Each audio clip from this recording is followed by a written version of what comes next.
Seen it. Definitely no.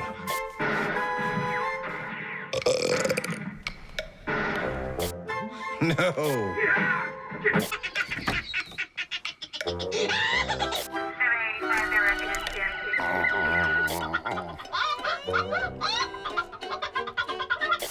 No.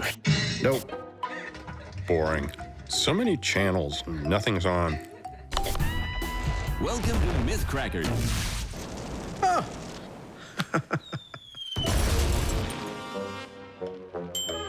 That was fun being on that show. What was it we were trying to prove again? Don't know, don't care. Blow it up. But you know, I was thinking, if we did their show, shouldn't they do our show? A Simpsons special? Absolutely.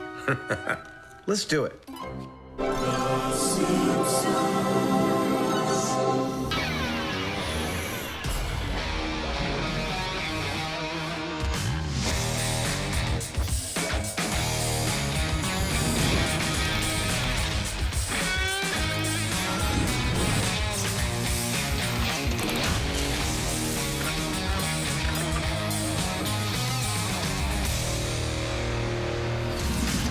Hi. Hey, Who's this?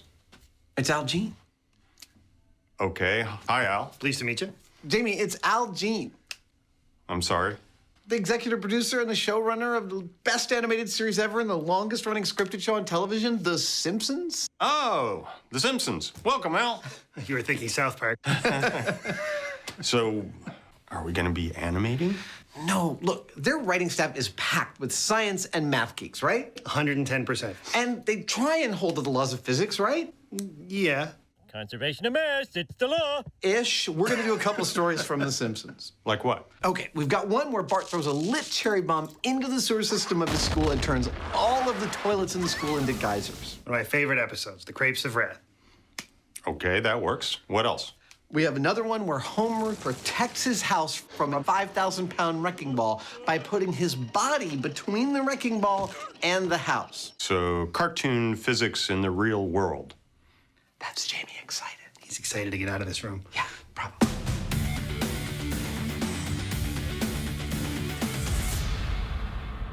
Now, it is one thing to look at physics from the movie world and see how realistic they are in the real world. It's another entirely to try that with a cartoon. And in investigating Homer versus the wrecking ball, Jamie's tackling the wrecking ball, and I've got to build a full-size Homer with all the same dimensions, body mass, and water content as if Homer was a real person.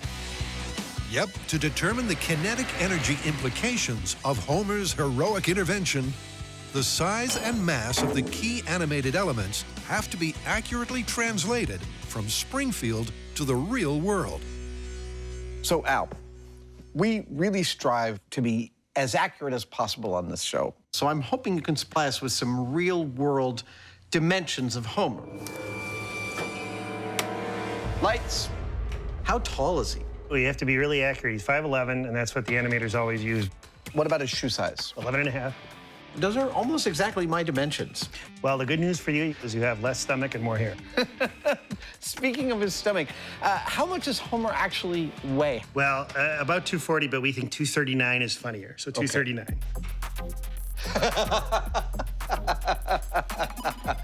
Ladies and gentlemen, this is Homer Simpson, full size. Al, thank you so much. I'm gonna leave you alone with the donuts. Is that okay? They'll be gone when you're back. Donuts. Armed with Homer's exact specs, Adam commences the construction of an animated American icon. USA! USA! Starting with upholstery foam, That's pretty good. Adam utilizes a method with familiar, family-friendly results. This technique that I'm using of gluing an open-cell urethane foam to itself is referred to as additive foam building. Because instead of like casting and mold making in flexible foam, I'm physically building the parts that I need out of sheet foam. What you might not know, this is how all your Muppets were made. Yep. Same technique. There we go. Do I look like Homer at all? Hi.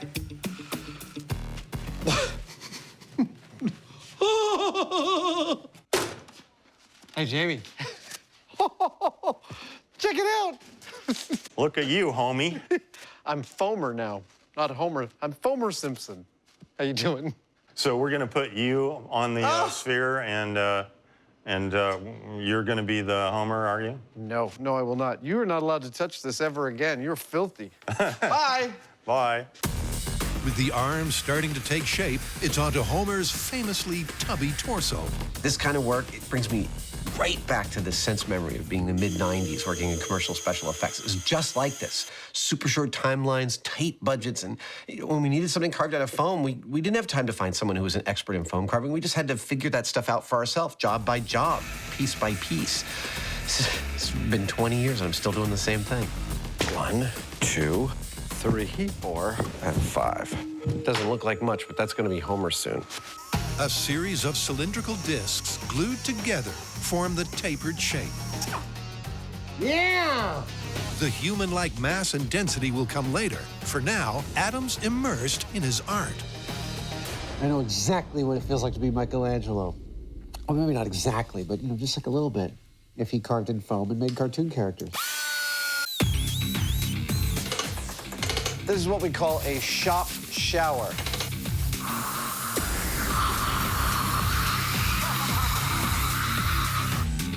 Next, the arms are attached to shoulder joints. And the legs are measured, cut, and positioned on the posterior. That's it, ladies and gentlemen. And with those foam pieces of the puzzle in place, All right, I'm pretty happy with that. That's looking a lot like Homer. Adam heads out for help with Homer's head. This is the center of what used to be Industrial Light and Magic. Now, behind that blue door is legendary machinist Merrick Cheney, who built armatures for the stop-motion films Nightmare Before Christmas and a million other movies, and he's going to help us get Homer's head screwed on right. So, Merrick, how's this going to work? So we've taken your model of Homer's head. I've converted it into a machinable file, and I've cut it up into like 8 chunks. That is cool. And they all fit together kind of like a three-dimensional puzzle.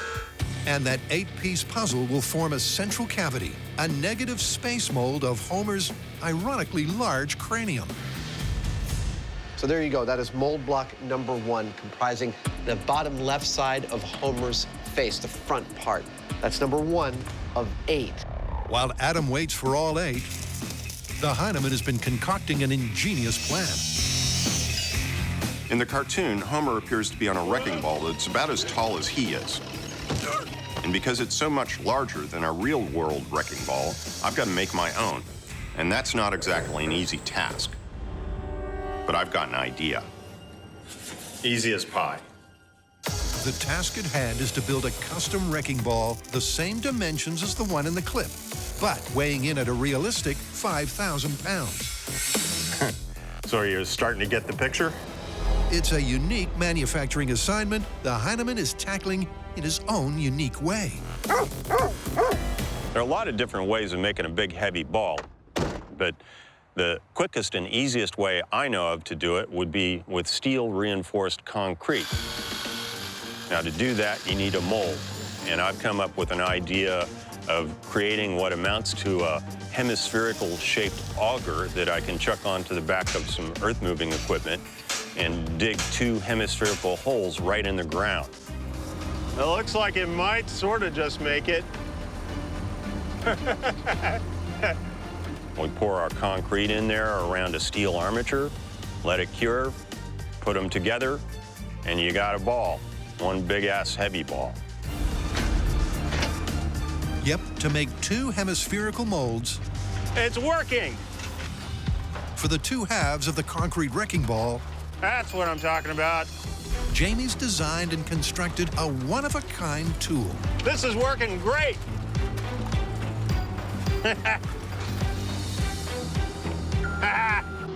Next. The rig didn't break. It's made a nice symmetrical half sphere. It's clearly solid enough to have concrete poured in it. It's perfect, which is what's going to happen pretty much next. Oh, look at that. The steel armature made back at the shop will provide structure for the concrete half shells. And you could say the Hyneman is happy. This is working exactly like I had in mind. Normally, if you want to make a big sphere like this, you'd start off with a big chunk of foam, you'd carve it into a sphere. Our little hose are perfect.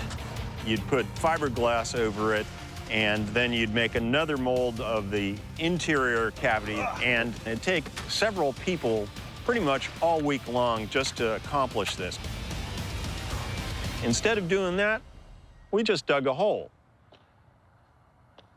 I'm just saying. With the concrete shaped and edged with matching seams, phase 1 of Jamie's big ball is complete. Now that has to sit for about a week and a half, and then we're gonna pull that one out, turn it upside down, and put it on top of this one. And we'll bond the two things together, and we've got a wrecking ball. With 2 weeks before Jamie can wreak wrecking ball havoc, it's back to the shop for part 2 of this Springfield spectacular. So what's next? Toilet bomb. Al, you want to do the honors? Thank you, Adam. Well, in one of the early episodes of The Simpsons, Bart flushes a cherry bomb down the toilet. So long, sucker. And it immediately sends geysers of water shooting out of every toilet on the block.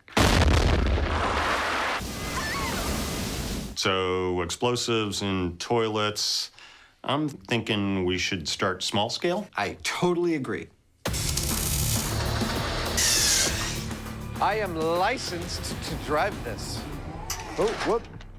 The scale we've chosen is not that small, it's 50%. And the reason for that is that water doesn't scale well. If we double the size of the pipes the water's in, we're more than doubling the water's volume. And the physical behavior of the water also changes a lot more. So that's why we're limiting our scale reduction to 50%. I have to stick the tongue out, otherwise it doesn't work. The myth is that an explosion will travel through a plumbing system, causing multiple geysers out of the toilets. That's the bowl, and that's where the magic happens. And to test that, we're gonna do 3 things. Number 1, I'm gonna make 3 transparent working toilets so we can really see what happened when things go boom. Number 2, I'm gonna connect them with an accurate waste disposal system. 2 more like that, I think we're good to go. And finally, we're going to be introducing a cherry bomb-like explosion into that system, and, well, then we're gonna see what we see. Recreating Springfield Elementary's plumbing system sounds elementary, Melting my brain. but it's anything but. Wow. I'm trying to work out how to do this, and because I'm molding it, effectively I have to think upside down and backwards. So the negative space here, you see, I'm going to fill with a stone plaster. So that when the stone plaster sets, I'll pull out all the bead foam, and I'll be left with a toilet negative, the front to which I will mount a piece of acrylic. Excellent. So that we can see what's happening in the toilet. It's gonna be freaking awesome. And after the plaster is set, the negative space molds are removed Okay, 1. to reveal the balls. Number 2. Number 2, get it? Because never mind. And once they're cleaned up and dried out, A little bit of an oven. Adam mounts them and seals the system with a transparent sheet of 1/2-inch acrylic. I get excited about a good experimental rig. There we go. She is a freestanding toilet sculpture. I think it's time to flush a toilet. So long, sucker. I want to watch one of these work right now. Now, right here, this is where the important part of the functionality of a toilet is about to happen. We think of toilets as like there's water and it's water all the way down, but it's not. Toilet systems are mostly air, and here's how it works. If you put more liquid in the system than it can handle, it just spills over here. Now, if I flush this toilet by putting more water in, check out what happens. That works just like a toilet. But that's only half the story. Now that the toilets are finished and actually working, it's time to plumb them into a system. Excellent. Okay. See, the toilets in Bart's school would have all been connected to a central set of pipes. That's what I'm about to build in scale. So here we go. Go. You're supposed to cut. The plumbing beneath the bowls is crucial. Good. To accurately model the pressure wave effects of Bart's bomb, it has to be set up just like a 3-stall school sewage system.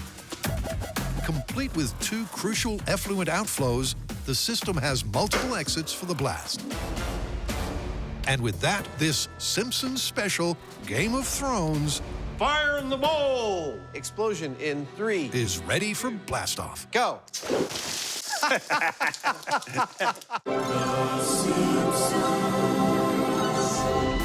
Welcome to Myth Crackers. Adam and Jamie have hit Springfield again. Tonight, we take on the classic myth that a cat will always land on its feet. But this time, instead of experimenting as animated characters, What was it we were trying to prove again? Don't know, don't care. they're animatedly experimenting. And with a transparent trio of toilets ready to blow, they want to know if Bart's bomb could have really gushed multiple geysers. Now, what happens when you flush a cherry bomb down one of these toilets? Well, it's going to go down through the plumbing, and it could blow anywhere. It could blow here, it could blow here, it could blow down there. That's actually what these black caps are. These are places in the plumbing system we can introduce the pressure from the cherry bomb. But we're not going to use a cherry bomb. Not in my shop, we're not. Number 1, it's illegal. And number 2, it's potentially dangerous and definitely very messy, so we're going to need a little bit more control if we're going to do it here. For that, we have my little pop gun, which has a fast-acting valve on it that releases a blast of pressurized air. And that's essentially what an explosion does. It creates a volume of rapidly expanding gases in a pressure wave. So we're going to plumb my little pop gun into Adam's rig in various places, adjust the pressure, and see what happens. 20 PSI? Yeah, that's a big fat dump of pressure. Nice. Let me know when you're ready. All right, I'm gonna count it down. Cherry bomb, half-scale toilet experiment, position number 1, explosion in 3, 2, 1, go.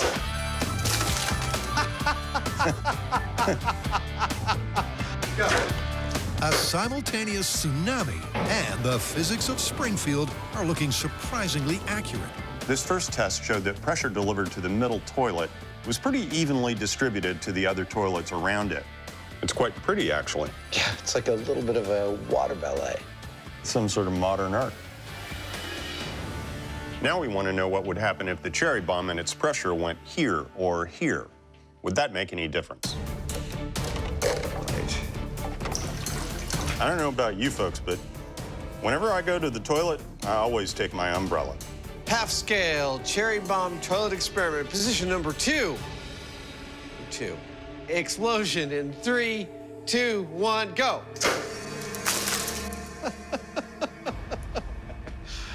That's very satisfying.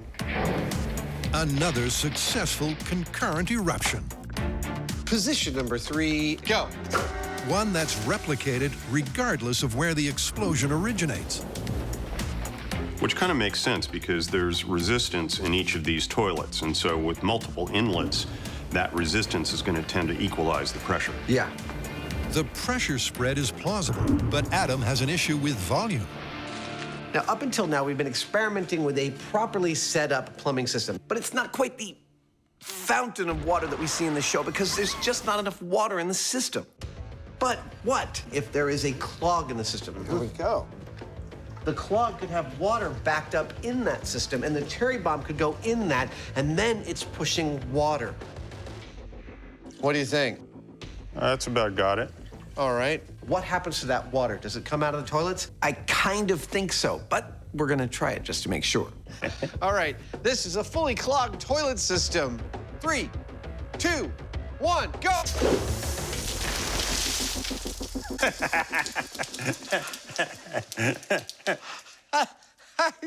think we found the explosion we were looking for.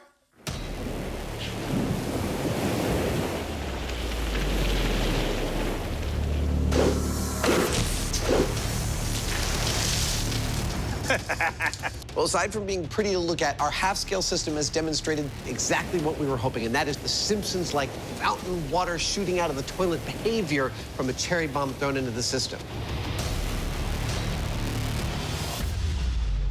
So I think we're going to go full scale. I think we're going to detonate our cherry bomb back behind some clogged up water. The question we have when we go to full scale, will the cherry bomb actually generate the pressure we need? We don't know. That's why we're going to do it. Excuse me. Sorry. While the crew completes the cleanup, the epic odyssey of Homer's heroic intervention continues. Because Jamie's big ball has hardened.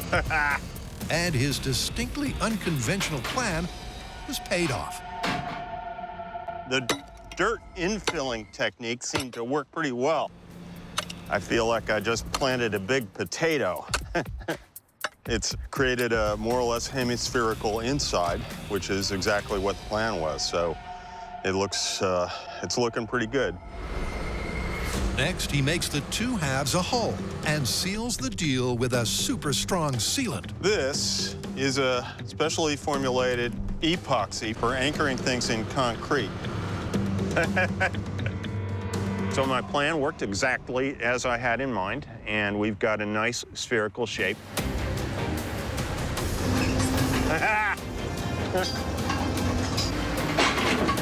A little chiseling and a little mortar, and this thing will clean up real nice, and we'll have one heck of a big wrecking ball. With that, Jamie heads back to the shop, where Homer's head has just arrived. Dude, look at that. That is so pretty. That's a nice smooth surface.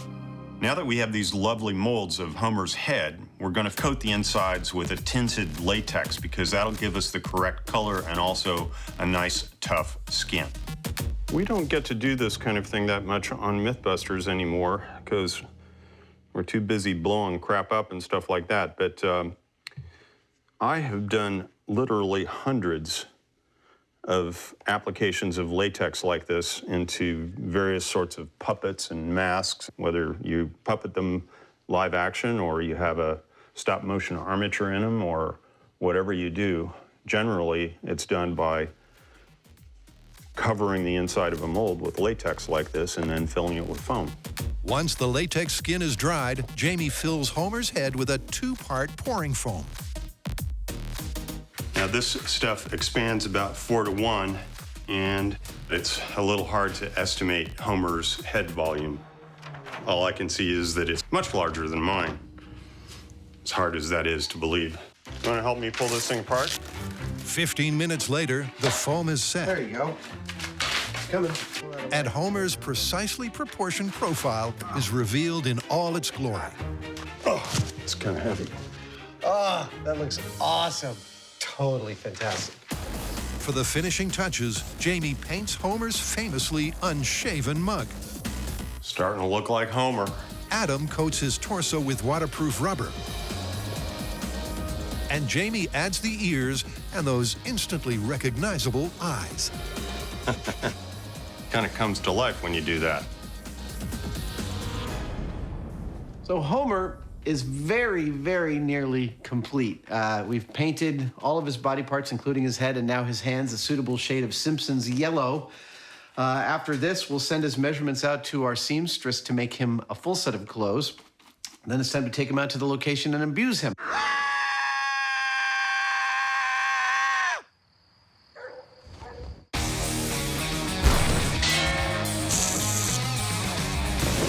To recap, Homer supposedly protects his house by placing himself between a wrecking ball and his house and absorbing the shock with his body. In order to test this, we are absolutely, of course, going to need a wrecking ball. Check. Well, that's a big-ass ball. We are also going to need a house to swing this wrecking ball into.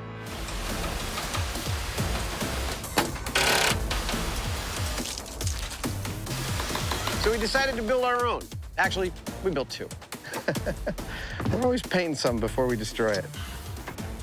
There's a very good reason, because what we want to find out is whether Homer would have made any difference to the wrecking ball's effect on his house.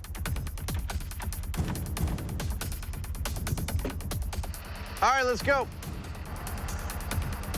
Therefore, that's our control house. We're going to swing just a straight old wrecking ball into it. It's only when we get to this one that we're going to strap Homer to that wrecking ball and find out if the amount of destruction is actually different, i.e., less on this one. Now, it's a home worth protecting. Yeah, perfect. In the demolition industry, wrecking balls are kind of iconic. Jamie wire brushes his balls every morning. But we've come to find out that they don't actually use them that much anymore. Now it looks like it's all business. And when you think about it, it's sort of understandable. There we go. Because you get thousands of pounds of weight swinging on the end of a cable, it's not exactly a precision instrument. You're right on the money. 5,000 pounds is perfect. Not only that, it's hard on the equipment that swings it. So we've found that whenever we need a wrecking ball, we make our own. With their accurately sized and weighted homemade Homer wrecker ready to swing into action, Woohoo! I love having the right hardware. it's simply a question of lifting it, I'll hold it up in case it falls. Awesome. pulling it back, and letting it go. Right? Ray, how do you feel about it? You like it? Wrong. If it goes out too far, it's going to want to bring the crane over. You understand? Right. So that's an interesting question. If we pull it back too far and it swings far out, it's going to pull the crane over. Probably the big question is, how far do we pull it back? To answer that, I can go 40-foot radius. Okay. So let's talk this through. That's 40. the guys look into the limits of the crane's live load capacity. Let's say the ball hangs here and the crane is here in relation to the house. Discuss the physics involved. Force equals mass times acceleration. So once that ball starts to move, it wants to keep going. And after an hour of tense discussion, Really, you have no intuition about that whatsoever? come up with a swing distance of What if we did 12 feet? 12 feet is significantly less than the freewheeling cartoon capers of Springfield. Good. But it's as far as the real-world physics allow. All right, you like that? Yeah, I think that's perfect. And with those parameters in place, guys set up for the control. Extending now. You may be wondering why we're not pulling our wrecking ball back quite as far as you see them do in The Simpsons. About 4 feet away. Well, cranes aren't designed to swing heavy weights around like tether balls. If they did that in a heartbeat, they could tip the whole crane right over. Stop. Stop. Are you happy with that? You betcha. In rigging, there are two kinds of loads, a dead load and a live load. A live load is one that moves, and this load is about as live as it gets. You dig it? Yeah, I'm just grooving on the vibes coming off of that whole thing. You know? I didn't know you grooved on vibes. Sure. The repercussions of a miscalculation could be catastrophic. It's just like destruction in potentia. But the question they're aiming to answer is, what kind of hit will the house take without Homer? This is Simpsons Wrecking Ball Control minus Homer in 3, 2, 1, go!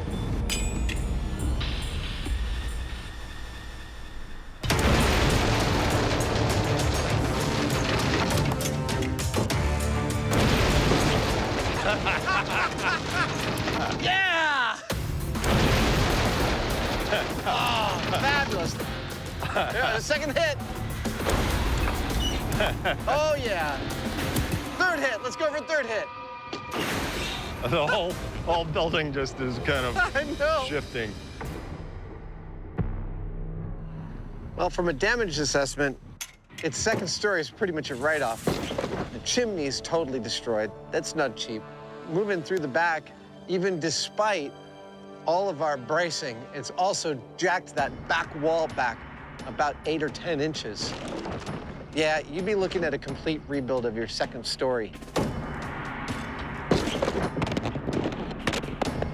This is super cool. We had a camera perched on the top of the chimney to witness the destruction from up there. And when our wrecking ball hit the house and the chimney collapsed, the camera up there landed on the wrecking ball itself, sitting nice and perched. Oh, hi there. Hello. We can cut from this to this shot. Howdy. You did very, very well. He actually hit another camera also mounted on the ball. That is like camera Olympics, man. Well done, little guy. Our test showed that a wrecking ball hitting a house like this would severely damage any masonry, as well as the framing and the wall of the house, just like it did here. Now the question is, will Homer make any difference if he gets in between that ball and the house? Honestly, I don't know.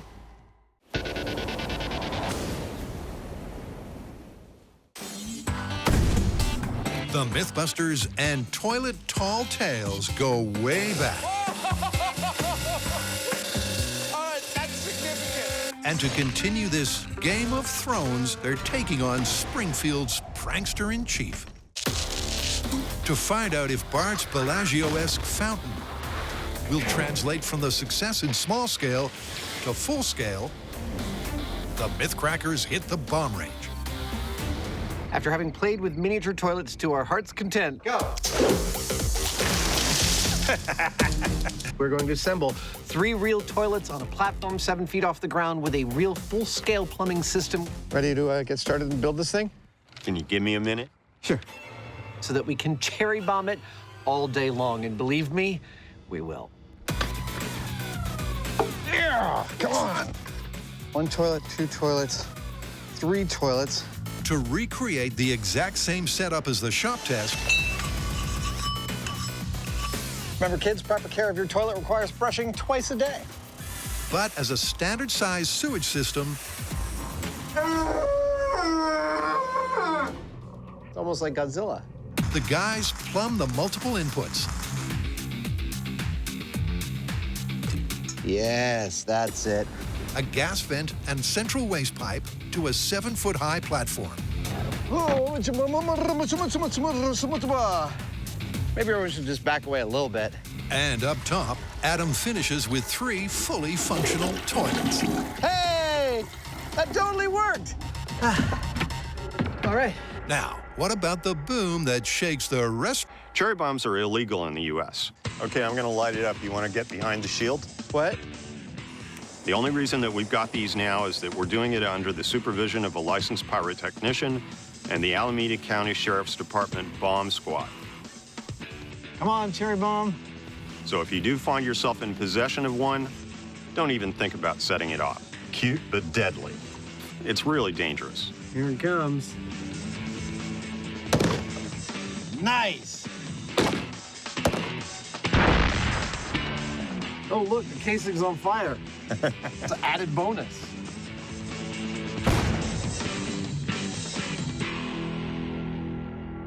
Room.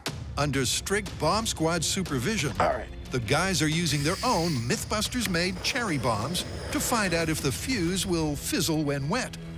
Now, when you hear that Bart throws a cherry bomb into the toilet, let's get to safety, shall we? Come on. Your mind might be set to thinking, I wonder if water would actually put out a cherry bomb's fuse. An excellent question, and one I am just about to answer. Can't get over how much like a cherry they look. Here we go. It's about to go underwater. Oh, it's burning underwater. I don't get it. So how is it that the fuse on Bart's cherry bomb is able to burn underwater? Well, to burn something, you need 3 things. You need fuel, you need oxygen, and you need a source of ignition. Now, as it happens, the gunpowder that runs along inside this fuse has everything it needs to burn. It has its own fuel and its own oxidizer. So it's quite happy to burn without any kind of exterior source of oxygen. Every time I learn something new, it pushes some old stuff out of my brain. Oh! Nice! That was awesome. With the fuse firing just fine and the cherry bomb packing a punch, Got it. it's time to fill up and bring the boom. Okay, that's it.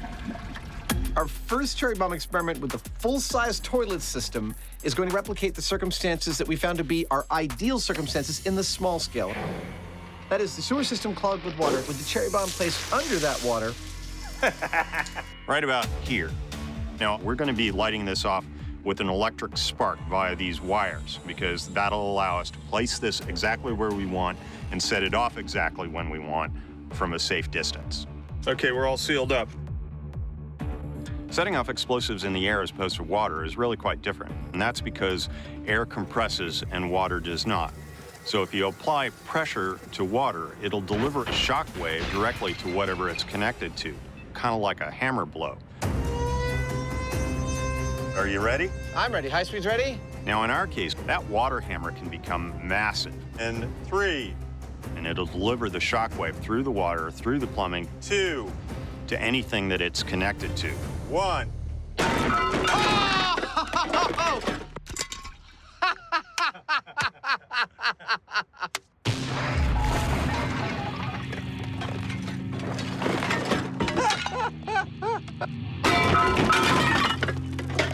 That was catastrophic. Yeah.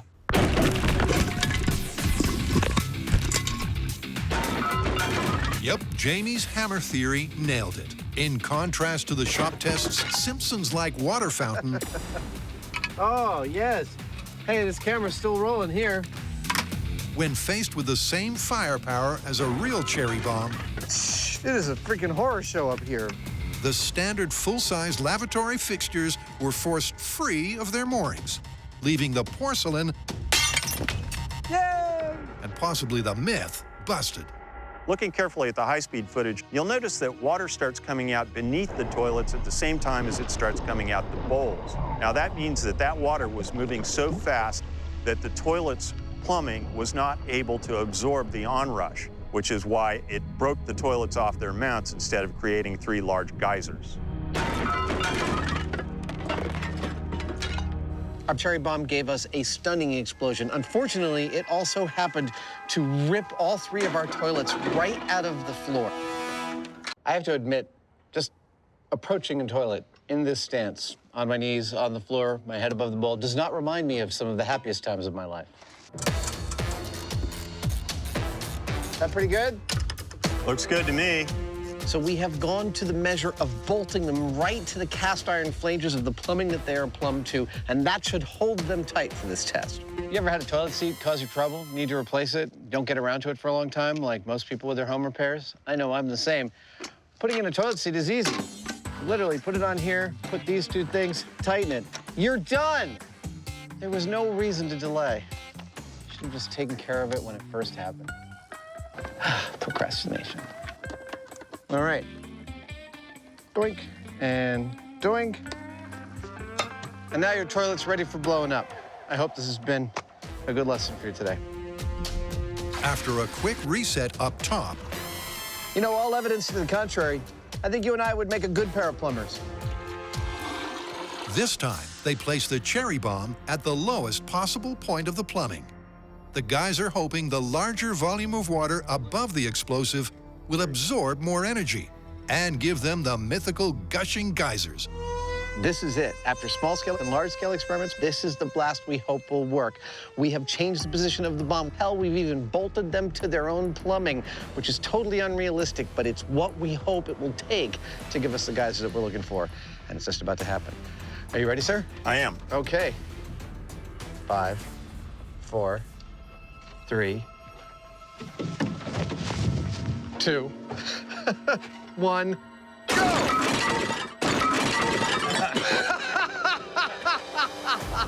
No force can contain the cherry bomb!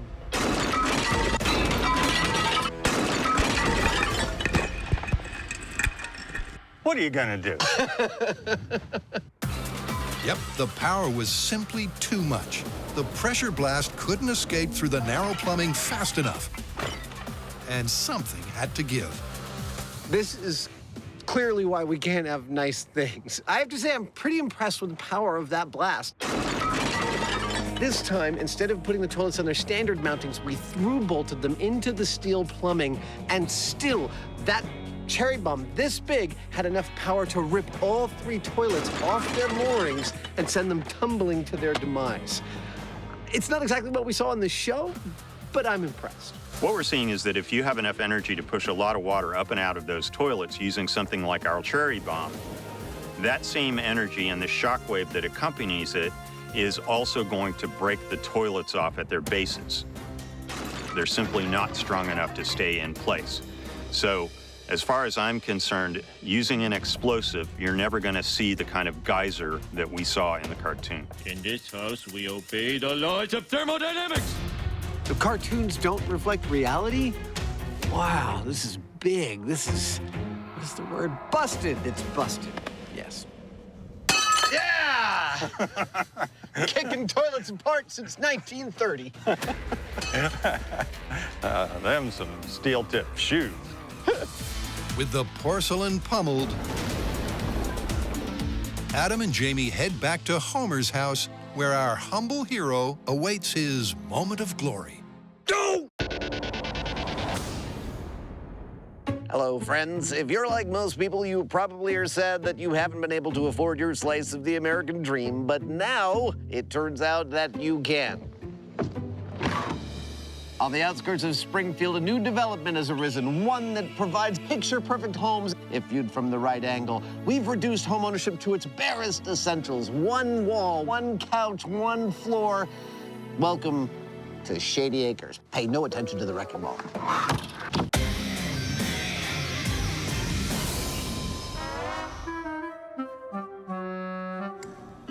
Jamie and Adam are chasing a cartoon conundrum. Oh, that's his home. The Homer Wrecker. Can our hero's leap of faith dissipate the force of this impact? Yeah! You know, it didn't move very fast, but it had quite a kick to it, didn't it? I mean, that's Newton's second law right there. Now, we're going to leave all this damage intact as it is. Ah, couldn't be better. And go ahead and do the test with Homer on the wrecking ball with the identical house. Now that is a proper cartoon wrecking ball. And if it shows damage anything like this,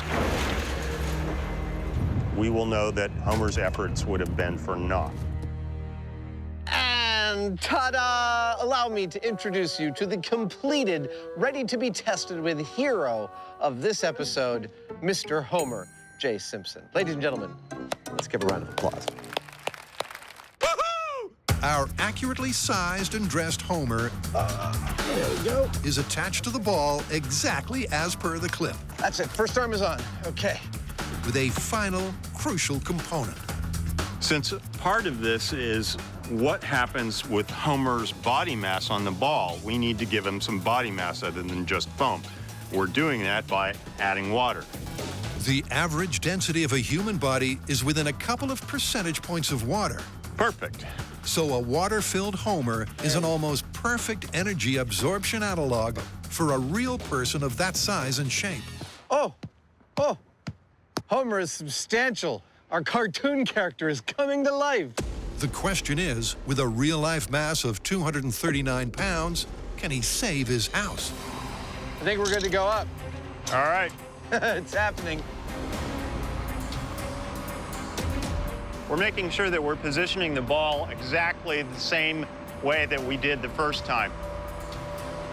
We'll let it settle, so the physics should all be the same, except for Homer.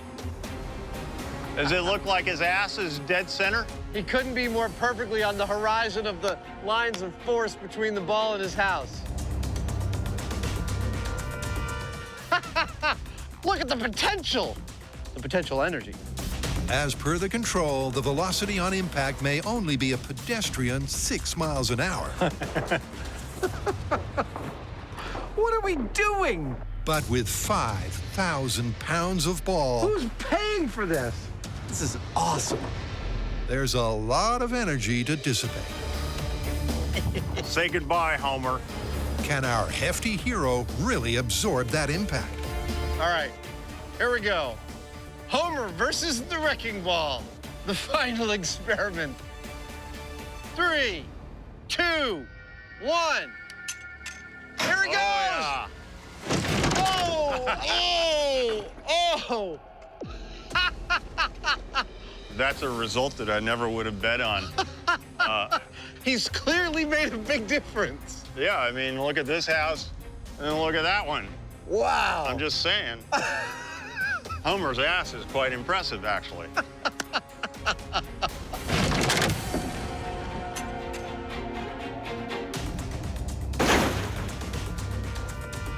It's an astonishing result. The house didn't escape completely unscathed, but Homer did help. He did crack the chimney. It almost fell, but the fact is that it didn't, and that's a result. Yeah. Well, there you have it. Identical houses, identical swing on the wrecking ball, but not identical results. Look at that house versus that house. Homer, it would seem, had quite the impact, so to speak. Well, astonishingly, it turns out Homer did in fact make a difference by placing himself between the wrecking ball and his house. He clearly made a heroic effort, and it had a heroic outcome. Those cartoonists don't get enough credit for proper engineering. I am too smart. I am too smart. S-M-R-T. I mean S-M-A-R-T. All right, Al, I got some good news and some bad news. I'm gonna start with the bad news, which is the toilet bomb. Unfortunately, all we got was total toilet destruction. It's busted. Well, you forget that the school is near a nuclear plant run by idiots. It's funny because it's true. And there could be a nuclear explosion at any moment, which means that the toilets are ultra super reinforced, not busted. I see where you're headed with that. And the good news? The good news is Homer Wrecker. We are totally amazed by these results, but the fact is that Homer made a difference. By placing his body between the wrecking ball and his house, he was successfully able to keep it from being damaged. So you're saying the show is 100% scientifically accurate? Sure. Thank you, gentlemen.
You don't look anything like him. I know. Let's get to work. Okay.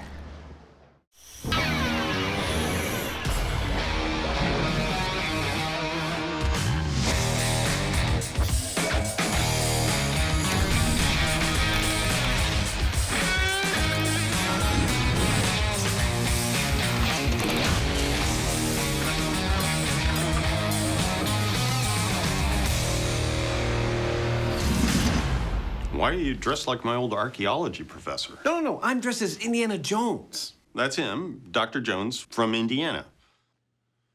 Anyway, what's the story? Okay, the story is there's also a movie called Raiders of the Lost Ark starring a guy named Indiana Jones, and we're going to tackle some myths from that movie. First and foremost, his famous sidearm, the whip. We're going to look at some of the science of Indy's whip and some of the remarkable things he does with it. But the opening sequence of Raiders is where we're beginning. Indy is escaping from a South American temple that is attempting to kill him with all manner of booby traps, including our first test, a floor filled with pressure pads that shoots poison darts at Indy. Well, sounds like fun. Let's get into it. Okay. In the exhilarating opening scene from the iconic 80s adventure story, there's a question to be answered.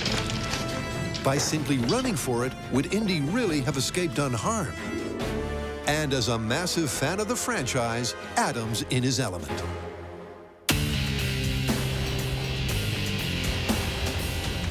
We're going to do this temple run and really figure out if we truly can outrun the darts. We're going to need to know how long that run is going to be. So I'm going to look at some video, do some measurements, and actually work it up in a little diorama for little Indy Adam here. You can't tell, but he's totally psyched about it. This kind of work is something I used to do all the time in the film industry. It's all coming together. In the film industry, it's often used as a pre-visualization technique. No, I'm just having fun. Like, I will mock up a set in foam core just so I understand all of its dimensions before building it in the actual materials it'll be built in. Got hot glue threads on my face. Ah.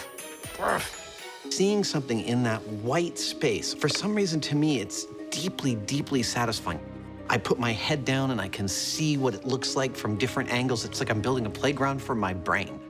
I have actually also learned a few things. I've carefully checked screenshots of Harrison Ford against many parts of the set, knowing how tall he is. I have determined that dart pads are about 40 inches long, and that room is about 30 feet long. If it's 30 feet long and the dart pads are the size they are, Harrison Ford, Indy, will encounter at least 16 of those pads, likely setting off 16 darts. That's how many he's got to outrun. That's how many we're going to set up.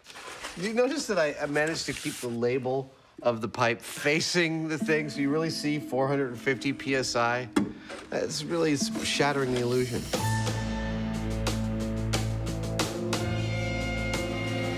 In the temple run, Indy gets shot at by Mayan poison darts, but because these are potentially lethal, I'm going to do the same thing using paintballs. 14. You know, I buy this crap salvaged, but who knew that 14 wasn't enough? I need 16. And so it's my job to figure out how to put together, a 16-gun, pressure pad-operated paintball gun array. I think those will work. This item right here is a solenoid switch. The wire gives power to an electromagnet, which opens the flow of air. These kinds of things are how we can fire pneumatic projectiles on cue. It works. I love it when I've got all the parts I need to put together something like this. The sequence is going to go like a barrel connected to a pipe nipple, a solenoid, and that will screw into one big long tube, and that'll be our air feed. And so it's just going to be like a little assembly line of, barrel, barrel, barrel, barrel, and out comes the paintball and shoots us. With the first of the 16 air-powered guns attached to its solenoid trigger, sounds kind of like a seal. Adam arrives to up the pressure. Dude, they arrived. Oh, cool. That is our pressure pad switch activation. Well, let's check it out. Point it that way. Pointing? Yeah. 3, 2, 1. Oh! That couldn't have worked any better. Inside this pad is an electrical switch such that when you step on it, it completes a circuit like so. Now that opens the flow of air, and out comes the paintball, and we get shot when we step on the pad. That is beautiful. There we go. Awesome. That's how each gun will be triggered. The next step is to combine them into a single, coordinated, air-powered system. This white tube is the air supply for our paintball gauntlet, which we'll be installing in the temple. Now, each one of these guns will be wired to its own pressure pad. 3, 2. Whoa! Beautiful. Which, as we run along, we'll be setting off these guns one after the other while we possibly are screaming in pain. That is going to hurt. Well, let's pack it up, put it on the truck, and take it out to the location. Okay. Before they pack up their Temple Run gun, while the team gets busy prefabricating a fake man temple, Adam and Jamie get cracking on another iconic Indian quarry. Well, good luck there, buddy. So whips. Exactly. Indy's whip is like almost mythological. He does all sorts of incredible stuff, including one I think we should test, when he disarms an opponent with a gun using only the whip. So would the whip be accurate enough, and would it hit the hand hard enough to knock the gun out of it or something? Exactly. I think the other thing we should look at is the opening sequence when he loops the whip around a log and swings across a chasm. Is that really possible?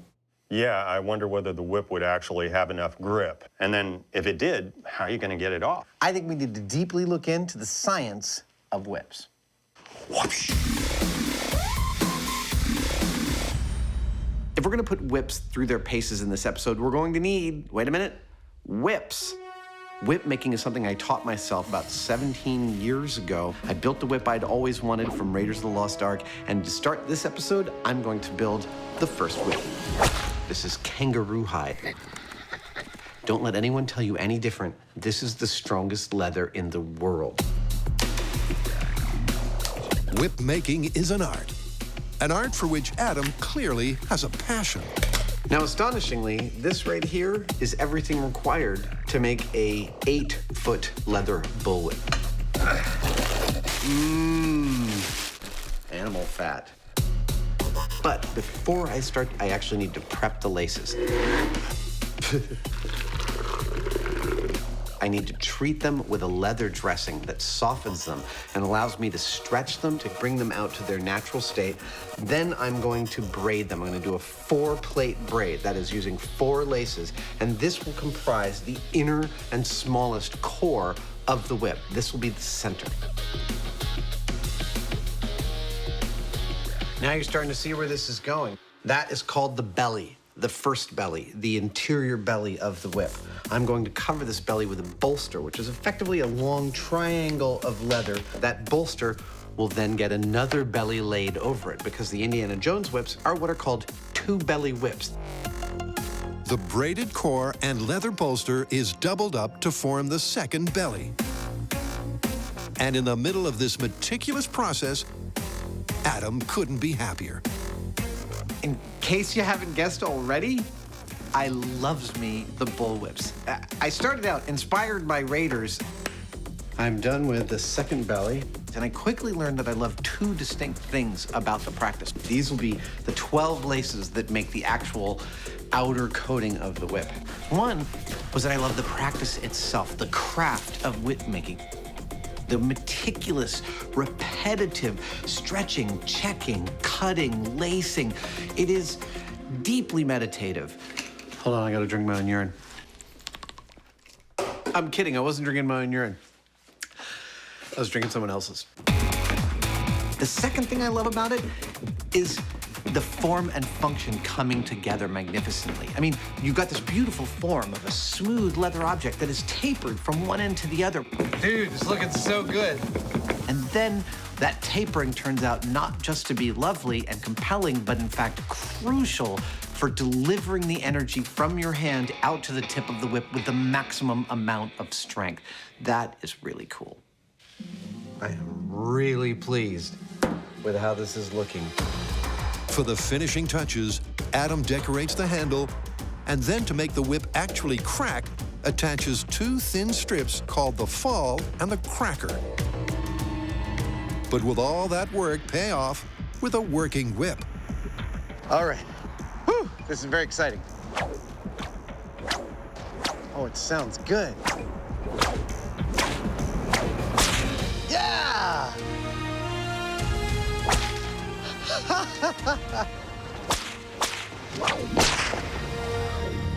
It's pretty loud. Can you hit anything with it? You know, I've never actually tried. Why don't I set something up? Let's do it. Indiana Jones nonchalantly and surgically disarmed his armed foe. Come on. Adam, however, can't seem to take out a few cans. Not exactly precision shooting.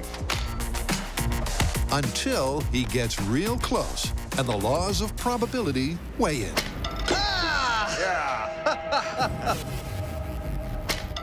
Yes. He hit it. As long as I've got 10, 12, 15 tries, you are in trouble, man. Yep, to find out if you can indeed disarm armed adversaries, Adam and Jamie clearly need some expert help. And a spectacular change of scene to set up for some Temple Run fun. Totally gonna get shot.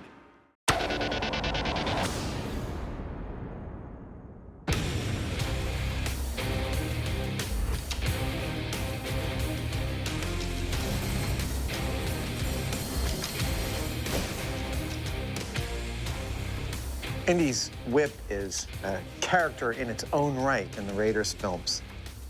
And it does some unbelievable things in the film. First and foremost, he's able to disarm someone who pulls a gun on him, just pulling this off his belt and giving it a crack. And that's what we're gonna do. We're gonna give that a crack. But there's a problem. Now, I'm pretty good at making these, but we've already established that I'm not that good at operating them. Let's just say you're a work in progress. Aren't we all? Yep, to test Indy's mythical ability to disarm gun-toting foes, Adam and Jamie need a whole heap of whip-wielding tips from the very best in the business.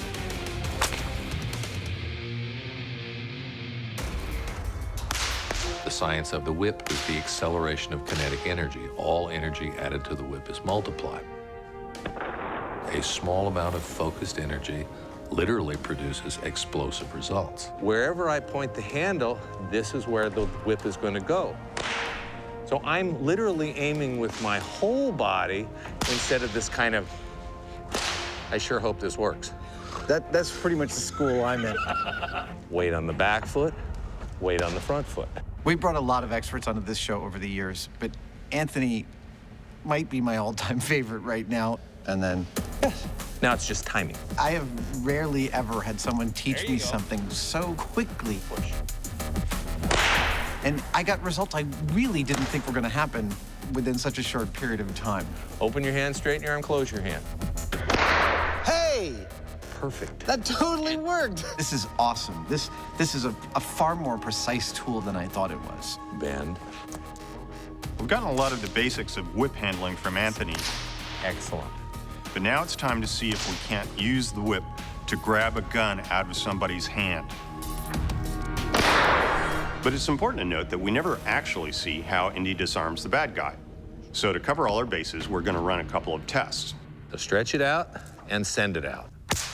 Better, okay? First, we're going to see if that whip tip could wrap around the wrist and/or the gun and yank it in such a way as to spoil the shot. We're going to see if a direct hit to the wrist with the whip tip is enough to make somebody drop the gun. This is the scariest thing I've done all day, isn't it? Go ahead.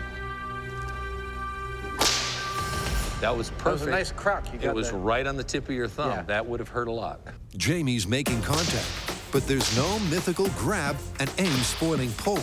Go for the wrist. Go for the wrist, Hyneman. That's it. Not quite the first-time accuracy of Indy, but novice Jamie is dialing in on the technique surprisingly quickly. Yes. Oh, there we go. Good job. All right, my turn.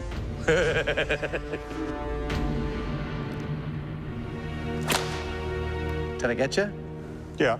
Adam missed his target a couple of times and connected with me instead. But he was actually able to wrap the tip of the whip around my hand. Ha ha! to where he would be interfering with my aiming of that gun. Yeah, and that was actually pretty effective. The grab and tug is clearly plausible. But what about the second option? The hit to the hand. Would that force you to drop the gun? Well, Jamie, with the short straw drawn, adds extra protection and prepares to face the whip-cracking might of the Whipmaster. Ow.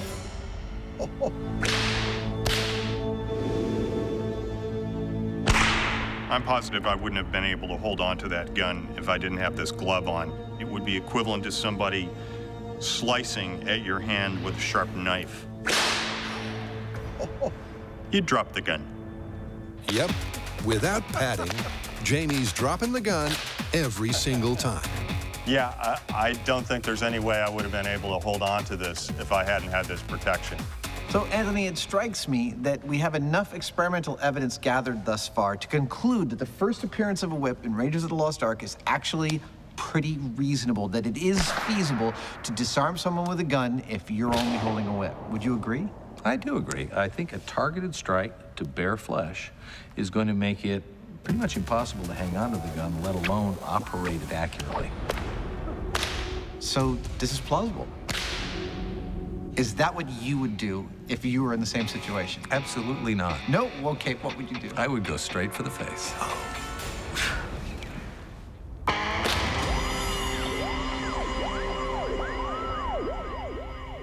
With the gun whip myth all tied up, it's time to set the scene for the temple run. Not many people realize, but the Mayans built their temples just like this. Yeah.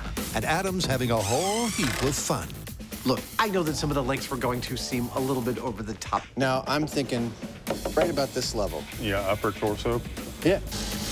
We could have just set up 16 paintball guns on like a wooden rack in about an hour and a half. But honestly, we couldn't. We're special effects guys. This is what we did for a living for decades. Looks pretty good. I know it looks like crap, but it's fun. It would offend our sensibilities not to make it look period and timely to the actual film we're replicating. Of course, any decent temple's got its share of deities and gods, so we've got ours. It would offend my sensibilities. Frankly, I think Jamie thinks this whole experiment is an excuse for me to dress up, which it might be. While Adam completes the scene setting,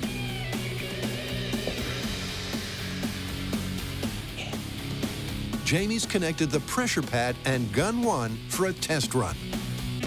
3, 2, 1. Oh! That works perfectly. Perfectly, except for a timing tweak. Oh! That was fantastic. Our Mayan temple dart room is operational, except with paintballs instead of darts. The only thing is, that hit was instantaneous. Pad touch, dart hit. And in the movie, there's actually a delay when Indy tests the rig. My question is, how much of a time delay is there between the time that torch pushes the pad and the time the dart hits the torch? That's 1 second. That's going to be our delay. Over to Jamie. It's tricky, but by inserting a timer between the pressure pad trigger and the air-powered paintball gun, he can delay the firing by the required 1 second. And with the guns not loaded, he steps up to test the timing.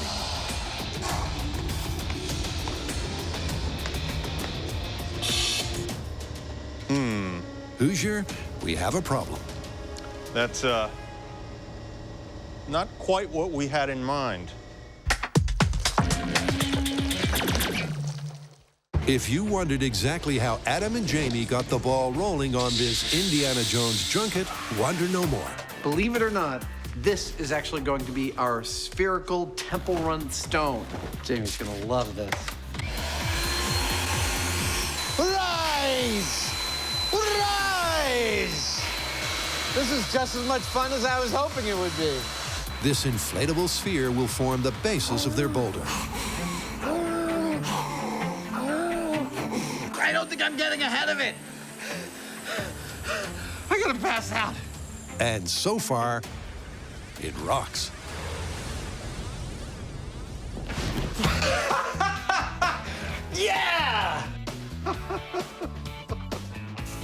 man, check it out. It's our Temple Run ball. Whoa, dude!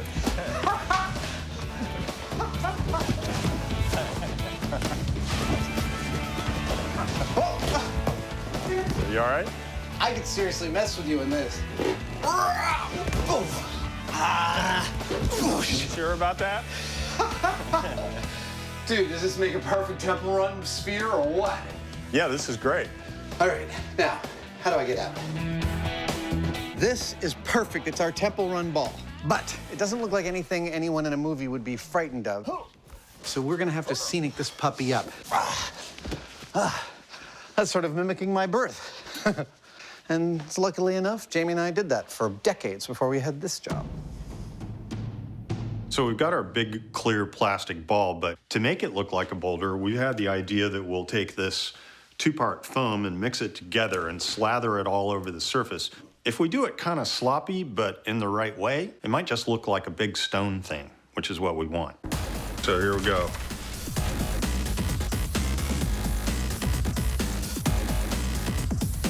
I've done hundreds and hundreds of little projects like this over a couple of decades of doing special effects.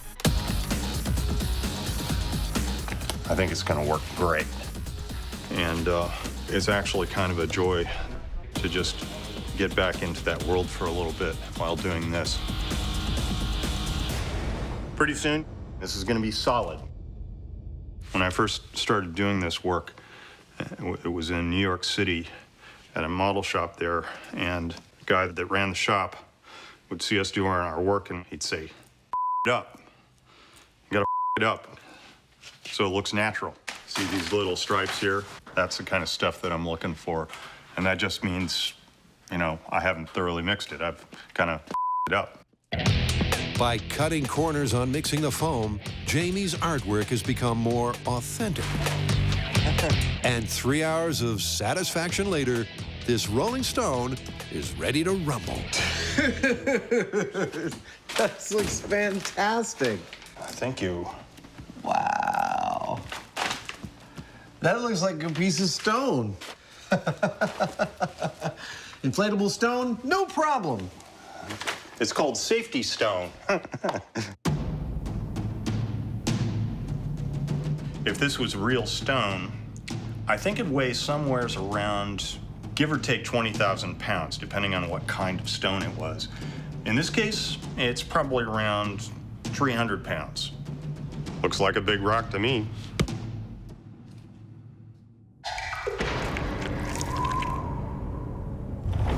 As soon as this episode got rolling, That's great. it was clear the Mythbusters idolize all things indie. And with one myth already cracked, the fun is set to continue. Or is it? As it turns out, this timing setup that we put together is really screwing us up, because while they're delaying the firing of our valves like we want them to, they're also holding the valves open way too long, which means that by the time we get to the end of the array, our tank is empty. Our solution is to actually give them more air, or more of a tank. I'm about to build that tank out of a bunch of PVC plumbing pipe. You stay while Jamie plays around with the timers.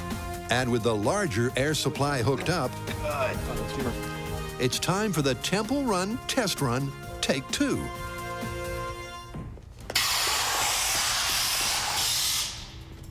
That was good. Yeah. That's exactly what we wanted. Yep. With the rig successfully firing on the big cylinder, the set dressing is complete, the gun's armed for action.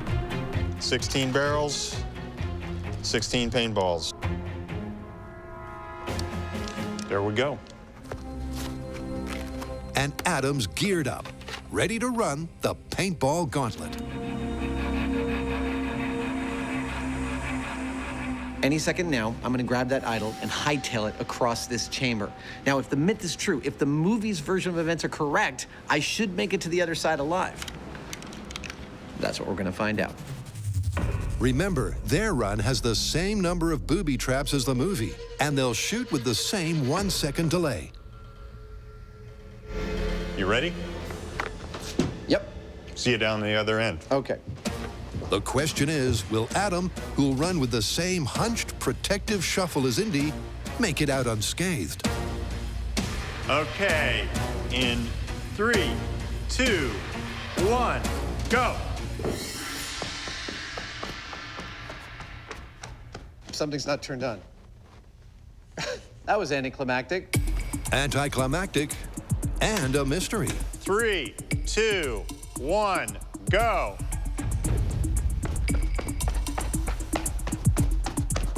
It's still not working. Maybe even a Mayan mystery. Well, I think it's clear what's going on here.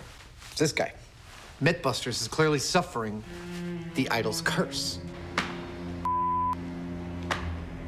The circuit's not collapsing the way it should. The curse may not be real, but ours are. This rig is kicking our butts. Hold on, I gotta take all my off if we're gonna really solve this. Some rolled sleeves and brainstorming later. We're only gonna pressurize it to like, what, 70? Yeah, I mean, we could try that. And they think they may have it sorted. We have figured out the problem. It's a simple little dumb problem. We just got a couple of leads misplaced, and we should be up and running, literally running, in a minute. A minute and a test fire later. Oh, yeah. With vigor. The curse of the crossed wires is lifted. All right. And the temple run is ready to rock. 3, 2, 1, go.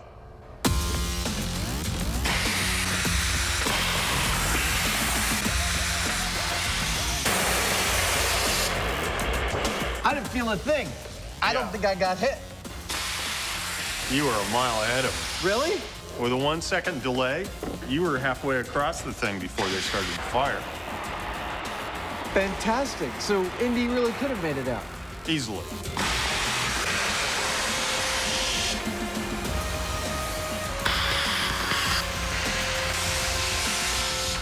We had all the parameters we needed from the setup of the temple in the film, and we applied them to our set and discovered that Indy would indeed have made it out alive with his idol, wouldn't he? But now, let's assume the Mayans could make darts that shot almost instantaneously as Indy ran. We'll see whether he gets shot or not now. Here we go. And frankly, I pretty much expect to get shot at this point. Totally gonna get shot. Instantaneous firing in 3, 2, 1, go.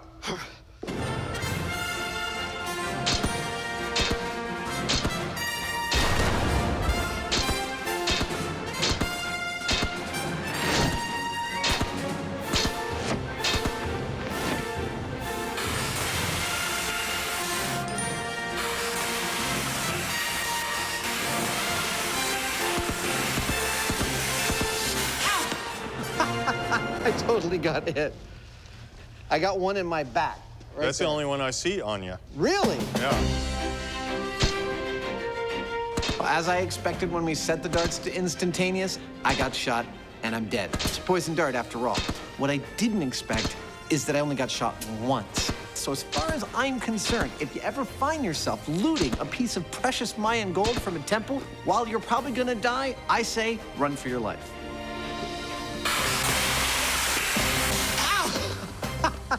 So why do you think the Mayans set such a long delay on their dart mechanism? Well, it is an ancient temple. Maybe the machinery was getting kind of rusty. That's a good idea. So how do you want to call it? Confirmed, I guess. I'm there with you, but it is a fictional universe, so I'm inclined to give them plausible. Suits me. Okay.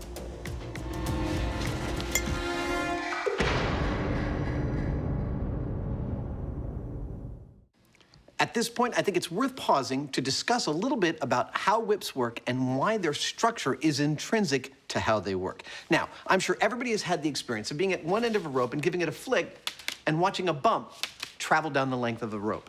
That bump is a wave. When you flick the rope, you are actually propagating a wave, and a whip works in exactly the same way. Give the handle a flick, and a wave travels down the length of the whip. But a rope is uniform in its thickness all the way down, and a whip is tapered, thick at the handle, thin at the end. And that turns out to be key to how a whip actually does its job. When you give the handle a flick, the wave starts to travel at a certain speed, but as the whip gets thinner and thinner and thinner, that wave starts traveling faster and faster and faster because of how energy balances itself until it gets all the way out to the end of the cracker where, rumor has it, it breaks the speed of sound. I think it's worth pausing right now to take you on a little tour of the wonder that is Indiana Jones' outfit. Pants are wool. There's a leather gun belt, which only holds up the gun holster. That's a cavalry-style gun holster. The gun is a 6-shot 45 caliber pre-war revolver. The whip, as we've already learned in this episode, is a 2-belly, 2-bolster, 12-plate overlay kangaroo hide whip between 8 and 10 feet long. Moving on up, Indy wears a satchel. That satchel is, in fact, a World War II gas mask bag. Fun little fact, this bag did not exist at the very moment in time the movie Raiders of the Lost Ark was supposed to have happened. Ha! Film. And then on top of all that goes the leather jacket. Finally, the hat, made of fine beaver felt. The maker of this hat actually makes them for the Indiana Jones films. You cannot get any more accurate than this. This is one of my regular daily wear-around hats. There you go. Happy Halloween. So all episode, we've been learning the mechanics and the operation of whips, and we've actually gotten pretty good at it. Yeah. But before we continue, we think that we'd be remiss if we didn't address the idea that a whip is supposed to break the speed of sound. Is this really true? Is there enough of the kinetic energy transfer from the handle out to the end? That's what we are about to test. All right. Using our high-speed camera and all of the stagecraft we've learned in 10 years of doing this show, we're gonna try and prove that the end of the whip breaks the speed of sound. 3, 2, 1.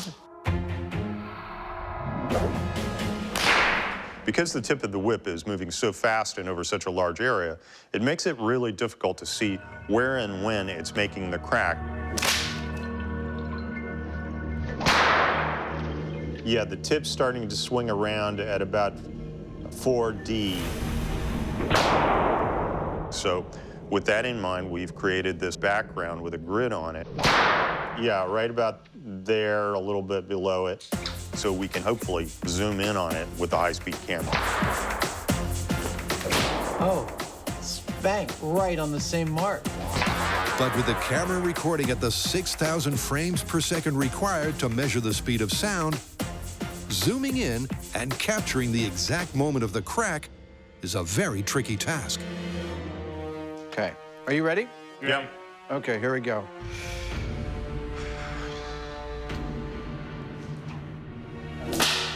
Too low. Try that.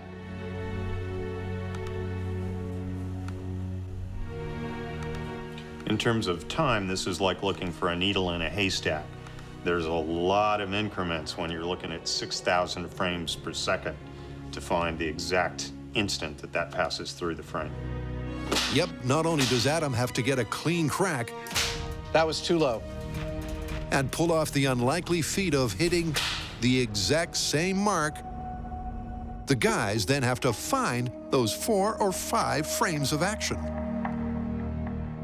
So the signal you're watching me on right now is transmitting 29.9 something frames per second. Hello.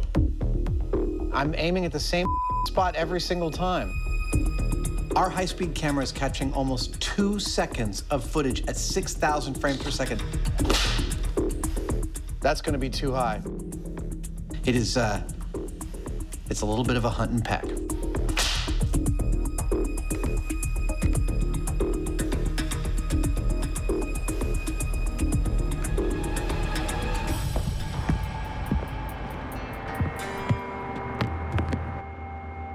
I want to go for the loudest possible crack because I think it's traveling the fastest possible speed. But it's hard for me to do that on a one-off. But up here, I've been getting into a rhythm of 4 cracks in a row where by the 4th one, I've got the loudest and I'm able to aim it exactly where I want. So that's the technique I'm going to take back downstairs to try and get this on camera, breaking the speed of sound.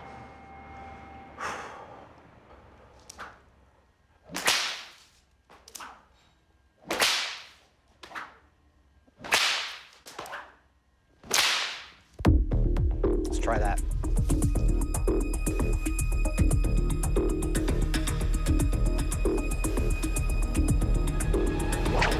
There it is.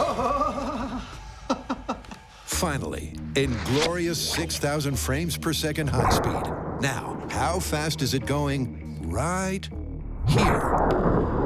That's 5 frames to travel 12 inches.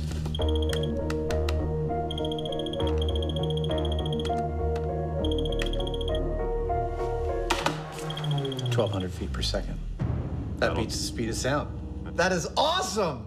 We caught the speed of sound being broken by these little fuzzies. That is so cool. It took hours of atom whipping for us to finally capture that tiny piece of string traveling over the speed of sound in front of this grid. But we finally cracked it, so to speak. With the science whipped into shape, Adam and Jamie head back to the warehouse to test the whip's mythical ability to swing Indy to safety. This story has Indy swinging across a chasm on his whip. Yeah. Boom. Cool. And since we don't happen to have a chasm ready to go, we decided to build our own. This thing weighs 5,000 pounds empty. You got room, you can keep coming in. Kill someone in a heartbeat. Pull, pull, pull. Yeah. We're using these containers, which we love. That's it. Perfect over here. Miles, pull. Because they're kind of like big bricks. Yeah! Woo! We can build whatever we want instantly. Thread the needle. But like a 5,000-pound needle. Now, the containers here, stacked up, represent exactly 1/2 of our chasm. All right, here we go. We're going to bring in the other pair of containers and make the other half of the chasm. They're going to be a certain distance apart, but how far apart is the real question? An answer found with a little high-speed camera magic. That was good. So we've got my jump on high speed, but how are we going to use that to determine how wide our chasm is, especially since I'm jumping on flat ground and Indy was jumping across a chasm which he hit the edge of with his chest? Editors, can you help me out, please, and load up the high-speed footage of my jump? Excellent. Okay, now, fast forward until my foot leaves the starting line, right there, and put a dot on my chest. Great. Now continue to put dots on my chest through the full arc of my jump until my left foot touches the ground. Excellent. Now, draw a line that intersects all those dots until you've got a curve, and continue that curve until it hits the ground where my number stripes are. Perfect. Okay, can you count up how many number stripes those are? 12? Beautiful. That is the distance of our chasm, 12 feet. With the exact distance marked off, the far side of the chasm is dropped into position. Nice! Some protective padding put in place. That's a long way to fall. The key structural component brought up. This is our branch. Some more safety measures manhandled. Indy never fought a beast like this. This is like a Doctor Who villain. Yeah, that's it! Before the movie-accurate scene is set. Good luck there, buddy. I'm going to stand back here. For Adam's date with whip-swinging destiny.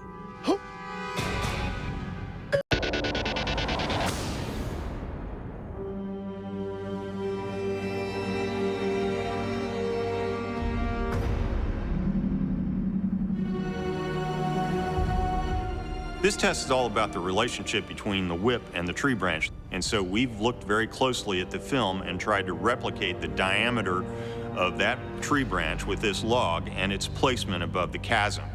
Now, the next thing that we've got to do is take our whip and throw it across the tree branch and see whether it creates a knot that's strong enough to hold a person. Here we go. Because if it ain't, I've waited my whole life for this moment. they're falling to their death. But before Adam tests the strength of the swing, Oh, hey! Okay. Wasn't bad. That was not bad. he has to actually secure the whip on the log. This test goes down in history as one of my all-time favorites. But it did not start out looking that rosy. First, just trying to wrap the whip around the log, I was not getting enough surface area, not getting enough friction. I want to feel that solid bite, the leather on the log. What I really needed was a kind of a knot. Actually, the technical term is a half hitch. Oh, that looks so promising. You had a crossover. I did. I need a second crossover. But that tested my whip wielding skills to the absolute limit. Dude. That's not bad. I think I got a hitch. Oh, man. Well, good luck there, buddy. I'm going to stand back here. With the whip grip seemingly secure, this is it. This is terrible. Actually, I'm genuinely scared. Was Indy's mythical swing to freedom feasible or a fictional fancy?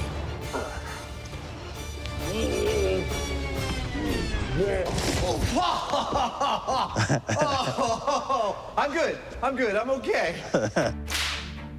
So I got the loop around the log. It felt really, really secure.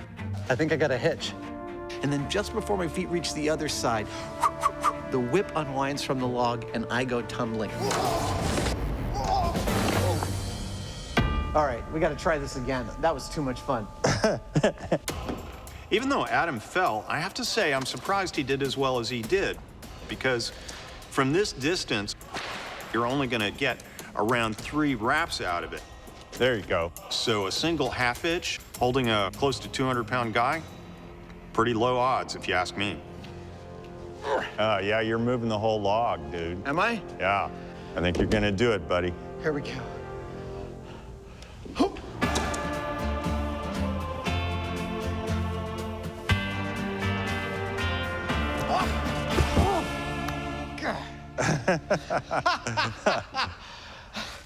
I thought that was gonna be mine!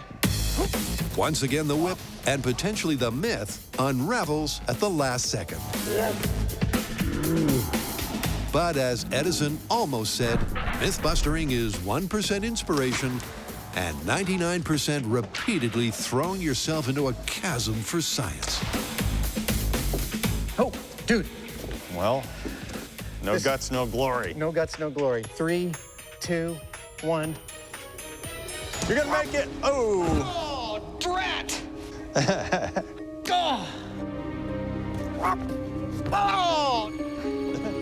3 times so far, I have attempted to lasso our log with my whip and swing across this chasm, and 3 times, just as glory seemed within my grasp, the whip slipped and I fell to my death.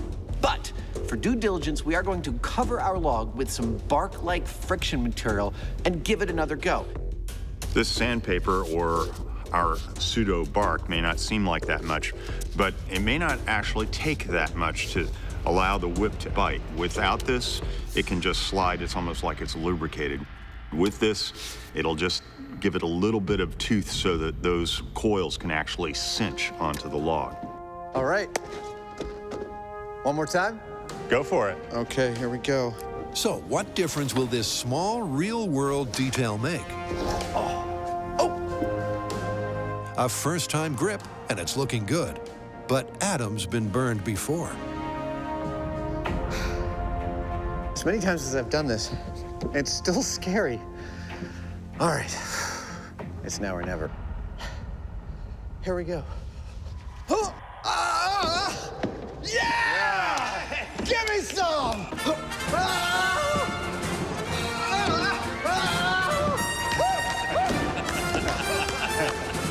You could say Adam's happy with the result.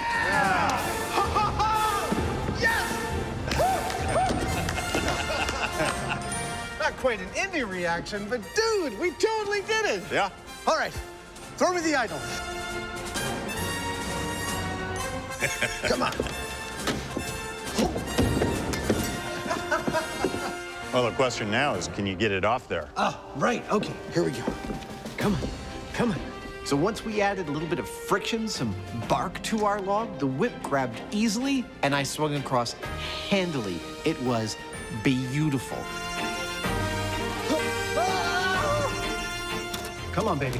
Come on, this is the final thing. Indy's whip grabs when you want and lets go when you want. Come on, guys, come on. Now, I still don't think the whip has the kind of magical properties that Indy uses it as an extension of his hands. How does this work? There we go. Almost. Awesome. But we've pretty much proved it can do everything we've seen in the movie.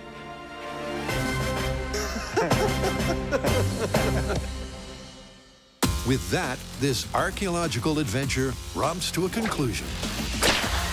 And Indy's iconic status is quoted. Dr. Jones was not doomed in the temple. Indy really could have made it out. Easily. And when it comes to a tight spot, You're gonna make it. his trusty weapon I think you're gonna do it, buddy. is all it's cracked up to be. Yeah!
Give me that.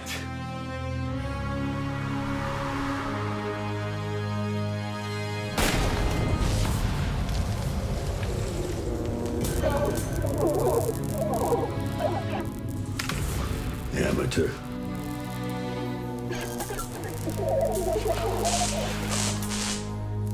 I didn't even think that was possible.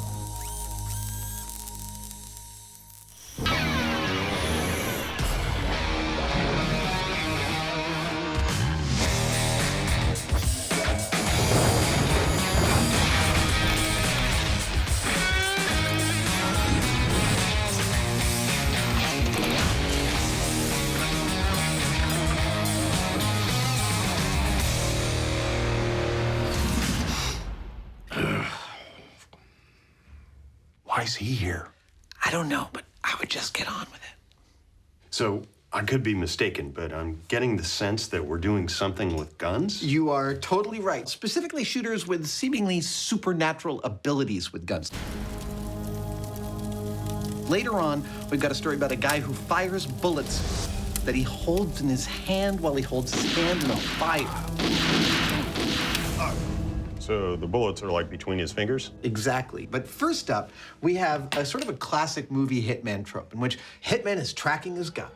His guy goes behind a wall, but it turns out to be no barrier for the hitman. He knows where he is, tracks him, shoots through the wall, and right through his prey. So we want to find out whether or not a bullet would go through a wall easily, and whether you can actually track somebody behind the wall without seeing them. Exactly. I've been wanting to do this story for so long. It is going to be awesome. Now,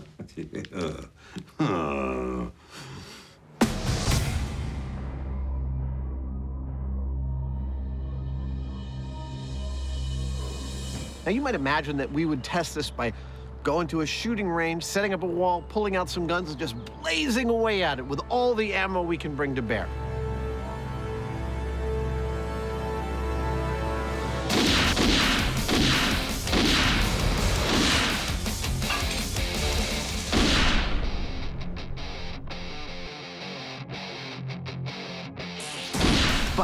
We need to get scientific. We need to look at a wide range of walls and figure out just how bulletproof, on average, they actually are. We need to go back to the shop and get scientific about this. That's too bad. I was having fun. Yep.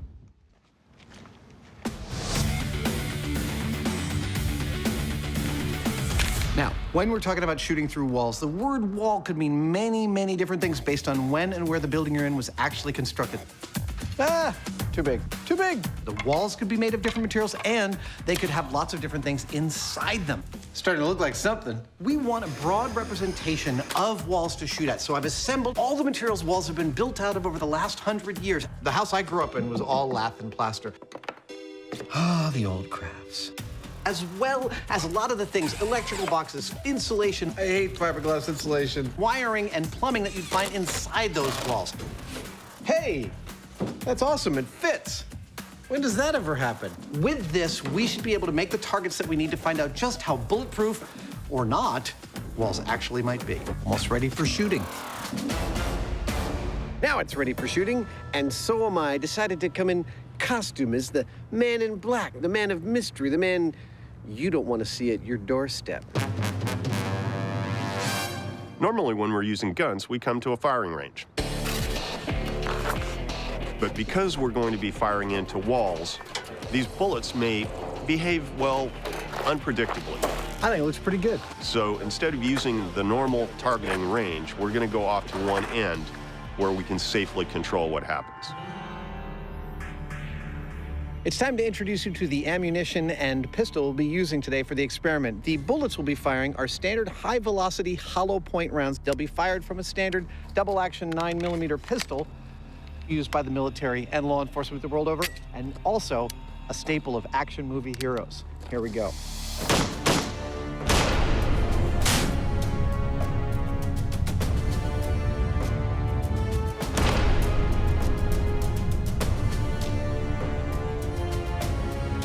And you know that's true because you heard it from the Hitman. Did I pull that off?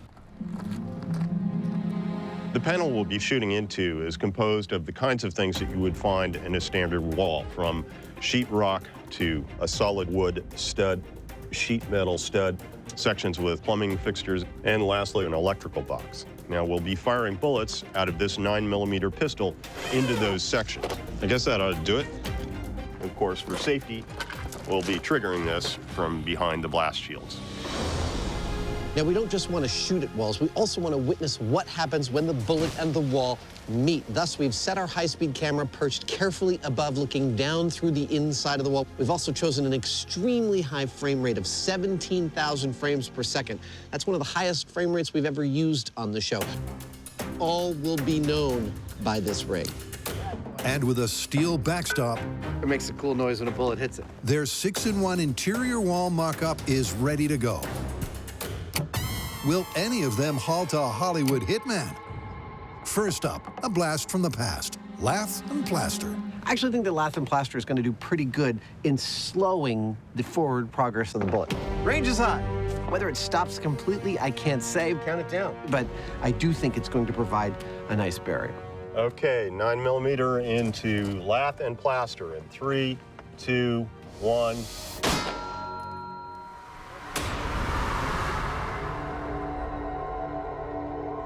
Well, it did the classic small entry wound, larger exit wound, but it looks like it came out pretty straight. With the bullet's trajectory unaffected and the velocity hardly hindered, the oldie wall would have provided no protection for our hitman's hidden target. And that sounds good for the myth. Made a resounding clang when it hit this backstop. I guess that means that you would probably get penetrated by that bullet. Up next. All right, let's slide this puppy down. Will this more modern, eco-friendly fortification fare any better? This test is against 2 layers of drywall. Range is hot, with about 3.5 inches of fiberglass insulation between them. Nice. Right through the square, heard the ding of the steel. Couldn't have gone better. More good news for the myth. 2 targets taken down, and no sign the bullet has been significantly slowed or in any way altered. Well, Love that sound. A result replicated when the sheet metal and wooden studs are also found to be duds. But now, it gets interesting. Next up is the first time our bullet's going to encounter an actual object inside the wall, and that is copper plumbing. We're gonna hit it right there. And this is the reason for all of our safety shields. The bullet could spatter in a lot of different directions when it hits this. Firing in 3, 2, 1. Oh, that looks like a perfect hit. A perfect hit through and through. With the bullet's trajectory and speed only marginally affected, the myth that a hitman can hit his hidden target is still looking good. But what about the toughest target yet? A steel junction box. Oh!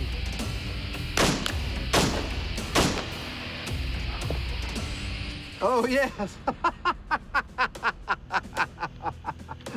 Oh, you're gonna love this. The whole story of the bullet's stoppage is apparent in this one shot, which we will cut to right. It took a solid piece of steel in exactly the right place to halt the bullet's momentum and disperse its kinetic energy. But clearly, this is the exception and not the rule. The myth is on track. I have to say I'm pretty surprised at the results, that only one of our in-wall obstacles, the electrical box, actually stopped the bullet cold. The rest made it through. Now, what that means for the myth, as walls are okay to shoot through if you're a hitman, from my vantage point, it's looking pretty good for the myth.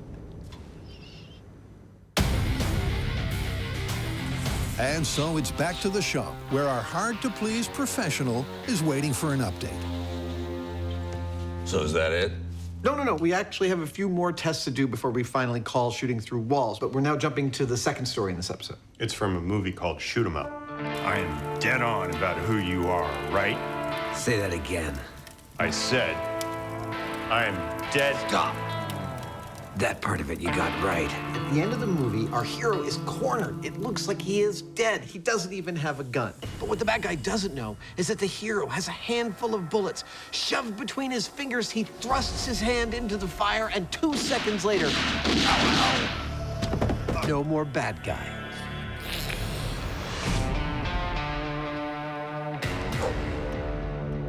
What was that? We were reenacting the movie. What we want to find out is, 1, can bullets go off that fast in a fire? 2, if they can, could you aim them? And 3, are they remotely lethal? So which one of you geniuses is going to stick his hand in the fire? Well, we haven't thought that far ahead yet. Well, whatever. I've got a plane to catch.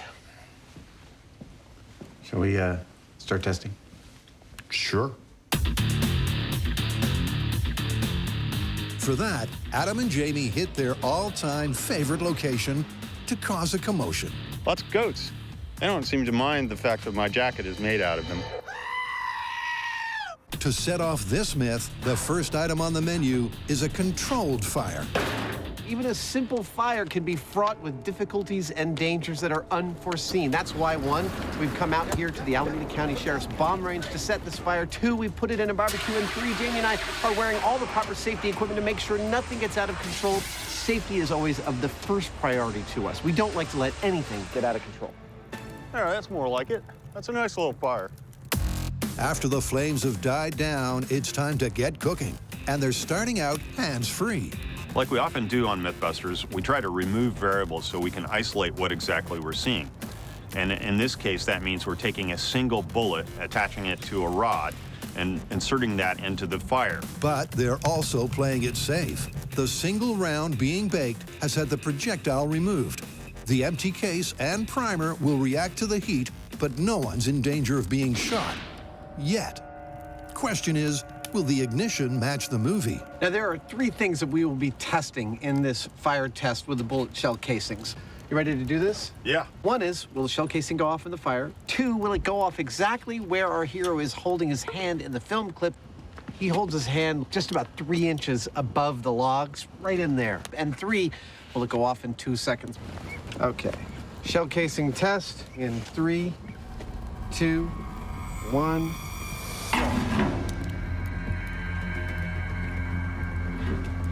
That's longer than 2 seconds. 5. We know that the chemical in the bullet primer ignites at about 300 degrees or above. 15. That's just where he was holding his hand. But the thing is, it's surrounded by metal, and that metal is insulating it from the 1500 degree plus heat in the fire. 20. Jeez, crow. 25. It's right in the fire. Now, eventually the metal does heat up, and it gets that primer to its 300 degree plus. There it goes. And it goes off. 43 seconds. 43 seconds. That's a lot. It did go off, but it took its sweet time. Time our Hollywood hero would not have had. But Adam and Jamie aren't giving up. Up next, it's go big, but not at home.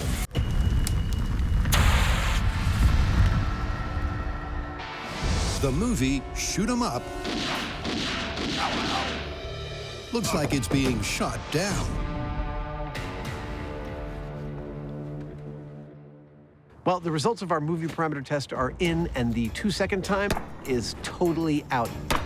43 seconds. But the fire gets a lot hotter inside among the hot coals. I think we should do another test to find out if there's any place in this fire where we can get the bullet to go off in 2 seconds. And frankly, I predict we totally will.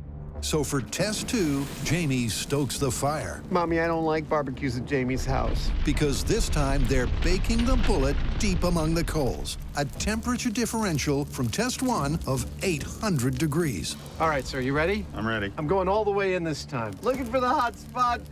Looking for something close to 2 seconds. 3, 2, 1. 2. 4, 5, 6, 7, 8, 9, 10. Those didn't sound like regular seconds. What kind of seconds were you counting there? 2, 4, 5, 6, 7, 8, 9, 10? What kind of seconds are those? Who counts like that? What was the time? 10 seconds. 10 seconds. For due diligence, the guys try 3 more times.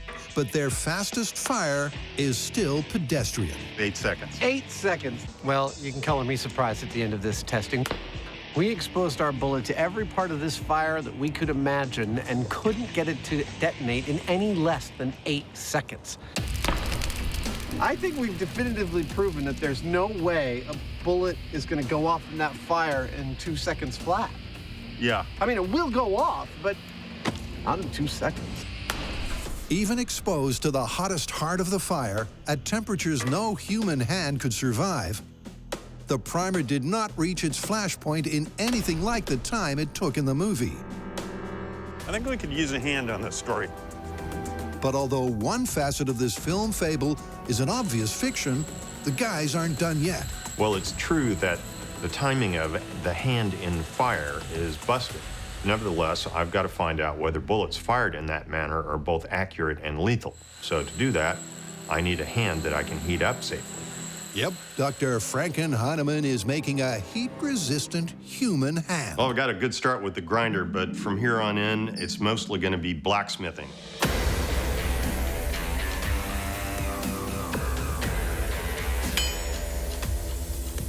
One of the joys of doing this kind of work is first there was nothing, and then there was something.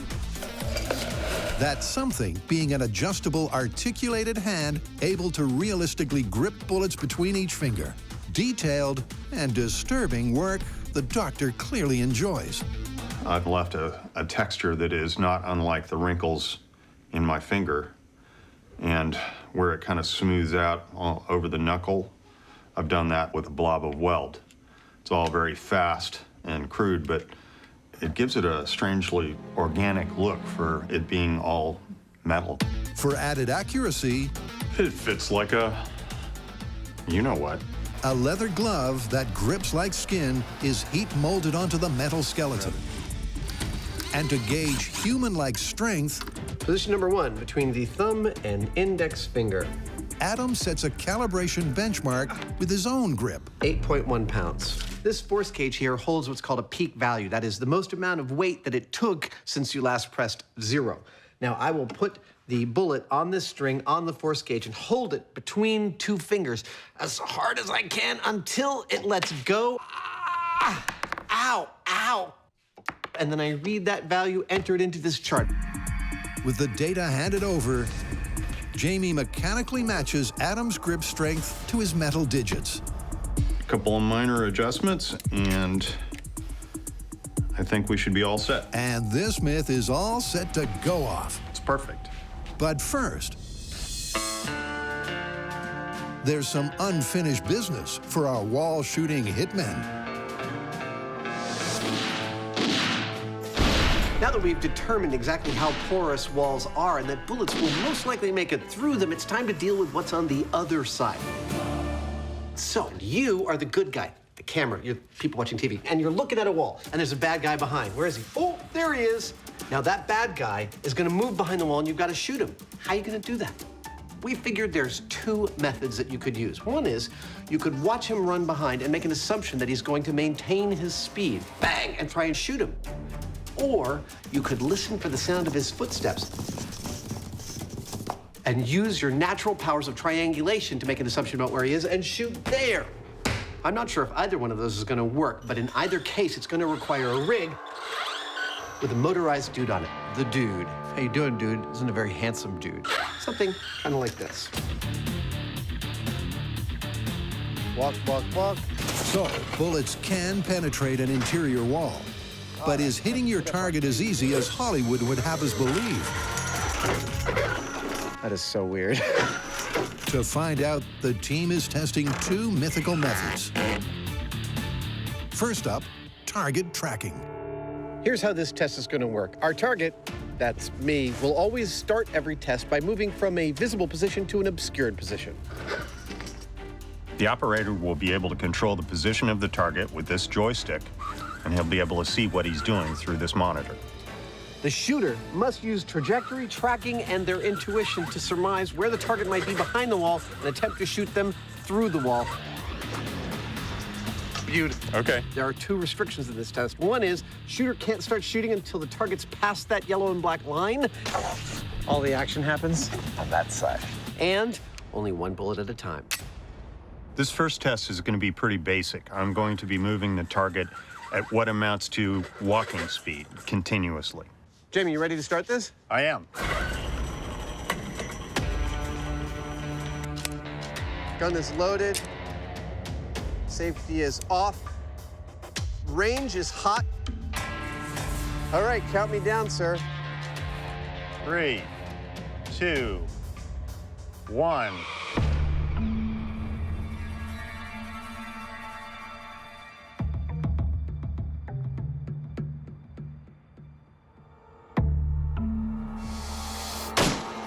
Stop. Let's see if I hit him. I'm gonna go inspect. Well, it turns out with velocity tracking of an obscured target,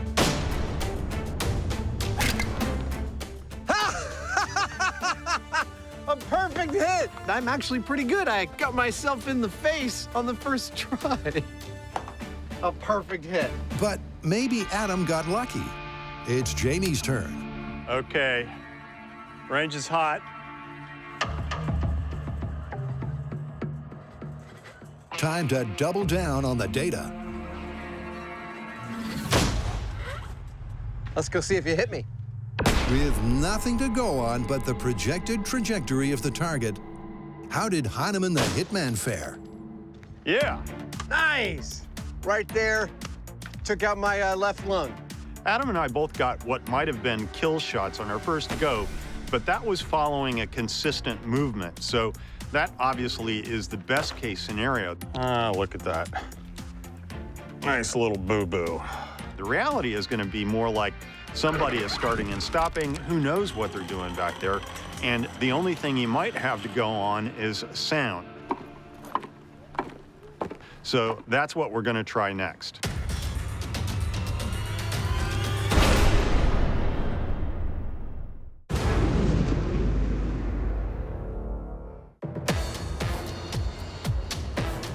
The hitman. Give me that. The ultimate Hollywood anti-hero. With a seemingly supernatural ability, he always gets his mark. Or does he? Sounds like it's time for test 2. This test is going to be pretty much like the last one, except that the target is going to be moving all over the place, and the only thing that the shooter will have to go by is the sound of footsteps. Can I hear a test of that?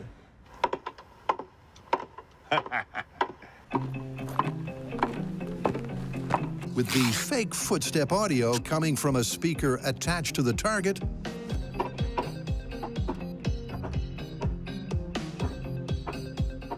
I can kind of hear it go. the setup is complete. In theory, I thought this would be pretty cool. In practice, it's far cooler. What do you think? 1 shot this time, or how about 3 shots? Yeah, let's up the ante. Okay, cool. All right, so you ready? I'm ready. You're wondering how we're going to do a test about hearing for footsteps when we're wearing hearing protection to protect ourselves from the sound of the gun going off. Excellent. Sounds loud and clear. These earmuffs I use are military grade, and they have a really cool feature. Actual microphones that play sound into the muff so I can hear stuff in the world until a gunshot happens, and then they cut out to protect me from the loud sounds. Also, it's 2 separate sound chips, one on the right, one on the left. I actually can fully triangulate while wearing these, so that's what we'll be wearing for this test. Oh, what's that over there? I must admit, I'm a little surprised that both Jamie and I got successful kill shots on the first test. A perfect hit! But on the second one, I personally think it's gonna be a lot harder to triangulate the sound of footsteps behind a barrier. Count me in, sir. I'm giving myself only a 20% chance of actually hitting this thing. 3, 2, 1.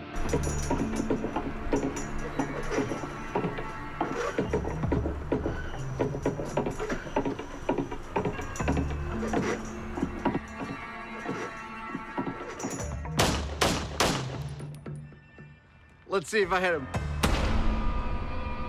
Adam acoustically and intuitively tuned in to his target's tread and took him out. Oh, looks like you got him. No way. Oh, no, I'm sorry. Or not. No, that was there before. That was from that? this, yes. Oh. Adam missed. You survived this time, savage. And you'll notice that he clustered 3 of his shots in one small area. I'm not so sure that's the best approach. If I were doing this, which I'm about to, I'm ready. I think I'd be inclined to do a sweep across an area to try and bracket in the sound, because we can hear the sounds, but pinpointing it, not so much.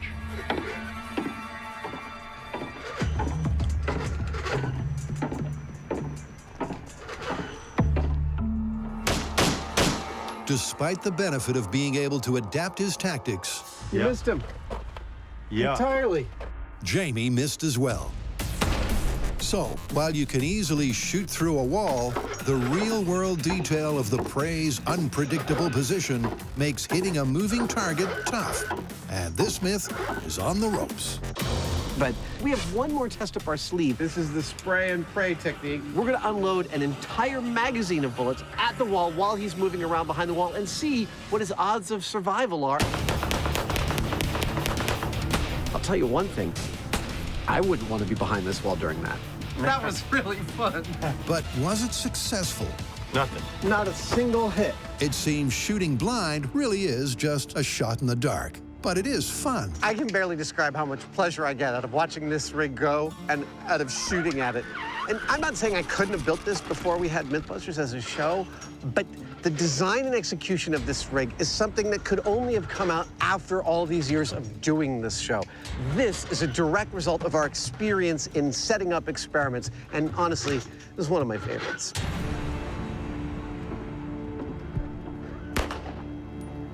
Up next is the Hyneman. And once again, learning from Adam's failed technique, he opts to pause between each round, relocate the target, and fire. But will this distinctly deliberate method pay dividends? I was pretty sure that I could at least get 1 round into our target. Hey, it looks like you might have gotten 1 hit. Yes, 1 hit in the elbow. And, well, I did, but only 1. I winged him. You winged him. Turns out being behind a wall Very safe bet, even if the wall is quite porous. Following the sound of somebody's footsteps and trying to use that for targeting information, it's not really a very solid technique.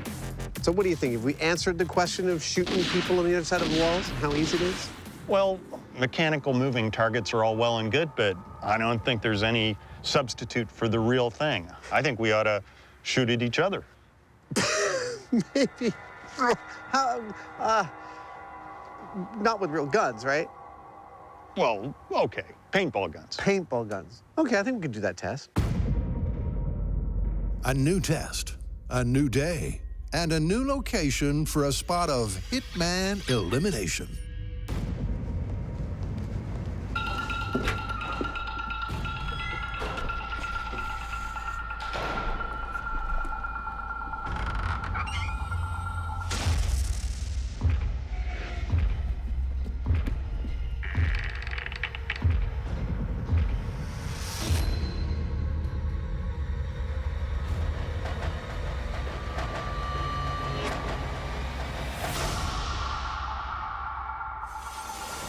Morning.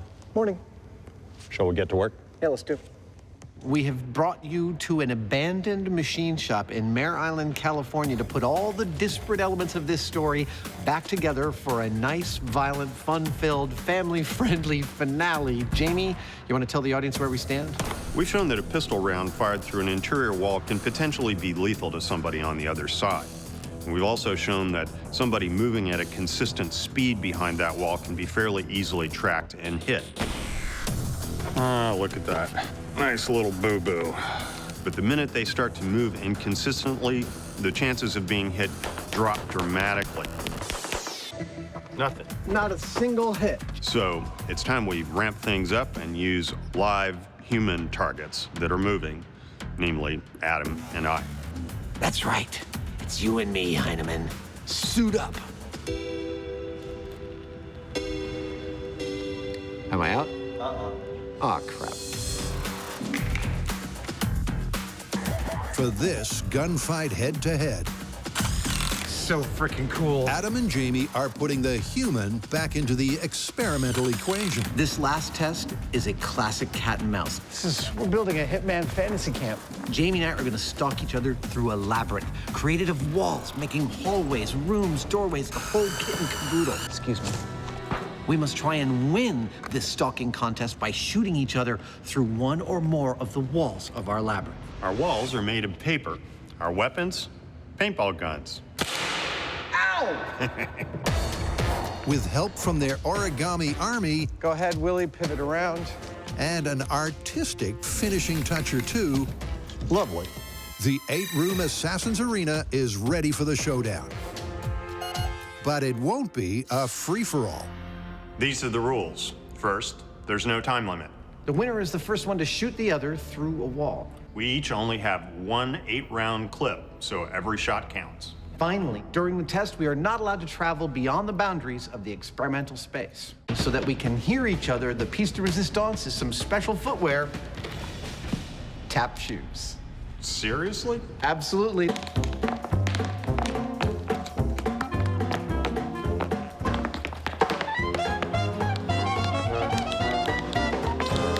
Oh, I've never worn those before. That is the first fact about Jamie I've ever heard that does not surprise me. And with the rules laid down, Adam and Jamie are all set for a hitman hunt.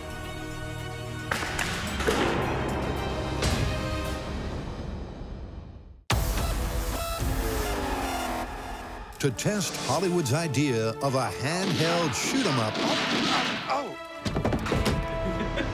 the Mythbusters need bullets, a helping hand, it's perfect, and dry experimental conditions. Doesn't rain all week, and then when we go out to shoot, it's raining. So let me introduce you to a little bit of how Mythbusters conducts a shoot in the pouring rain. And we've actually set up 400 square feet of tent city here in the middle of our muddy field. Right there is our high-speed camera op. That's an expensive laptop and our $100,000 high-speed camera. The important cables are running up through the rafters. There is where Jamie and I will be standing behind the blast chamber shields. That's our experimental setup. Hopefully, it's dry enough to actually get this experiment off. So if you hold bullets in a fire, they're going to take a lot longer than 2 seconds to go off. 10 seconds. 10 seconds. But at this point, we haven't established what exactly they'll do when they do go off. And in the movie, the bullets are shown to be lethal. So that's what we've got to test now. Mythbusters during the monsoon season. Despite the deluge, the team has a handle on the situation and is all set to fire up. For this test, we've got a single bullet mounted on the hand right here, and I'm going to have a single flame coming out of this tiny copper tube. Let's try it quickly. When I pull on a cord, the flame will swing in, and we'll set off the bullet. That's it. You're right on the bullet. You're right on the bullet. This time, the round is live. Come on, bullet. Come on, bullet. With primer, powder, and projectile intact. Ah, it just blew out. This program is rated frust. Frustrating. In theory, they'll use the high-speed camera to capture the bullet's speed. You're good. Still lit, still lit. Oh, it just blew out. In practice, that's not happening. Just goes to show, best laid plans of mice and men are often screwed up by the rain. The wind and damp conditions are raining on their bullet-firing parade. Come on. We brought heat to the party. It's time for you to do your part. Oh, come on! That's amazing. It's right on the cap. I know. Come on, bullet. We're now up to like the 3-minute mark. Yeah, it's starting to burn the glove. So it turns out our tiny little flame wasn't concentrated enough. The torch head we're going to use this time is called a pencil torch, and that means that it literally has a point on it that's similar to a pencil point. Jamie, you're good to light it. And I'm going to aim that right at the cap, and I think that'll get us where we need to go. There it is.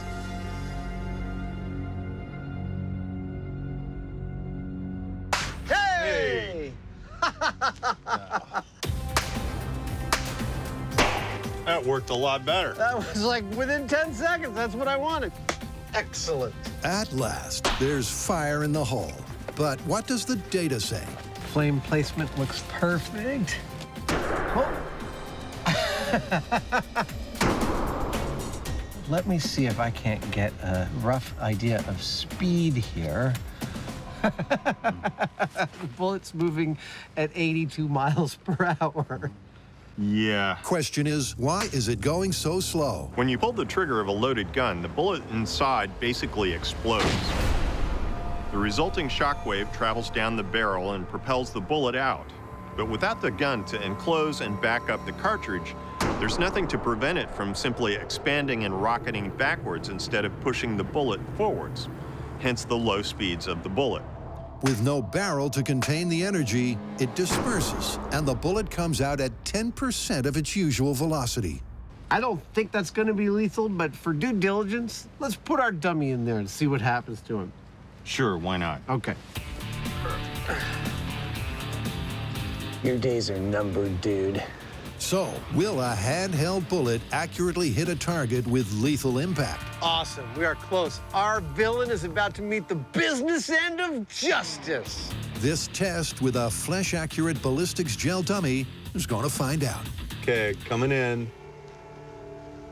That's it. It's on. I can hear it going.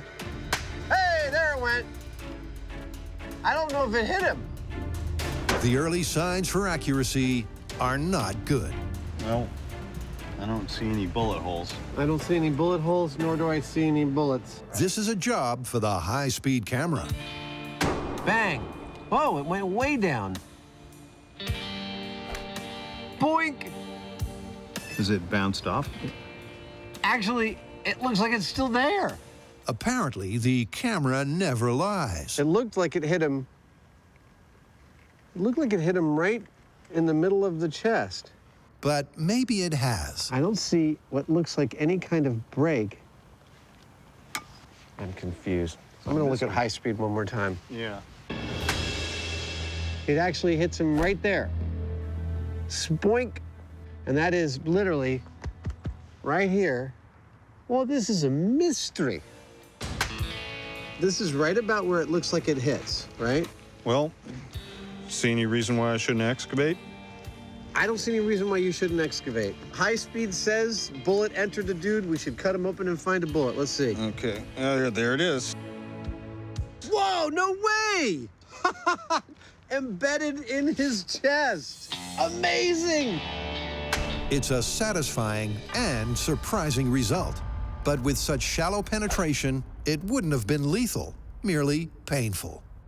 I have to admit, I am totally astonished. This bullet, which I thought was gonna bounce off him like a rubber ball, ended up embedded an inch into his chest. If only our hero could hold his burning, fleshy hand in a fire until it melted and kept that pressure on, well, he might have just injured the villain. That is awesome. All right, let's count down the components of this story. Bullets going off in a fire in 2 seconds or less? Busted. Okay, what about the lethality or danger of those bullets after that? Well, that is where it starts to get a little interesting. But no, it's still busted. It's still totally busted. Dude, what are you doing? I think I have an idea how to make all of these bullets go off. No way, serious? Yeah, you might want to clear out. Okay, I'll turn this guy to be your target. There you go. I'll get behind the blast chamber shield. Okay. Awesome. I'm not sure what Jamie's doing, but he's got some cockamamie plan for getting all 4 of those bullets to go off at once. I really hope it works. Don't feel like we're done until we've replicated the exact thing we saw in the movie. Last thing.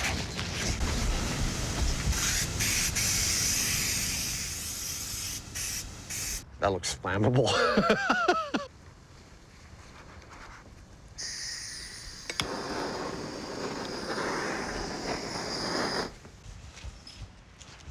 Okay, here we go. Count it in. 3, 2, 1, go. There it is! Dude, that looks like it's working a treat. I want to hear 4 bullets go off.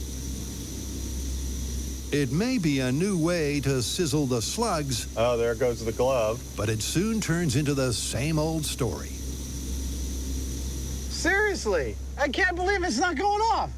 I mean, yes, bullets can go off if you put them in fire, but this whole thing about having somebody put their hand in a fire and, I mean, come on. Oh, there goes one. That was one. And now the hand just went, the hand's just extinguished itself. Well, the hand burned exactly the way I wanted it to. It stayed alight in a very aggressive flame for several minutes. Unfortunately, only one of the bullets went off after quite a while, which says a lot about what happened in the movie. I mean, if it didn't do it here, with all of that fire for so long, I don't see how it could have done it the way that they showed it.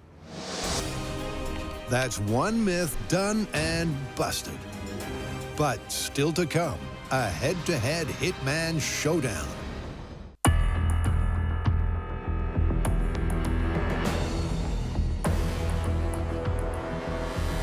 It's showtime.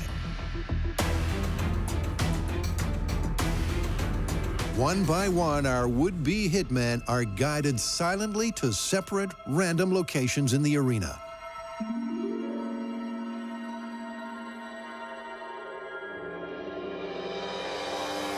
Can a Hollywood hitman, gentlemen, really locate and liquidate a wall-hidden target? Are you ready? With supernatural-like acoustic ability and intuition. In 3, 2, 1, go. It's a stalk to the death to find out.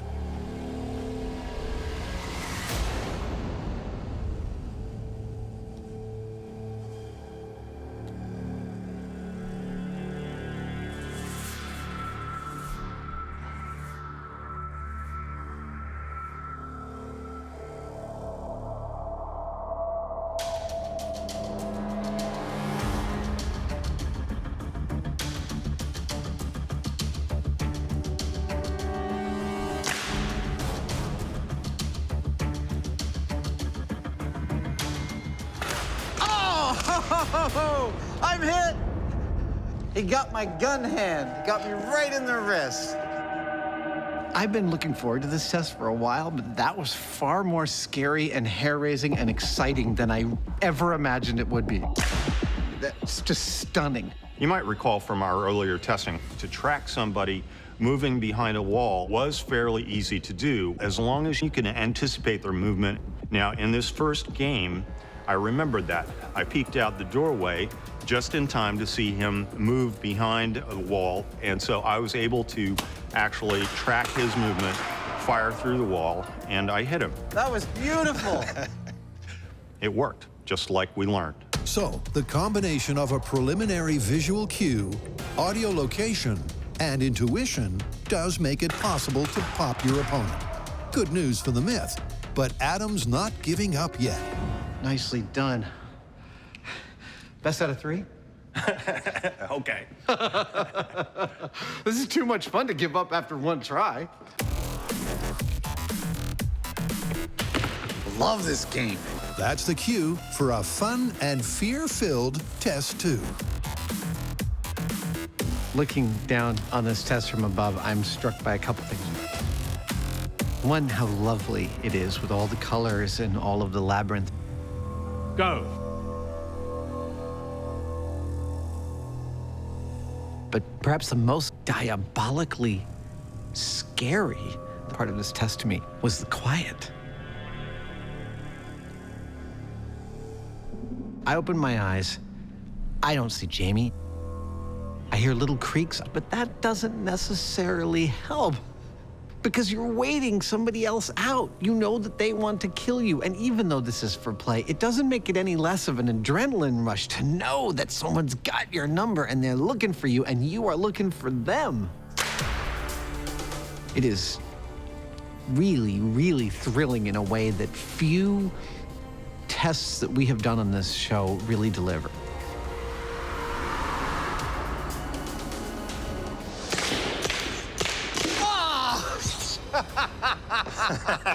I'm hit. I'm hit. I'm hit in the leg. This whole test came together quite beautifully. Oh, that was scary as hell. Because in our earlier mechanical testing, we found only one technique that was effective. He got me right in the knee. That is a totally incapacitating hit. Well, you know, that's my personal style. You know, it sends a message. But here, with real human subjects, I found I had to put all of those techniques together. I used a little bit of sound to roughly locate where they were at. Once I did get any kind of hint of how they were moving, I tracked them, and then I sprayed. And putting all of those techniques together allowed me to win. You've nailed it. I'm dead 2 out of 2. I'd say you are the absolute winner, sir. Congratulations. Thank you. That was an awesome contest. Well, it would seem that, just like the rest of the world, it is very difficult for me to get a bead on James Franklin Hyneman. He seems to be a fan of shooting people in the joints. Maybe that's from when he used to be a loan shark. I don't know. But I couldn't hit him once. How do you want to call it? I gotta say, I'm surprised, but I think the hitmen are onto something. Shooting through walls has far more efficacy than I began this myth believing. Yeah, I agree. Interior walls don't offer much protection, do they? No, they're far more porous than anyone thought. Let's get out of here. You coming? Sure. Oh, yeah.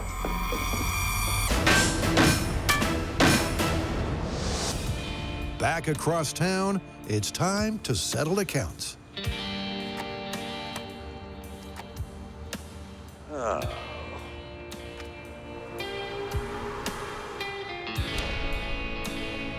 You're going? Shooting through walls confirmed. Shoot 'em up? Busted. See you on the next bounce, boys. I don't trust that guy. Neither do I. Let's get inside.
Machine gun, nice.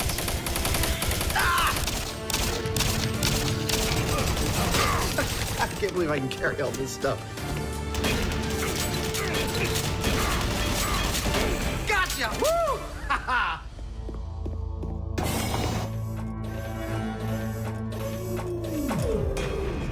What? Game over. No! Welcome to the Mythbusters video game special. Nice one, Hyneman. Let's do it.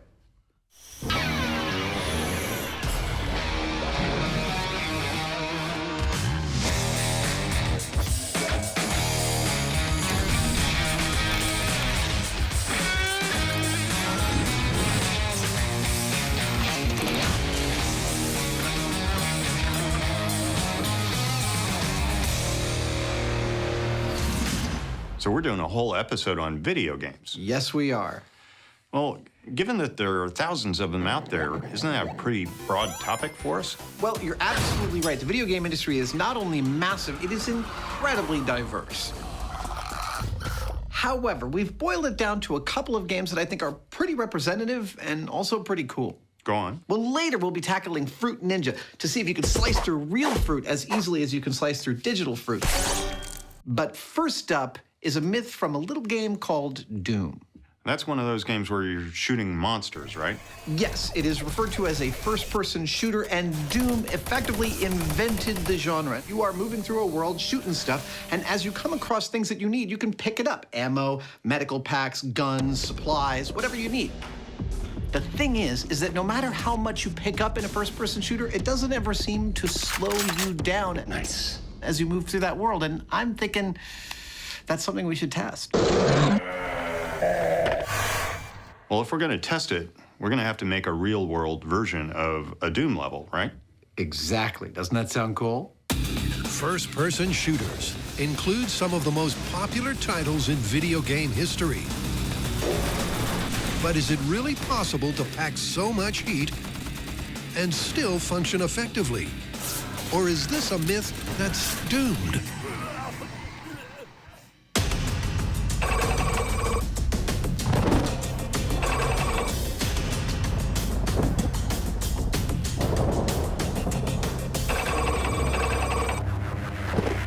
We want to create a Doom video game level in meat space, that is, the real world. And in Doom, you're always running around in, effectively, a military-industrial complex. So we've come to, get this, a military-industrial complex.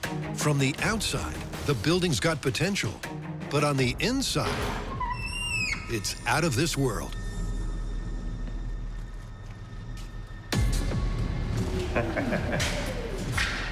This is going to be perfect. This place is amazing. Nice. The building that we found is absolutely perfect in every way for conducting this experiment. You think we need a Geiger counter in here? It's a military facility, which means there's reinforced concrete. The doctor will be right with you. Oh my gosh.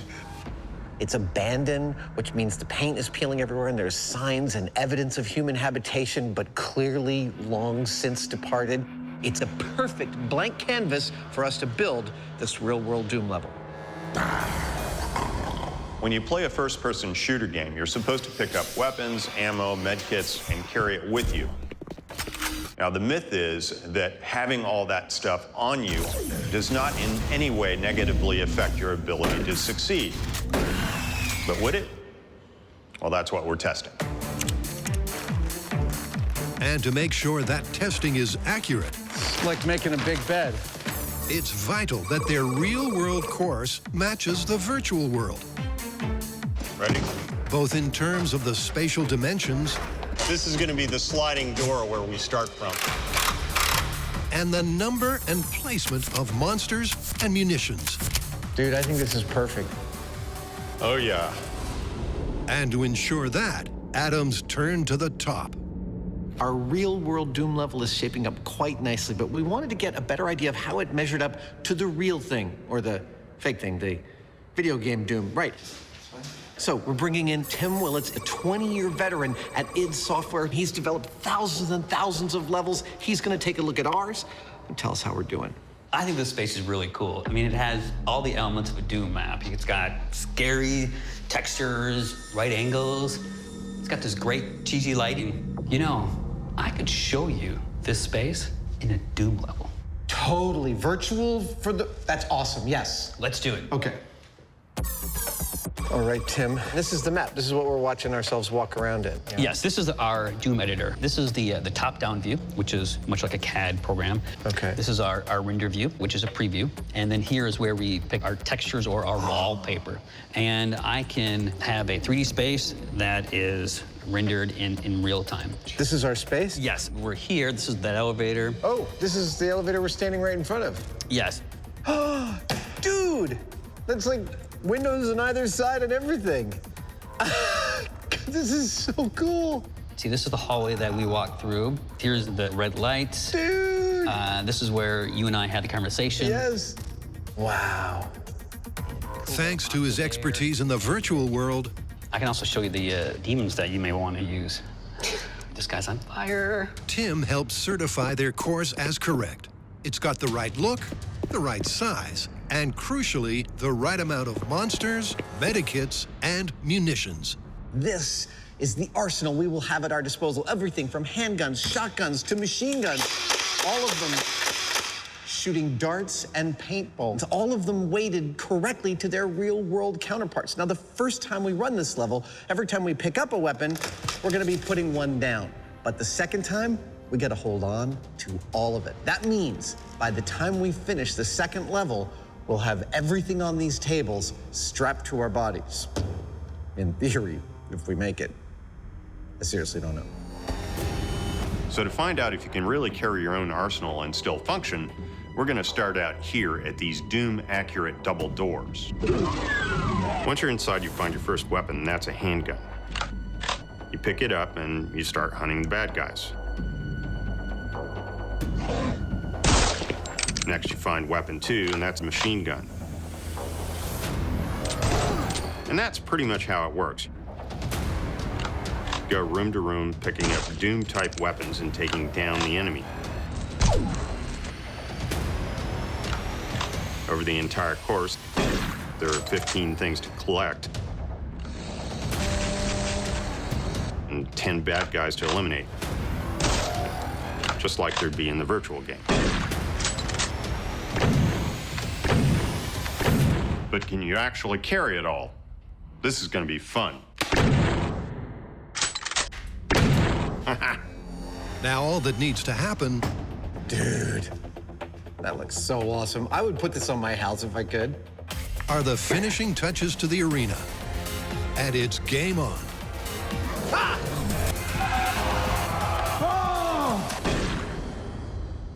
Before we cash and carry, what else is going on? Fruit Ninja! Wah-wah-wah! Even I've heard of that one. What about it? Well, this one falls into the category of, is it possible in real life? Go on. Well, is it possible to slice fruit as easily as the game would suggest? Tons of people tried out online with some mixed results. You all right? I'm good, dude. You are straight bleeding. I think we should give it a go. Fruit salad, here we come. Shing, shing.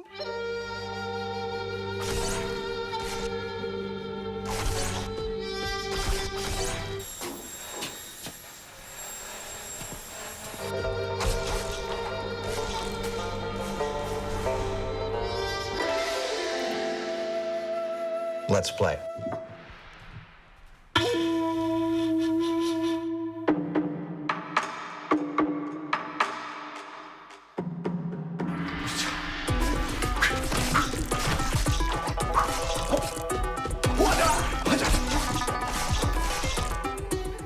This is Fruit Ninja, one of my all-time favorite games. Yes! And the goal of the game is simple. Using a samurai sword, you slash fruit that is arcing into view in front of you. 5-fruit combo. Oh, you can play it on your phone or your tablet or a motion sensing console like this. Oh, missed the coconut. Oh. But I add a wrinkle to make it more entertaining. I use a real wooden practice sword called a boken. This is from my personal collection. Oh, man, if I ever meet some fruit in an alley, its ass is mine. But is slicing fruit with a lethally sharp sword as easy in real life as it is in this game? But how to test just that? Well, Adam begins by establishing a virtual world benchmark over 3 60-second time trials. I hope someone sees this and puts me in a samurai movie. And Jamie, standing well clear, gets his geek on. While Adam is slashing the air around him like a crazed maniac. I'm more interested in the motion detection technology because it's pretty cool. Inside the console, there's a combination of cameras, infrared projectors, and depth sensors that work together to turn your physical movements into digital consequences. They basically map your moving body and the space around you at a rate of 30 times per second. The integrated software then turns that constantly evolving information into a virtual avatar, which in this case has deadly consequences for fruit. Yeah. See what I mean? Adam is a veritable whirling dervish of digital destruction. And when done, with the combination bonus points subtracted, his average number of fruit hits is almost exactly 100 per minute. But when Adam faces off against the real thing, will that score cut it?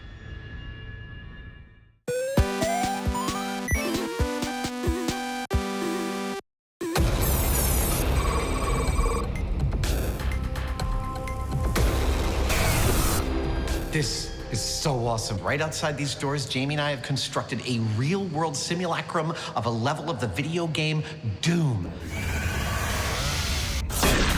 With weapons, ammo, health, and monsters. Jamie and I will have to move through that labyrinth, killing all the monsters, getting to the end, and timing ourselves. For time is going to be one of the critical metrics by which we compare reality to video game reality. They're testing the myth that your avatar can carry an array of artillery. All right, monsters, you guys feeling ready? And continue to take out opponents with the same lethal efficiency and speed. When I say go, I want you to retreat to your position, and then when you see Jamie, try and kill him. You might notice that some of our zombies are armed with wrenches, not guns. These are special wrenches, which I actually built back in the shop. They're basically a polyurethane foam poured into a silicone mold with a piece of aluminum to keep it stiff. How many people think of mold making as such an active sport? Coming out to play, little wrench. Painted in Doom colors, what you end up with is something that looks like a wrench. Oh, I love pulling masking off. It's like Christmas, but it's totally safe when you hit someone in the head with it. Whenever you see someone swinging a wrench in a movie, it's probably one of these so that when they hit someone in the face, they don't actually hurt them. Isn't that cool? Will any of our monsters get to use their wrenches on Jamie? That's the next question. Well, it's time to find out, because right now, it's Jamie's control. For this first test, every time I see a new weapon, I put the one I'm carrying down, pick up that weapon, and proceed. Now, I have no idea where my enemies are. That says it's going to be tricky.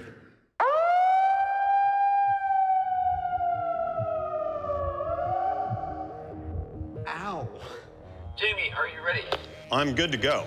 Okay. Commence the test in 3, 2, 1, go. Okay, so with Jamie in our Doom area, it's worth me clarifying a couple of things for science. First, the weapons we are using are props which fire darts and not bullets. But crucially, we've strapped lead weights to them so their mass exactly matches that of the real thing.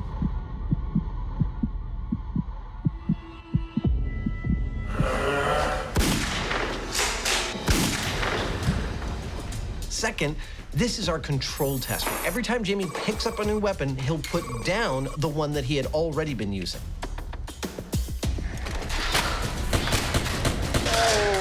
It's 2 down. I think I'm home free. We'll do the keep and carry everything test once our controls are done. Finally, the data. When we come to call this myth, our crucial metric is going to be time. How long does it take us to complete the Doom course when we're carrying every weapon versus carrying one weapon at a time? And talking of time, what quickly becomes apparent is that this is not just a sprint. Nice. That was a bona fide kill right in front of us. With the monsters hidden randomly, Jamie can't simply run from station to station.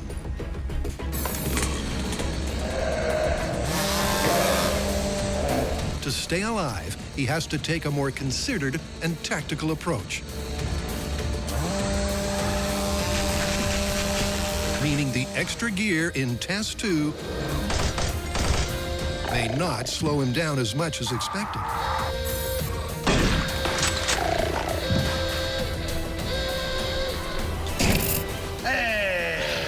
How was that? That was fun. I'm shooting guys around corners. I'm like Rambo. How long do you think it took? Don't look. Oh, I have no idea. What, 5 minutes? Actually, you're pretty close. Just under 6 minutes. Yeah, that's great. It's actually pretty exhilarating. I'd pay good money to go do that. Now, just like in a video game, you know you're not actually gonna die. But in this case, the facility here is actually really spooky, for one thing. And then not knowing where or when one of these guys is gonna jump out at you, it kind of gets your blood going. It's pretty cool. Now it is my turn to go through this level, but of course, I'm just not gonna do it in street clothes. I'm gonna do it in costume. Let's kill some monsters. Oh, it was actually loaded. Like the Hyneman, Monsters, are you ready? Adam starts with his one weapon at a time control. 3, 2, 1. Adam, you're off.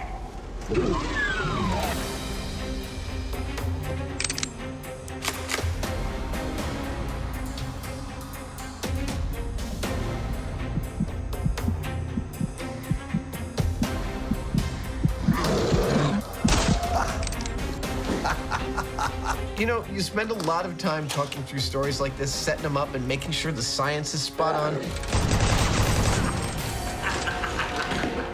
And then you're in the middle of it, and you're like, there are dudes walking towards me.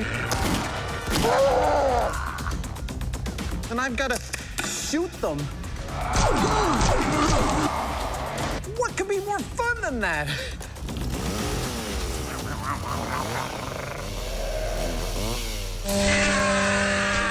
You can hear the chainsaw spraying flesh and blood all over the walls. It's horrible.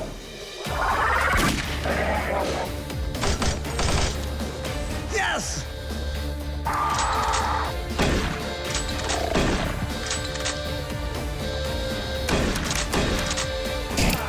Woo! That was fun! You're alive. Dude! 5 minutes, 38 seconds.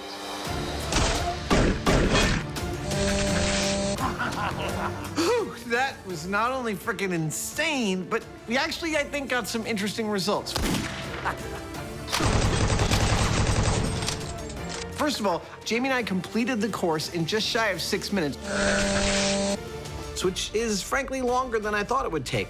I was shocked, however, that there is so much tactical gameplay involved that we both took it slow and steady.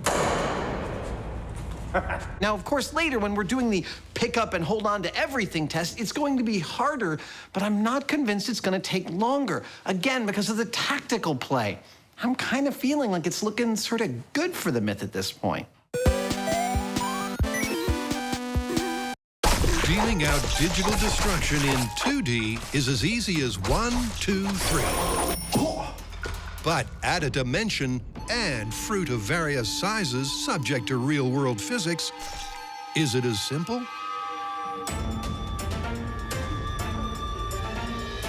To find out, the Mythbusters abandon M5 for an abandoned warehouse. This is a sparring program. Actually, this is just an open space in which we've constructed our version of the Fruit Ninja video game. Note the plastic on the floor, which we will use to contain our fruit carnage, and the small tower on top of which will be our Fruit Ninja, so that we can safely throw up fruit from underneath without being decapitated. Now, one of the key aspects of the virtual game, Fruit Ninja, is that the fruit is reaching the top of its arc right in front of you.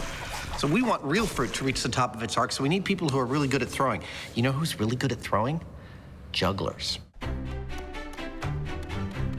Our jugglers today come courtesy of San Francisco's own Circus Center. They are all experts at the art of non-lethal objects flying through the air. Their names in order are Erica, Nicholas, and Audrey. In the virtual game, the fruit is pitched to perfection.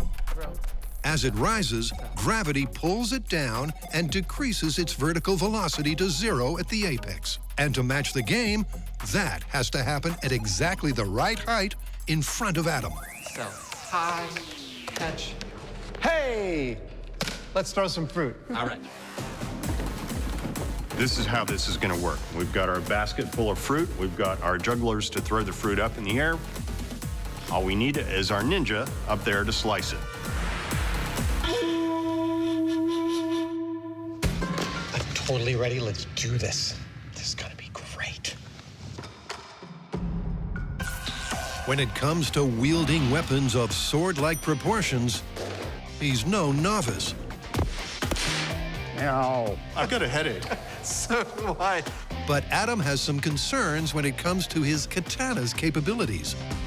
I'm not that worried about the blade of my sword making it through most of the fruit. I am, however, worried about this guy. I'm not even sure the blade can make it through a coconut, but it's such a central part of Fruit Ninja. I kind of want to try ahead of time just to see.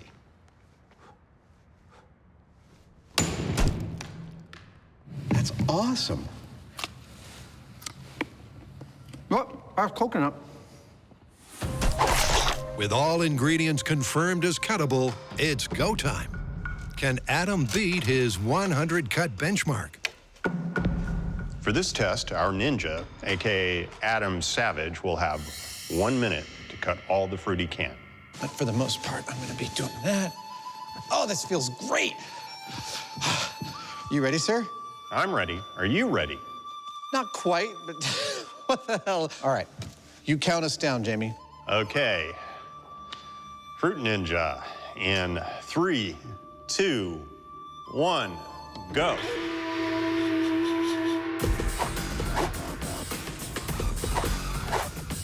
Right from the get-go, it's clear that compared to the game, Adam, a trained swordsman, is having more difficulty making contact. Oh my gosh, I'm missing everything. The fruit seems to be moving much faster than the virtual equivalent. Yes! Oh! But once he gets his range, he starts to make an impact on the scoreboard. Yes! Pineapple! Tomato! Oh, yeah! 30 seconds. 30 seconds already? This is too much fun. Too close to me. Oh. Quick! Oh, a whole thing of bananas. 3, 2, 1. Oh! Woo! That was perhaps more fun than should be allowed. I think my scoring was pretty poor on that. You got a few pieces of fruit. I cut a piece of a few pieces. Yes! It is such a crazy experience standing on top of this elaborate platform with the 3 jugglers. Oh, yeah. Hurling fruit into my sphere of influence, only to try and catch it with the edge of my sword. And the satisfaction when my blade actually does catch the fruit, cleaves it in two. It's so much more satisfying than actually playing the game Pineapple on a screen. I mean, it doesn't even compare. With the test complete, the chopped fruit is collected and counted. Oh, look at that. Perfectly in half. to reveal a disappointing score of 30. I am literally eating the fruit of my labor. So our ninja, AKA Adam, sliced 30 of the 100 or so pieces of fruit, which is way lower than he got on the virtual game. But in his defense, the jugglers were off on two fronts. More fruit, more fruit. First, they didn't throw fruit at a fast enough rate, meaning getting a really good score was impossible. And second, they threw some fruit so close to him that it was too difficult to cut. Too close to me. So they're resetting a little further back to make it easier for him to hit the perfect apex, right in Adam's zone. But will it be enough to triple his score? I have my doubts. Grapefruit.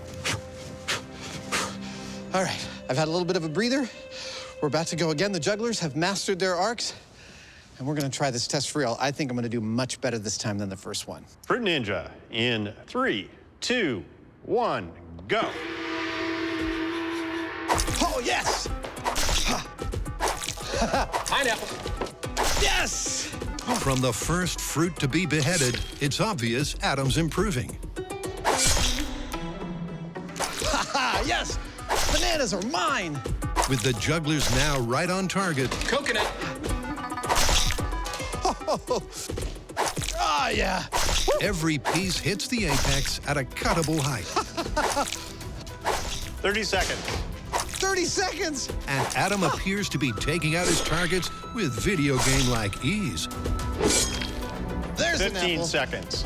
But as the clock counts down and concentration and stamina flags, his hit rate slows. Meaning the result is up in the air.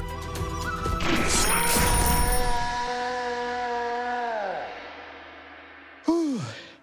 That is cool. So I'm noticing three things that are quite different between virtual Fruit Ninja and real-life Fruit Ninja, our version. First and foremost is that it's harder than I thought to hit fruit flying through the air. Second is that the fruit is much smaller in real life.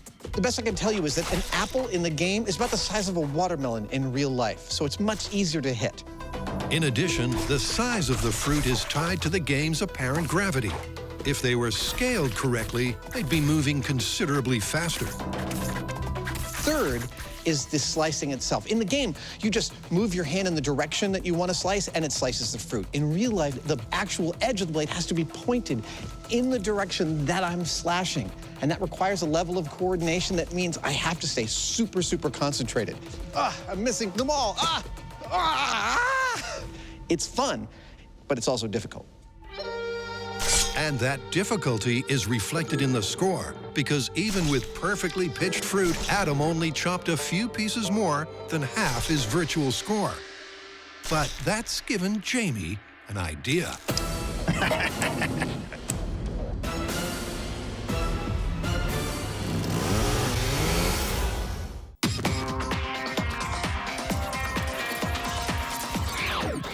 With an annual turnover of $100 billion, game over. What?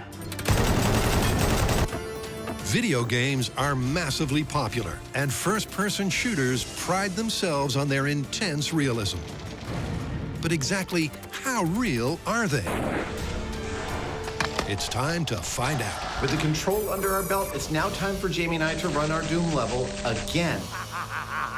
This time, though, instead of putting down weapons when we find a new one, we are keeping everything. Got ammo. The question is, will it take us radically longer? Will we die? Frankly, we don't know. What we do know is that there's a lot to lug. Along with 2 ammo boxes and 3 medical kits, there's 9 Doom-approved weapons, which, when combined, have a total payload of 80 pounds. Will that be more than a match for the Mythbusters? Well, first up, it's Jamie, whose control run took 5:53. Oh, that's awful.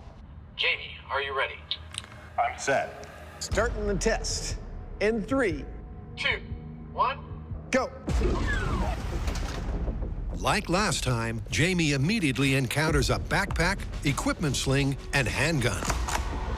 Where are you? But unlike last time,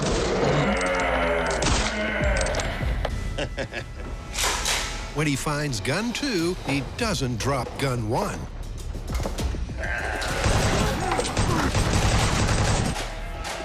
Don't mess with me. I wonder if he's going to carry the ammo in his backpack. Knowing Jamie, he might connect up all the slings on the weapons and just drag them behind him. So you might be thinking that carrying 80 pounds of gear would definitely slow you down. But I want to point out there's 2 wrinkles to this story. First, we've set up a test that requires tactical gameplay, which means there's not much rushing in the first place. Next. And second, there's adrenaline.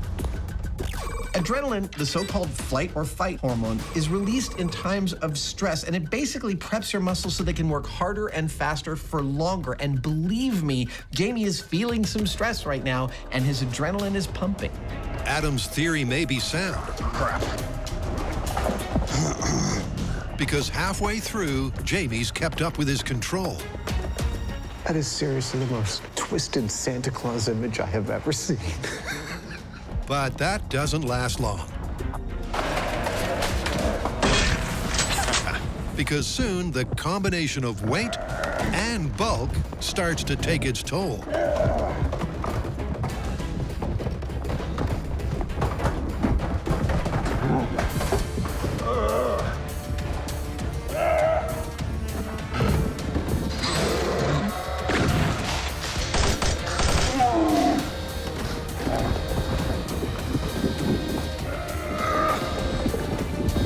This is getting to be absurd. He gets in such a tangle that the final ammo box gets kicked to completion to reveal a duration that's double.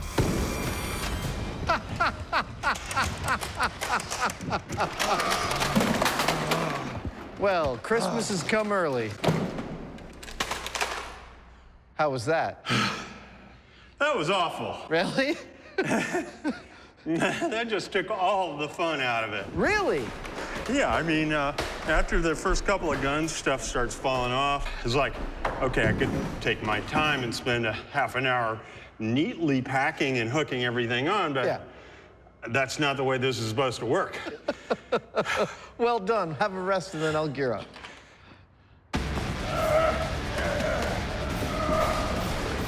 I got good news and I got bad news. The good news is Jamie made it through the level alive and gathered all the weapons. The bad news, it took him more than twice as long as his first run to make it through. That's pretty definitive that the video reality is not equivalent to reality. But now it's time for me to go through the Doom level, picking up everything. And I know Jamie said that it removed the entire fun quotient, but frankly, I think I might be better at distributing the load than he was. He was just carrying everything like a bag of groceries. Can't wait. Here we go. Ow!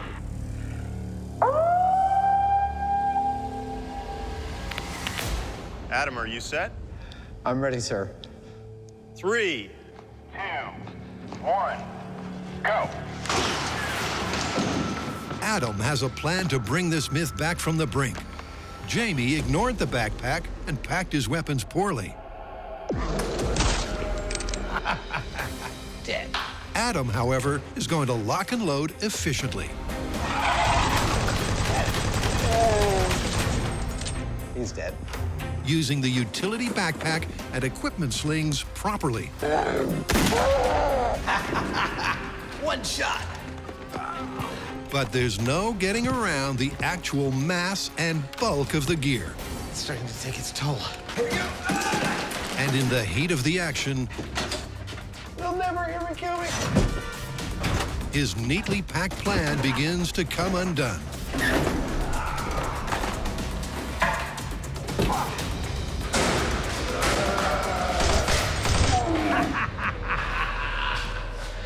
Oh, crap, another ammo case. This killed me. As he slows to a painful-to-watch crawl.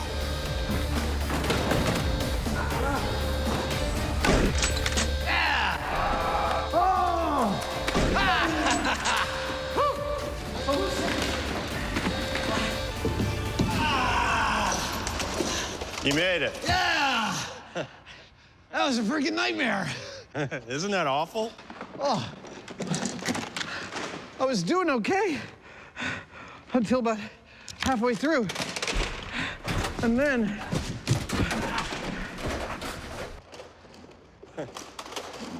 And then I just couldn't strap anything else to my body. I'm just gonna take a nap right here. So, I made it through the level alive, defeating 10 zombies and carrying all my weapons out the final door. I made it also faster than Jamie did. 10 minutes and 17 seconds. Yeah, in your face, Hyneman. Age before beauty. Wait a minute. Never mind. In the video version of the game, all this extra equipment is supposed to help you progress through the game and succeed. The reality, however, is quite the opposite, because the more of it you got, the more encumbered you were, the less agile and the easier a mark for the bad guys. Yep, the video game makes it look so easy. But a side-by-side comparison shows that, in reality, it's anything but. But all is not lost. Now, based on Jamie's and my performance, it would seem that the myth is busted. But while we are in reasonable shape, we're nowhere near close to that dude that you are controlling when you play Doom. That's where this guy comes in. Ladies and gentlemen, let me introduce you to Brendan Shaw. He is a UFC heavyweight contender, and at 6'4", 245 pounds, and an expert in many martial arts. He is in every way equivalent to the dude you are controlling when you play Doom. We're gonna run him through this level, and then we'll make that call. As Adam has comically concluded, Oh my gosh, I'm missing everything. mastering the 3 dimensions of real-world flying fruit is not nearly as simple as the game would have us believe. The fruit in the game is larger and floats in the air for longer, meaning the numbers just don't add up. But Jamie's not done yet. Samurais and ninjas and swords and things like that, they're fine, but they're a little passé. Jamie's gearing up for something you should not try at home. He's following the Mythbusters mantra that if it's worth doing, it's worth overdoing. Welcome to Fruit Chainsaw.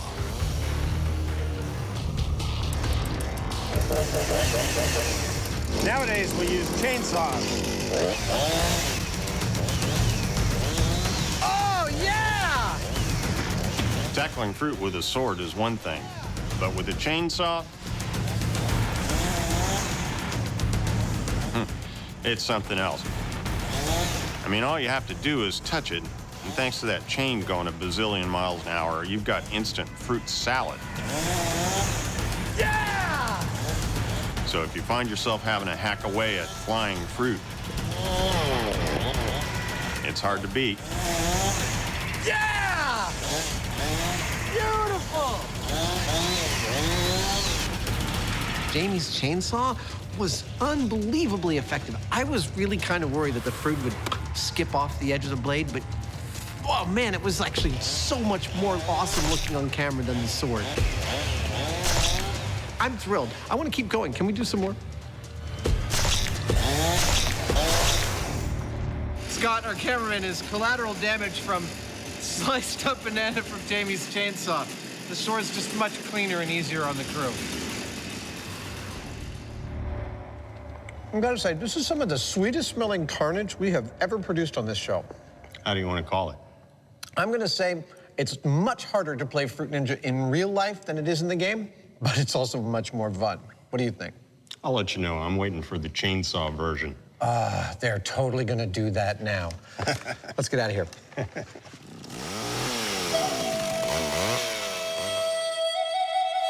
It may be game over for the false physics of Fruit Ninja, but coming up, the denizens of the Doom Dungeon... Brendan, are you ready? Let's do this. ...face a more accurate avatar. Oh, right in the face. Cue our real-life video game superhero. Right in the moneymaker. We're gonna pause for a second in our slicing and dicing, because if you don't mind, there's something I'd like to cover. Sure. When do you think the first computer games were played? They had digital computing around the time of the Second World War. Yeah, didn't you work with the British codebreakers on that? And shortly after that, they had to be starting to play games with them. In fact, you're totally correct. The first computer games came about in the 1950s, just after the advent of the first computers on machines that could handle about 200 computations per second. Video games as we know it really blew up in the 70s after games like Pong, and kids today play at a completely different level on machines that manage a mind-boggling 2 trillion with a T operations per second. So basically, you're talking about 20 million times what the Apollo mission had to get to the moon. The Eagle has landed. Exactly. Just to make life hell for some digital fruit. Yes, isn't that awesome? Technology, man. Back to our regularly scheduled programming.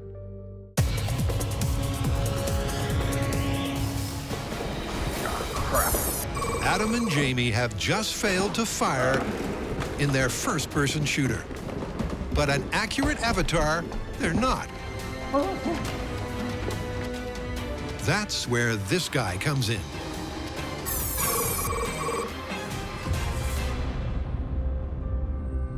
This is the moment of truth.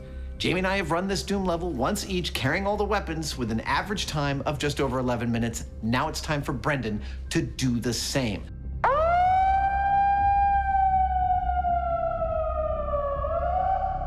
Brendan, are you ready? Yes, sir. I'm ready. Let's do this. 3, 2, 1, go. Like Adam and Jamie, Brendan starts with the one weapon at a time test, Let's do this. which he tears up. Yeah! Oh, right in the face. Got him. Boom!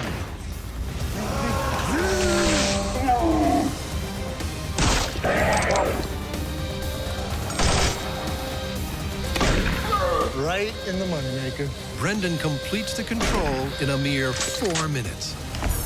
Good job. Thanks, sir. But how will this ultimate fighter fare when he has to collect and carry? Brendan, are you ready? Yes, sir. Let's do this.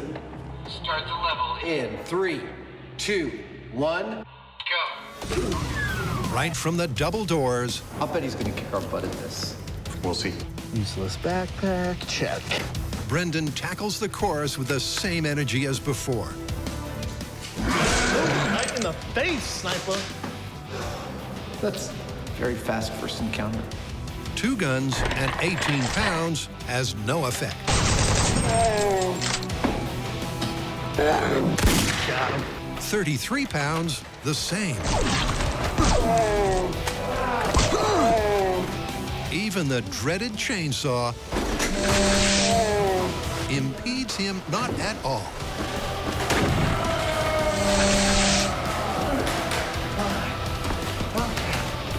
And while he's groaning like there's no tomorrow, I'm not sure whether that's the bad guys or Brendan. It's almost as much fun to listen to as being part of the actual level. he's so fast that before the guys know it, Yes, sir. Dude, Yeah. that was magnificent. Man. I didn't, you know what? I forgot to use the backpack. I just carried all this stuff. It's choking me a tad. I'm not gonna lie to you guys. Absolutely. I'm not gonna lie to you. It's snug. Oh my gosh, you beat us carrying everything when we didn't have to carry stuff. It's amazing what a little bit of adrenaline do you when you got zombies chasing you. it's a stunning result. Because even loaded down with 9 weapons, 3 medikits, and 2 ammo boxes, Brendan's time was not slowed in the slightest. This is awesome. Once again, the numbers tell a very different story than I suspected we were going to tell. When Brendan went through, carrying everything, Yes, sir. he came in at just over 4 freaking minutes. And given that he fits the exact profile of the dude you are playing when you play Doom, I have to conclude that carrying all the weaponry is actually plausible.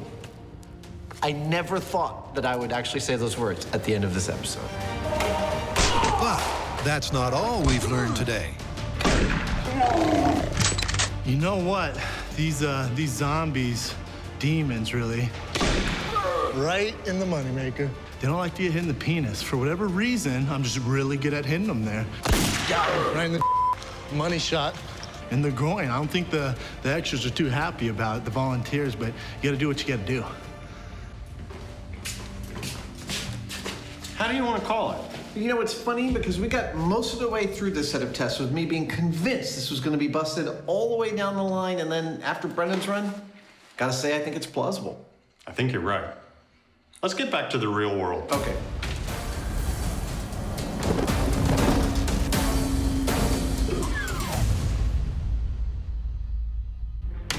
It's game over, but Adam's not done yet.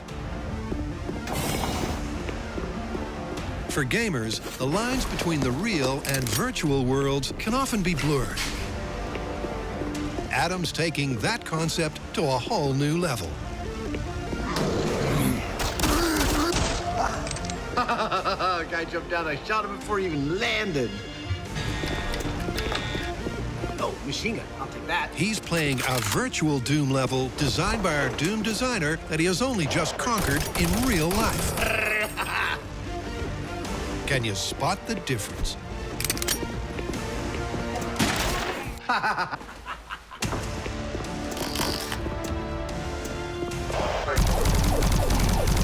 Yes!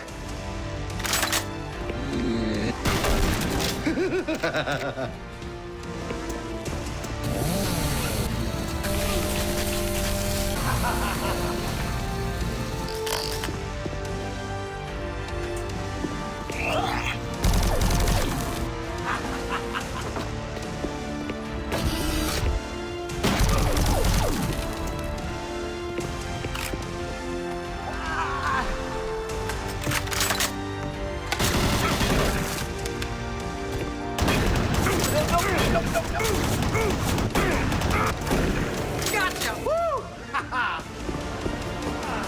Woo! That was fun!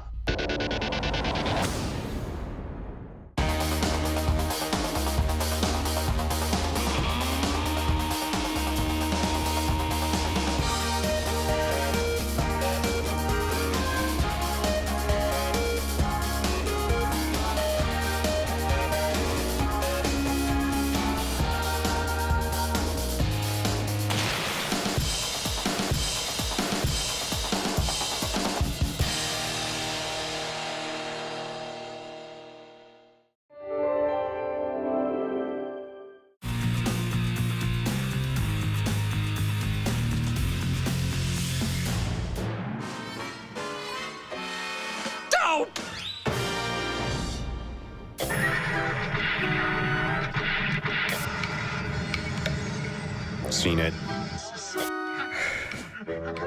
Definitely no.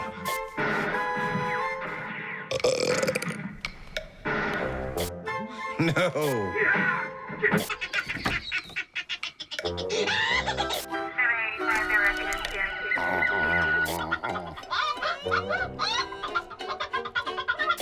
No. Nope. Boring. So many channels, nothing's on. Welcome to Mythcrackers. Oh.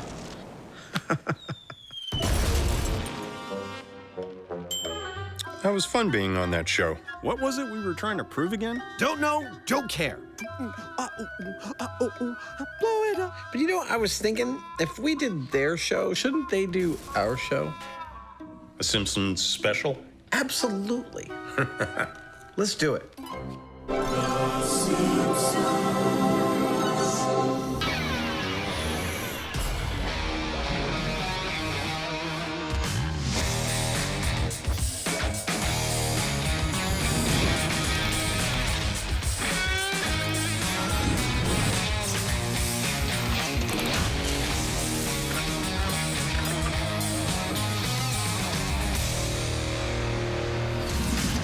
Hi. Hey.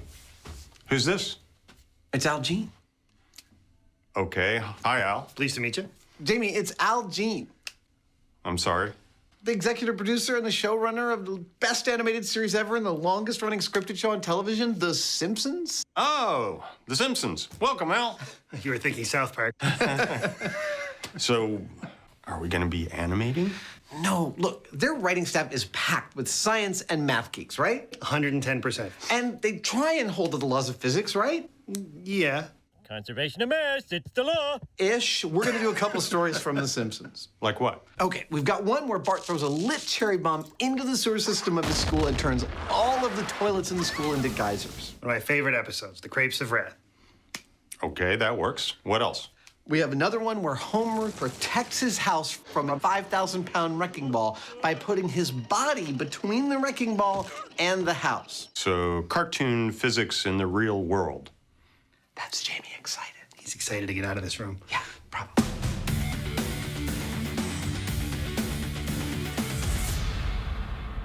Now, it is one thing to look at physics from the movie world and see how realistic they are in the real world. It's another entirely to try that with a cartoon. And in investigating Homer versus the wrecking ball, Jamie's tackling the wrecking ball, and I've got to build a full-size Homer with all the same dimensions, body mass, and water content as if Homer was a real person. Yep, to determine the kinetic energy implications of Homer's heroic intervention, the size and mass of the key animated elements have to be accurately translated from Springfield to the real world. So, Al, we really strive to be as accurate as possible on this show. So I'm hoping you can supply us with some real-world dimensions of Homer. Lights. How tall is he? Well, you have to be really accurate. He's 5'11", and that's what the animators always use. What about his shoe size? 11.5. Those are almost exactly my dimensions. Well, the good news for you is you have less stomach and more hair. Speaking of his stomach, how much does Homer actually weigh? Well, about 240, but we think 239 is funnier, so 239.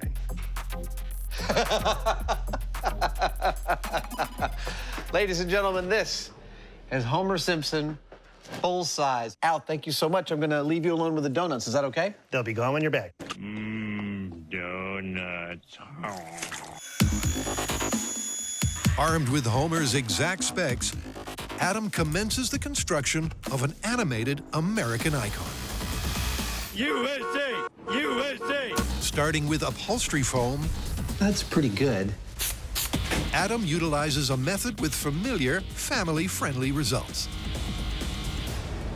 This technique that I'm using of gluing an open cell urethane foam to itself is referred to as additive foam building. Because instead of like casting and mold making in flexible foam, I'm physically building the parts that I need out of sheet foam. What you might not know, this is how all your Muppets were made. Yep. Same technique. There we go. Do I look like Homer at all? Hi.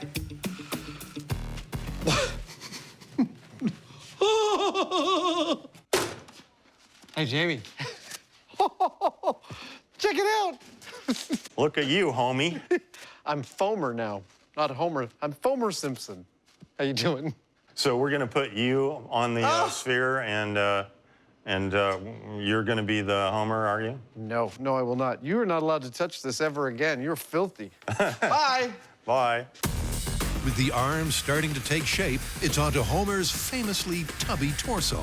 This kind of work, it brings me right back to this sense memory of being in the mid-90s working in commercial special effects. It was just like this. Super short timelines, tight budgets, and when we needed something carved out of foam, we didn't have time to find someone who was an expert in foam carving. We just had to figure that stuff out for ourselves, job by job, piece by piece. It's been 20 years and I'm still doing the same thing. 1, 2, 3, 4, and 5. Doesn't look like much, but that's going to be Homer soon. A series of cylindrical discs glued together form the tapered shape. Yeah!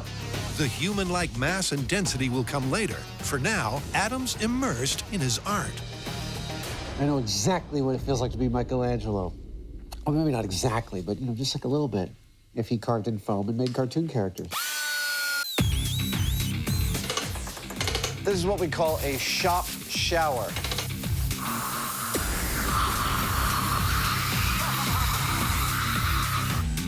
Next, the arms are attached to shoulder joints. And the legs are measured, cut, and positioned on the posterior. That's it, ladies and gentlemen. And with those foam pieces of the puzzle in place, All right, I'm pretty happy with that. That's looking a lot like Homer. Adam heads out for help with Homer's head. This is the center of what used to be Industrial Light and Magic. Now, behind that blue door is legendary machinist Merrick Cheney, who built armatures for the stop-motion films Nightmare Before Christmas and a million other movies, and he's going to help us get Homer's head screwed on right. So, Merrick, how's this going to work? So we've taken your model of Homer's head. I've converted it into a machinable file, and I've cut it up into like 8 chunks. That is cool. And they all fit together kind of like a three-dimensional puzzle. And that 8-piece puzzle will form a central cavity, a negative space mold of Homer's ironically large cranium. So there you go. That is mold block number 1, comprising the bottom left side of Homer's face, the front part. That's number 1 of 8. While Adam waits for all 8, the Hyneman has been concocting an ingenious plan. In the cartoon, Homer appears to be on a wrecking ball that's about as tall as he is. And because it's so much larger than a real-world wrecking ball, I've got to make my own. And that's not exactly an easy task. But I've got an idea. Easy as pie. The task at hand is to build a custom wrecking ball the same dimensions as the one in the clip, but weighing in at a realistic 5,000 pounds. So are you starting to get the picture? It's a unique manufacturing assignment the Hyneman is tackling in his own unique way. There are a lot of different ways of making a big, heavy ball, but the quickest and easiest way I know of to do it would be with steel-reinforced concrete. Now, to do that, you need a mold, and I've come up with an idea of creating what amounts to a hemispherical-shaped auger that I can chuck onto the back of some earth-moving equipment and dig 2 hemispherical holes right in the ground. It looks like it might sort of just make it.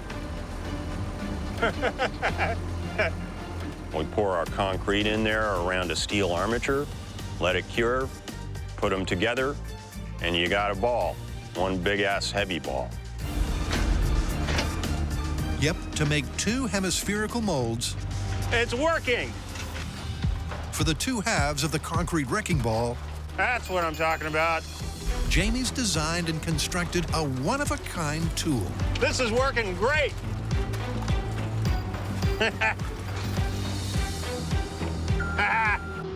Next! The rig didn't break. It's made a nice, symmetrical half sphere. It's clearly solid enough to have concrete poured in it. It's perfect, which is what's going to happen pretty much next. Oh, look at that. The steel armature, made back at the shop, will provide structure for the concrete half shells. And you could say the Hyneman is happy. This is working exactly like I had in mind. Normally, if you want to make a big sphere like this, you'd start off with a big chunk of foam, you'd carve it into a sphere. Our little hose are perfect. You'd put fiberglass over it, and then you'd make another mold of the interior cavity, and it'd take several people pretty much all week long just to accomplish this. Instead of doing that, we just dug a hole. I'm just saying. With the concrete shaped and edged with matching seams, phase 1 of Jamie's big ball is complete.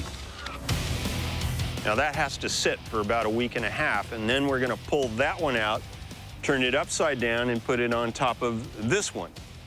And we'll bond the 2 things together, and we've got a wrecking ball.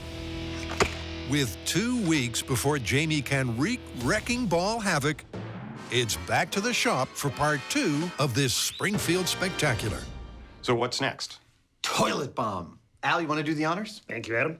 Well, in one of the early episodes of The Simpsons, Bart flushes a cherry bomb down the toilet. So long, sucker. And it immediately sends geysers of water shooting out of every toilet on the block.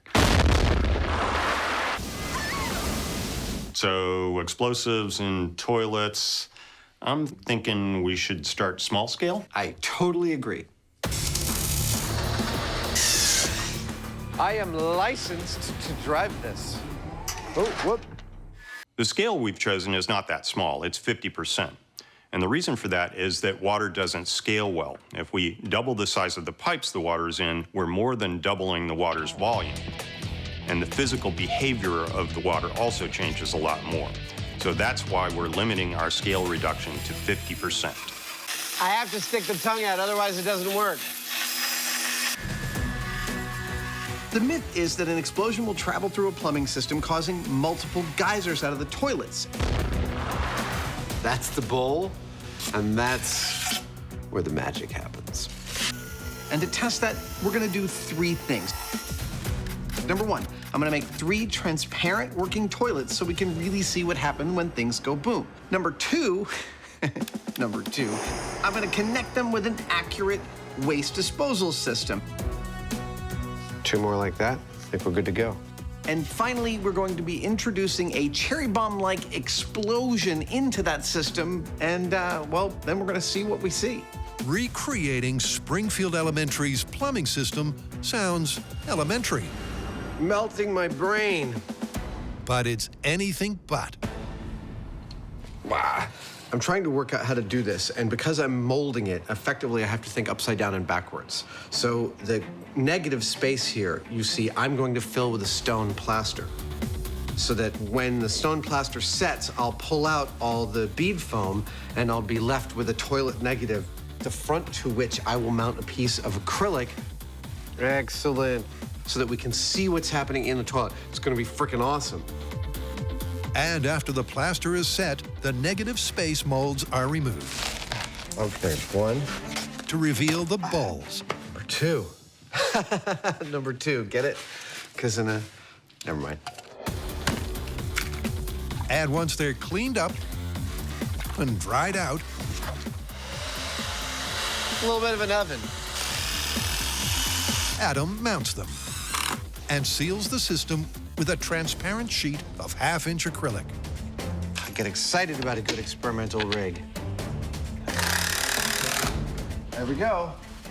She is a freestanding toilet sculpture. I think it's time to flush a toilet. So long, sucker. I want to watch one of these work right now. Now, right here, this is where the important part of the functionality of a toilet is about to happen. We think of toilets as like there's water and it's water all the way down, but it's not. Toilet systems are mostly air, and here's how it works. If you put more liquid in the system than it can handle, it just spills over here. Now, if I flush this toilet by putting more water in, check out what happens. That works just like a toilet! But that's only half the story. Now that the toilets are finished and actually working, it's time to plumb them into a system. Excellent. Okay. See, the toilets in Bart's school would have all been connected to a central set of pipes. That's what I'm about to build in scale. So here we go, go. You're supposed to cut. The plumbing beneath the bowls is crucial. Good. To accurately model the pressure wave effects of Bart's bomb, it has to be set up just like a 3-stall school sewage system. Complete with 2 crucial effluent outflows, the system has multiple exits for the blast. And with that, this Simpsons special Game of Thrones Fire in the bowl! Explosion in 3. is ready for blast-off. Go.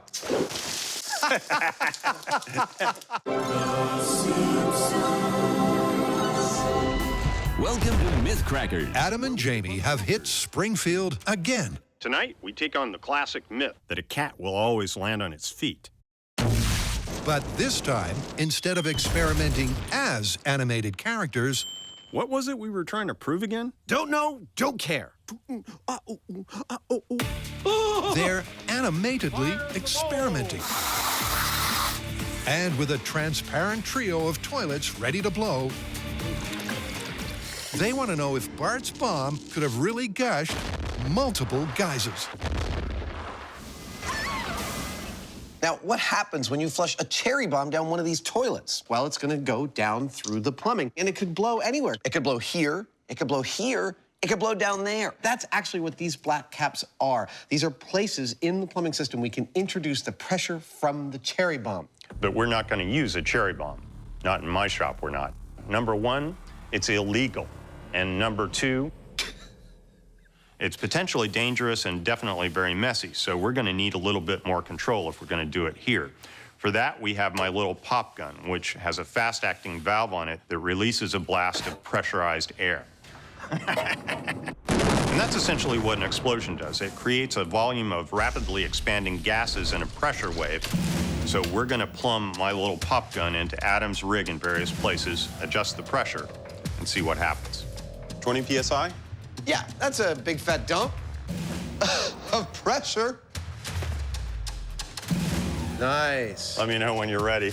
All right, I'm gonna count it down. Cherry bomb, half-scale toilet experiment, position number 1, explosion in 3, 2, 1, go.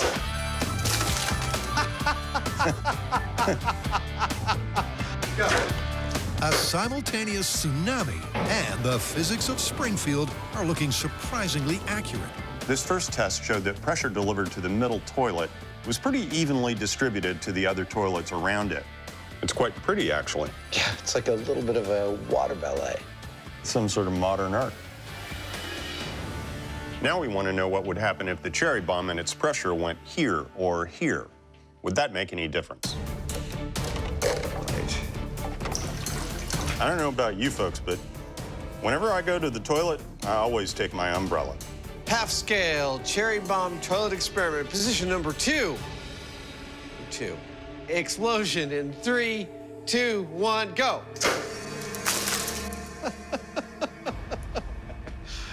That's very satisfying. Another successful concurrent eruption. Position number 3, go. One that's replicated regardless of where the explosion originates. Which kind of makes sense because there's resistance in each of these toilets, and so with multiple inlets, that resistance is going to tend to equalize the pressure. Yeah. The pressure spread is plausible, but Adam has an issue with volume. Now, up until now, we've been experimenting with a properly set up plumbing system, but it's not quite the fountain of water that we see in the show because there's just not enough water in the system. But what if there is a clog in the system? Here we go. The clog could have water backed up in that system, and the cherry bomb could go in that, and then it's pushing water. What do you think? That's about got it. All right. What happens to that water? Does it come out of the toilets? I kind of think so, but we're gonna try it just to make sure. All right, this is a fully clogged toilet system. 3, 2, 1, go!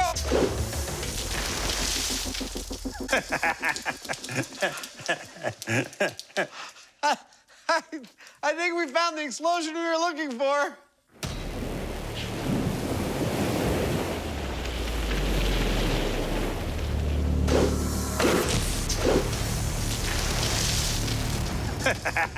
Well, aside from being pretty to look at, our half-scale system has demonstrated exactly what we were hoping, and that is the Simpsons-like fountain water shooting out of the toilet behavior from a cherry bomb thrown into the system.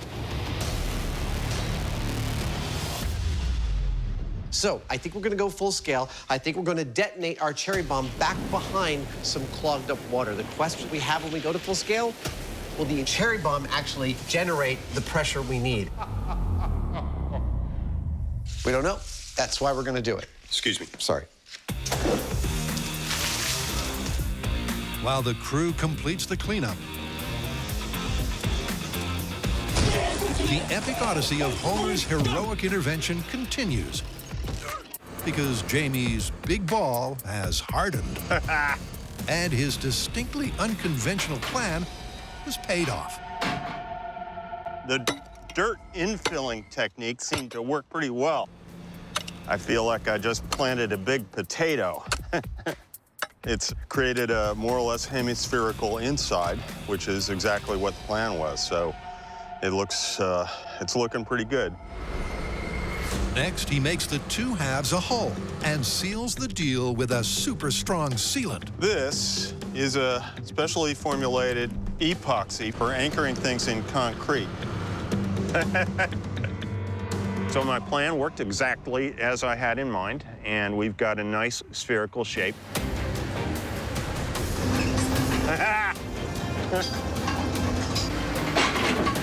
A little chiseling and a little mortar, and this thing will clean up real nice, and we'll have one heck of a big wrecking ball. With that, Jamie heads back to the shop, where Homer's head has just arrived. Dude, look at that. That is so pretty. That's a nice smooth surface. Now that we have these lovely molds of Homer's head, we're going to coat the insides with a tinted latex because that'll give us the correct color and also a nice, tough skin.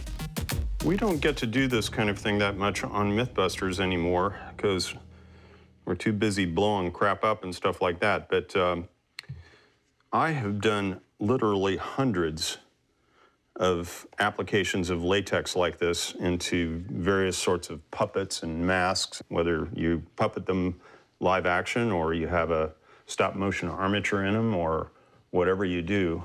Generally, it's done by covering the inside of a mold with latex like this and then filling it with foam. Once the latex skin is dried, Jamie fills Homer's head with a two-part pouring foam. Now this stuff expands about 4 to 1, and it's a little hard to estimate Homer's head volume. All I can see is that it's much larger than mine, as hard as that is to believe. You want to help me pull this thing apart? 15 minutes later, the foam is set. There you go. Coming. And Homer's precisely proportioned profile is revealed in all its glory. Oh, it's kind of heavy. Oh, that looks awesome. Totally fantastic.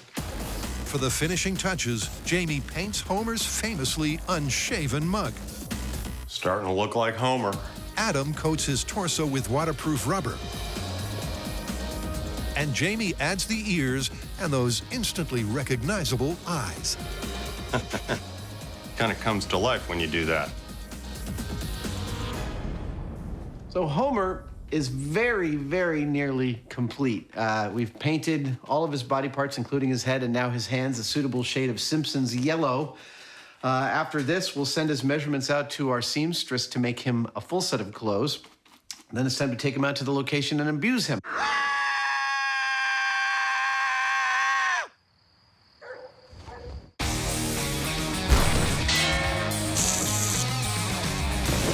To recap, Homer supposedly protects his house by placing himself between a wrecking ball and his house and absorbing the shock with his body. In order to test this, we are absolutely, of course, going to need a wrecking ball. Check. Well, that's a big-ass ball.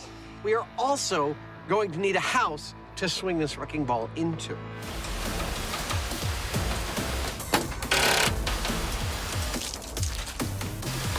So we decided to build our own. Actually, we built two. We're always painting some before we destroy it. There's a very good reason, because what we want to find out is whether Homer would have made any difference to the wrecking ball's effect on his house.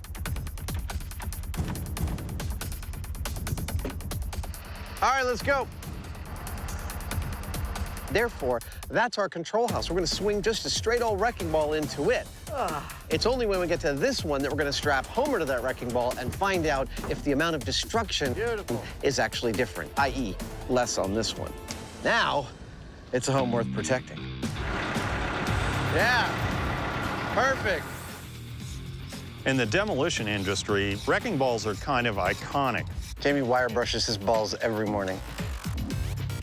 But we've come to find out that they don't actually use them that much anymore. Now it looks like it's all business. And when you think about it, it's sort of understandable. There we go. Because you get thousands of pounds of weight swinging on the end of a cable. It's not exactly a precision instrument. You're right on the money. 5,000 pounds is perfect. Not only that, it's hard on the equipment that swings it. So We've found that whenever we need a wrecking ball, we make our own. With their accurately sized and weighted homemade Homer wrecker ready to swing into action, Woohoo! I love having the right hardware. it's simply a question of lifting it, I'll hold it up in case it falls. Awesome. pulling it back, and letting it go. Right? Ray, how do you feel about it? You like it? Wrong. If it goes out too far, it's gonna want to bring the crane over. You understand? Right. So that's an interesting question. If we pull it back too far and it swings far out, it's going to pull the crane over. Probably the big question is, how far do we pull it back? To answer that, I can go 40-foot radius. Okay. So let's talk this through. That's 40. the guys look into the limits of the crane's live load capacity. Let's say the ball hangs here and the crane is here in relation to the house. Discuss the physics involved. Force equals mass times acceleration. So once that ball starts to move, it wants to keep going. And after an hour of tense discussion, Really, you have no intuition about that whatsoever? come up with a swing distance of What if we did 12 feet? 12 feet is significantly less than the freewheeling cartoon capers of Springfield. Good. But it's as far as the real-world physics allow. All right, you like that? Yeah, I think that's perfect. And with those parameters in place, the guys set up for the control. Extending now. You may be wondering why we're not pulling our wrecking ball back quite as far as you see them do in The Simpsons. About 4 feet away. Well, cranes aren't designed to swing heavy weights around like tether balls. If they did that in a heartbeat, they could tip the whole crane right over. Stop. Stop. Are you happy with that? You betcha. In rigging, there are two kinds of loads, a dead load and a live load. A live load is one that moves, and this load is about as live as it gets. You dig it? Yeah, I'm just grooving on the vibes coming off of that whole thing. You know? I didn't know you grooved on vibes. Sure.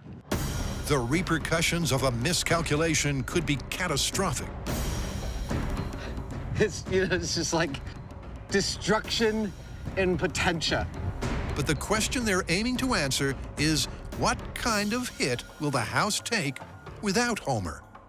This is Simpsons Wrecking Ball Control minus Homer in 3, 2, 1, go!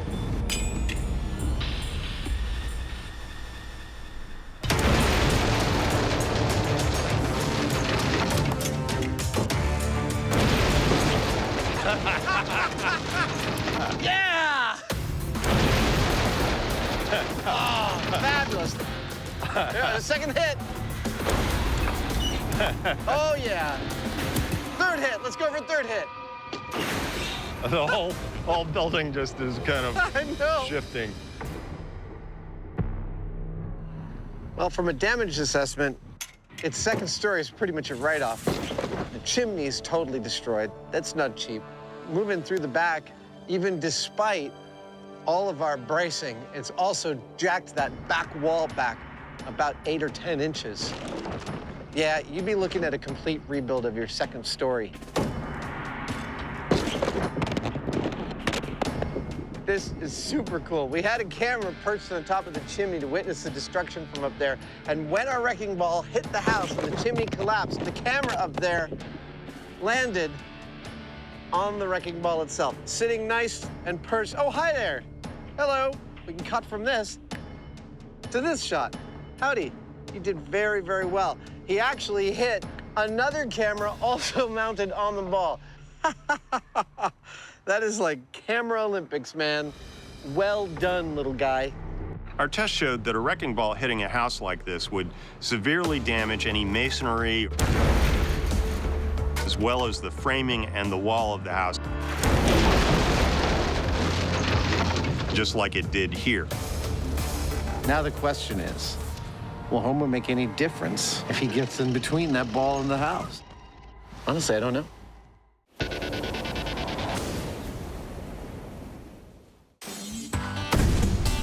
The Mythbusters and Toilet Tall Tales go way back. All right, that's significant. And to continue this Game of Thrones, they're taking on Springfield's prankster-in-chief. To find out if Bart's Bellagio-esque fountain will translate from the success in small scale to full scale, the Mythcrackers hit the bomb range. After having played with miniature toilets to our heart's content, go! We're going to assemble 3 real toilets on a platform 7 feet off the ground with a real full-scale plumbing system. Ready to get started and build this thing? Can you give me a minute? Sure. So that we can cherry bomb it all day long. And believe me, we will. Yeah, come on. 1 toilet, 2 toilets, 3 toilets. To recreate the exact same setup as the shop test, Remember, kids, proper care of your toilet requires brushing twice a day. but as a standard-sized sewage system, It's almost like Godzilla. the guys plumb the multiple inputs. Yes, that's it. A gas vent and central waste pipe to a 7-foot-high platform. Maybe we should just back away a little bit. And up top, Adam finishes with 3 fully functional toilets. Hey! That totally worked! All right. Now, what about the boom that shakes the rest? Cherry bombs are illegal in the U.S. Okay, I'm gonna light it up. You wanna get behind the shield? What? The only reason that we've got these now is that we're doing it under the supervision of a licensed pyrotechnician and the Alameda County Sheriff's Department bomb squad. Come on, cherry bomb. So if you do find yourself in possession of one, don't even think about setting it off. Cute but deadly. It's really dangerous. Here it comes. Nice! Oh, look, the casing's on fire. It's an added bonus.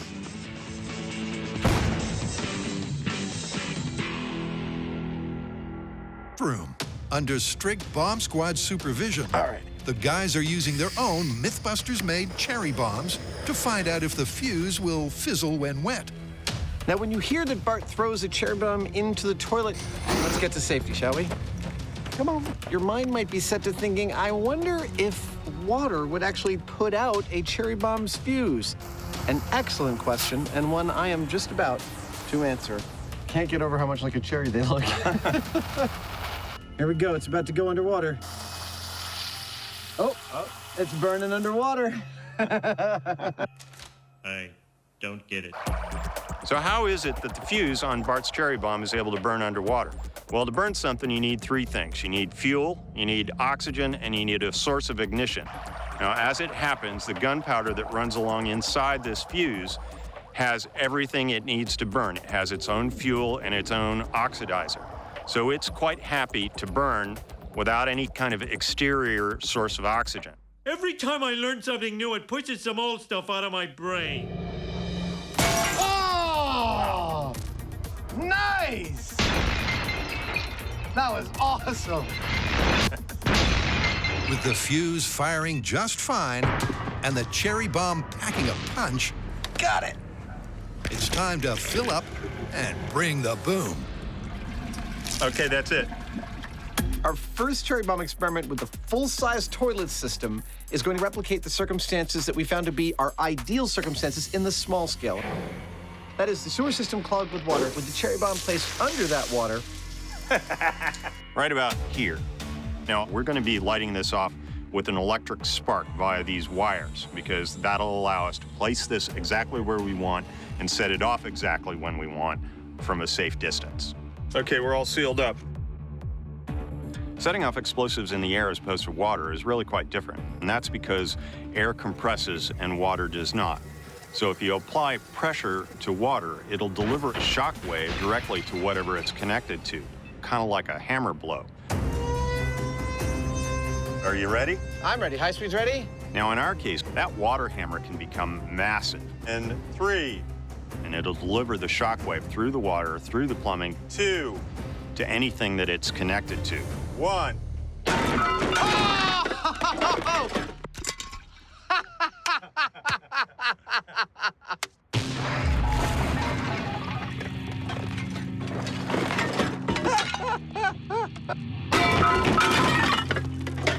That was catastrophic.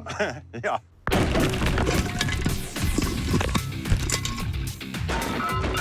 Yep, Jamie's hammer theory nailed it. In contrast to the shop test's Simpsons-like water fountain, Oh, yes. Hey, this camera's still rolling here. when faced with the same firepower as a real cherry bomb, It is a freaking horror show up here. the standard full-size lavatory fixtures were forced free of their moorings, leaving the porcelain Yay! and possibly the myth busted.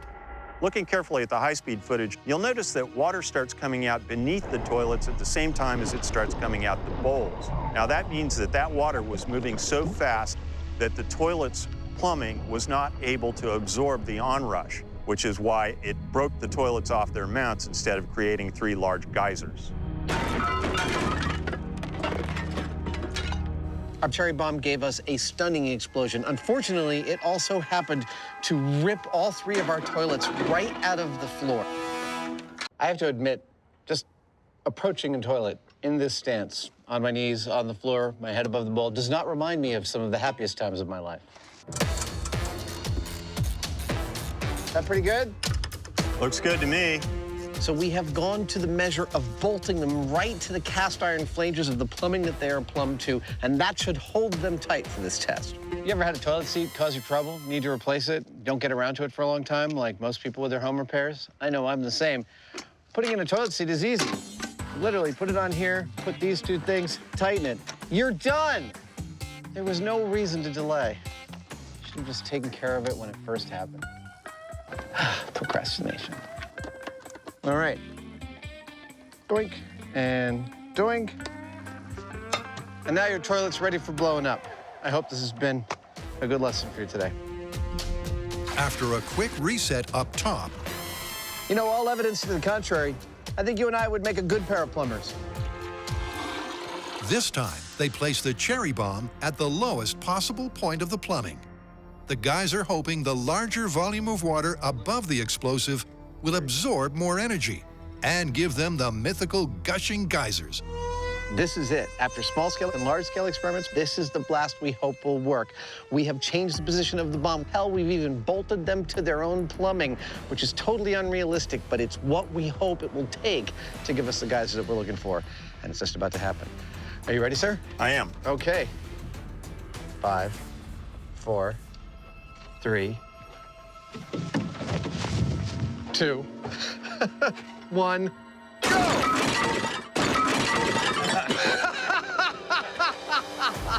No force can contain the cherry bomb!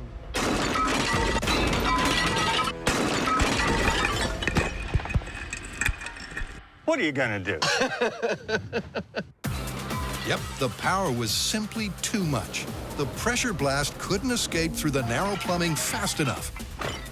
And something had to give. This is clearly why we can't have nice things. I have to say, I'm pretty impressed with the power of that blast. This time, instead of putting the toilets on their standard mountings, we through-bolted them into the steel plumbing, and still, that cherry bomb this big had enough power to rip all 3 toilets off their moorings and send them tumbling to their demise.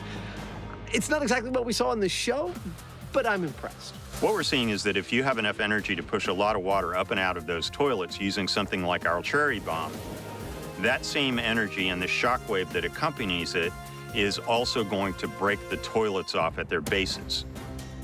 They're simply not strong enough to stay in place. So, as far as I'm concerned, using an explosive, you're never going to see the kind of geyser that we saw in the cartoon. In this house, we obey the laws of thermodynamics. The cartoons don't reflect reality? Wow, this is big. This is, what is the word? Busted. It's busted, yes. Yeah! Kicking toilets apart since 1930. Them some steel-tipped shoes. With the porcelain pummeled, Adam and Jamie head back to Homer's house, where our humble hero awaits his moment of glory. Hello, friends. If you're like most people, you probably are sad that you haven't been able to afford your slice of the American dream, but now it turns out that you can. On the outskirts of Springfield, a new development has arisen, one that provides picture-perfect homes if viewed from the right angle. We've reduced homeownership to its barest essentials. One wall, one couch, one floor. Welcome to Shady Acres. Pay no attention to the wrecking ball.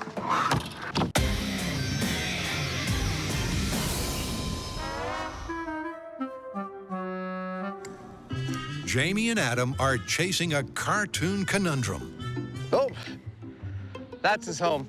The Homer record.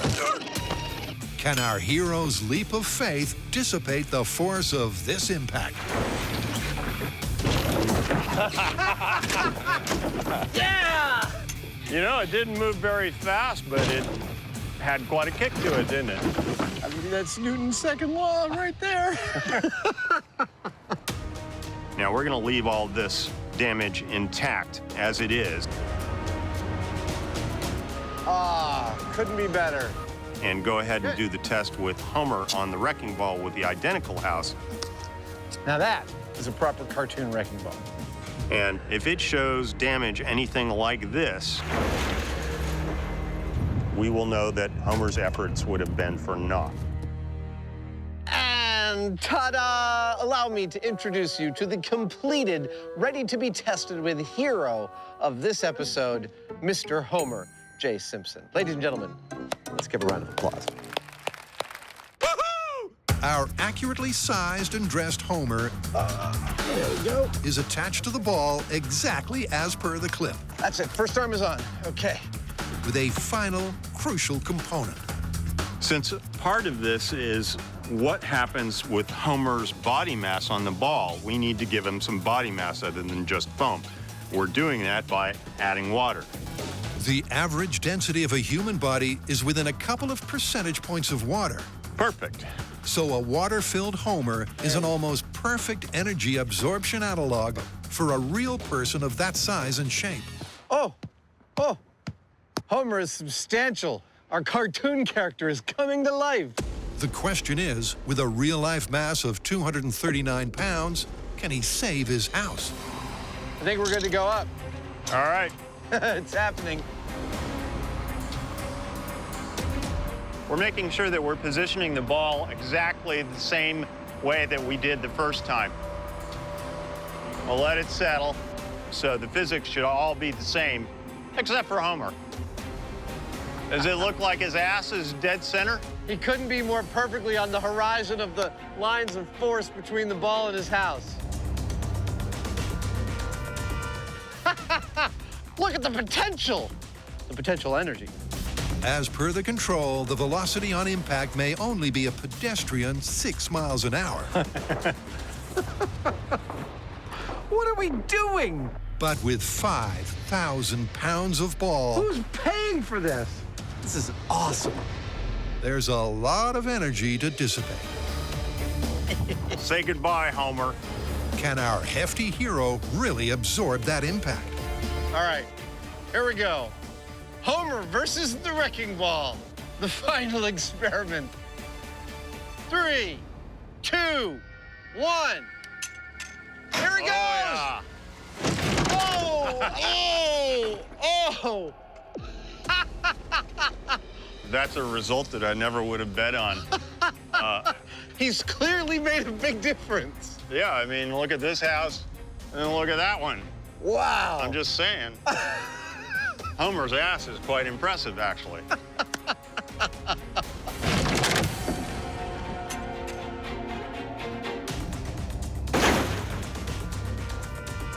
It's an astonishing result. The house didn't escape completely unscathed, but Homer did help.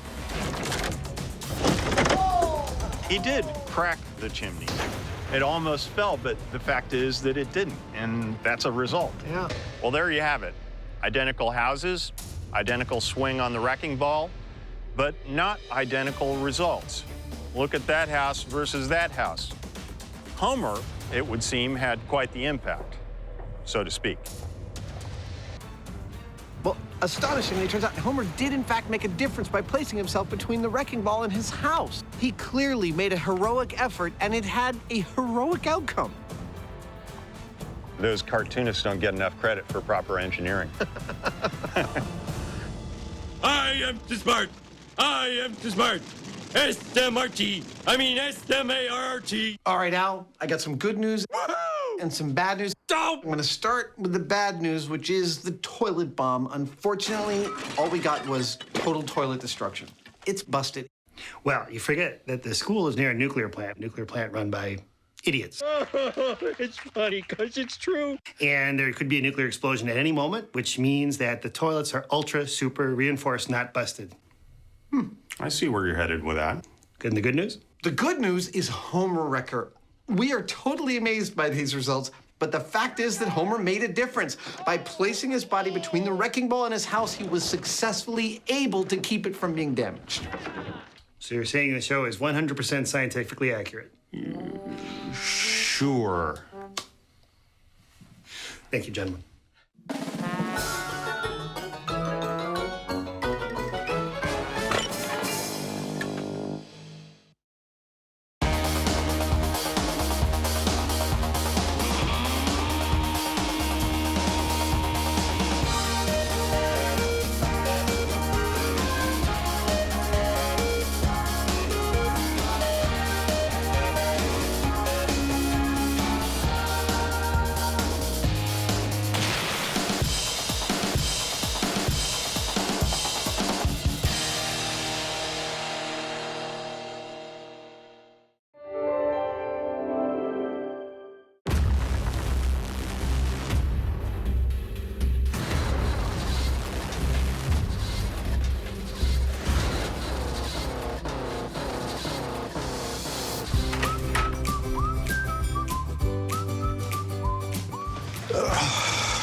See what we got here. 20,000 emails? Hi, this is Adam.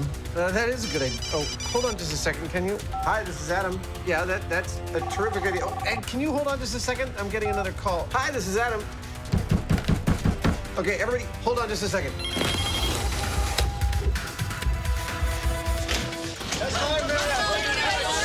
Coming through.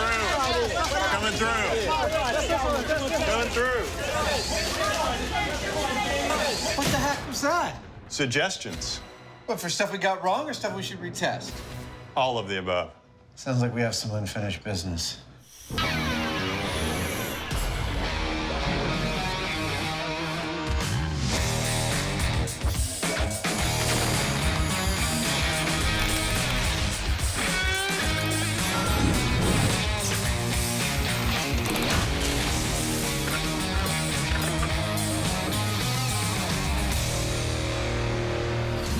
What's all this? This is a bit of unfinished business for us. Every single letter here represents a fan's request that we either A, retest a story they think we got wrong, or B, take a new tack on an old story. Is any of it any good? Actually, there is a bunch of really fine material in here. We've got stories about holding on to hand grenades to keep them from going off. Fans that want us to revisit some aspect of our old Spy Car episode, specifically involving the tire-bursting tacks. Whoa! And we've got a story about reloading automatic pistols. Can you really do it as fast as they do in the movies?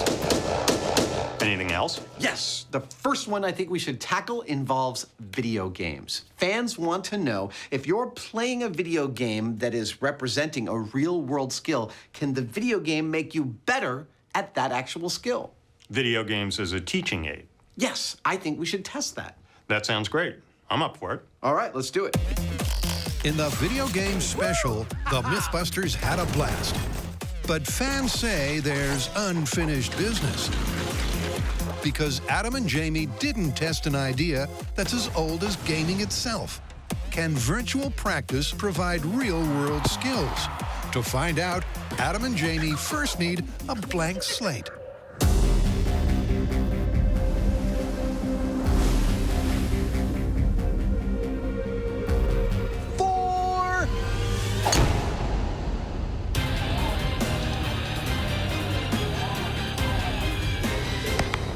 it came time to choose a skill that video games might make us better at, we ended up choosing golf.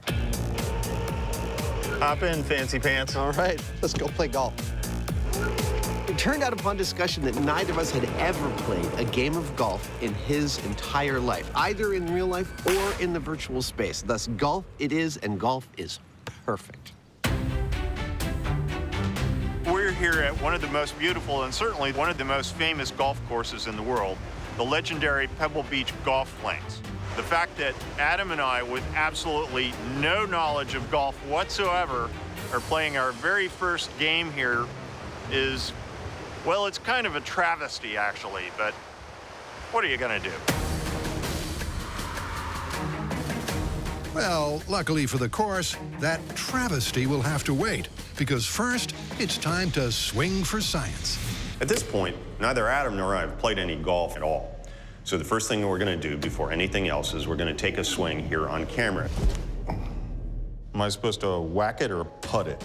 In front of this high-tech golf swing analysis system. And we're gonna compare to a later analysis that we'll do after we've received training and played a game of golf. Having a good swing is one of the key skills for all golfers. There it is, in all its glory. So precisely comparing swings pre- and post-training will be one of two crucial pieces of data. That felt terrible. And with the pre-swings in the can, it's on to the second metric, comparing their before and after scores on the course.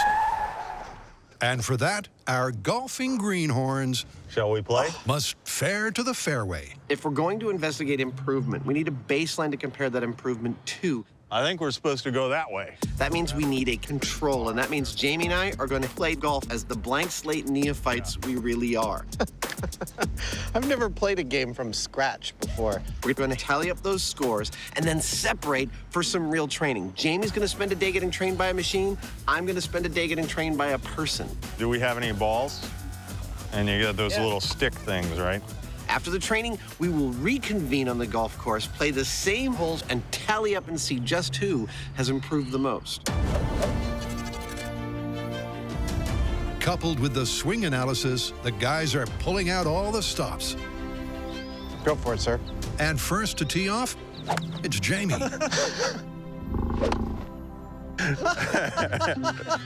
Who can literally only get better. What do I know about golf? Maybe you need a different club for that. Seems like it's as good as any. Well, most of my knowledge centers on the aerodynamic qualities of the dimples on a golf ball, which I seem to recall applying to a car to improve its gas mileage. That's the coolest thing ever. Beyond that, I understand there's something that you hit the ball with to make it go specific places. I don't think you're supposed to use the tee every time. And that's about it. Ooh! That was beautiful, Jamie. The par score for this 300-yard hole is 4 shots, something that the boys are already beyond. Oh! Even before Adam loses his ball. My ball ended up bouncing into there, and I've been looking, I can't find it. It's a shocking amount of energy these clubs can deliver to these balls. Oh. That's bad. I know that's the whole point, but it's sort of surprising to be on the business end of it. By hook or by crook, the guys slowly approach the green. Oh! Hey! Jamie! Uh-oh, sandpit. Uh-oh. Uh-oh. Same sandpit. And that's where the fun really begins. Oh, that's bad. Their fundamental lack of understanding of course management and swing mechanics. I'm trying to imagine all the golf aficionados just screaming at their televisions right now. Racks up their score. That wasn't very good, Jamie. No. Tick-tock, Grandpa. But eventually, they escape the sand. Hey! Oh, oh! Nice! And get down to the business end. Putting. Looks like it slopes that way. I know enough of watching golf that you want to account for the slope and the momentum. I mean, come on, I know a little bit about physics. In the hole. In the hole.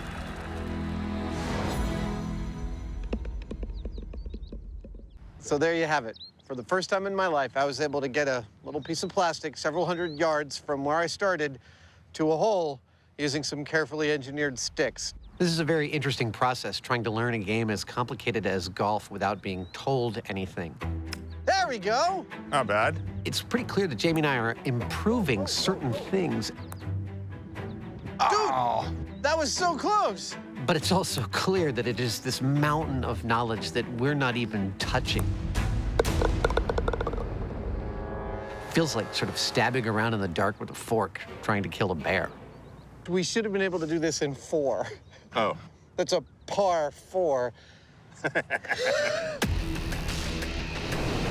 Taking a break from the fairway, what's next for unfinished business?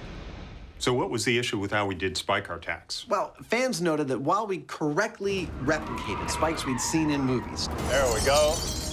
tetrahedral in shape and spiky, they also noted that those would let air out of the tires a lot more efficiently if they were hollow. Well, that kind of makes sense, and we can easily test that. I know, I think we should. Hollow tacks should make for a better getaway gadget. But will they immediately stop the chase car first time, every time? In our previous Spy Car episode, our spikes looked like this. But fans have told us that they want hollow tacks, and that is where this stuff comes in. This is a bunch of hollow steel tubing. I'm going to use it to fashion some hollow spikes.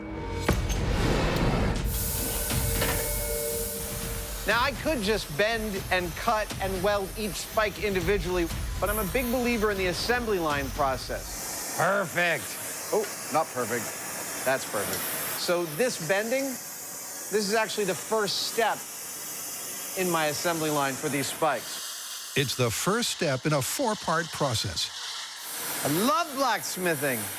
So what's next for our resident Q? Step 2 of my assembly line process, the cutting.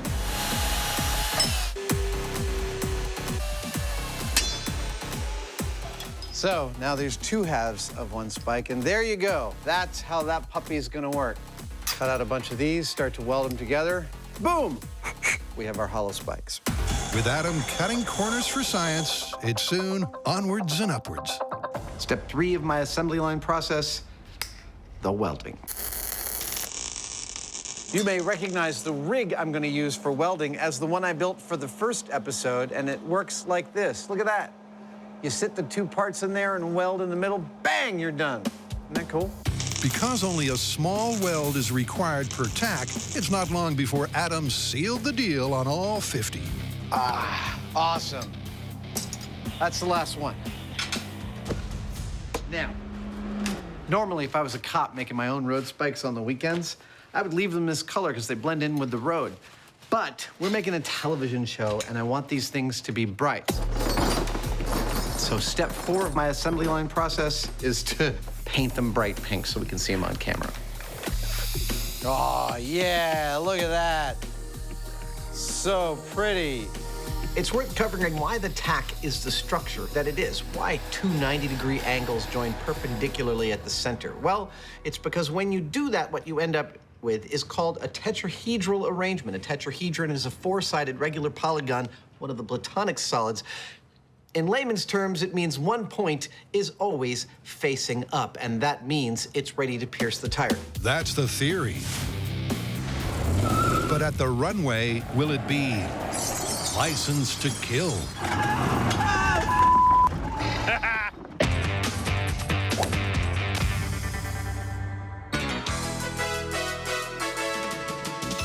Tick-tock, Grandpa. To find out if you can gain real-world skills Wow. from video games. I went off the cliffs. There are cliffs? Adam and Jamie are attempting to play golf. See the flag right there? I do. It's another stick. They should just call this game Sticks. Sticks and balls. They'll call the myth based on 2 tests, a pre- and post-training swing analysis and a before and after score comparison. There we go.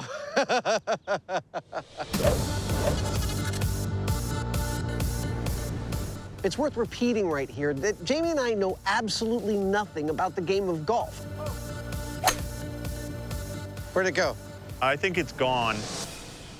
Don't get me wrong, we understand there is a game called golf and that people play it. Bit by bit.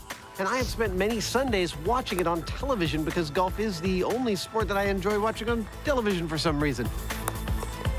Woohoo! Yes! In your face, Hoosier! But as far as, you know, what these clubs do, okay, be the ball. Why there's so many of them? Pretend that ball owes you money. Nice! What they're good for? I'm going with a 5-iron. Okay. I don't know why. We are blank slates. We are tabula rasas. There's my ball. Right at the edge of doom. Having no prior golfing experience is the only way to see if video game training can work. And after sinking the final putt, Give me a high five. God, that is such bull. What are you, 12? we now know the scores to beat. You beat me. Woohoo! Yes, yes, yes, yes. But seriously, I guess now it's time for us to go away and get some learning and come on back and try this contest again. That's what it's about, isn't it? Adam did better than I did, but let's be honest, we were both really pretty terrible. So it effectively means that we're starting with an even playing field.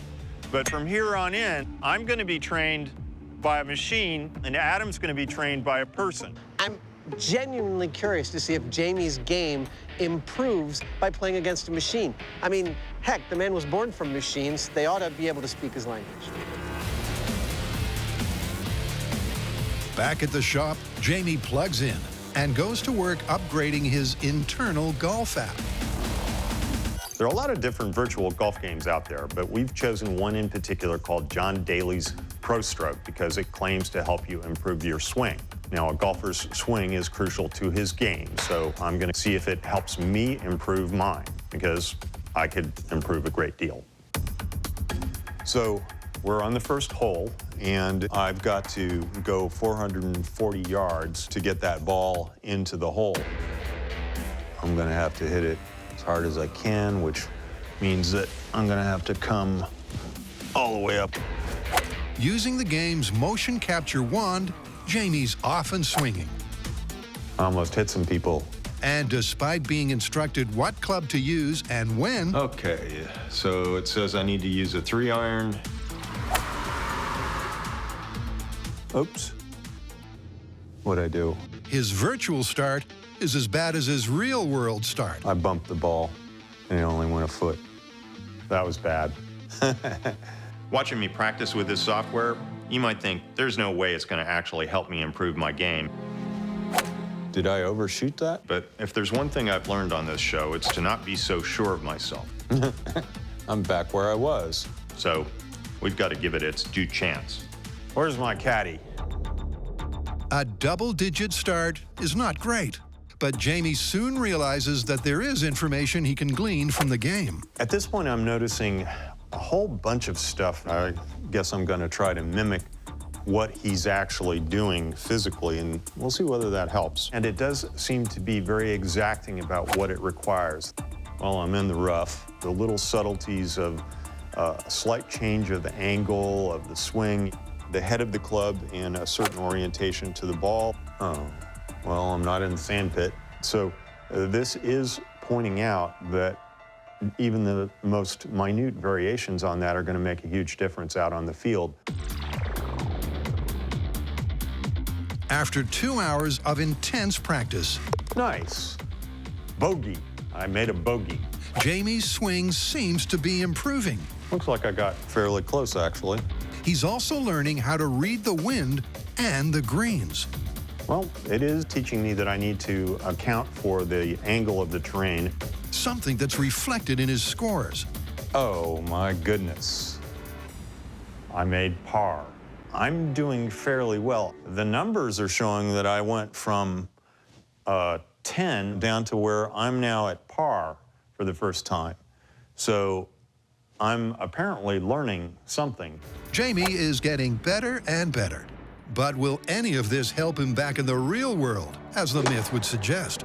I've spent a day with this golf teaching program, and I did dramatically better here than I did out on the actual course. How about that for a shot? I made my first birdie. Now, does that mean when I go back out on the course, I'm gonna do dramatically better there because of what this has taught me? That's what we're testing.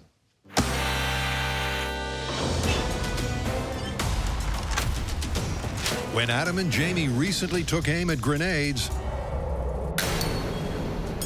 there was fire in the hole.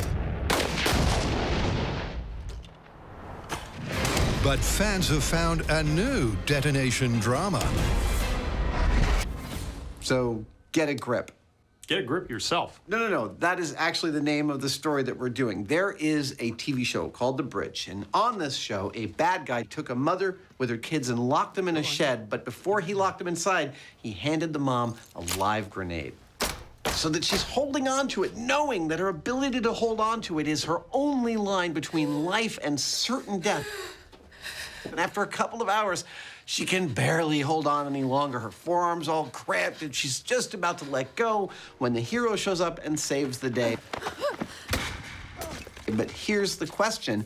Is holding on to a grenade really that difficult? Well, I hope when we go to test this, we can use an inert grenade. That was the plan, yes. Well, do you mind if I put something a little extra in there, a little surprise, maybe? Something to raise the stakes? Just a little. That sounds good. Let's do it. Some more, Zara. If I'm going to test these mitts' ability to hold on to a grenade for more than a couple of hours, I could just sit on the couch and do it while the camera rolled. That's it. But where is the televisual interest in that, I ask you? Oh, no. We are going to conduct this experiment in an experiment-conducting kind of place. Good enough. A room in which I will be locked in for a couple of hours to see how well I can hold on to a grenade. There's nothing worse than painting ceilings. When I get to hell, if there is one, they'll be like, oh, time to paint the ceiling. With Adam's flat pack pad signed, sealinged, and delivered, now that's an experimental space. it's over to Jamie, who's preparing some extra motivation. To try to replicate the pressure the woman in the clip was feeling, I think it's important that our genuine grenade not be completely inert. So I've rigged a little consequence for Adam if he lets go. Let's just say he's in for a shock. Both Jamie and Adam are trying to make sure that everything matches the clip, including... Nice outfit. Well, never let it be said I'm not willing to go the extra mile for science. And with that, it's go time. 3, 2, 1. There we go. In the TV show, the woman had to hold on to the grenade for about 2 hours. So far, it doesn't feel so bad. But the thing is, there's a spring behind this that wants to flip that lever away. So over time, this could be really difficult. A lot harder than you think. 25 minutes in, and Jamie's prediction is turning out true. I have to say, I seriously thought this was going to be just a ridiculous cakewalk, but I am starting to feel a little fatigue in my hands. Well, I'm not exactly sure what Jamie set up in terms of his consequences. I have to tell you that it adds a genuine psychological aspect. Knowing that I will unleash some version of hellfire if I let go of this, it definitely makes it a little bit more accurate. Adam's basic instinct is to hang on for dear life. But will he go the distance?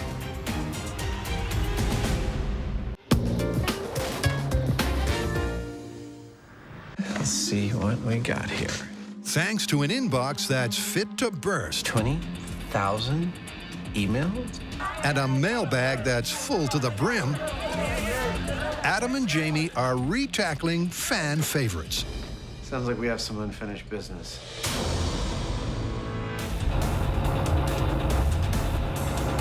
And next up, They're returning to the runway for Spy Car 2.0. Do you have to tailgate me like that? No, but it's fun. Shall we set up the course? Yeah. Our plan today is pretty straightforward for a Mythbusters car day. In general, it's a little bit of driving and a little bit of mayhem. Whoa! In specific, it's about a quarter-mile course, starting with the straightaway. Last one. Jamie will drive down that straightaway in a pickup truck at about 40 miles an hour, and I'm going to chase him about 3 car lengths behind. At a certain point, he'll drop his load of tacks and then make a U-turn followed by a slalom. Obviously, by chasing, I'm going to drive over those tacks, and I've got to follow him through that U-turn and that slalom as closely as I can, if I can at all. Our goal is to see how well our new hollow tacks work compared to the old non-hollow ones. There's no doubt that hollow tacks will puncture the tires, but will it stop the car stone dead, as many viewers claim? A prediction? Look, I have a tremendous amount of experience from this show of driving cars that are out of control. Jamie! And my prediction is that I'm going to get a little more experience with that today. I think that these tacks are going to deflate my tires fairly handily, and while I may be able to make the U-turn after I run over them, I don't think I'm going to be very useful on the slalom, but I cannot wait to find out. Are you ready, Adam? Dude, I'm ready. Let's do this. Okay. Hollow tacks on the road in 3, 2, 1, go. Oh, this is gonna be fun. All right, we're up to speed. Jamie's got his bucket ready. Here it goes.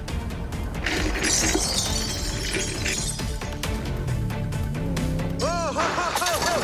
Oh yeah. Oh, I feel them in my tires. Oh, now I'm making the turn. Okay. Hey, I'm still making the turn. Yeah. Yeah, I'm still making the turn.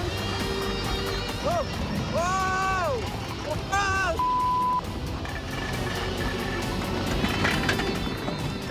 No! Oh. Now that's what I call a result. That was freaking awesome. So I'm driving behind Jamie when, like it's Johnny Appleseed of death, he starts sprinkling these steel tacks along the road. I drive right over them, and immediately I start hearing them tunka in my car. And then almost as fast, I start hearing my rims hit the ground, and the car rolled to a complete halt about 300 feet later. Oh, no! That is an effective tool for stopping cars.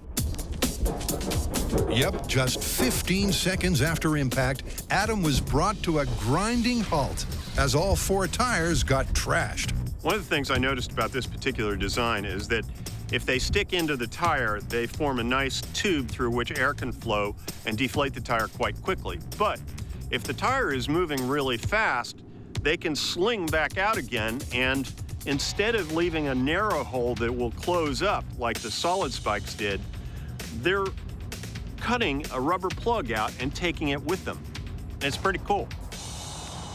Now, I want to start this wrap-up by saying I don't think we got the tacks wrong on the first try because we were imitating tacks we've seen in movies, right? Yeah. All right, but with our new hollow tacks, were the fans right?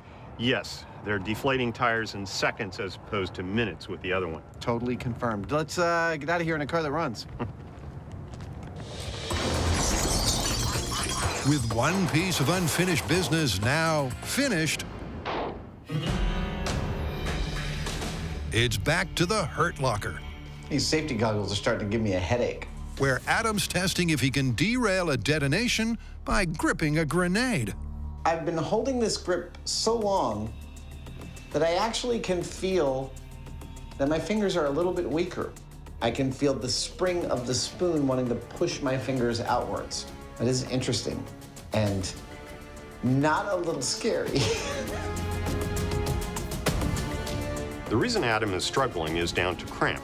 Because the muscles in his forearm and wrist have been contracting for more than an hour, the chemical balance inside is out of whack, which causes the muscles to contract more than normal. Now, not only is that painful, but it means that Adam is not in full control over what his arm is doing.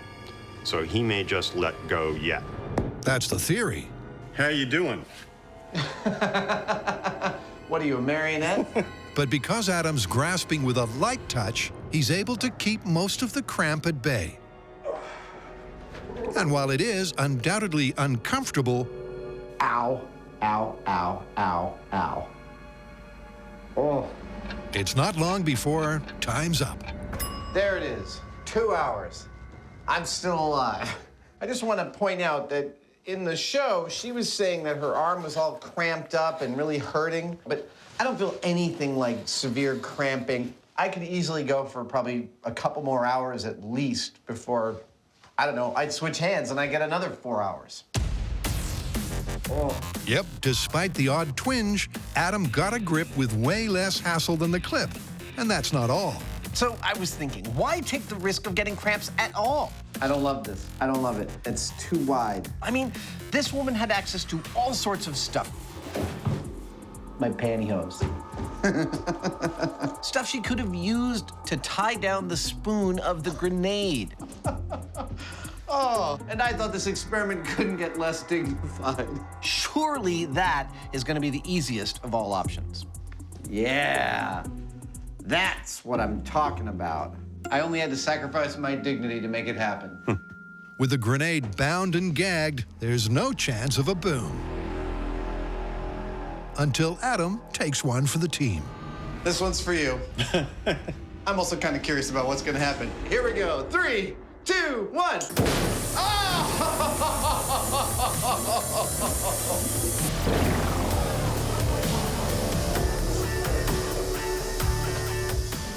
That was beautiful. So the myth that you can't hold on to a grenade for longer than 2 hours? Totally busted. And I think in a mighty fine way. And what about being able to disable the grenade? Totally feasible. Pantyhose fit the bill. Yeah, there are probably a half a dozen different ways you could disable the thing, as long as you're not stark naked in that room. That would really suck. Let's call it.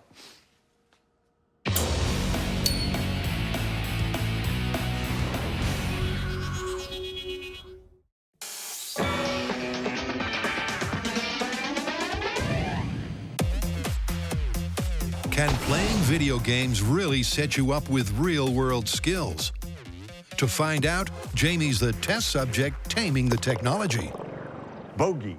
I made a bogey. While Adam can't resist competing, courtesy of more traditional training. My training today is going to happen at the legendary Pebble Beach Golf Academy. Founded in 1996, it encompasses both the latest cutting-edge technology as well as some of the United States' best golf teachers. Mine today, Laird Small, was voted PGA's Golf Teacher of the Year. So, Laird, where do we begin? Well, why don't we start with the introduction of the golf clubs and how to use them properly? We're going to see if he can't take me from 0 to hero, or if not to hero, at least to an integer slightly above 0. Now, this hinging is a huge power source. If you think about a hammer and a nail, this gives you some leverage. This is a real treat for me, and it's totally fascinating. In science, we're always talking about eliminating variables. Well, this is all about eliminating variability, increasing repeatability. So let me see if I can get you in the right posture. Everything Laird is telling me about my grip and my stance. There you go, beautiful. And my roll and follow-through. It's open. It's open, open, open, open, squaring, close, close, close, close. Is about increasing that reliability of the swing so that the ball hits are consistent. Good. Nice. See the ball just jumped right up? It sounds really straightforward, but physically it feels incredibly complicated. All right, should we go outside and hit some? Let's totally do that. Well, I understand just a couple of things so far. One, Laird is a fantastic teacher. 2, golf is about a lot more than just how you dress. Laird has run me through the grip, the stance, and the swing, and now he feels like we've done enough work in here that we can head out to the actual outdoors and drive some balls. I'm pretty sure that that's a driver.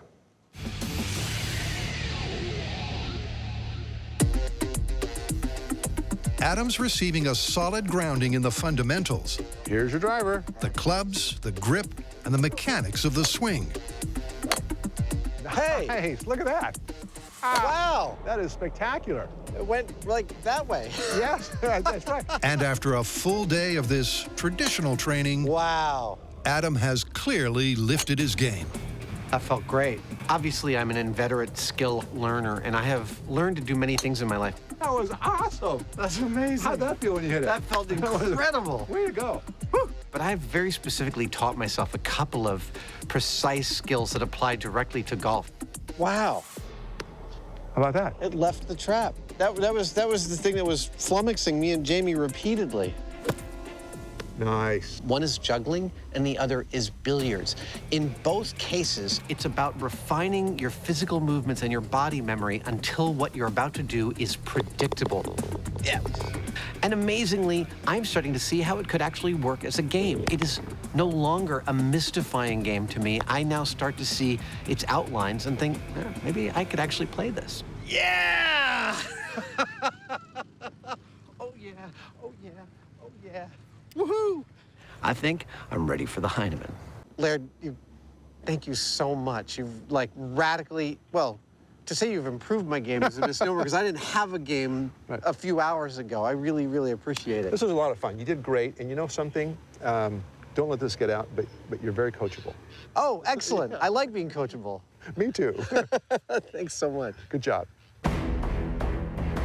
Back at the shop, It's really pretty out here. the Hyneman has also been putting in the hours, and he too is showing signs of improvement. I earned another trophy. Next. His swing seems less shoddy. 196 yards. Hardly seemed like I hit it at all. And he's picking up tips about club use. Okay, so I need to use a 3-iron. Nice. As well as putting technique. All off to the side. I didn't compensate for the angle of the terrain, and I should have. But to find out if that all translates to real-world improvements, it's back to the beach to see if Jamie can pull this one out of the bag. But not quite yet.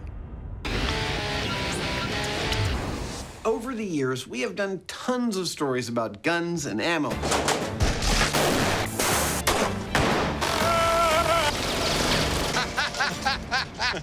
Now fans want us to tackle the modern version of the quick draw. What's that exactly? Well, there's a classic trope in action movies when the hero empties his gun, he's able to reload in a ultra super fast blink and you miss it fashion. And the fans want to know if that's actually possible. And so do I. Okay, then. Let's get shooting. When it comes to being trigger happy, Adam and Jamie have history.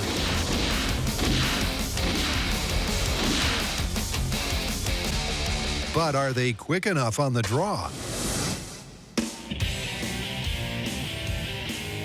Now, we'd be remiss if we didn't examine the fact that everyone in movies can spray an unlimited number of bullets in a tiny period of time with a high degree of accuracy. And so Jamie and I are going to take a look at just what the real-world threshold is for speed, number of bullets, and accuracy. And so we've come to Milpitas Gun Range in Milpitas, California to test just that. First up, Jamie and I are going to try to shoot 3 full magazines of bullets as fast as we possibly can. Now, this first test is about speed, not accuracy, and so the bullets we'll be using have this funny little pinched end. That's a blank, not a real bullet. Start shooting in 3, 2, 1, go. Mechanically, firing and reloading the gun is a pretty basic process. When the magazine is out, you press a button, out comes the magazine, you put another one in, and you're ready to go again. Wow. But the thing you have to remember is that there's this horrific noise and percussion. It's a really kind of disturbing, violent action that is going on here. And so trying to put that sequence really smoothly together, it's not easy. That's it. 38 seconds. You got slower towards the end there. Jamie's shoot speed was solid, but his magazine change was nothing like the slick and quick action hero. My turn. Can Adam do any better? 3, 2, 1, go.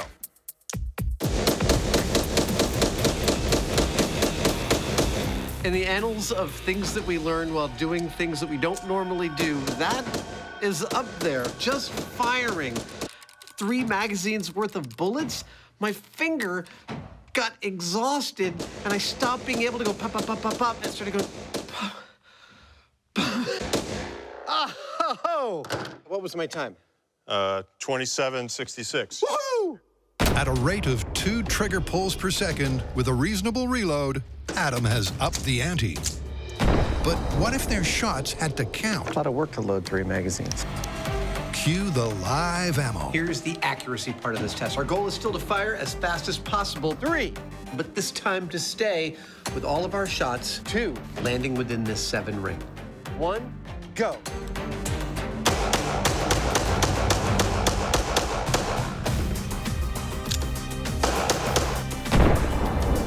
Nicely done. You improved on your time the first one, 33 seconds. Marginally faster. But from reasonably close range, Jamie missed a stationary target several times. Well, looks like 3 landed outside the target area. And when Adam also misses the mark, with minimal improvement to his time, done. Woo! Hollywood's mythical depiction of the magazine reload is looking like film fiction. Adam and I have acquired some experience with guns over the years, but we're not that good of a metric as to rapid firing and reloading. We do have a guy that is, though, and his name is Travis Tomasi. Travis Tomasi is a competition shooter with 18 years of experience. He is legendary at his ability to swap magazines. Right. That's pretty cool. Thank you, gentlemen. That's promising. But can he pull off that seemingly superhuman movie move while taking out the target? Go.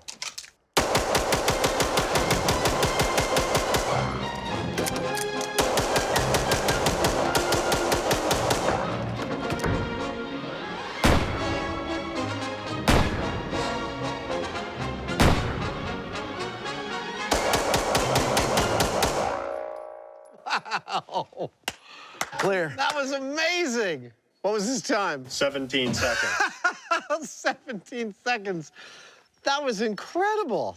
Watching Travis work is kind of like watching a machine gun. It's almost surreal because, I mean, he's moving so quickly that you can't really even see what he's doing. But the real test is right here. Not only was he doing it almost twice as fast as I was, he was pretty much hitting dead center on the target. You know what I like about this is for years on this show, we've been finding things that are really common in movies and demonstrating how ludicrous they are in real life. But in this case, we've done kind of the opposite. So we've actually taken something that seems ludicrous in the movies and we've bettered it in real life. That's pretty cool. Yeah, that much lead being put through a pistol in that amount of time accurately, it's unreal. Let's get out of here. Okay.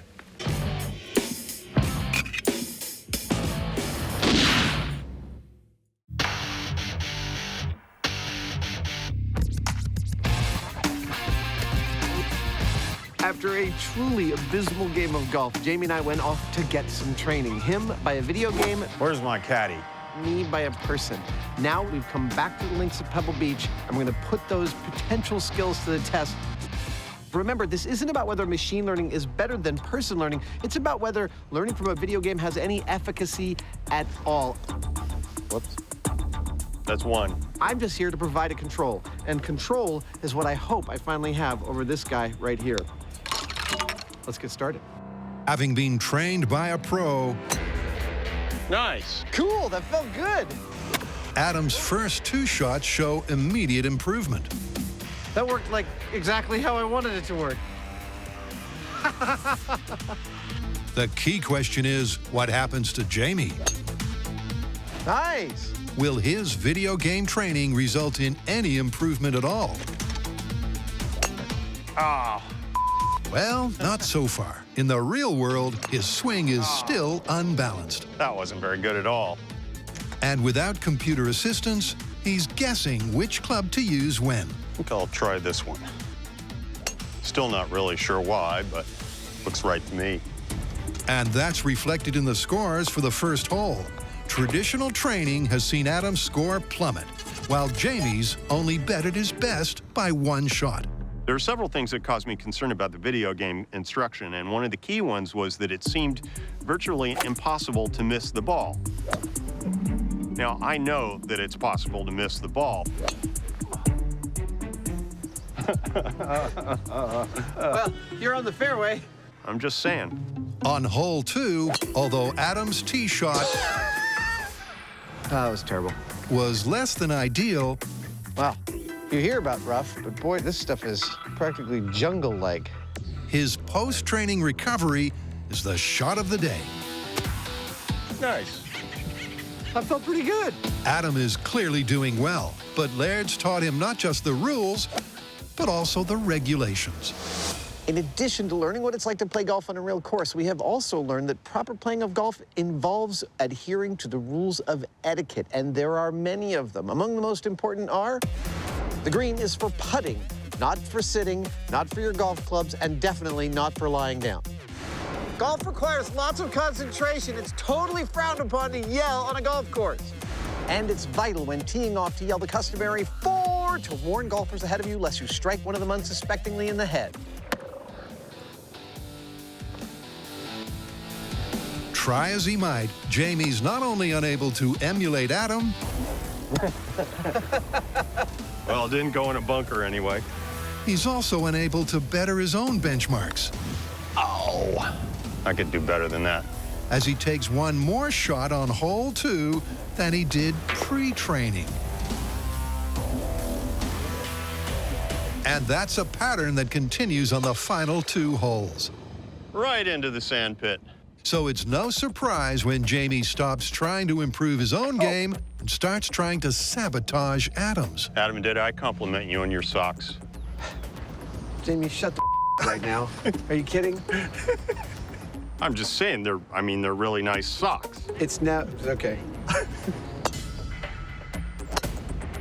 As they finally sink their final putts. Nice. Yes! That felt good and complete and not stupid. In terms of scores alone, All right, let's tally up our scores and have a beer. Yeah. it's not looking good for the Myth. Adam took 10 fewer strokes on round 2, meaning he improved by 25%.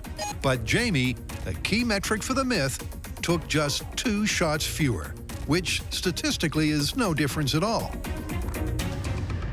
But there's more data to come. Frankly, looking at the numbers, Jamie and I don't feel like they tell the whole story. Luckily, because we're thorough types, we did grab one other metric, unarguably the most important metric in the whole of golf, and that is the swing.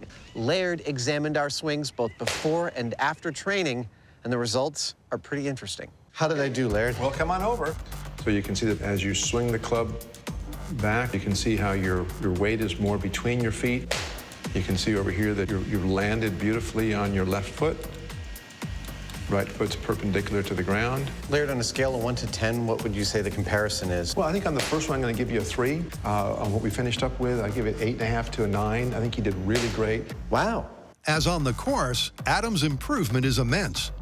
Can Jamie compete this time? The difference that we see is in terms of how much more range of motion you have.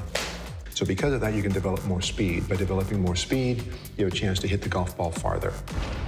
But what's the all-important score? On the first swing, I'll give you 1.5. Second swing, I'm going to give you a 2 at the best. There's not any improvement in terms of the striking of the ball. There is some in the range of motion and your athleticism, so that's great.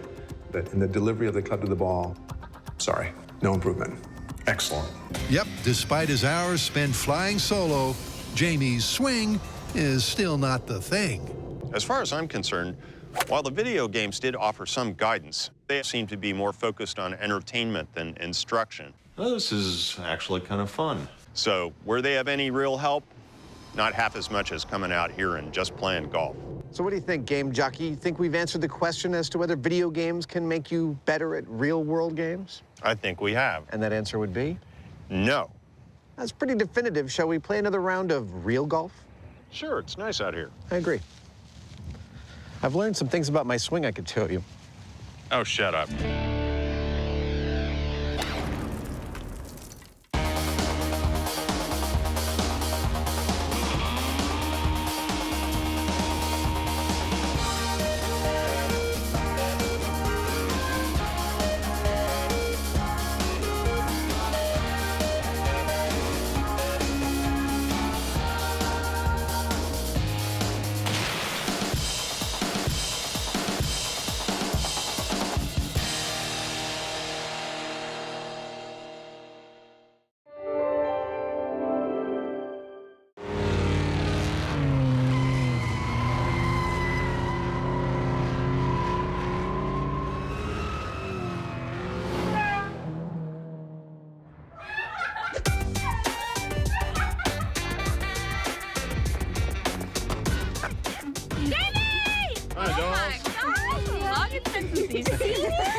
Where to, Jamie? To the hotel and step on it. Okay. Jamie says step on it, I say time to break out the drifting moves.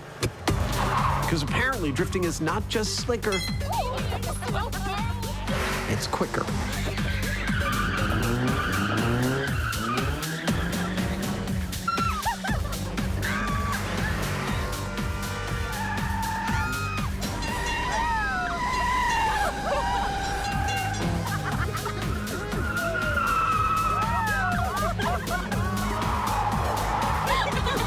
Here we are.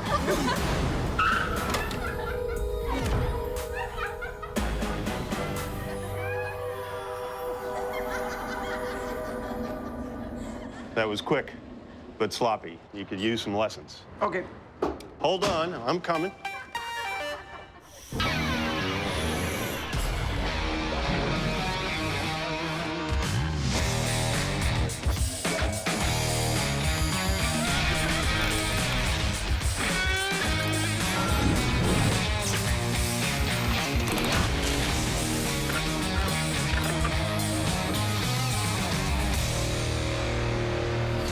You know what drifting is, right, Jamie?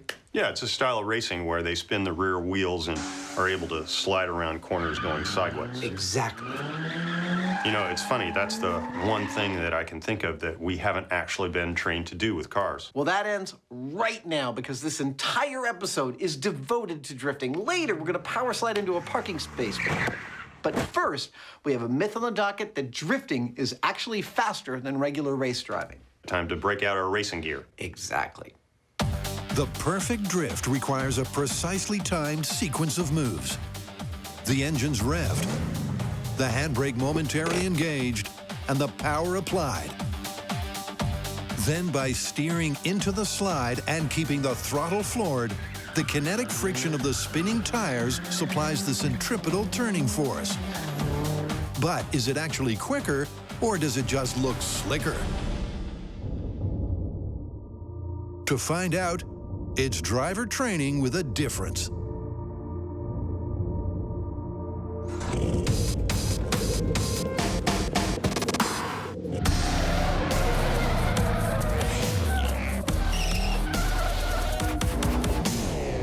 Our drifting instructor today is professional driver Conrad Grunwald. He's been racing for 15 years, the last 10 of them in the Formula Drift Series.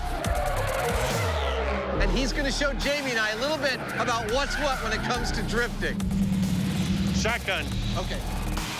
Before the guys take the wheel, the lesson begins with a demonstration to get a feel for what the drift is all about. Cue the joyride of a lifetime. One of the biggest joys of doing this job is getting trained by experts to do all sorts of weird things. And drifting, well, drifting has to be right at the top of that list. Conrad's one of the best, and I've drawn the first straw, so it looks like I'm in the hot seat. Conrad, I can tell already this is going to be pretty high on the brown pants index, watching you come up here. I think you'll be fine. He's right about the brown pants, though. All right, Jamie, you ready? All right. Okay, let's slide. Uh-oh. Here we go. Oh, my God. Whoa! Holy. Whoa.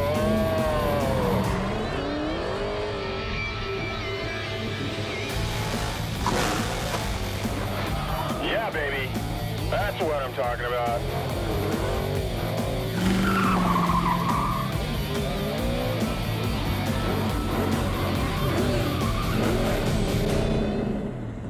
That's a little taste of a drift car. What do you think? That's insane. But I do think I need some earplugs or something. What?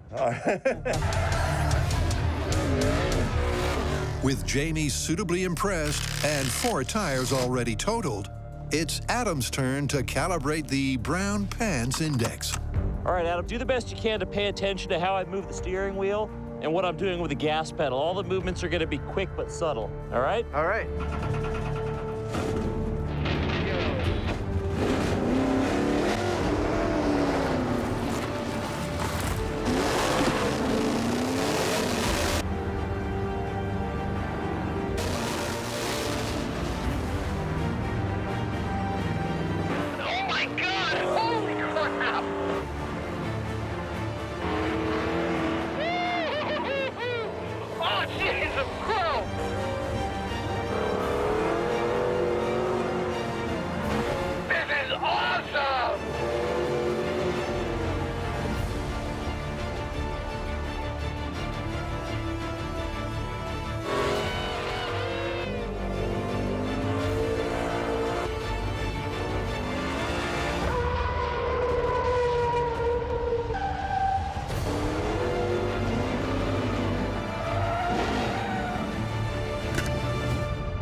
That's a thing. I have to admit, I didn't pay attention to anything you said to pay attention to. I was just sort of along for the ride. That was crazy. All of my driving training is about not allowing to happen what this is all about. Keeping your car from losing its tension with the road. This is about maintaining that. I absolutely can't wait to get behind the wheel. With the demo done and dusted, first up for actual hands-on instruction is the Hyneman.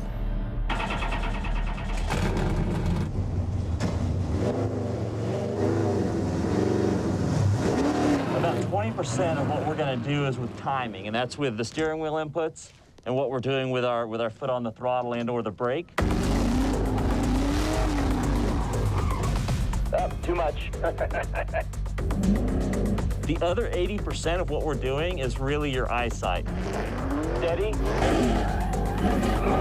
Way too much throttle, way too much. All right. Keep your eyes focused where you want the car to end up, not necessarily where you're going. Even with intensive tuition, clutch, handbrake, and turn the wheel. It's an incredibly tricky technique to master.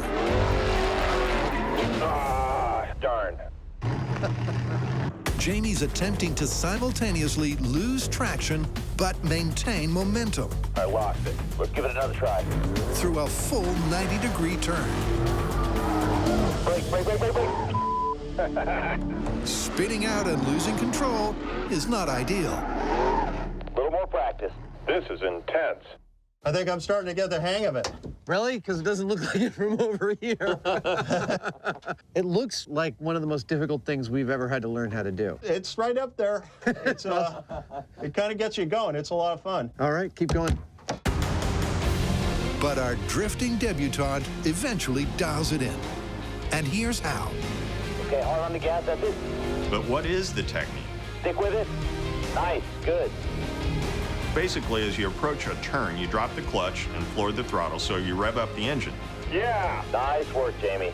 That was a really nice turn.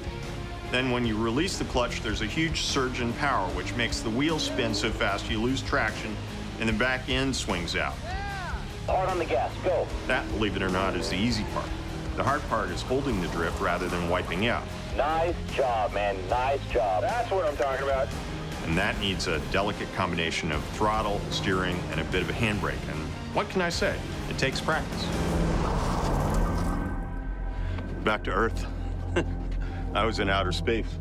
So obviously we've been working on this story for a while. We've had a lot of time to think about drifting from an intellectual standpoint, from the physics of it. But in a few minutes, I'm about to get behind the wheel and try to understand the physicality of it. And that switch off from the intellectual to the physical, It's one of my favorite things in the whole world. It's one of the best single parts of this job. I'm very excited right now. With Jamie looking like a pro, it's finally time for Adam to take a turn behind the wheel. Or is it? Well, things have changed. It has started to rain, and the rain is going to cause us a real problem. The thing is that if Conrad's car is able to do what you just saw it do on dry pavement, on wet pavement, where we've lost about 50% of our traction, that 900 horsepower behaves more like 2,000 horsepower, and it's going to be hard to control it. But that doesn't mean we're totally done drifting. No, no, no. The plan all along was for Conrad to give Jamie and I lessons in drifting in his car, and then to help us transfer that knowledge to a car we can do more mythbustery things. We've always planned to bring our own car in, and now it's just time to bring it up a little bit earlier. All right. Oh, that was inauspicious.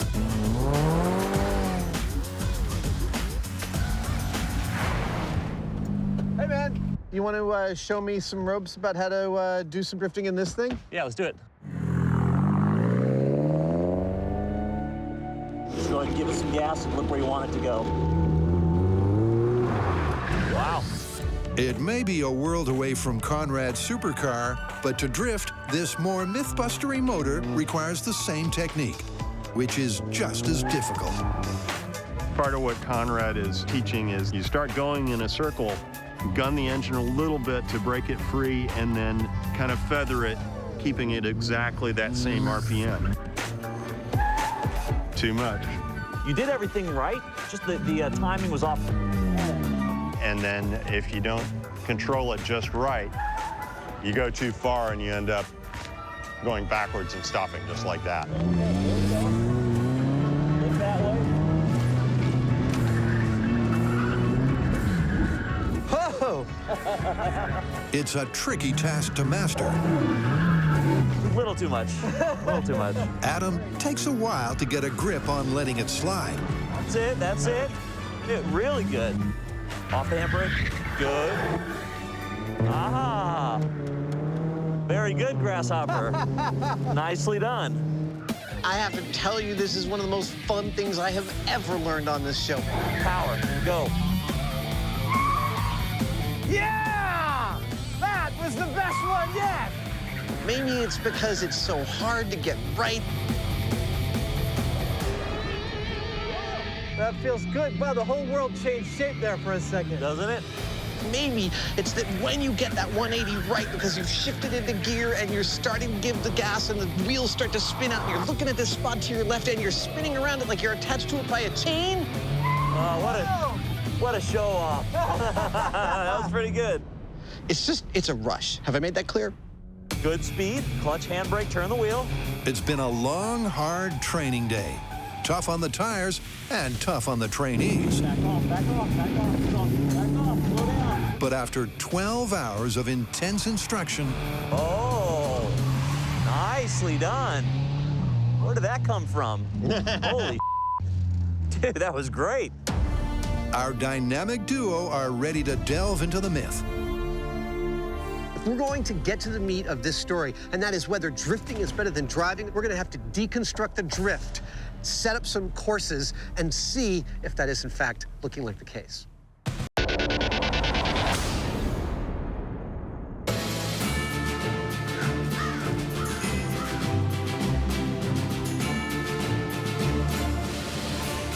Welcome to the dry part of our episode. Now, Jamie and I have gotten educated in the rudiments of drifting.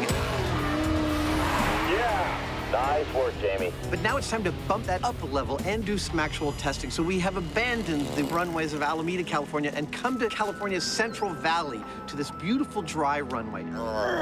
That's it. This is a former NASA testing station. But for right now, let's just call this Adam and Jamie's Mythbusters drift testing facility. How does that sound? Over the years, we've ended up using runways quite a bit, and I gotta say I really like it when we do, because it's nice to get out of the city once in a while into the wide open spaces. Mostly, we use the one in Alameda because it's close and it's got a great view of the city across the bay. We've done more stories there than I can count. but other times we use Tracy. We've done things like dodging bullets there. We've gone up to Merced, where we've flown a plane off a conveyor belt.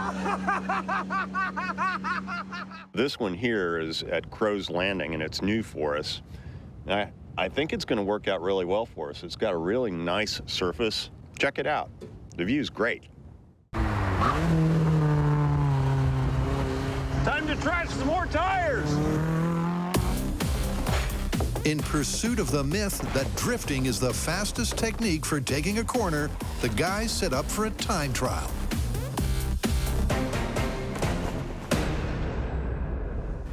Let me run you through our course. We're going to be trying to gather consistent timings with 3 metrics, the first and foremost being entry speed. We're always going to be crossing the starting line of our turn at 45 miles per hour. When the car crosses the start line, I click. We'll be doing 2 kinds of turns, one drifting and the other non-drifting. And when he crosses the finish line, I click again. And it's just that easy.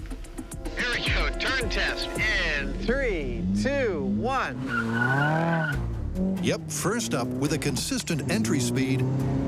There comes 45, 45. How fast can Adam get through 90 degrees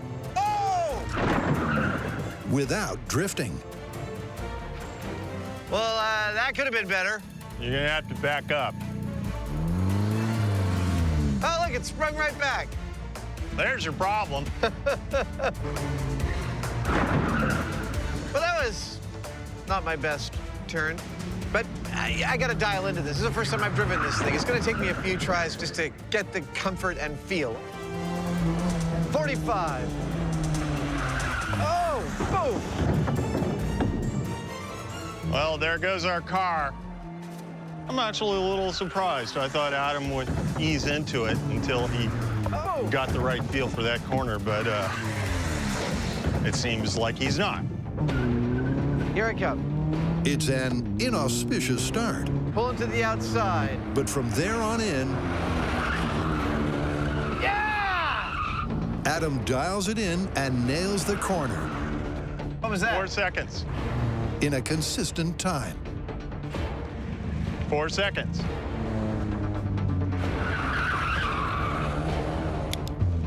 4 seconds every time. So now it's time for Adam to try and do the course while drifting. This might get interesting. Here we go. Let's drift again. Remember, for the myth to be confirmed, 40, 45, 45. Adam must rip through the right angle in less time. Initiating the drift.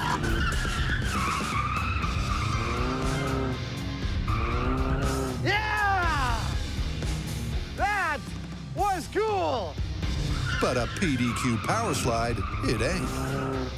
That felt genuinely cool. How was my time? 7 seconds. From the start to the end? Yeah. All right. Do it again. Yep.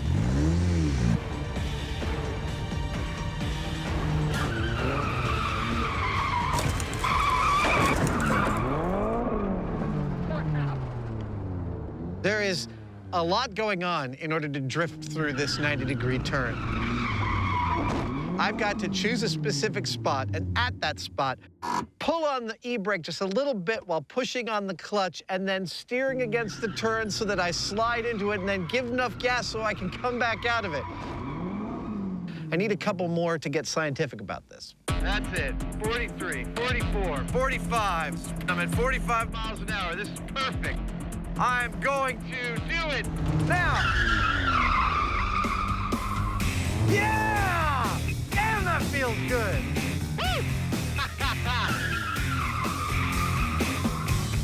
What did I get? 4 seconds. Excellent. Well, I've done my runs. Yeah! Woo! And while I had some mishaps here and there, I did get 2 really nice fast times, one in drifting, one without, and they were identical. So while I know it's too early to call, the fact already seems that even though it looks cooler, it might not be looking good for drifting as a myth. So far, not so good. But the Hyneman's up next. Can he beat his control time? 4 seconds. Nicely done. when he tackles the turn with a perfectly timed drift. Go. He starts to turn there at the stanchion, and boom! Well, that didn't go as planned.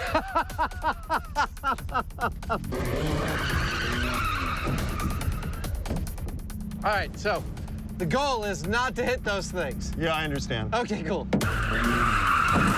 Well, I have to say it's kind of strange to throw the car into a state of slide right when you're facing something that you're about to impact.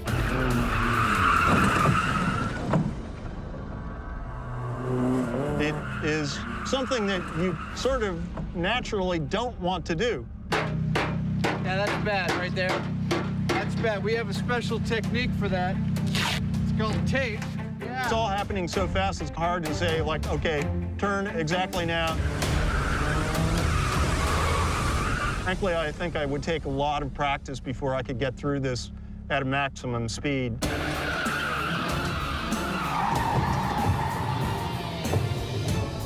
Oh, that's bad. The right-hand suspension arm is totally bent, like an inverted V, where the other one's totally straight. Well, maybe that's why I can't make it through those curves. Wait a minute. I think you're confusing causality and result. Didn't you hit the thing right there? Oh, no, that couldn't have been me. Couldn't have, it has to be you.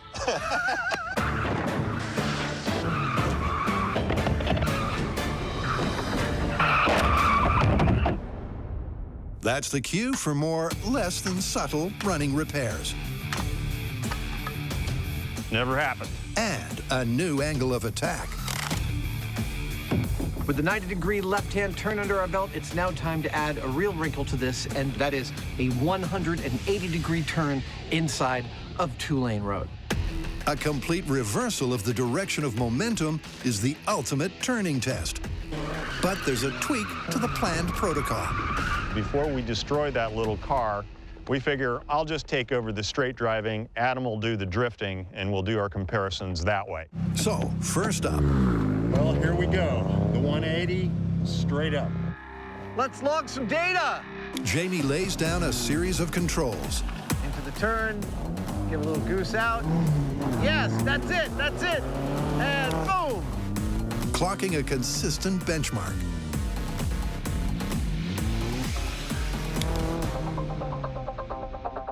Eight seconds, like clockwork. Literally, like clockwork. Well, Jamie's done his straight runs on the 180-degree turn. I'm about to try and drift the same thing. All right, here I come, drifting 180. I'm looking for one really good one. That's what I want.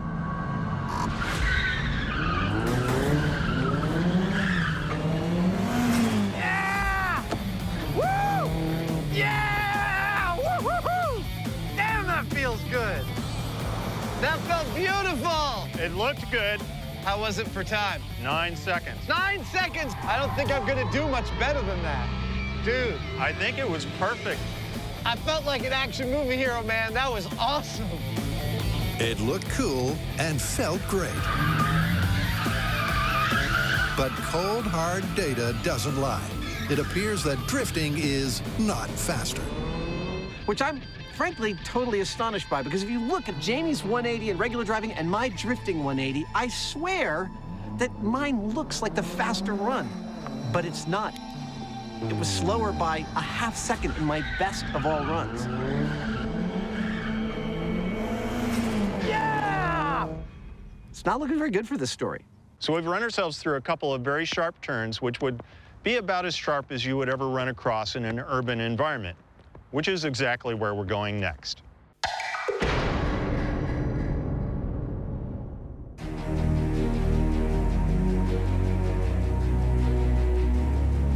At this point, we've established a foundation of knowledge about what exactly drifting is. Holy and how it works.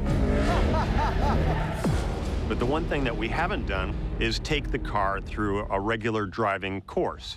And so that's what we're going to do next.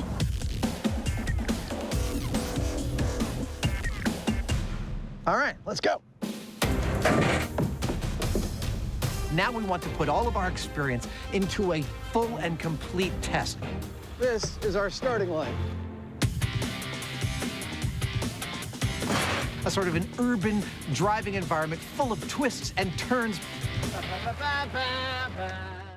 both hard and soft, easy and difficult. I love this game. And put drifting to the test against regular driving. Yeehaw!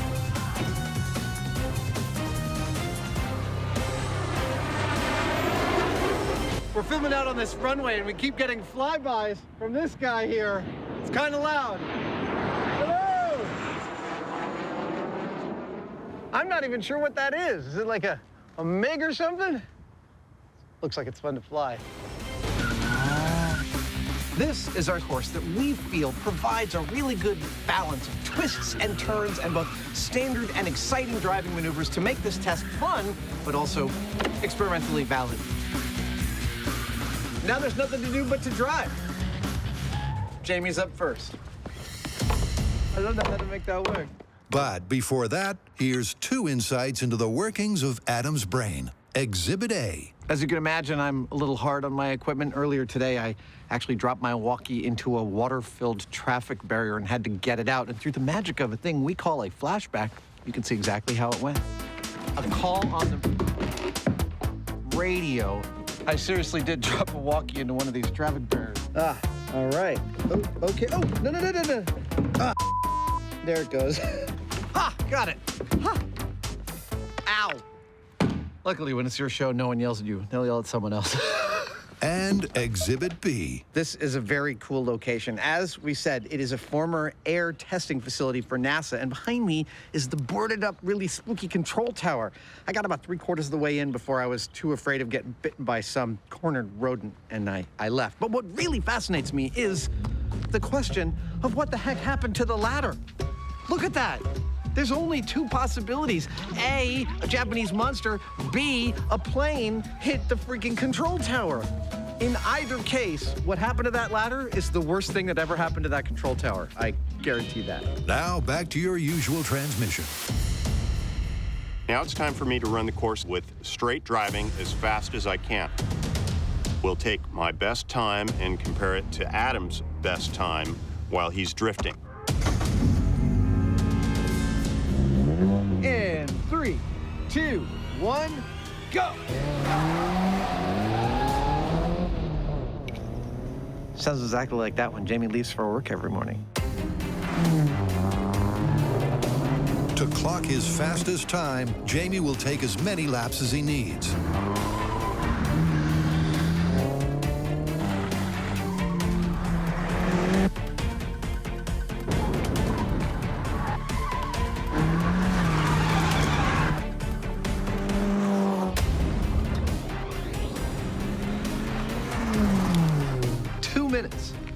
Go!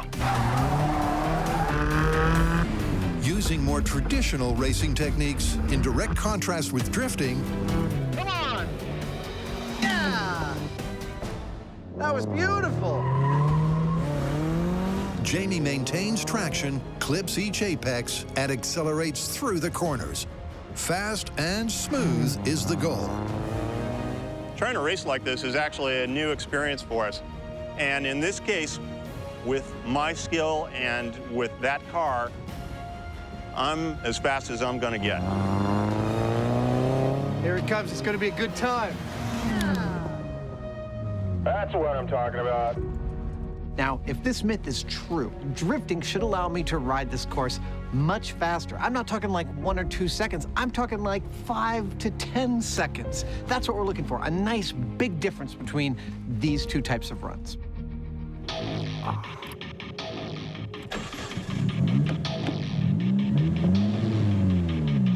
3, 2, 1, go. Unlike Jamie, Adam is all about the drift. As he hits each corner, he flicks out his rear end and powers through the slide. Or not. He did a 360. That's not good. Not unless you want to do a 360. See, that's the thing. You start to slide, you lose traction.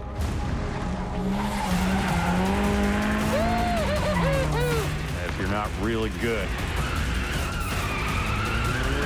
You lose control. Crap! That's the problem. Go. Despite dialing in the drifting,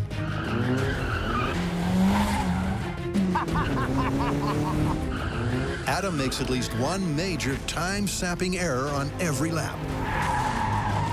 To accurately test the myth, he needs one mistake-free run to compare with Jamie's control. One more. Let me do one more. Back up, you've got a cone. Okay. There we go. That was cool. I screwed it up by hitting it too fast on that last 180, but up until then, everything was dialed in beautifully. I think one more chance I'll get my best time yet. Whew. All right, sir, I'm in place. Starting in 3, 2, 1, go.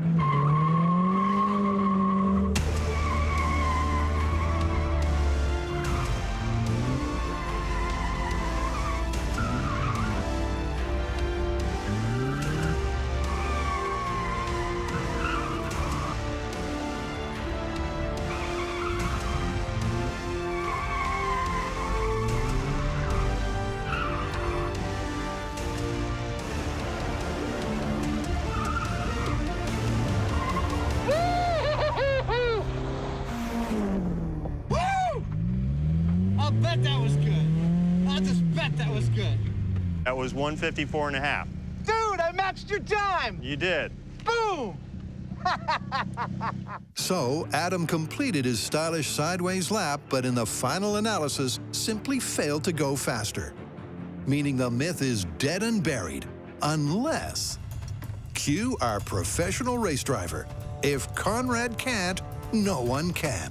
For due diligence, we brought back Conrad. Now, Conrad is a pro both in drifting and in racing. And so in comparison, he's way up here. And we're going to put him in that same car and see how he compares. All right, Jamie and Adam, I'm ready over here. You guys count it down and I'll go. In 3, 2, 1, go. Using his 15 years of racing experience, Conrad tears through their track. Without doubt, his regular driving is seriously speedy. I think he's going to beat us by over 15 seconds. That would be awesome. It's nice to know sometimes how far down the totem pole you actually are.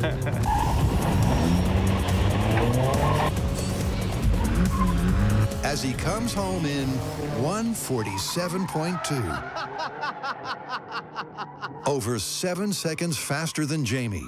The question is, can he trim more time off when drifting? Adam and Jamie, count it down. I'm ready to go. 3, 2, 1, go! That sound just makes me so happy.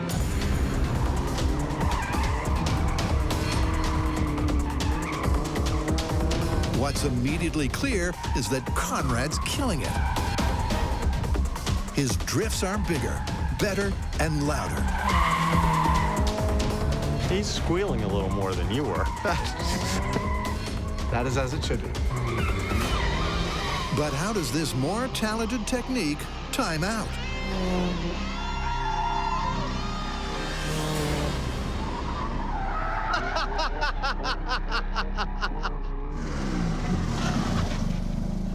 How do we do? 2 minutes flat. So you think that's about as fast a drifting run as you could do? I think that's about it. I don't know if I can push any harder than that. That was a pretty sideways run. Dude, that's the result. That's beautiful. Yeah. Thanks, All right. Conrad. Thanks, guys. Appreciate it. Thanks. Conrad couldn't have completed a classier lap than that. And he was 6 seconds slower than the straight driving control. It's a conclusive result. But there's an anomaly. Right about now, you're probably wondering why my best drifting time was actually faster than Conrad's. And simply put, it's because Conrad is a better drifter. He spent more of his time with his tail end swinging out, moving sideways into the turns the way you're supposed to when you're properly drifting. And strangely, that meant that I went faster. All right, it's time to call it. Where do we stand on the myth that drifting provides a significant speed advantage over race driving? Well, it didn't look good in the beginning, and it doesn't look good now. I'd say it's busted. I think it's handily, cleanly, in every way busted. Like our car. How much further we gotta go? Just up till there. Till the commercial break. Yes, there we go. Oh, here comes the commercial break.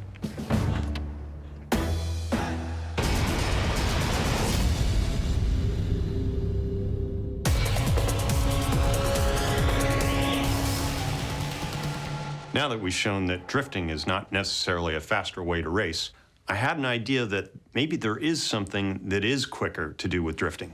What's that? Parallel parking. Parking? You mean like with real cars on either side of the parking space? Yeah. Dude, that could get expensive. Yeah.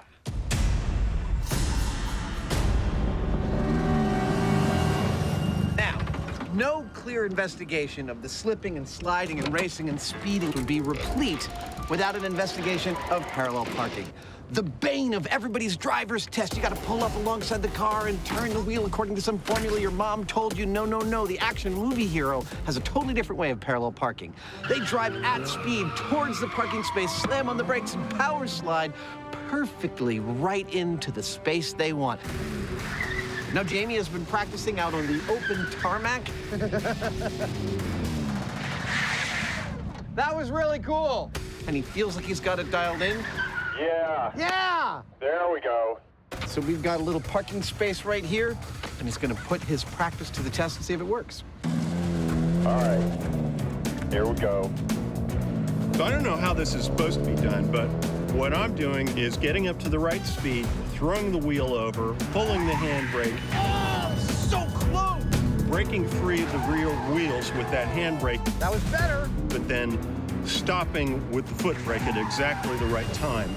Oh, there's no room for error on this thing. Rush hour. You want this space before anyone else steals it. It's gonna be yours. You're gonna take it. You're gonna own it. Own it. Here it comes.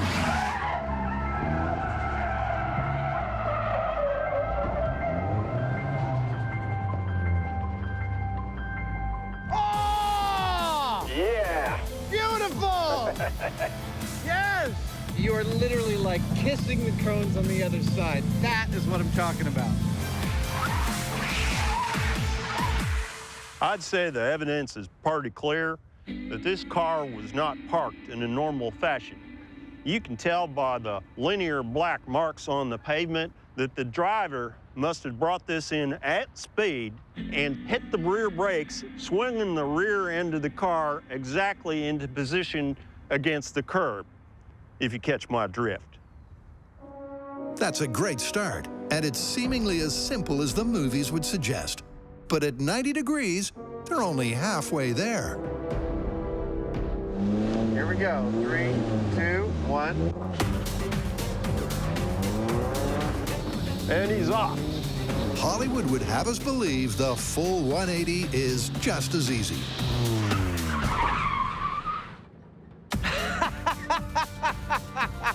Well, there's a reason they called them bumpers, right? Maybe not, but Adam ain't done yet. There I go. 40 miles an hour. 40 miles an hour. Oh, there we go. There we go. There we go. Oh! Oh, so close! So close! Now I feel like I'm making progress. Now I feel like I'm making some progress. Good. Oh!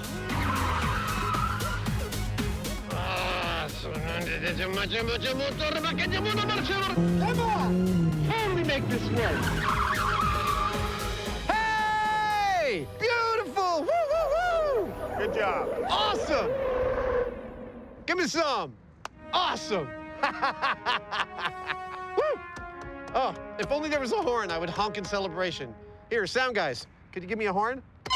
Thank you very much. It was a thing of balletic beauty. But it's time for a dose of reality. Well, it's one thing to try and do a 180 parallel parking job with cones surrounding you. It's another thing to do it into a real parking space with real cars around you. For Adam to get in here at speed doing a 180, well, if he makes it, it's only going to be by a hair, so it's almost a guaranteed impact. With that in mind, we're going to have him in a helmet with a neck guard. Like going into battle. With a 4-point harness, with shin guards. Snug as a bug in a rug. Everything that we can possibly do to keep him safe. Not only will a mistake mean a major impact, the space itself is tighter. Now, how will this nonchalant movie maneuver stand up to this level of real-world detail? Okay, Adam, on your mark. Here we go.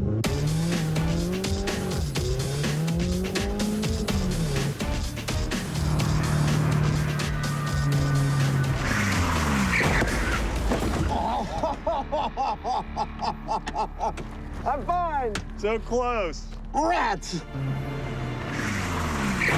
That wasn't quite the slide rule slide Adam was after.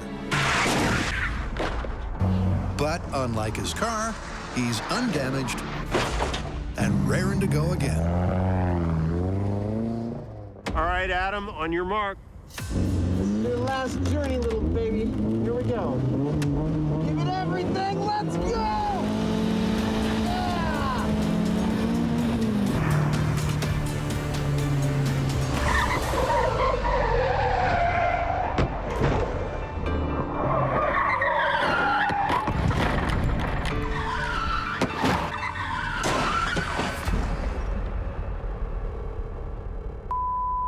I kept seeing the cars, and I was not steering towards them as like a natural survival mechanism. Because really, you don't want to steer into cars. So I thought on this run, I just got to ignore the cars. Ignore that the cars are there. And I totally succeeded at that part. Well, that's a good thing. You got a little more of the car in the slide. I'd say you were up to about 50%. I can't park this car, dude. Yeah, it's tight. I don't blame you. This movie-inspired parking procedure was purportedly a pushover. In fact, it's more like an accident waiting to happen.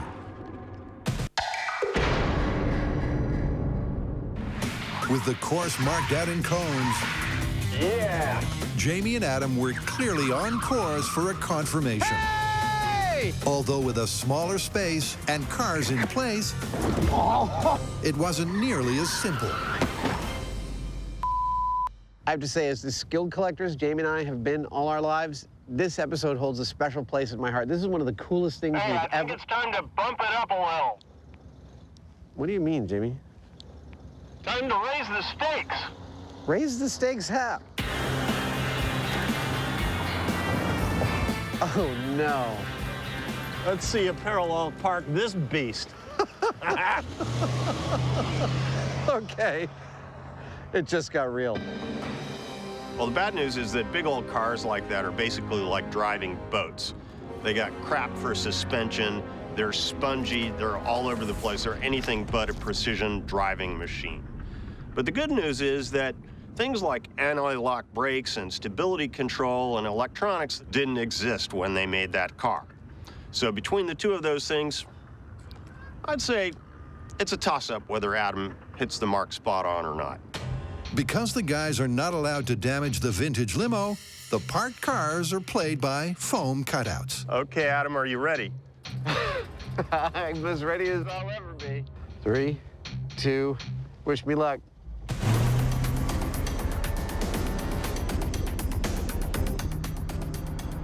Oh, he's going too fast.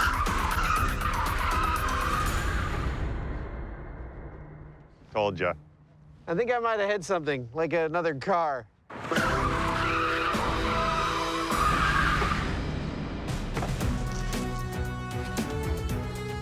Good as new. Time for take 2. Well, a few attempts in, and I'm doing abysmally. That was me trying to remember everything and forgetting everything simultaneously. It's just terrible what I'm doing. I'm not 180ing at all. Ah, what a piece of that was. I just hope the limo lasts long enough for me to get this right. Too fast.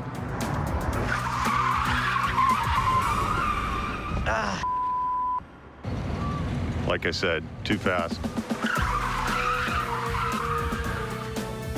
Well, after the last crash, we've reset as best we can. We're gonna give him one more try. Okay, Adam, one more time. You can do it, buddy.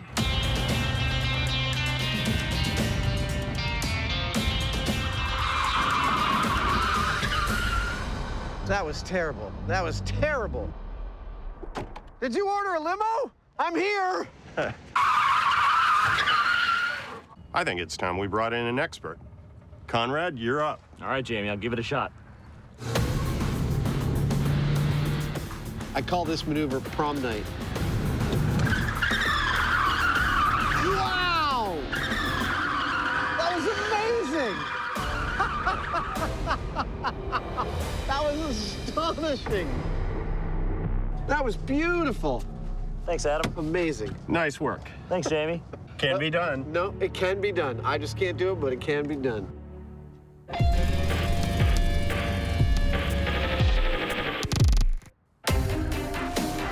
And so concludes the Mythbusters crash course in street racing. 2 cameras, $600.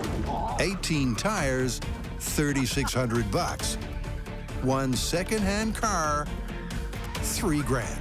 Yeah. Spending all day drifting, priceless. Give me some. And back at Crow's Landing, the course deserves a fitting finale, a drifting masterclass. Why on earth would we still be on the runway? Why indeed when all the testing is done? Well, it turns out that Conrad Grunwald liked the testing course that we built so much, he is going to pay us the high compliment of drifting through our testing course in his own race car. For your viewing pleasure, ladies and gentlemen, Conrad Grunwald.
Sorry about that. These things are a little tricky to fly. Yeah, well, I swear, with a slightly larger one, you could do some genuine damage, like maybe even kill somebody.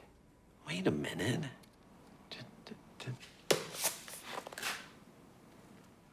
Let's start the show.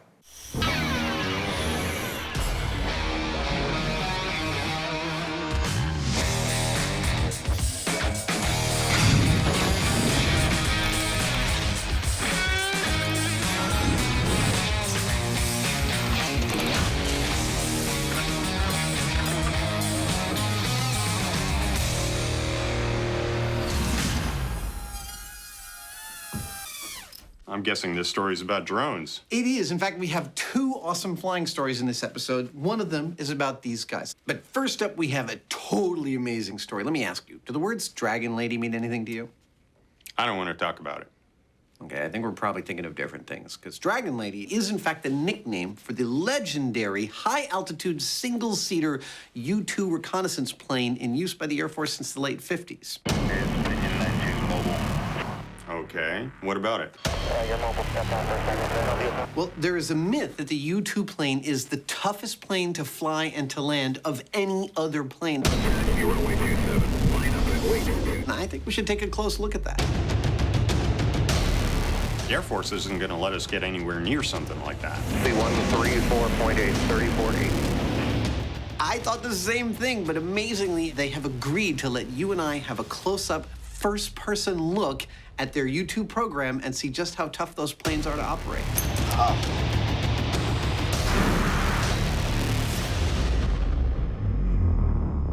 Cool. What are we waiting for? I have the slightest idea. Let's do this. It takes off straight up and looks something like a jet-propelled four-poster. The history of aviation is littered with oxymoronic aerodynamics, finicky flyers, and design duds. So, is it possible that one of the most long-lived and highly valued U.S. Air Force vehicles is also the toughest to fly? To open this investigation, there's only one destination. 300 to 06300. Pin-3 search and Pin-3 is VFR. 25, reback track, IFR delay. Opinion 903, fly heading 250, effective clear climb.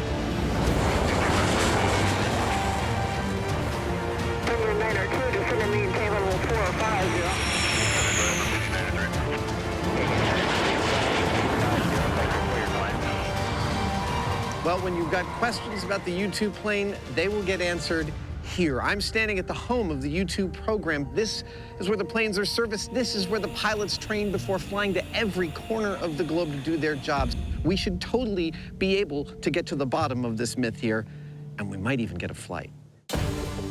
Adam and Jamie's first stop is the top. A briefing with Base Commander Colonel Lee to find out exactly what the U-2 is tasked to do. The aircraft that we fly are not armed with weapons, but they are armed with knowledge. What that means is eyes and ears on adversaries. This is our mission, to train, deploy, and employ our airmen and assets to deliver globally integrated intelligence, surveillance, and reconnaissance in support of national objectives. It's a big job for a big plane. So, we get to see the plane? Let's go look at the U-2. All right. To begin to understand just how hard it is to manage this marvel of aviation engineering, Well, Adam, Jamie, this is the infamous and venerable U-2 Dragon Lady. Major Bartholomew, who has more U-2 flying hours than any Air Force pilot in history, runs the guys through the specs. The original design dates from the mid-50s. Single engine, high altitude, long wingspan, lots of thrust, lots of lift. We can take a heavy payload up to a great altitude and loiter for a long time. It's clearly a distinctive design, an oversized glider with a huge turbojet engine. That's cool. So the whole 40,000-pound airplane steers based on that. But what exactly makes it so tough to pilot? The challenges this aircraft presents its pilots are numerous and significant. All the fuel is kept in the wing. First up, the plane can't even support its own massive wingspan when it's taking off. When the wing develops lift, the pogo falls away. Next, recon missions can be lengthy and are carried out at very high altitudes, which requires complex pressure suit technologies and extreme safety features. Everything is so thin and so light and just strong enough. And then there's the landing. It has quite a heavy footprint because there's just the one main gear carrying all the load. 6, 5, 4. The wheels are along the center line of the fuselage, so it's like trying to land a bicycle. When the airplane does tip over, these skids protect the wingtip. And we'll see later, but on approach, the pilot can't even see the runway. 3, 2. He has to be guided down by a pilot in a chase car. 2, hold at 1 inches. So far, it's looking pretty good for the Myth. It's an impressive checklist of piloting challenges, but where next? Well, we need to get a look at this baby in action. To that end, Jamie and I have been given the go-ahead to hitch a ride to the edge of space, and we will now embark on a week-long training program. Yep, it takes a week just to learn how to be a passenger. The problem is, there is only room for one of us. Whoa! Please, please, please let it be me. So the next story is deadly drones? Indeed it is. If the press is to be believed, drones are totally in our future, delivering our packages and maybe even our pizzas. But there are those who think that they are a deadly danger hiding in plain sight, that a simple gust of wind could send a drone into you and the propellers could slice your throat and kill you. That sounds like it's custom made for us. That's exactly what I was thinking. Let's get to testing. But testing the myth with what? First up, Adam and Jamie take a tour of the full range of drone technology, starting with the supersized. Allow me to introduce our high-tech, custom-built camera platform. It's got 8 motors totaling 2,800 watts of power. It carries a self-stabilized, high-definition, 3-pound camera. And it's allowing us to get some fantastic aerial shots like these. That amazing piece of technology was made possible by 4 advances over the past decade. Higher-powered, smaller lithium-ion batteries, miniature high-powered motors, miniaturized electronics components like GPS navigation and accelerometers, and smaller high-definition cameras. Pretty cool, huh? And at the other end of the scale, This is your basic consumer-level multi-rotor. It's on the small side, but it has all the features that the large ones do. Propellers, motors, Well, as in any new technology, there can be casualties. but as per the myth, would one of those casualties ever be human? Could a drone really be deadly? To begin their quest in earnest, it's back to the shop, where Adam has 2 mid-range models most likely to be used in a commercial delivery. On the left here is a fly-it right out of the box small model. Slightly larger is a intermediate kit level model, which comes with all the pieces you need to fly. You just have to assemble them. This one's apparently ready to fly, so I'm gonna give it a shot, see how easy it actually is.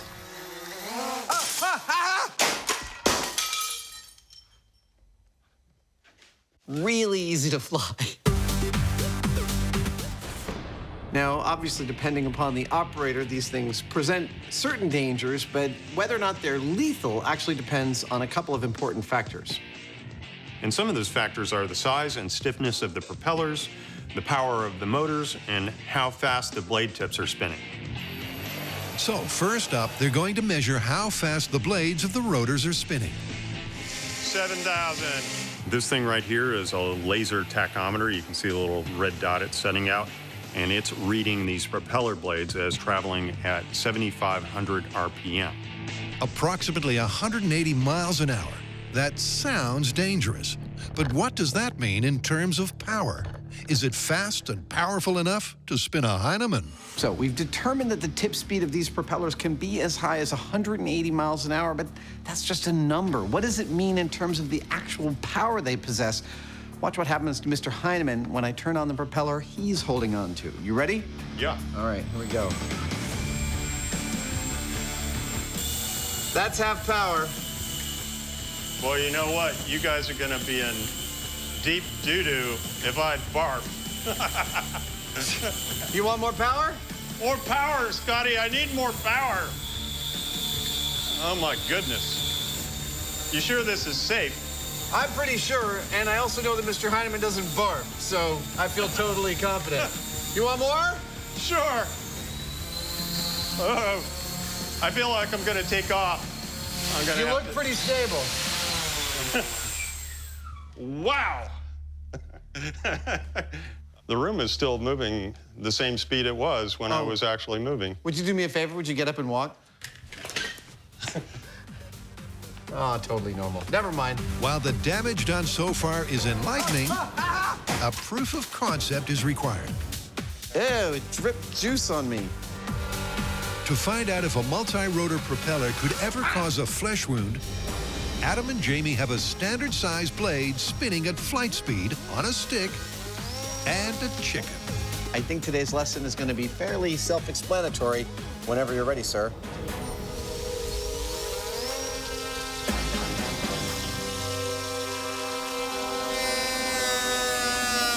Yeah! There we go.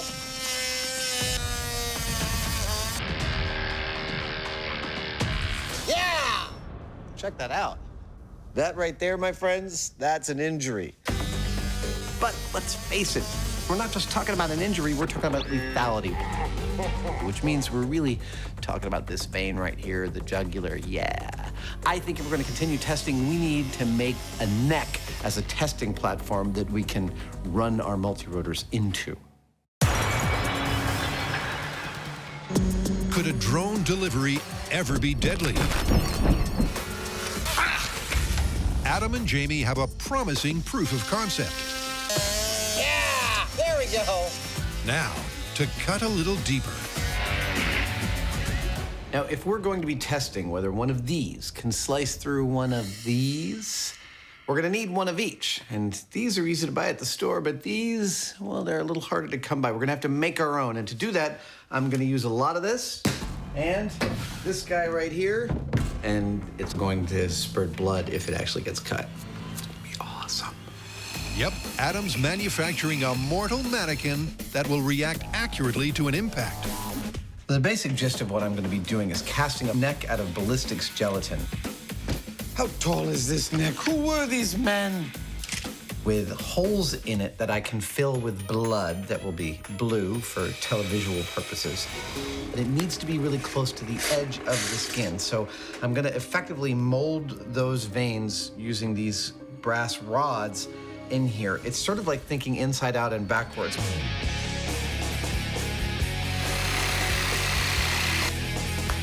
With the negative mold of the blood vessels in place, it's time to prepare the fake flesh. As Jamie and I have discovered, this stuff reacts to a bullet similar to human flesh, but to get the tenacity of skin and muscle, we need to add this fiberglass filler to the ballistics gel as we're casting it into my mold. Oh, beauty. Oh, I'm very pleased with how this is going so far, based on nothing. Once set, it's simply a case of easing the fleshy throat free of the mold. Almost. Come on.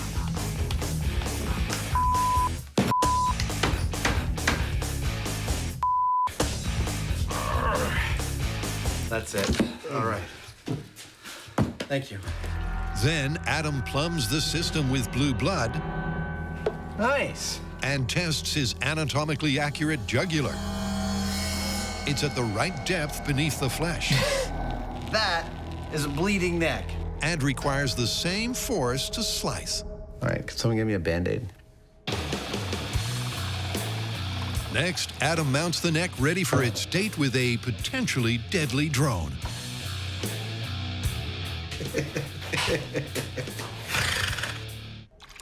Allow me to introduce you to the analog bursting jugular vein multi-rotor testing neck rig. Yeah, rolls right off the tongue. It is basically a rig for bleeding when it senses a lethal injury.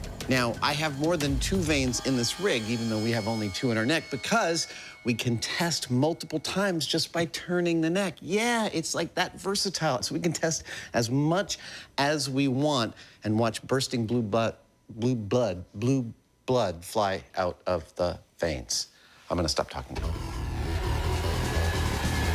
But before Adam's blue blood dummy is deployed in the drone firing line, it's back to Beale Air Force Base to tackle the myth that the U-2 is the world's toughest plane to pilot. Welcome to high-altitude physiology and full pressure suit orientation. Adam and Jamie are both in training for an in-flight investigation. One will fly, one will be on standby. Pop your helmet off just like that. And they're starting with several not-so-brief briefings We're gonna have a suit controller like this. about the safety equipment. It acts as a backup pressurization system. And emergency procedures. We're going to teach you how to parachute safely to the ground. These are no minute-long demonstrations from a flight attendant. Primarily, it's to prevent decompression sickness. And a clear indication of the enormity of the endeavor. If you lose cabin pressure, the suit would inflate. If you are unconscious, there are inflators inside. During this time, your visor is going to freeze over. You will not be able to see. They're not sugarcoating this for us. There are a lot of potential dangers to taking a flight like this, and there's a lot of contingencies that they have carefully planned for. You can use that as a flotation device if need be. Perhaps the worst possible one is if we have to exit the plane sometime between taking off and landing. You have to put your hands in front of you, protect your jugular. And in that case, there is a bunch of equipment that could maximize our chances for survival. And in this room, we are going to learn about some of that equipment. I really, well, I think it's pretty cool stuff, but I hope we never have to touch it. You have steel wire, you're gonna have a small compass, pocket knife, if you have to cut yourself down from something. Now, we're nowhere near getting into one of these planes yet, but already we've got all this stuff that we have to know how to deal with. The good news is you have an ejection seat. The bad news is you actually have to pull your own ejection handle to get out of the aircraft. Even something like peeing seems like it's kind of a complicated ordeal. Push down, lock it to the side, and you can begin your slowed, controlled urination. I don't think that I don't want to be pushing or pulling buttons without really knowing exactly what they do. So it's going to take a little practice. So why all of this complex equipment? Why is the U-2 program the only program besides NASA? Absolutely unreal. And the space program that utilizes a full pressure suit? The primary purpose of wearing this full pressure suit is to prevent hypoxia. Well, one is, of course, because it flies higher than any other normal airplane into what they call the space equivalent zone above 50,000 feet. But more primarily is what happens to us when we go to that height. Our bodies have evolved to process oxygen properly from sea level to 10,000 feet. How much is 8 minus 3? 8 minus 3 is 4. When we go above that, we cease being able to functionally take in oxygen. Put up the switches, we will die. Put up the switches.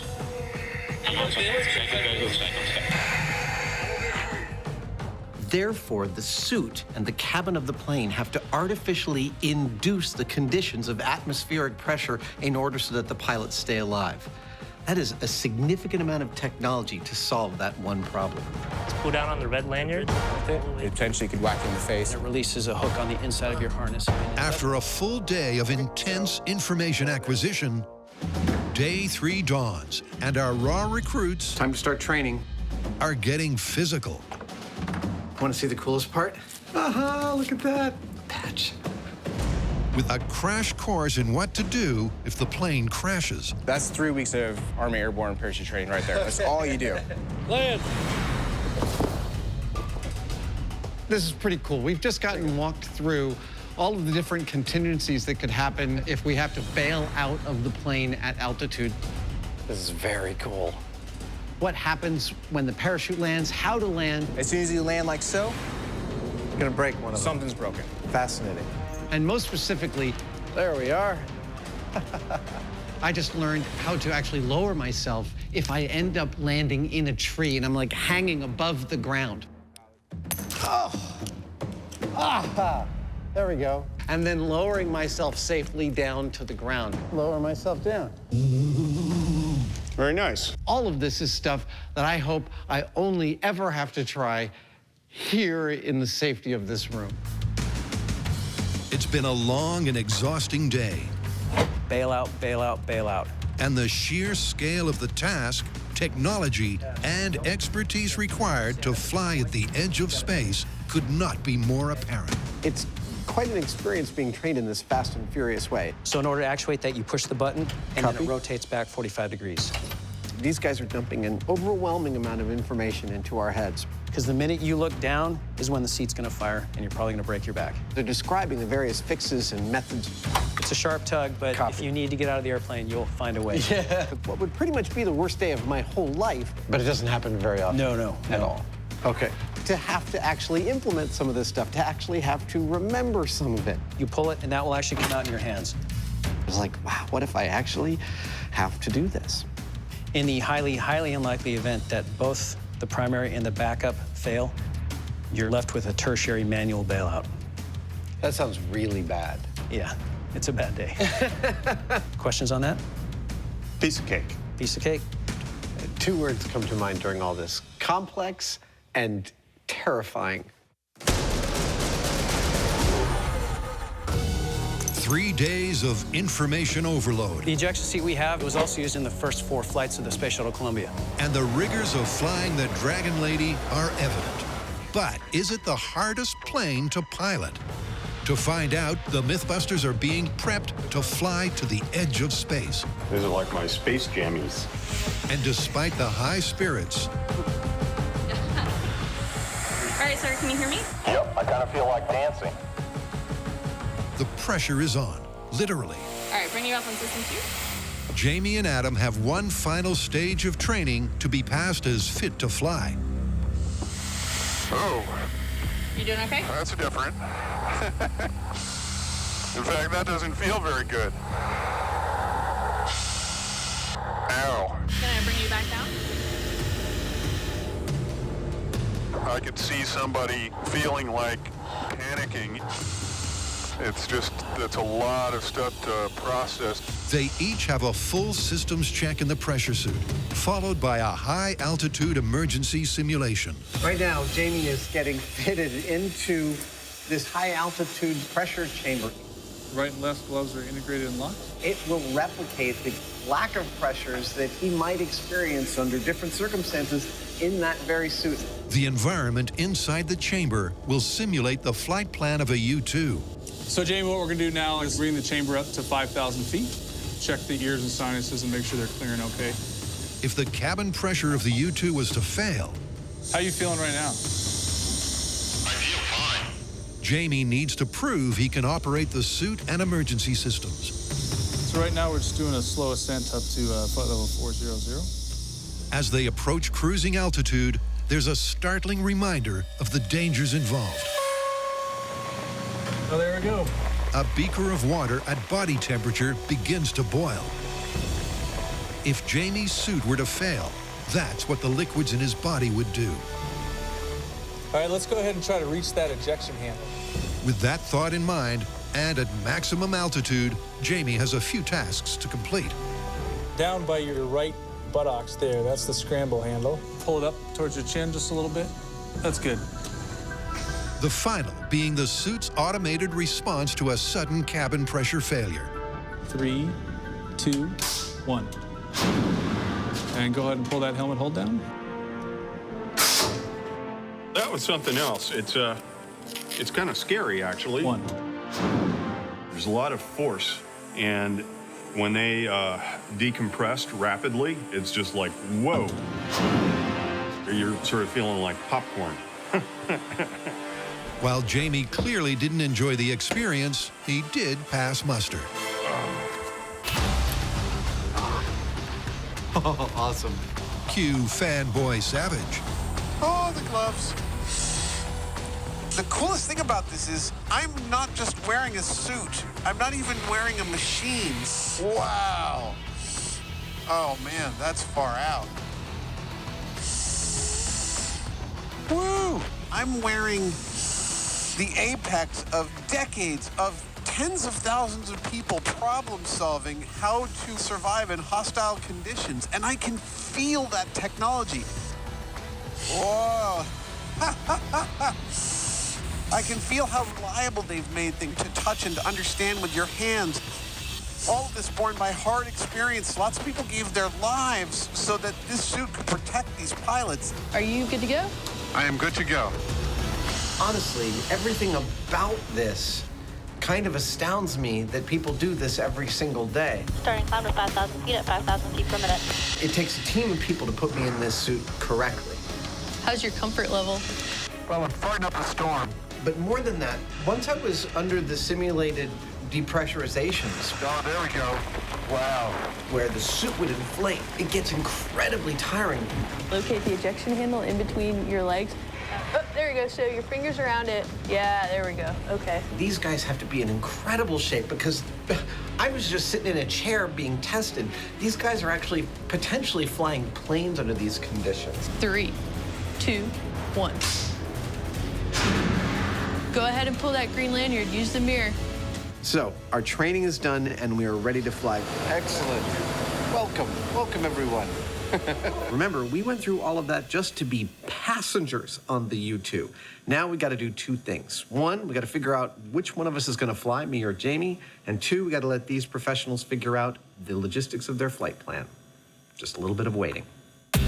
While Adam and Jamie wait for flight clearance, the guys decamp to the perfect location for wind-protected precision flying.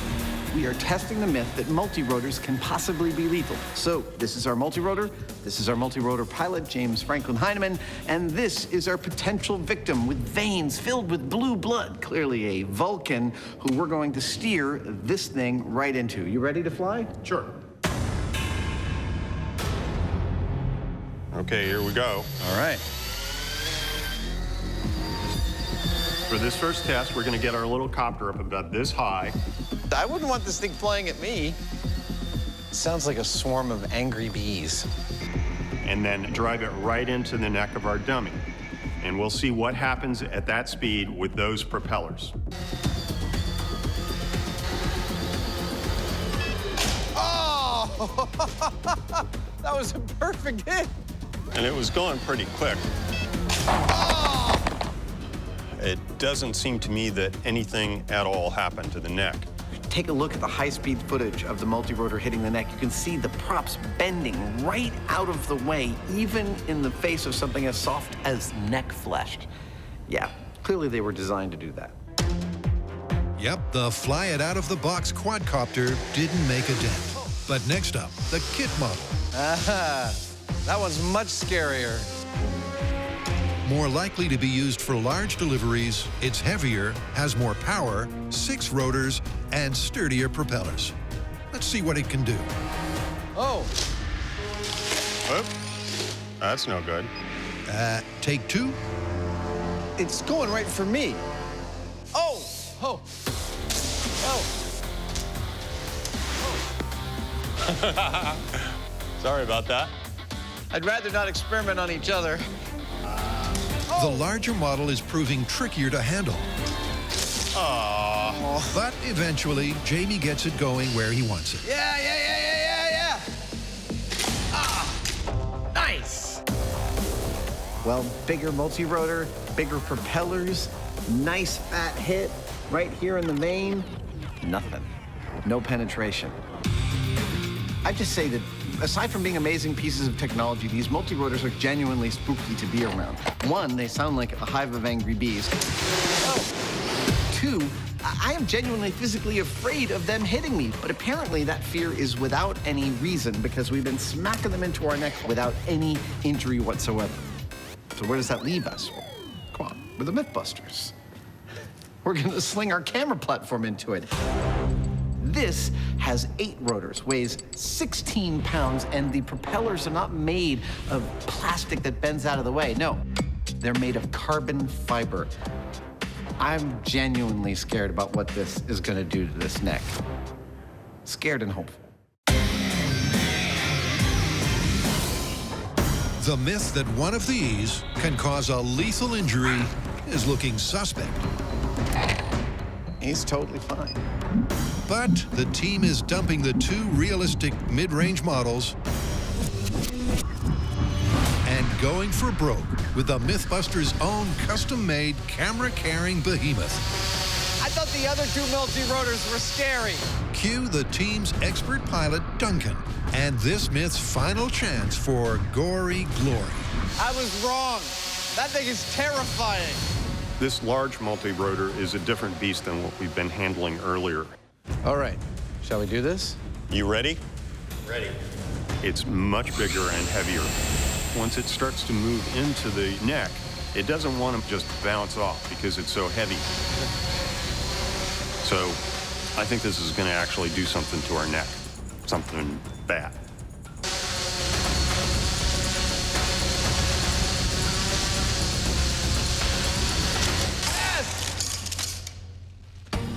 Look at that! It's bleeding. That's bad! Dude! Yes! There you have it, kids. It's all fun and games until someone loses an eye or vein.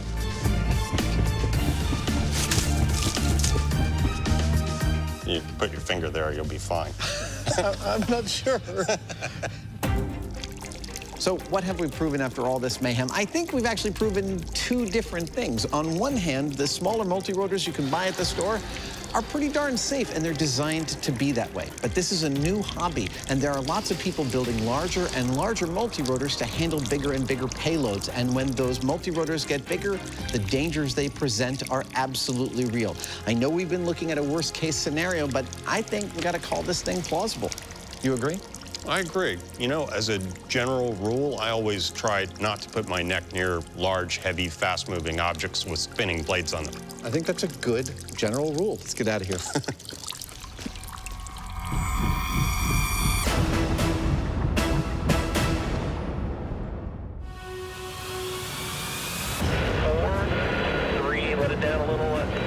Back at Beale, the guys are ready to carry out the final test on the mythically difficult-to-fly U-2. But only one of them gets to go. Well, you know, for crying out loud, you're a fanatic about this stuff. You collect these things. Yeah, I do. So I can't, in good conscience, deny you the pleasure of doing something like that. I really appreciate that, sir. Thank you very much. You owe me one. Oh, I totally owe you one. Absolutely. Jamie the gentleman steps down. A very happy Adam steps up. I'm pretty excited. Can you tell? For the defining, not quite hands-on test. Now it's go time to figure out just how hard this plane will be to fly. I won't be flying it. No. I'll just be helping to assess that.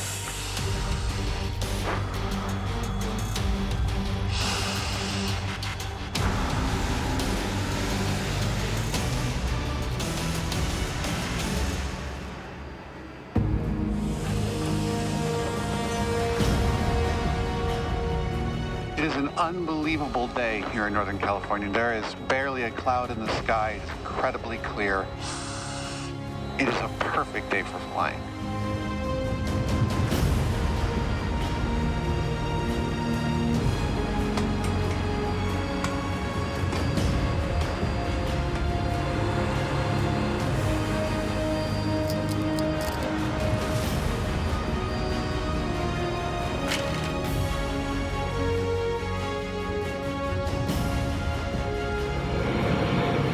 So Adam, you can hear the engine starting to spool up. Oh yeah. Once that's happened and we have sufficient RPM, I'll add a little bit of jet fuel here. Okay, here we go, folks. Adam's got to be freaking out about now.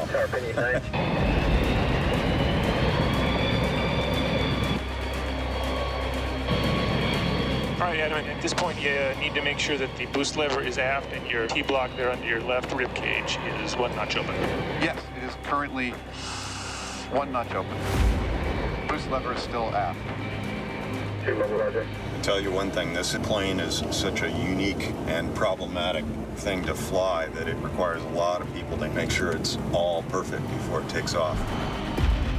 All right, the pogo crew has pulled the pins, so the pogos will fall away as we take off. Please fly heading 250, effective for your climb.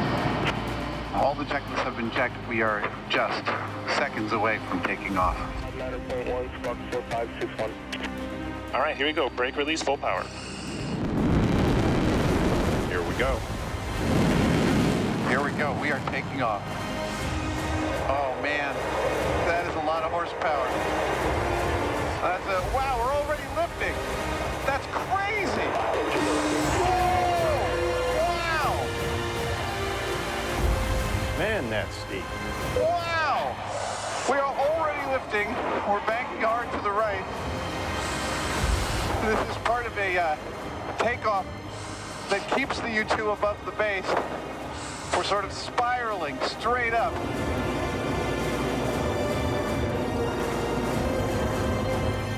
Holy cow! That was so fast!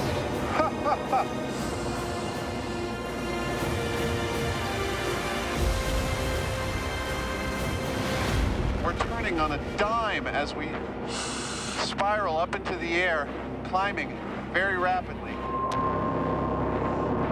After a tricky takeoff and rapid initial ascent, Oh my God, the view is beautiful. Major Bartholomew and Adam get a chance to sit back and relax. Right now we just passed the top of Mount Everest. Until they attain cruising altitude.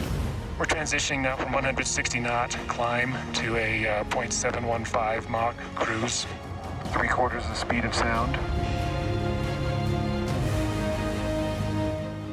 This is officially the highest off the ground I have ever been. We're coming up on 60,000 feet, 12 miles above the surface of the Earth. The sky has gotten to be a very, very dark blue. What an unbelievably beautiful day. And from this height, 67,500 feet, the edge of our planet has a definitive curve to it. It is more three-dimensional than I have ever seen it. There we are. Ladies and gentlemen, 70,000 feet.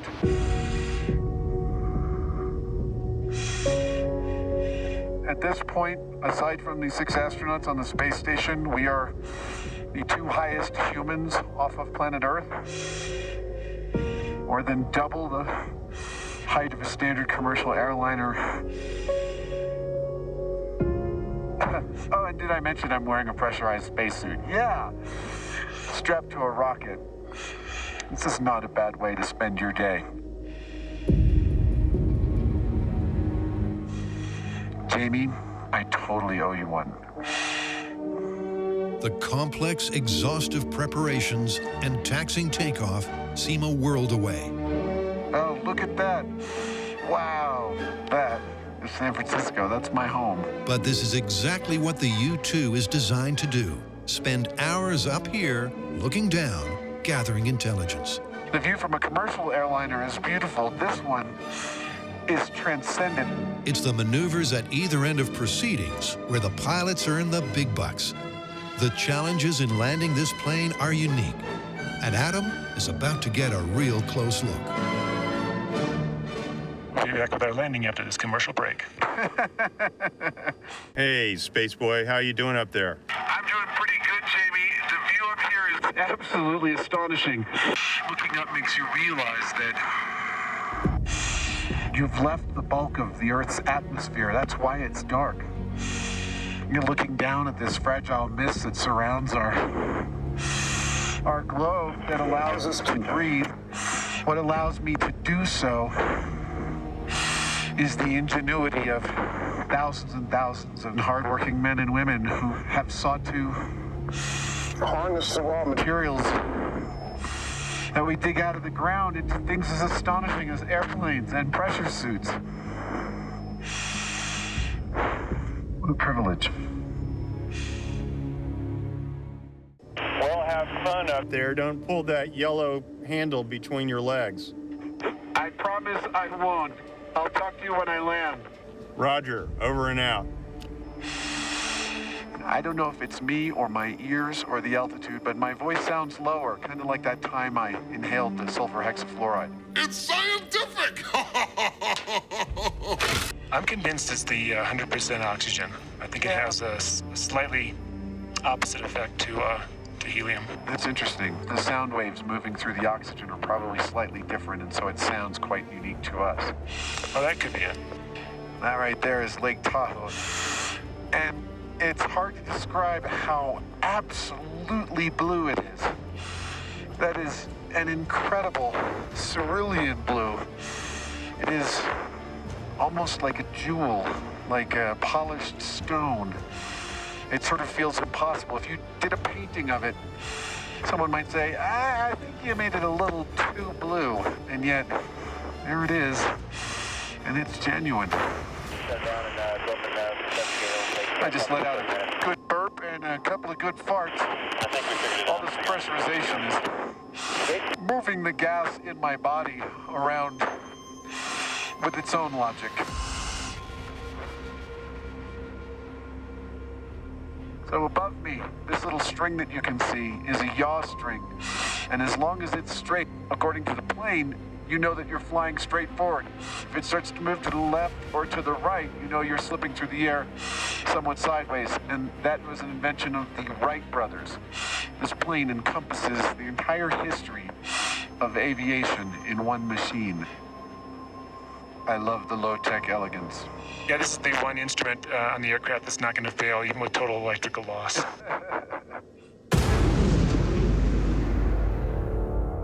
Oh man, that is a lot of horsepower. Wow, we're already lifting. That's crazy. Whoa! Wow! Oh my God, the view is beautiful.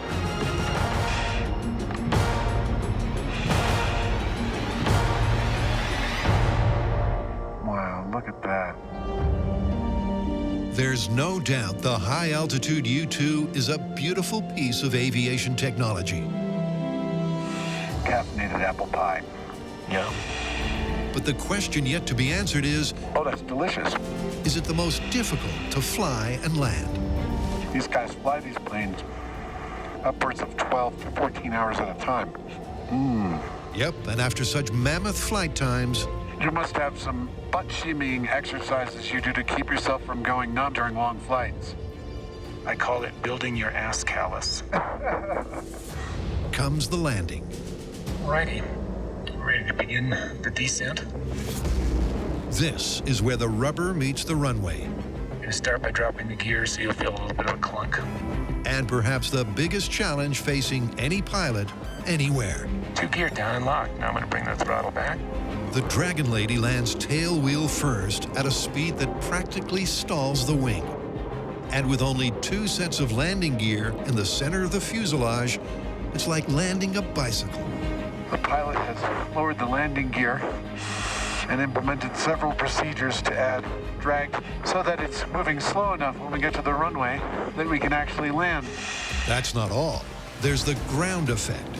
The U-2's high aspect ratio wings and commensurate uplift means that on final approach, it tends to float, requiring incredible skill to control. There's also the issue of runway visibility. This is a chase car, and it's being driven by an actual U-2 pilot because the pilot in the plane has such limited visibility that he can't even see the runway when he's down close to it. This pilot is going to be talking him down with foot-by-foot instructions so that he can respond appropriately at the right time. There we got our threshold speed, being enter 2300 down to 2 until established. And now this is the fun part. This is the part where I earned the big U2 pilot bonus money.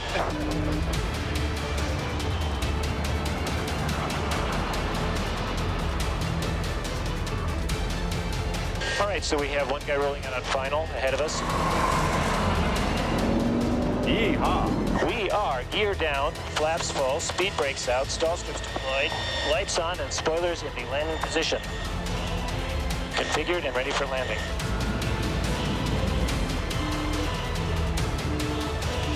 .40 at the T.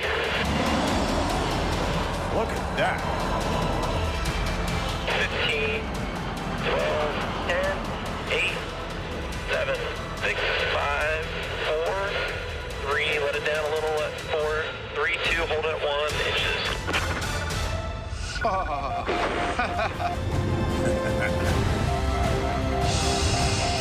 Wow. Very nice. Welcome back, gentlemen. He's required by tradition to say very nice, whether it is or not. Oh, okay. been a lot of fun. Thanks, Adam. Now there's our big old reception committee. All right, throttle off. All right, editors, if you could give us a little montage of some of the astonishing things we've gotten to do in the course of doing Mythbusters. Welcome back. I'm thinking flying a rocket car across the desert. Watching the rocket sled accelerate to the speed of sound and hit the immovable wall. That was awesome! Sliding down a 200-foot water slide at 70 feet through the air into a target.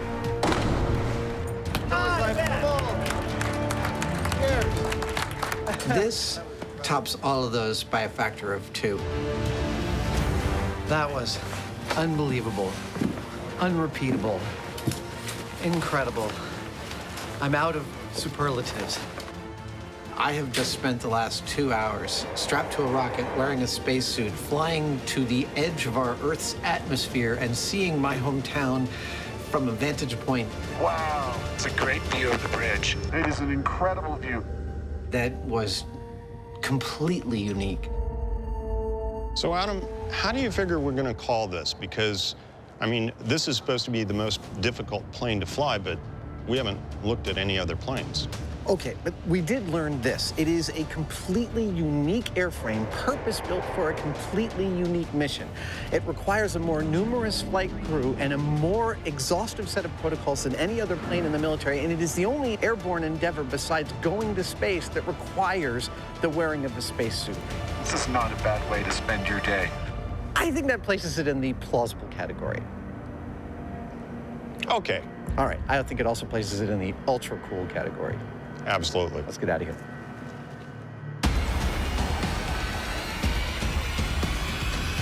So Adam, do you know why she's called the Dragon Lady? No, I don't. Because you don't know whether she's going to land like a dragon or a lady.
All right, Jamie, you ready? For what? I'm gonna paint you a word picture. Okay, let me get in my space. Go. Okay, it's Sunday morning. The grass is high. It's time to mow the lawn. So you pull the lawnmower out of the garage, you start it up, and you start pushing it around your lawn. That smell of cut grass coming up through your nose, it's great.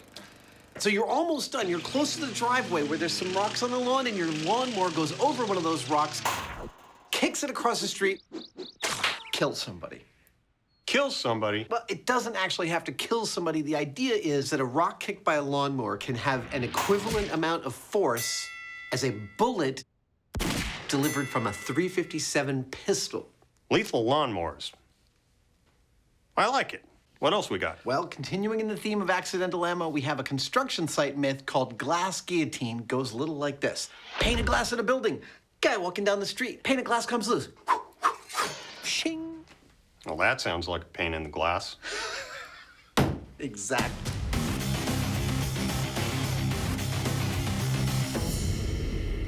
If we're going to be testing whether a rock effectively becomes a bullet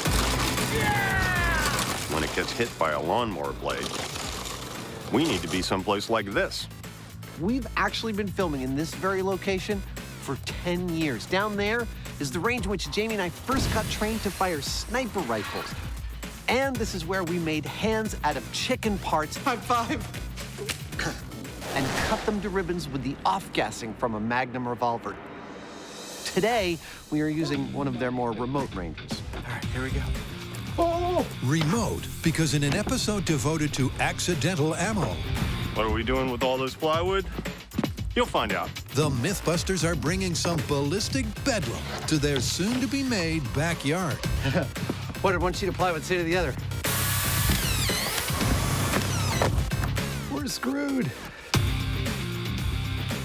Yes, we could do this test on a real lawn, but remember, this isn't about whether lawnmowers cut grass. We know this. This is about what happens to rocks when they interact with a lawnmower. I walked in my own path. So we've created our lawn laboratory here in order to remove variables and to clearly see what happens to those rocks. Our experimental design today is pretty straightforward. We are going to lay down these rocks. Now it's starting to sink into me what we're about to do. Turn on this gas-powered motor and run it over them. What we want to witness is what happens in the reaction between the stones and the blade of the lawnmower. This is gonna be a horror show.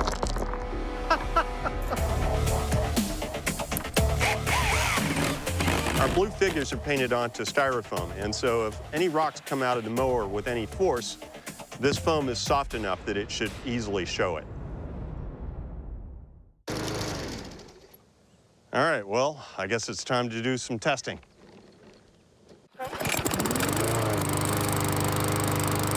The mowers when Jamie was a kid didn't even have wheels. They had a really interesting name. They were called, what was it? Oh, goats. Okay, let's see if this thing starts up. Modern metal mowers have debris deflection more than covered with this spring-loaded safety flap.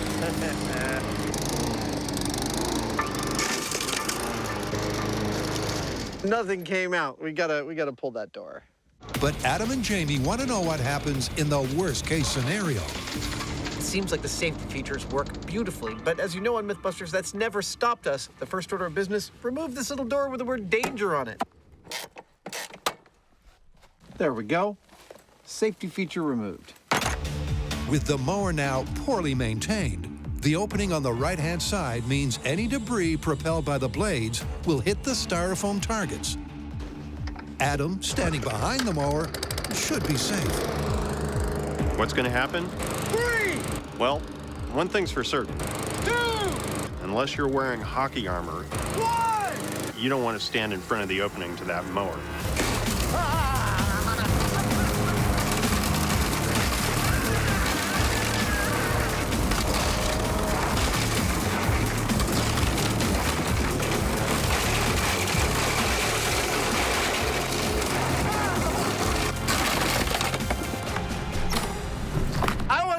Anymore. This is terrifying. I start the mower, and I get into a rhythm.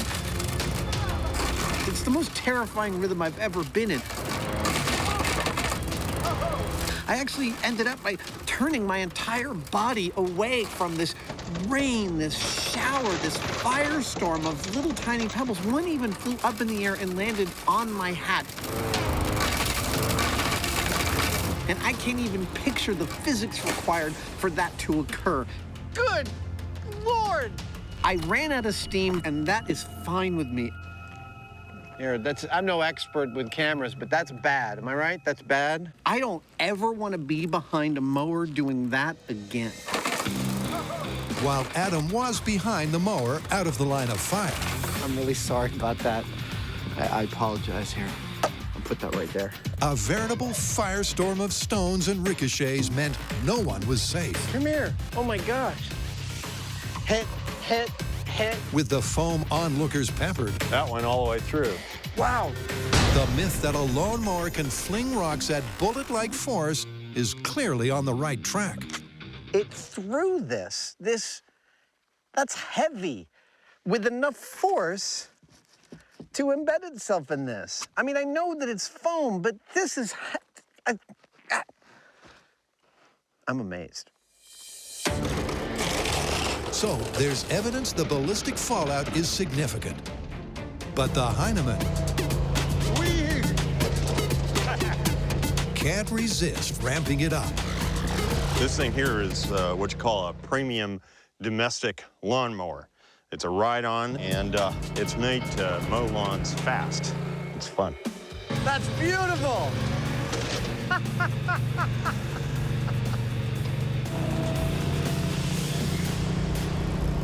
With an engine 4 times more powerful, Jamie, are you ready? I'm ready. how much more havoc will Jamie wreak? 3, 2, 1, go!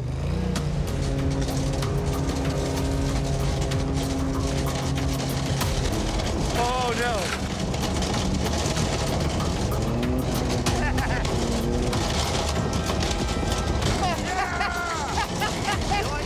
I brought in the riding lawnmower and picked up where Adam left off. Oh my God! Ah! Stop! Stop! As you can see, there are no rocks left where I mowed. That mower moved them successfully off to the side with vigor. Turn it up! How'd I do?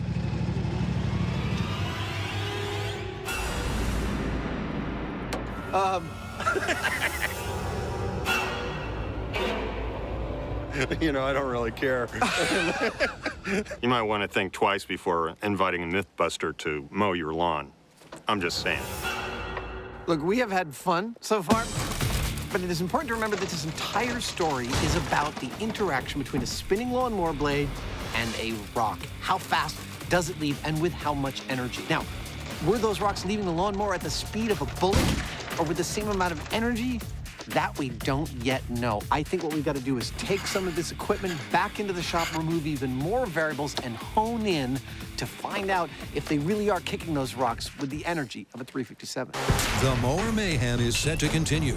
Everybody okay? But coming up next, 3, the accidental ammo Armageddon 2, 1. hits dangerous new heights. Ah!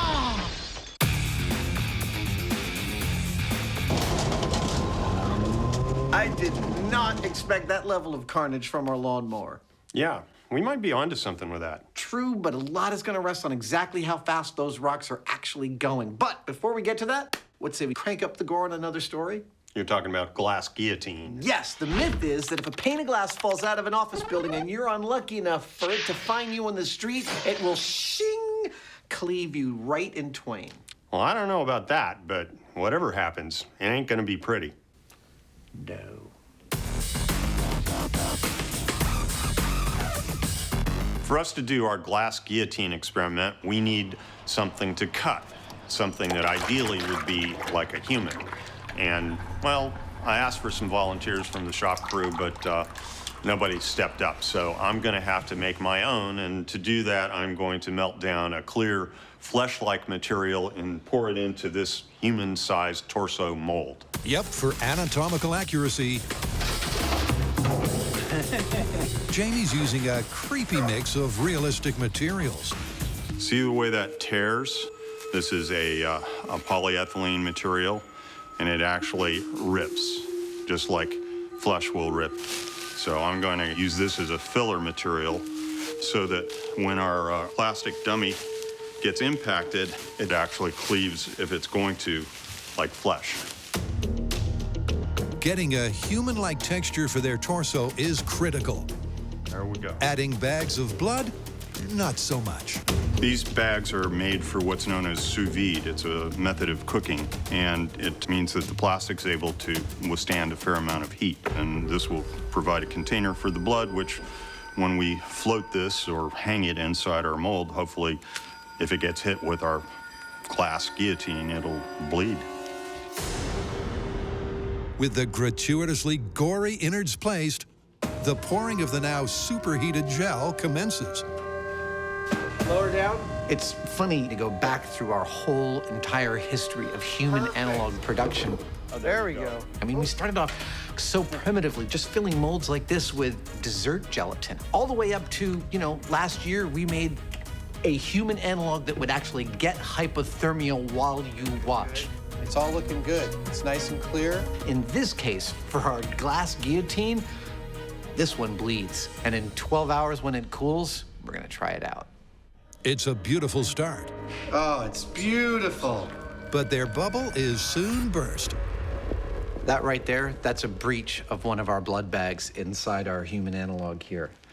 Doesn't look like they've all breached, but if one has, well, there's only one of two reasons. Either because the bag was improperly constructed or because they're all gonna breach.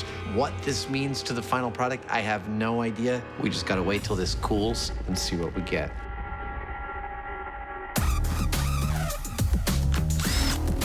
This is how Jamie was born. Ta-da! Hey! Oh, he looks a lot better than I was afraid he'd look. Yeah. Wow. I'd say it looks pretty usable. Nice. This is the first of our castings, and frankly, we were worried that we had ruined it. But while it's not perfect, hey, sorry, it's usable, and it'll serve for one of our tests.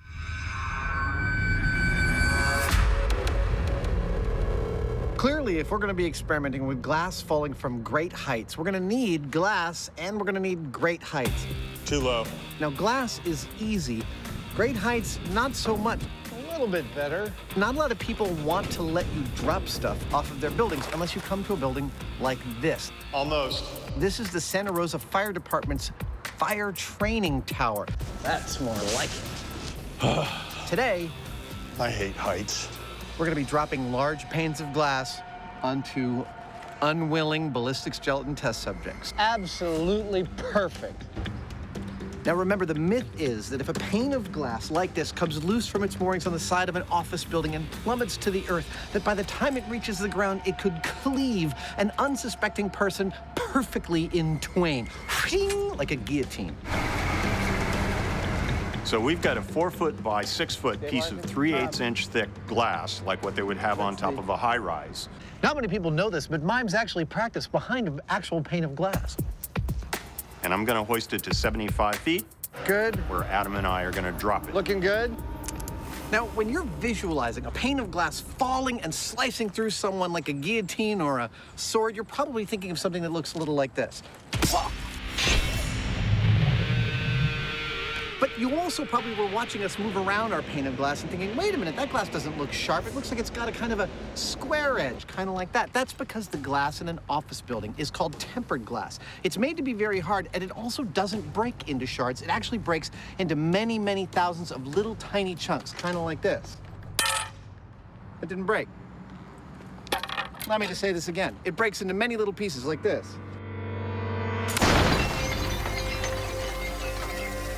There you go. So it's more akin to actually hitting the melon with the back of my blade rather than the front, like this.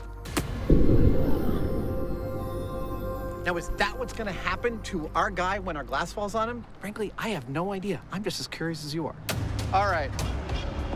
Nobody underneath this. Jamie, I will meet you up at the top. Here we go.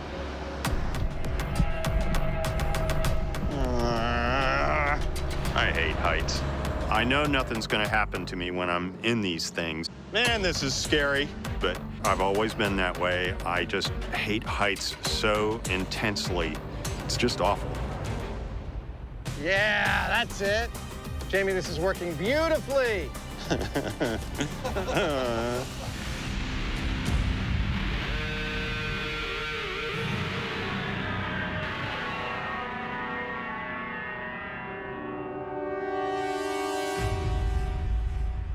You know, I can't help but feel like we're about to enact a scene in a movie called Clumsy Window Movers.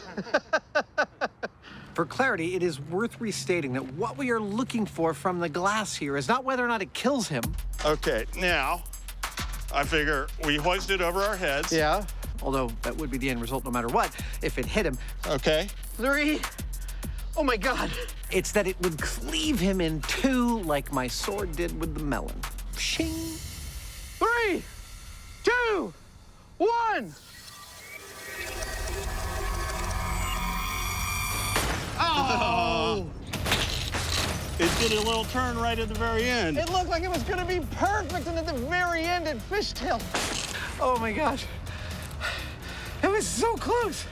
For like the first couple of seconds, it seemed to be falling perfectly like a knife towards him. I'm like, oh my God, it's gonna hit him. It's gonna hit him. And then what feels like just before it got to our dude, it went like this and hit the ground perfectly flat and spread in every direction. Oh my goodness. It looks worse down here than it did up there. Oh my God, it's so pretty. When I was like 10, I would have taken these home and pretended they were diamonds and pretended I had treasure. I would have sold them to the neighborhood kids and made a profit. It's clear that this test was a fling and a miss. To stand a chance of a direct hit split, they're gonna need a plan B. What do you think? Should we head back to the shop and make a system for guiding the glass? Yeah, I've got some ideas. Me too.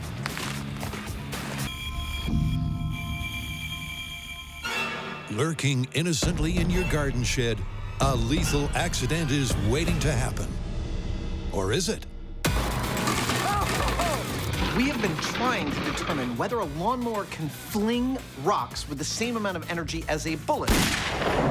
What we'd like to do is measure the speed at which the rocks are leaving the lawnmower and then see how that compares to the speed of an actual bullet.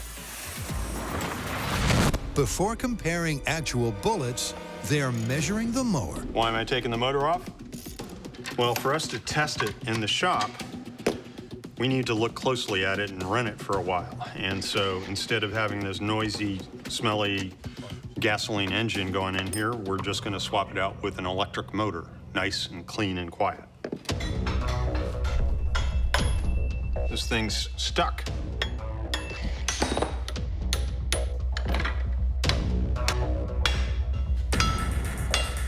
And we got it. Ah! The way this motor is wound, it's going to give us 100 RPM for every volt that it sees.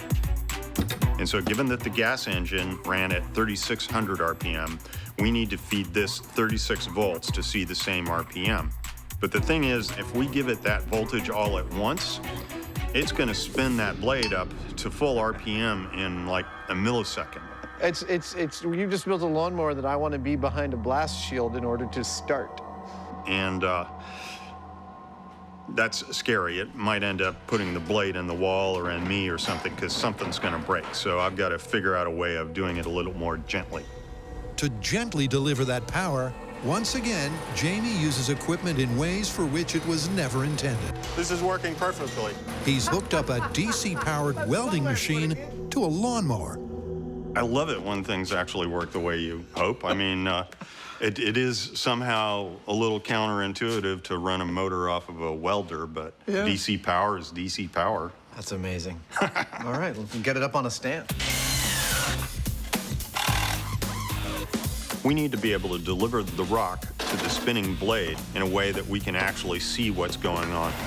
Now it's looking like something.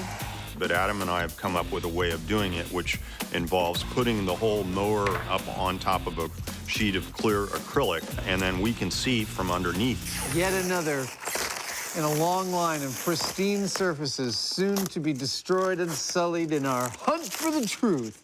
And we'll simply raise the mower, get the mower up to speed, and then lower it down onto the rock. Bang. So how are we going to keep this stuff from going all over the shop? Well, we've cut away the whole side here, so we wanted to go there. So I thought we'd put some uprights of plywood here to protect the walls. We already know that a lawnmower can hurl a rock at a fairly good speed, but we don't know what that speed is. Cool. All right. That's position 1, medium-sized rock. So we're gonna power up this lawnmower to its full speed. We're gonna feed rocks into it, watch them on our high-speed camera, and measure exactly how fast they leave. You ready? I'm ready. Well, let's do this. 18, 25, 32, 34, speed. All right, here we go. Dropping a lawnmower onto a rock. 3, 2, 1. Cut it. Blink and it's gone. Because when the mower is lowered, the blade instantly slices the stone into chunks. Oh, wow, just absolutely decimated that piece. Question is, were any of the fragments moving at a bullet-like velocity? The fastest chunk was going 250 feet per second, and that's actually pretty significant for a chunk of rock about 1 inch long and a ½ inch wide. But we're gonna keep running this, see if we can't find even faster debris. 250 feet per second is a good start. Okay, so we got a whole pile going in. But this time, they're giving their mower more to aim for. Start her up. What could possibly go wrong? Speed! Dropping big pile of rocks. Cover your eyes. 3, 2, 1.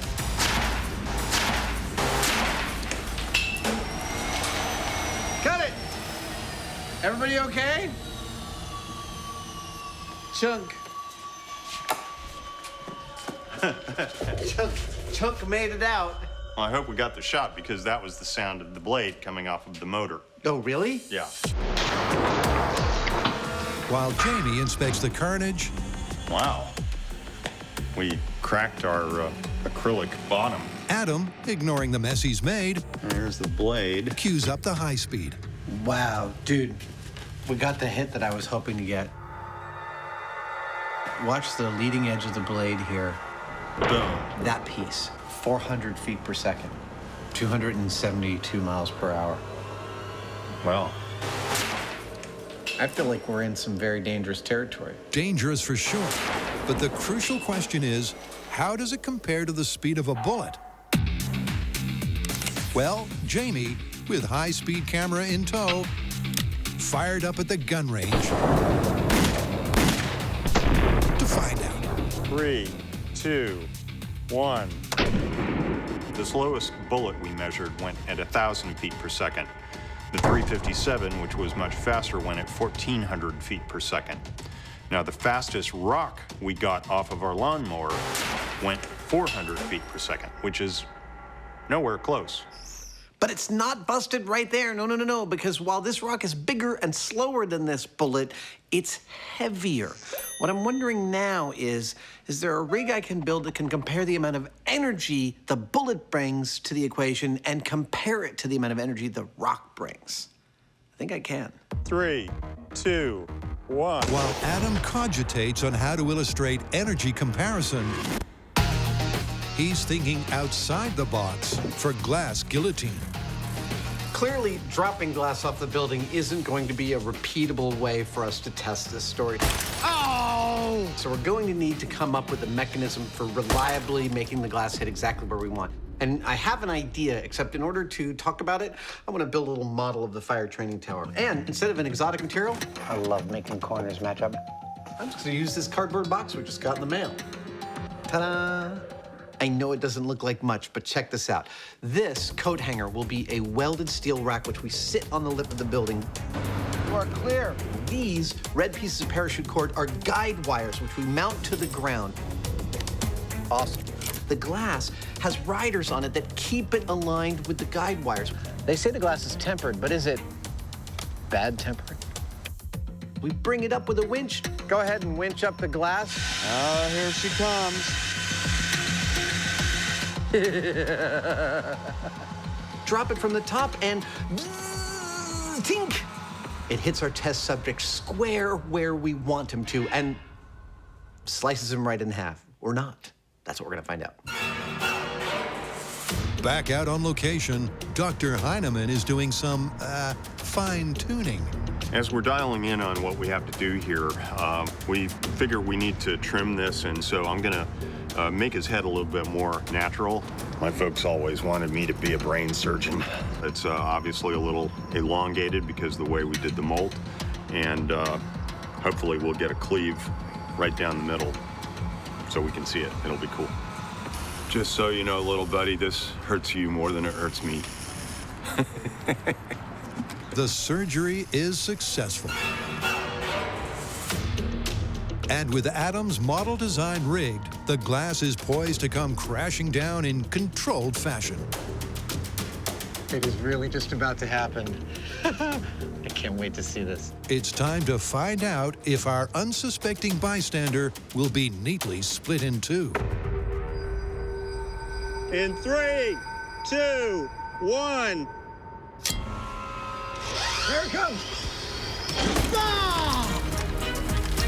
That was perfect. Dude, that was beautiful. He's still in one piece. It looks like he's still in one piece. Of course, there's blood everywhere.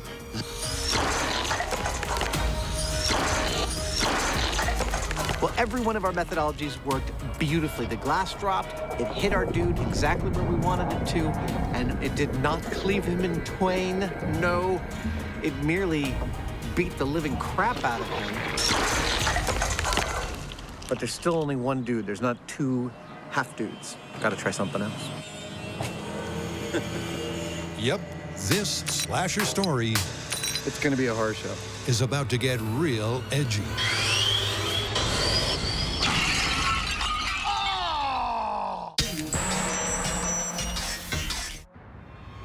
Could a 1 in a million high-rise slip ever really slice you in half? Not according to the evidence so far. And you might be watching thinking, of course it didn't, you idiots. That tempered glass you dropped had this big square edge on it. But that's the thing with tempered glass. It doesn't break and have sharp edges. For that, you've got to move to plate glass. Now, they don't use plate glass in office buildings specifically for this reason, but for due diligence, we've got a piece of plate glass here, and we're gonna break this so that we get a nice, clean, broken edge of plate glass. All right. And we're gonna drop that on the next unsuspecting bystander we pulled out of our mold. Okay, I'm gonna move him in. Yep. Our next victim doesn't have blood bags. That is right down the center. Not quite as much fun, but a little bit more consistent as far as the physics. Go ahead and raise him in 3, 2, 1, go. While it's on its way up, I feel confident that I think that that is gonna slice our dude in half. The edges of that glass, they're really sharp. It's gonna be a horror show. All right, go ahead and count it down and let it go. In 3, 2, 1. Here it comes. Oh, it's good, it's good. Oh! That was beautiful. I mean, I don't know how well it worked, but it looked great.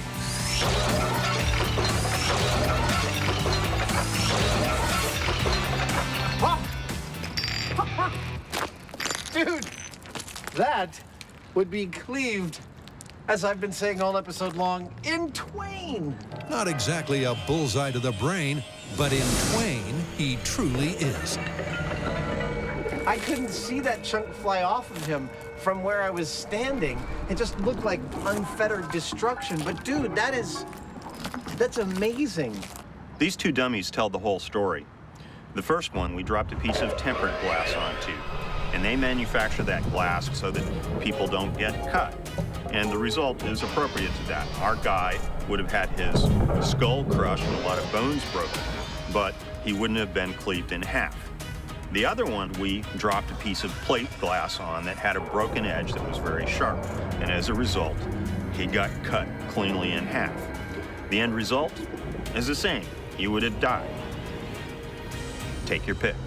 Can glass falling from a high-rise cut you in two? But this is an interesting one because it's kind of a yes and no situation. If it's the glass they make high-rises from, then no, it's not going to cut you in two. It's going to kill you, but it's not going to leave you in two parts. But if it's the wrong kind of glass, then absolutely it can leave you in 2 big chunks. So right kind is busted, but wrong kind is plausible. Plus a plausible. All right, I'll buy that. All right, let's get out of here.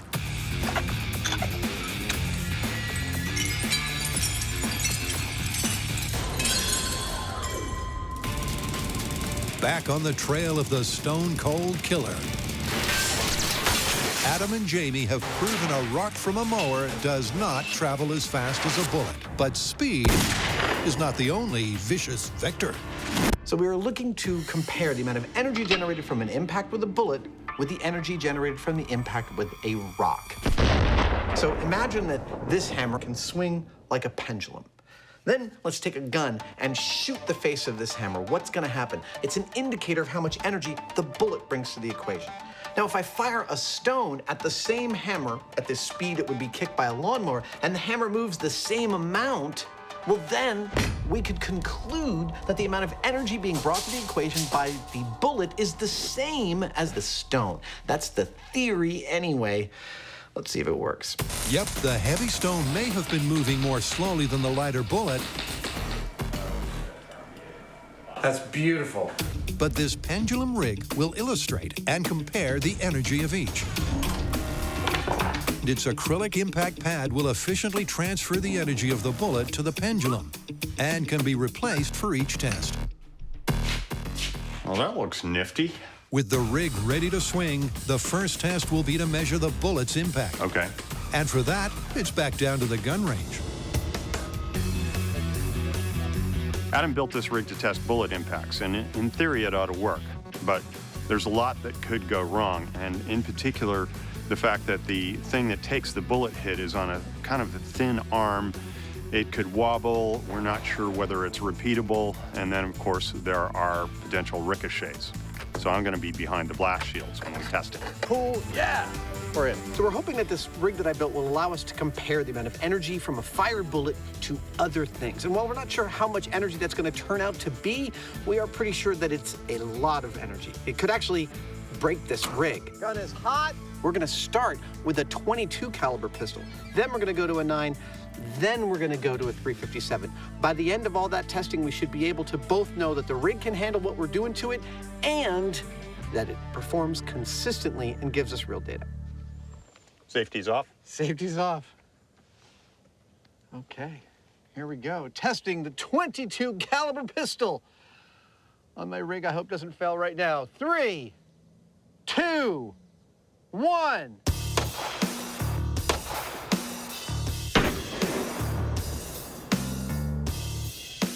All held together. And it looks like it might have kept the bullet. Good. Ready for another? 22.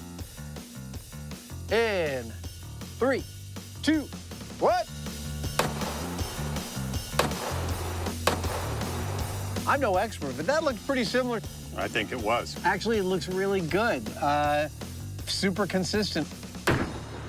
All the 22 bullets knocked the rig to exactly 15 degrees. Cool, so the rig's working. So far, let's move up a caliber and see if it keeps on working. 9mm! I hope the rig holds up. And 3, 2, 1.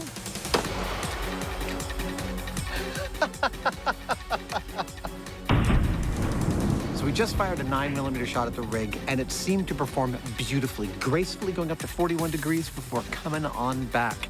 Now, I was never very afraid of the 22 caliber. I was definitely more afraid of the 9.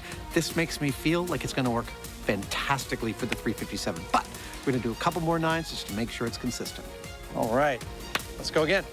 And once those couple of tests are ticked off and deliver a consistent swing of 40 degrees, it's time to unleash the big gun. Time to swap it out for the 357.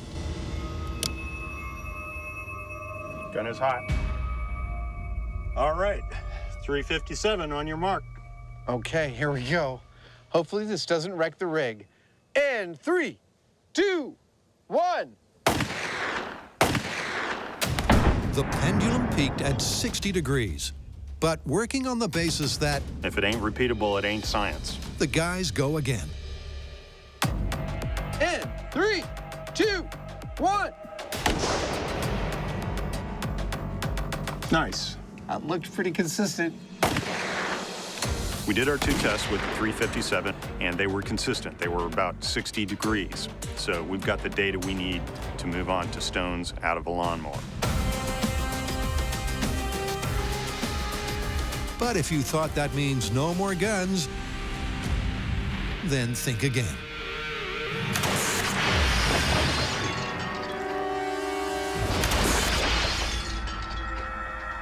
Wow. Because stones from a lawnmower are hard to aim, and because Adam's pendulum target is very small, we're going to take the lawnmower out of the equation and use a pneumatic launcher instead. I'm going to first check to see that it's shooting the rock at the correct speed. 406. Seriously? Awesome. Let's bring it in and shoot this thing. And then we're going to bring in Adam's energy rig, hit it with a rock shot at 400 feet per second, and see how far up the pendulum goes. This is it. Good to go. Okay, safety's off. Will a stone the same mass and velocity Firing in 3 as the fastest speed test stone 2 match the energy of the lighter, lethal bullet? 1.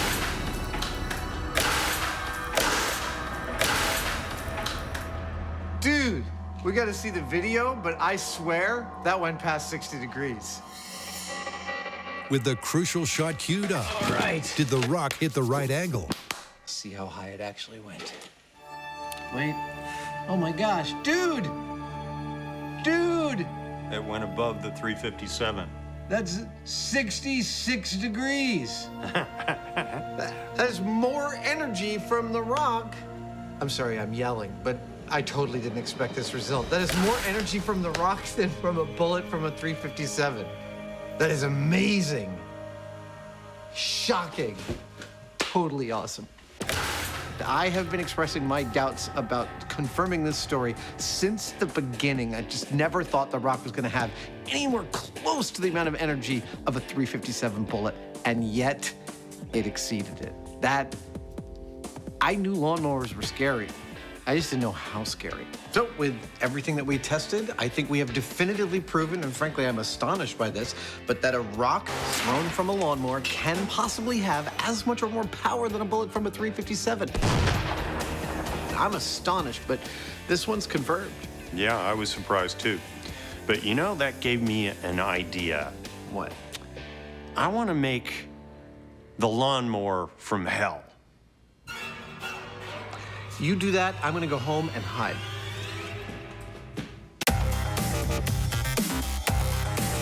What are we doing back here at the Chabot gun range? Well, remember that we have absolutely determined that a lawnmower can hurl a rock with the same amount or greater force than a bullet from a 357. That means that a lawnmower can be weaponized, and that fact, well, let's just say that fact was too tempting for Jamie. When it comes to terrifying engineering and gratuitous ramping up, the Hyneman has history. I call it my little pop gun. When he decides to go over the top, We want more? it's a good idea to duck, cover, and wear a hard hat at a safe distance. So we've seen what your average garden variety lawnmowers do. Yeah! Now it's time to step it up a little bit. So while this lawnmower looks pretty normal right now, let's just say it's going to be evolving. Well, here we go. So what I'm thinking is that everything below this line and forward of the seat is going to go away. There we go. And we're going to have one big-ass blade and a couple hundred horsepower. You know, I think I'm going to have to ride this thing without all that weight on the front. Yep, once the ride-on mower has had the mower removed, This is like a wheelie machine. That's great. Jamie has the perfect mobile base from which to create his masterpiece. Normally, you have wheels on the front of a mower deck, but because this mower is so aggressive, I don't think wheels would suffice. So they ought to do the trick as skis instead of wheels. That's going to be sweet. That's the base. Now for the power. For starters, Jamie's hooking up 4 50-horsepower electric motors. This is going to be crazy. There's going to be a motor here, there's another one here, another one here, another one here. They're all linked together with belts. 200 horsepower.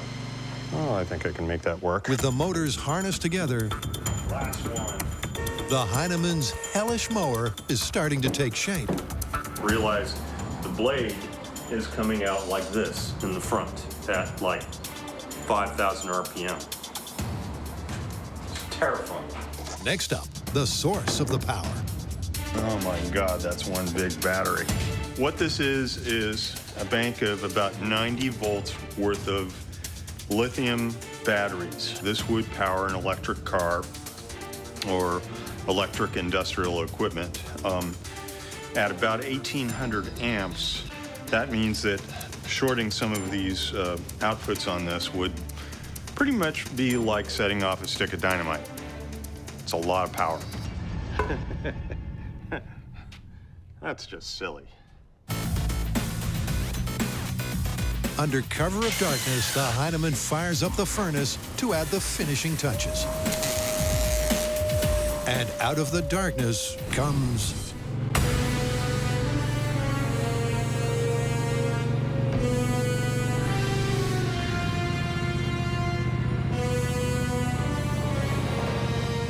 Introducing the lawnmower from hell. You've got 200 horsepower of electric car motors, 1,800 amps of lithium batteries.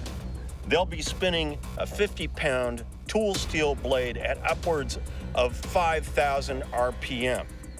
Put it all together, and you really don't want to try this at home. First up, we're going to give the beast here a little taste. Just a little taste. It's a bucket of blue water. Go for it.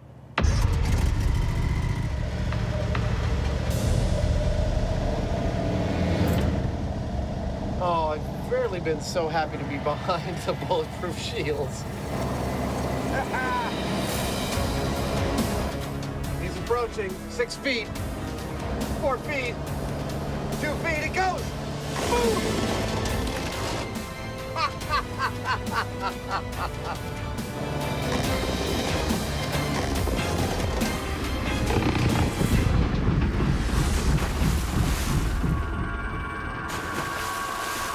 Dude, that was beautiful. Tell you what, why don't you take this thing around the corner? I'll set up a really fun course for you to implement as much destruction as possible. I'll let you know when we're ready for you. Okay. So how do you put a ridiculously souped up and almost definitely dangerous lawnmower through its paces? I decided on a broad range of material. Now we're getting serious. I wanted some small, hard things to get that bullet-like carnage, Like a frat house lawn. and I wanted some big things to get some awesome high-speed camera carnage. I call this section The palate cleanser. My prediction? gotta have some willing victims. Frankly, I just hope no one gets hurt. Last one, like some sort of kumbaya dance circle. In fact, it's a circle de los muertos.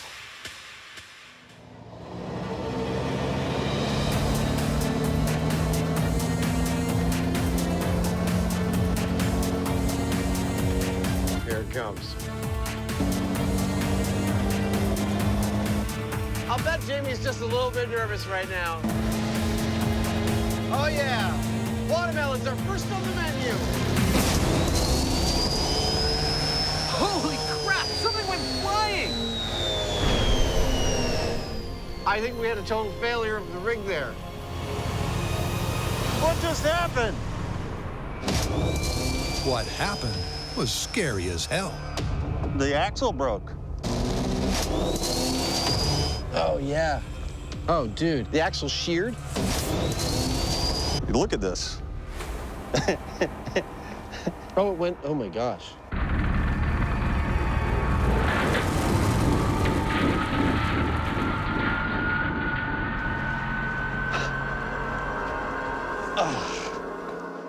Well, there's your problem. Yeah. Oh, shoot. Well, that's the end of today's fun. Well, You know, I intended to go over the top with my lawnmower from hell. And I guess I did. Maybe a little too much, though. Like we always say, failure is always an option.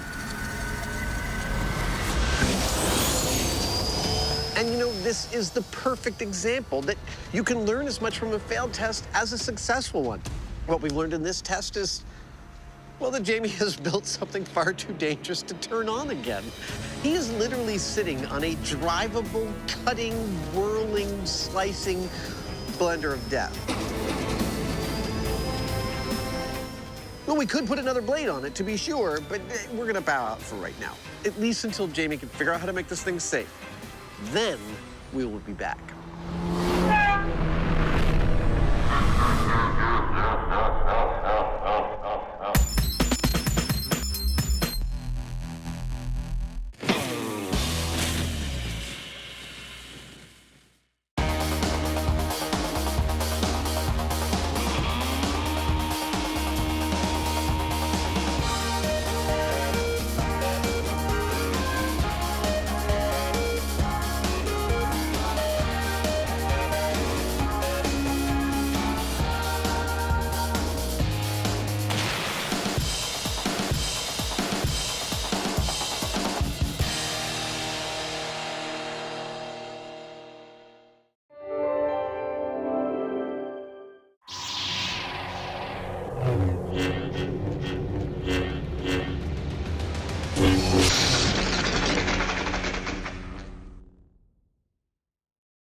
You know, Adam, I was thinking we should do another Star Wars episode.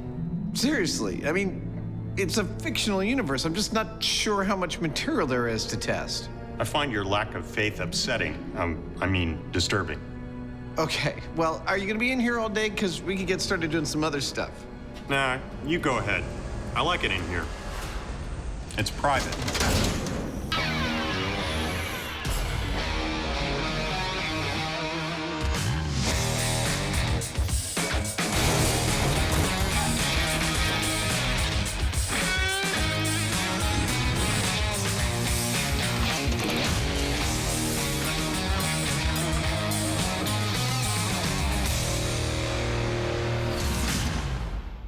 Nice bucket. Thank you. Dude, we've got an entirely new episode of Myths just from Star Wars again. That's that movie where they have those sword things that light up or something, right? Lightsabers. They're called lightsabers. And yes, that is the movie. And we have a whole myth about lightsabers in this episode. Do we get to make one? No, we're not. We're going to test whether being on higher ground gives you a tactical advantage with a lightsaber. It's over, Anakin! I have the high ground! But I'm getting ahead of myself. First, we are testing a myth about these laser blasters. And those are? Well, these are the weapons of the stormtroopers in the films. Stop that ship! Blast them! And no matter how often they shoot at the good guys always seem to be able to dodge out of the way of them. So it sounds to me like I'm going to have to use the Force. Well, yes, but please, this time only for good. If I must. It's a well-known Star Wars trope. Somehow the heroes always manage to dodge the bullet. But is it actually possible to dive out of the way in time? To find out, Adam and Jamie are going to simulate their own blaster battle and try it out for themselves. And while Jamie begins building the gun, Adam investigates the velocity of the ammunition in question. Let's talk laser blasters. Oh, wait, it's Star Wars. Let's talk laser blasters.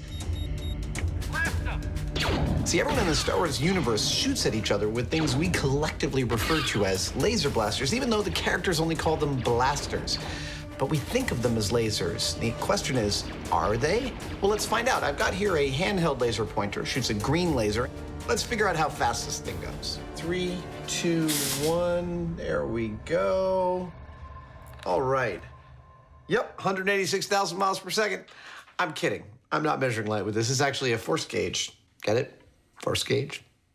The fact is, we all know how fast light moves. So I'm going to venture to say that the bolts from the blasters on Star Wars move a lot slower than the speed of light. How much slower? I'm going to find out by watching Star Wars, measuring them with calipers and using some math to figure out how fast they might move in the real world. That hallway is 8 inches wide. Once I get enough measurements, I'm going to average them out, and it should give me a consistent laser blast speed. By extrapolating from a visual reference, Harrison is 6 feet tall, and timing how long it takes the blaster bolt to cover a known distance, Adam can calculate its velocity. And before you can say laborious arithmetic, 7 frames. Adam has calculated an average from across all 6 movies. I've got a speed of between 130 and 135 miles per hour at a distance of about 40 feet. So that's what Jamie's gun will replicate.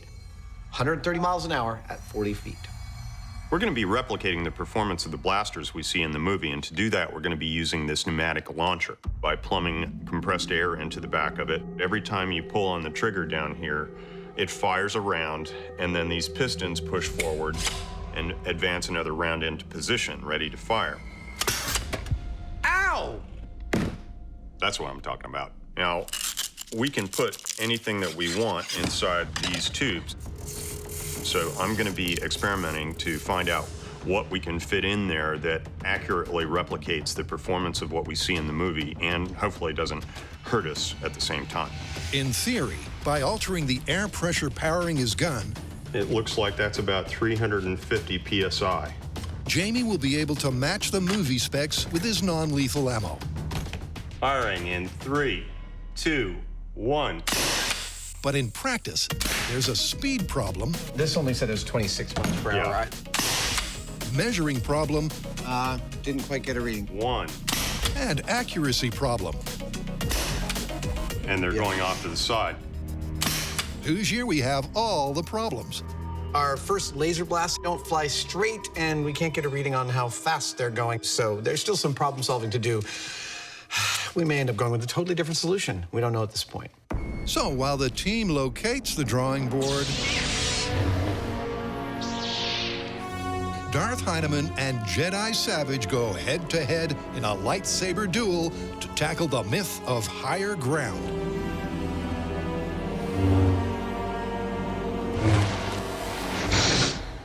So tell me about this higher ground thing. Well, it takes place at the end of the 3rd Star Wars movie. Obi-Wan and Anakin are having an epic battle with lightsabers. And at the battle's climax, Obi-Wan is standing on a hill slightly above Anakin, and he says to him, "It's over, Anakin!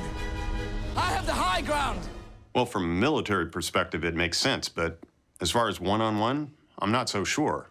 What happens in the movie? Right after he says that, Obi-Wan proceeds to chop off a bunch of Anakin's limbs.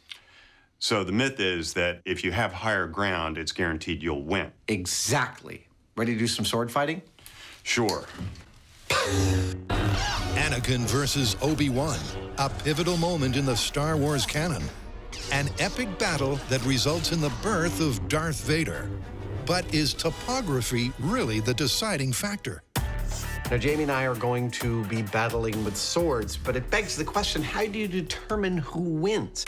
Well, we think with lightsabers, it's pretty straightforward. First touch wins, really, because anything you touch with a lightsaber, you're pretty much taken home as a keepsake. And I believe I have an idea for determining definitively who wins each of our sword battles. To test the dueling advantage of higher ground, fascinating, Adam's connecting the dots on a complicated conductive plan. Mindbender. Once revealed, it will clearly show who wins each battle. Ding. Thanks to bright lights lit up by a lightsaber. Blue and yellow it is. And clever clothing that can carry a current. This, believe it or not, is actually metal. It moves like fabric. It is an incredibly fine copper mesh. It's super conductive, and that's why I'm using it. I'm gonna make some clothing out of this stuff. Nice, one-size-fits-all conductive pants.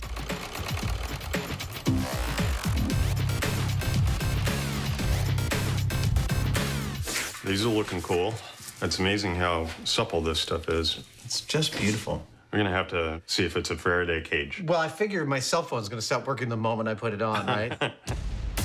With the copper conductive clothing complete, oh yeah,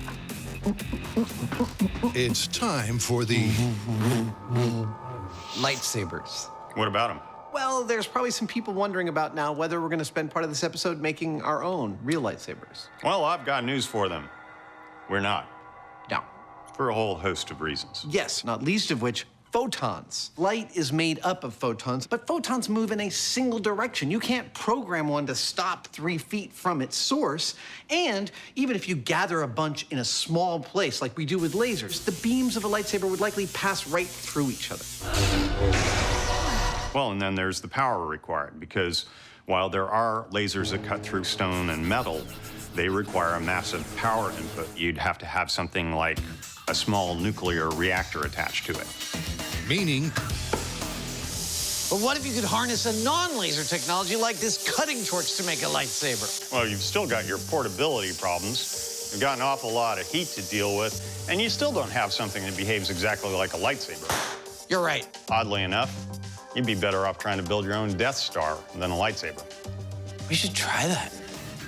to test this age-old military adage, I'm making a lightsaber. Adam's faking them. So a lightsaber is massless, right? The blade has no mass, it's just light. Yeah, look at that. Oh, muy auténtico. So we need our blade to be incredibly light, which is good because we want to be able to smack on each other without hurting each other. And the blade in this case will be played by a beautiful, super light, crazy light carbon fiber tube. Oh, that's cool. It feels like there's almost nothing there. The final stage is a layer of foam pipe insulation, over which goes a sheath of conductive copper mesh. This is reminding me of something. Time to put the padding on the saber. Oh, good, good, good. That's exactly what I wanted. Adam's finally ready to reveal his plan. There's your Jedi weapon. What I've got here is some conductive suits with conductive swords, so that as Jamie and I sword fight, it's not bad. Give me a whack. Okay, not on the face. We can determine precisely who gets hit first, and that is when my sword touches Jamie, his belt lights up. Hey, look at that, it totally worked. When he touches me, my belt lights up. Hey, there we go. And we should be able to view exactly who wins. Time for Jamie and I to sword fight.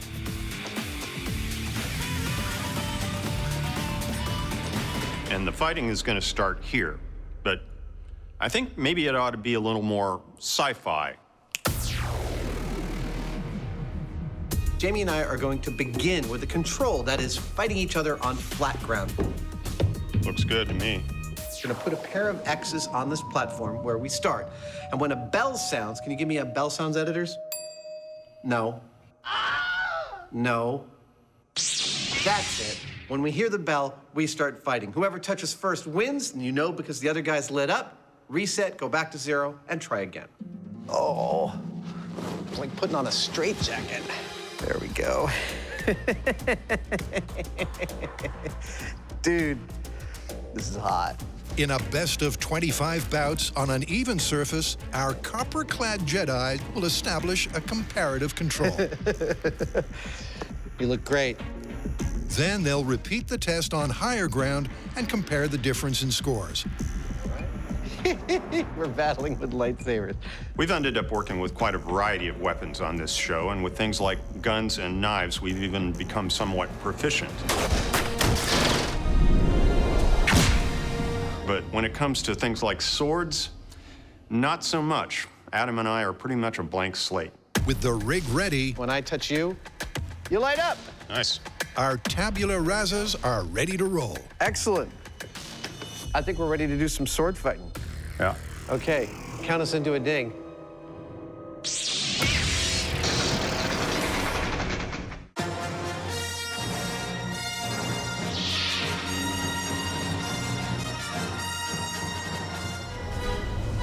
It's over, Anakin!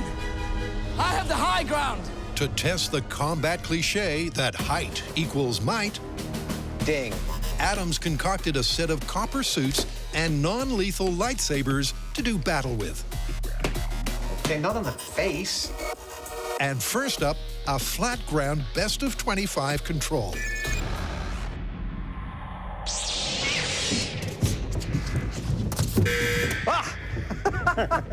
That's one.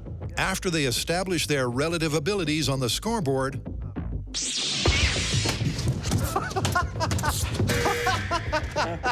I think you got me on that one. This is kind of fun. Just repairing my lightsaber blade. Great. It's a little known thing Jedi sometimes have to do. Your blade can get bruised. That's what it's called, a light bruise. Not a light bruise, but a light bruise. they'll adjust the height of the playing field. Ha! Got your knee. And find out if higher ground really is the ultimate advantage in a deadly duel.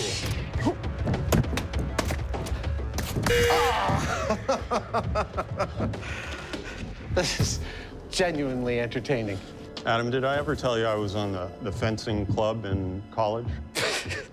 What, 34 years ago? And it was only because there was a hot chick that I was dating and she wanted to do it, so I was doing it with her. That's a reason I learned a lot of things in my life.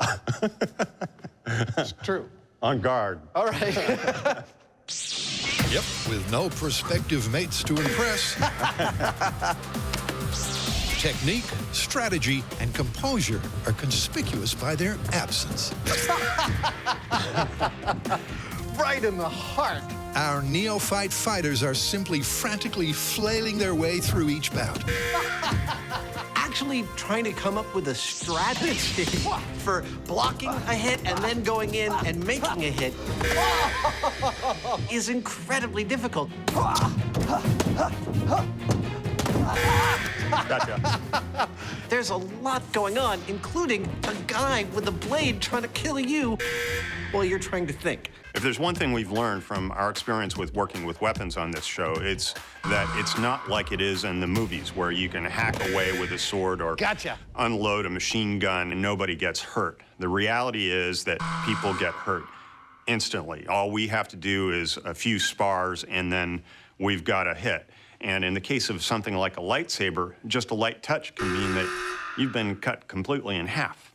So it's a serious thing. As the match comes to its increasingly desperate I'm going right for the direct approach. and competitive conclusion, Oh, really? Really? That's how it is. the score indicates that with no topographical advantage, this was the perfect baseline. Jamie and I have completed 25 trials on even ground. That's a good shin hit right there. And experimentally, the results are kind of awesome. We are totally evenly matched. I had 13 wins to Jamie's 12. That means it's time now to go to higher ground. We're gonna do another 25 trials. It's heads. I'm higher ground. Okay. Now that one of us is going to be fighting from higher ground, there we go. I would note that in the movie, Obi-Wan tells Anakin that It's over, Anakin! I have the high ground! Now that means that when Adam and I start to fight, we're not talking about like one winning by a few points or the other. That seems great. If this idea is true, the person on higher ground has to totally dominate that battle.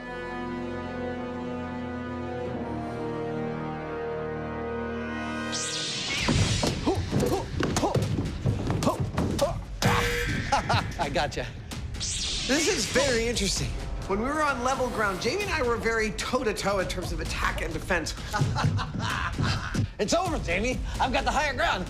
But now that I'm on the higher ground, I'm definitely noticing Jamie is much more on the defensive, and I am able to take the lead in attack. I got you, Sleep. I'm not sure if this is shifting the balance in my favor because it's still early, but it definitely feels like I am much more on the offensive. With Adam on higher ground, at first it was a little intimidating because he's over top of you. It sort of seems like he's dominant, like he has a higher reach and more power swinging down. You got me in the face. Does that count? I was aiming for your chest. Sorry about that. But the longer I played with him, I found that seeming disadvantage was actually an opportunity. Oh, you got me in the foot. I don't know how to counter that. Namely that if I cleared his blade with a powerful sideways swipe and then swung in towards his ankles, which are now exposed. I see your strategy. You can't win. I've got the lower ground. They call me ankle biter. And that worked almost every time I was able to get the timing right. Oh, I hit myself in the groin. Oh, no, I'm sorry. I'm gonna need a minute. I think I did it with the butt of my lightsaber. Let's take a minute for Mr. Hyneman to walk it off. I know, you guys are loving this. Isn't this great TV? You know, when I was a teenager practicing juggling, one of the juggling things is to take a pair of juggling pins and practice this spinning technique, which actually used to be an Olympic event. And I was about 16 when I was getting really good at it, and I tried to move. I smacked myself right in the trunk with a juggling pin. I was all alone in the house. I spent like half an hour on the bathroom floor just weeping. You want a drink? You want a scotch or bourbon? No, no, I'm good to go. Okay.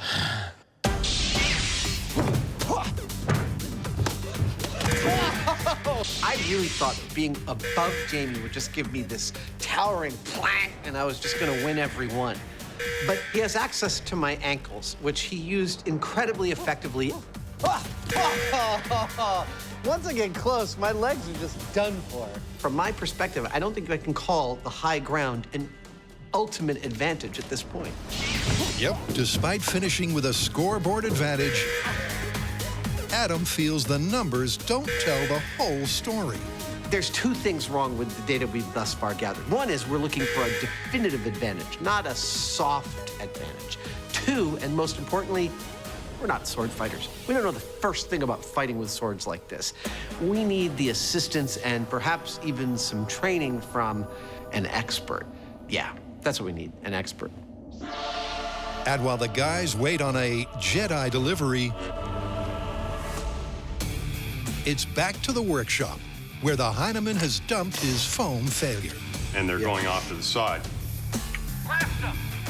To test the myth that the Star Wars laser blaster dodge is feasible physics or a filmic fiction, Jamie has to match the movie's velocity with more accurate aerodynamic ammo.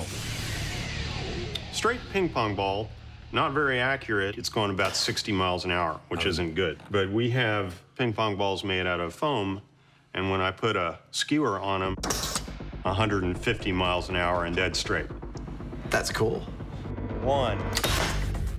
Bullseye. After converting his arrow-inspired prototype into a more polished version, let's see what that does. And adjusting the air pressure powering the gun. Okay, 80 PSI in 3, 2, 1. Jamie nails the blaster benchmark he's after. We've done a number of runs now, and we're getting very consistent speeds of 130 miles an hour out of our gun. So we're right where we need to be. Yep, but without a comparison to, say, a bow and arrow, it's difficult to gauge what 130 miles per hour really means. I thought a visual chart showing the relative speeds of things might be helpful at this moment. For instance, here is a piece of tape representing the speed of the arrow, and it's a little bit shorter than the piece of tape representing our blaster because it was slower. This is the relative speed of a bullet compared to the blaster, many times faster. But we call it, all the time we call it a laser blaster. Laser is light, so how does the speed of light compare to all of this? Well, it's a lot faster. Significantly. The line goes out the door, it goes for a while.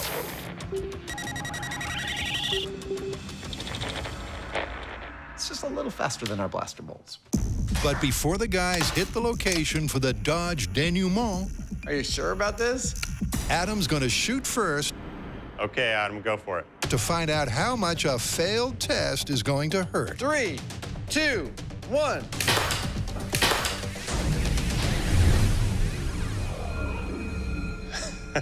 How was that? Well, I tell you what, you definitely want to be wearing a cup. So it's a good ouch? It's an incentive not to want to get hit. Perfect.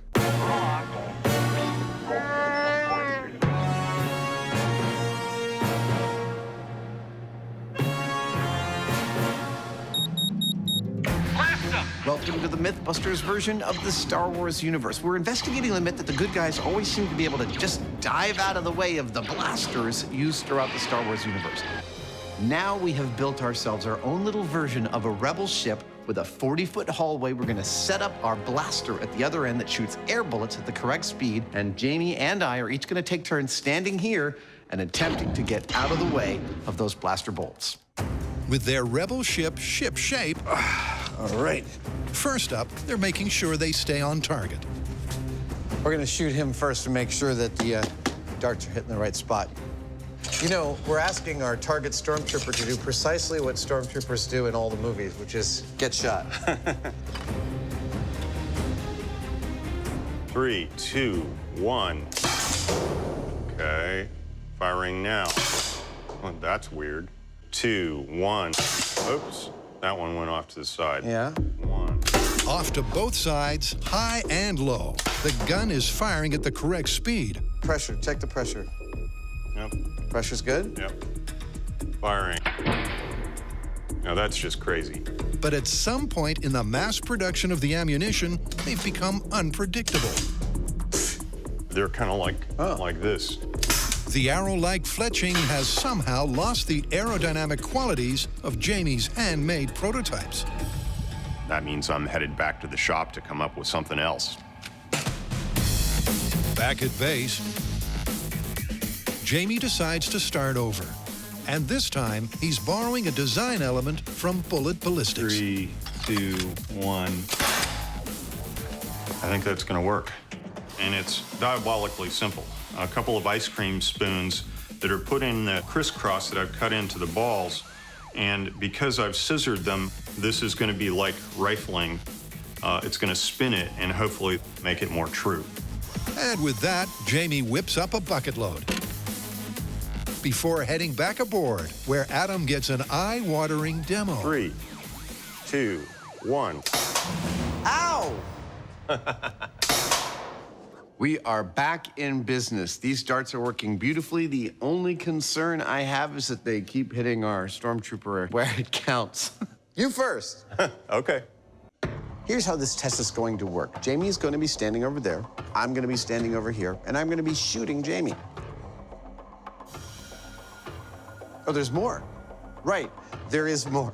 I'm going to be shooting these darts at him, and he's going to try and get out of the way. This is it. The Hyneman steps up to the plate to put his body in the firing line for science. All right, Mr. Hyneman, are you ready? I'm ready. I'm not going to count it down, right? Yeah. Okay, so at some point in the next 10 seconds, we're going to fire. As far as reaction time goes, we know that a sprinter on the blocks, ready to do a race, can react within 160 milliseconds of the starting pistol firing. Jamie's got 220 to get out of the way of this bullet. Personally, I don't think he's going to be able to do it.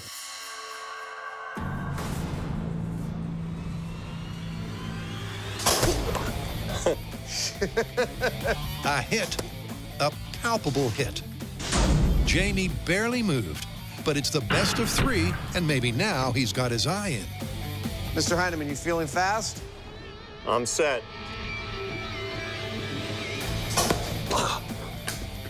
Got me. Got you.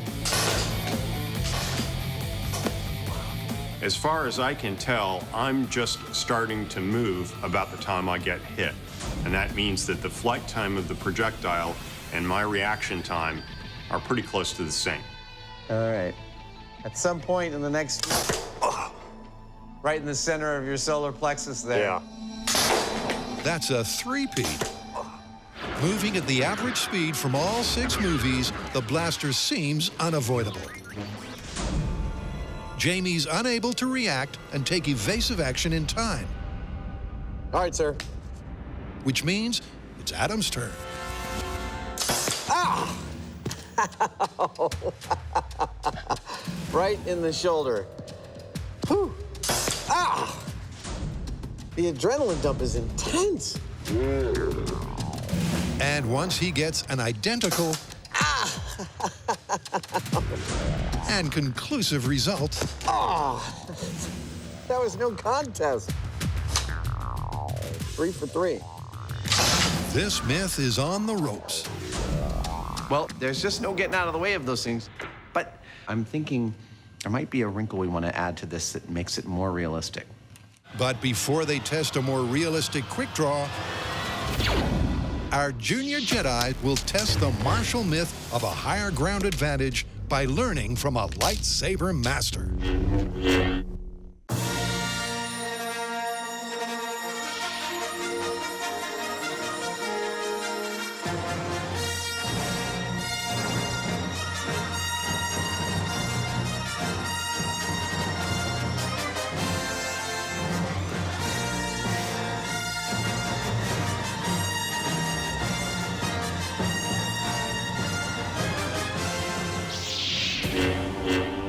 The training is what we are going to get today. And not just general sword fighting training. Oh, no.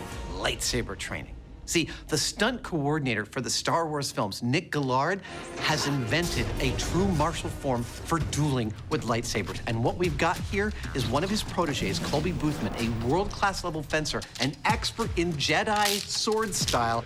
I can come at you a million different ways. He's gonna show us some of the ropes of dueling with lightsabers. Colby begins at the beginning. He covers the basics of balance and stance, So that's like a very strong kendo pose. handling, and footwork. There you go. If Adam and Jamie are to genuinely test the combat advantage of higher ground, Hold on, let me analyze that. they need to know a lot more about how to handle their weapons. Just like that. That's close. Yeah, it's very, very personal. The original trilogies were at a more traditional distance. In the prequels, Nick had brought everything in very tight. And that's part of what makes the fights so interesting in the prequels, is because they're very intense. At the same time, they're so close that you can see the reactions from the actors. And that's why they trained so long for the prequels. Hayden and Ewan trained every single day for about 8 weeks. Well, that feels very Jedi. It feels like a very Jedi move. I recognize that move. That's cool. In episode 3, the fight is originally about 15 minutes long. Crazy. That fight, they had to open up 3 studios. It's the length of 3 football fields just in one fight. Wow. Well, we haven't been training very long, but what is already crystal clear is that up till now, Jamie and I have basically been like a couple of gorillas with baseball bats, just kind of wailing away at each other. I don't know if I make the hooting sounds. Is that very Jedi? Hopefully, by the time we're done with this, oh, I almost got him in the head. You did get me in that. Our sword fighting will do a little more justice to the beauty of the lightsaber as an actual weapon. In a testament to the teacher's ability rather than the students, several hours later, our journeyman Jedi begin to make real progress. This is very cool getting the lightsaber 101 from Colby, and we're learning that it is sort of like a dance. Hey! There we go. But if there's a word that typifies dancing, it's cooperation. Oops, sorry. And in fact, a sword fight is sort of the opposite of that. You're looking for the opening, and you're trying to close down those openings. So we're just starting to learn how to win the battle against the other. It's a lot to learn in a very short period of time. With the basics down, it's time to translate those techniques to an uneven playing field. There we go.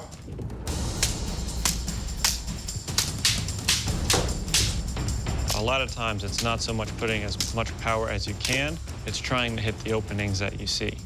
Where, after an hour of intense one-on-one sparring, Oh. From both vantage points, our fledgling fencers are exhausted. Hold on a second. Oh, that's a shing. But prepared for the ultimate fiery finale on the soon-to-be volcanic planet of Mustafar. Now, the scene we're going to be creating here is the hellish interior of a volcano with molten magma, smoke, and fire. This may look like a giant tie-dyed t-shirt, but actually this is our volcanic sky. That's looking pretty good. Yep, to match conditions of the iconic silver screen scene, the team is going to recreate not just the topography, but the volcanic atmosphere. Nice. This thing is our lava flow. It's made out of clear plastic so that we can get lights underneath it to make it glow like lava does. One edge is higher than the other, so when we pour the lava in, it'll flow this way. And our lava itself is going to be guar gum. It's a powder like this stuff. And when you add it to water along with a little food colorant, voila, you've got this goopy lava stuff. It's perfect. With the suitably dramatic backdrop ready to rock, Jamie gets to work accurately faking the footing. And there we go, one instant volcanic rock slope. This ramp is what we're going to be fighting on. I actually took footage of the movie and the fight scene, and I held a protractor on the screen and measured it. That's what this angle right here is. And we've also put an uneven black terrain, which pretty faithfully replicates that scene. And while the finishing touches are applied to their fake inferno, there's an unresolved reaction time test to tackle. Thus far, Jamie and I have been completely unsuccessful in dodging the bullets from our blaster. And we've constructed, I think, a pretty nice experiment. We've removed a lot of variables. I'm not going to count it down, right? Yeah. But now I'm thinking we might have removed one too many. What? I know science is all about removing variables to look at the essence of a thing, but what we've got here is almost like a sniper arrangement. But at 40 feet, I can see the stormtrooper holding the blaster. I can see him see me, and he goes, "Blaster!" That action of the lifting of the gun, that might make all the difference. So to replicate that scenario, these stands are holding this weapon in a standard carry position, so that when I identify a potential target, all I have to do is raise the gun and fire. Let's do it. All right, Hyneman, I'm feeling good about this one. Hold on just a sec. There we go, properly covered. All right, sir, I'm ready when you are. Okay.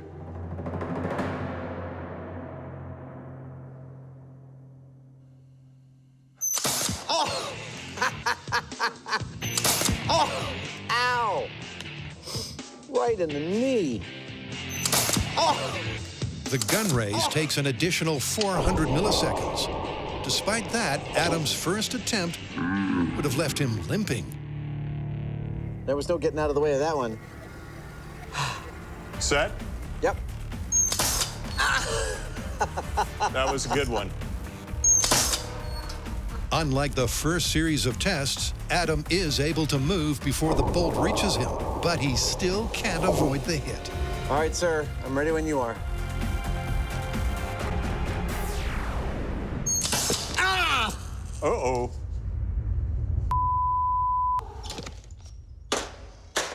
I just had to curse because that hurt really, really badly. I'm done testing. I failed 3 times. That really hurt. I'm gonna walk it off. Well, never let it be said that Jamie and I don't put our bodies on the line to test the stuff that we're doing. I started out the story thinking that the blaster bolts look darned slow, almost comically slow. But turns out, even when I can see our trooper lifting his rifle into position, it's fast enough to get me every single time. There is no dodging these blaster bolts. Or is there? Now, as it happens, in a prior episode, we clocked our reaction times, and mine was somewhat faster than Adam's. So before we call this one, I'm gonna have a go and see whether we get any different results. You ready, Hyneman? I'm ready. Can the Hoosier do what no normal human can? 1 for 1. Jamie's fast, but there's simply not enough time to sight the incoming projectile, react, That's 2 for 2. and then move all of your body parts out of the way. I felt it on my. Well, I think that's pretty definitive. You just can't dodge out of the way of these blaster bolts, and that's why in any gunfight, I recommend you shoot first. So, what have we learned today about humans' ability to dodge blaster bolts? Not gonna happen. I was totally surprised by that. Let's get out of here. Dude, it's a set. Oh, right.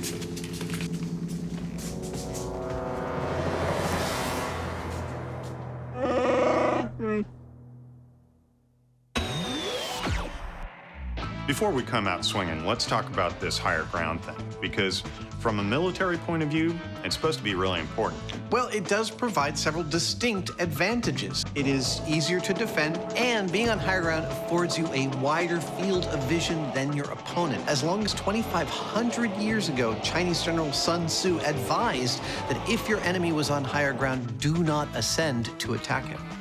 Yeah, but while higher ground may be really important if you're talking armies having to charge up or down a hill, we're just talking about two guys that are only a few feet away from each other, and that may be an entirely different thing. Right, well, and then there's the moralistic argument. See, when Obi-Wan says to Anakin, it's over, I have the higher ground, he might be talking from a moral perspective as a Jedi who has rejected the dark side and he's on the right side morally. Yeah, but we've got no way of testing that one. No, we don't. Wait, what are we doing back here on the Rebel base? I thought we had put this myth to bed. Ah! Uh-oh. And we had, except, well, we realized that we'd left one thing hanging. And that is, when we looked at all the ways the good guys get out of the way of the blaster bolts from the stormtroopers, they don't just dive out of the way. No. In fact, Jedi have their own technique. They pull out their lightsaber. I would have one, but I'm Han Solo and he doesn't carry one. And they actually deflect the blaster bolts coming towards them with the lightsaber. Is that possible? That's what we want to test. All we need is a Jedi. Well, as luck would have it, are you ready, Colby? Let's do it. As we know, Colby Boothman, Master Swordsman, is about as qualified as anybody to attempt to fend off blaster bolts with a sword. Colby, are you ready? Ready. The rules of this game are pretty straightforward. Colby, here we go. Without warning, I'm going to fire a shot. Colby's going to make his best effort to knock it out of the air. Whoa! Holy crap, he actually blocked it. Yep, our earthbound Jedi made contact. But with the next three sailing past his defenses, maybe it was a one-off lucky hit.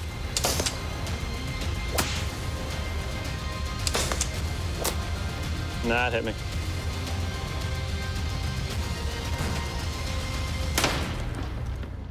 Did he get that one? Yeah. Nice! Well, it doesn't get any neater than that. Our Jedi was actually able to deflect some of our laser blasts. Now, I know we're talking about a fictional character in a fictional universe with fictional physics. I recognize all of that, but after the difficulty Jamie and I had dodging those things, I think Colby demonstrated some pretty amazing skills being able to actually stop them with his lightsaber, i.e. bamboo thing.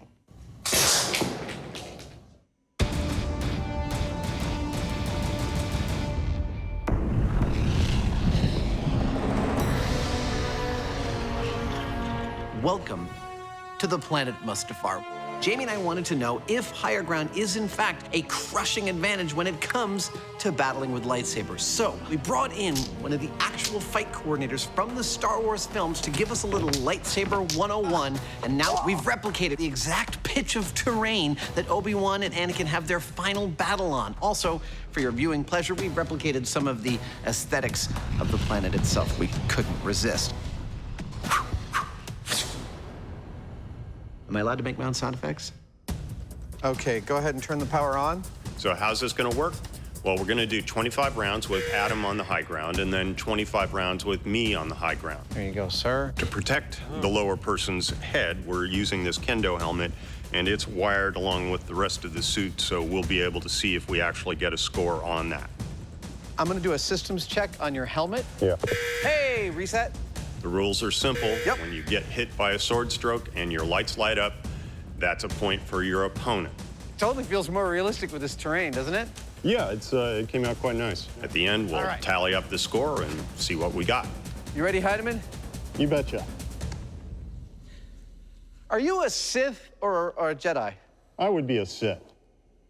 That's what I would have said, but I didn't want to insult you. All right, let's go, Sith.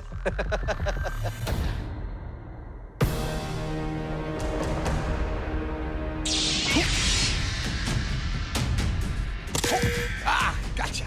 Our recently graduated Jedi once again do battle for science.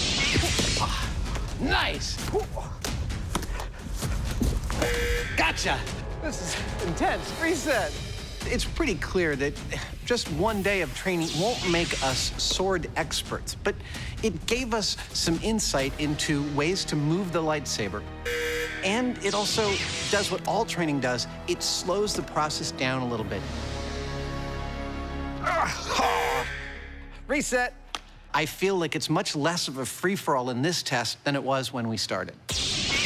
Oh, gotcha. They are certainly more skilled, Reset.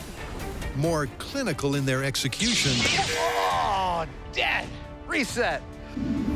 But as the contest continues, it's clear Jamie, supposedly at a deadly disadvantage, Dead. is holding his own. You and I are quite evenly matched, sir. At this point, I feel like I'm making quite a number of scores. And to me, that says that this is not a definitive thing, that higher ground always wins. Yep, and with Jamie exacting the revenge of the Sith. You didn't quite nail me in the ghoulies, but that was a good shot. Careful with that, will you? Part one of the competition reaches its exhausting conclusion.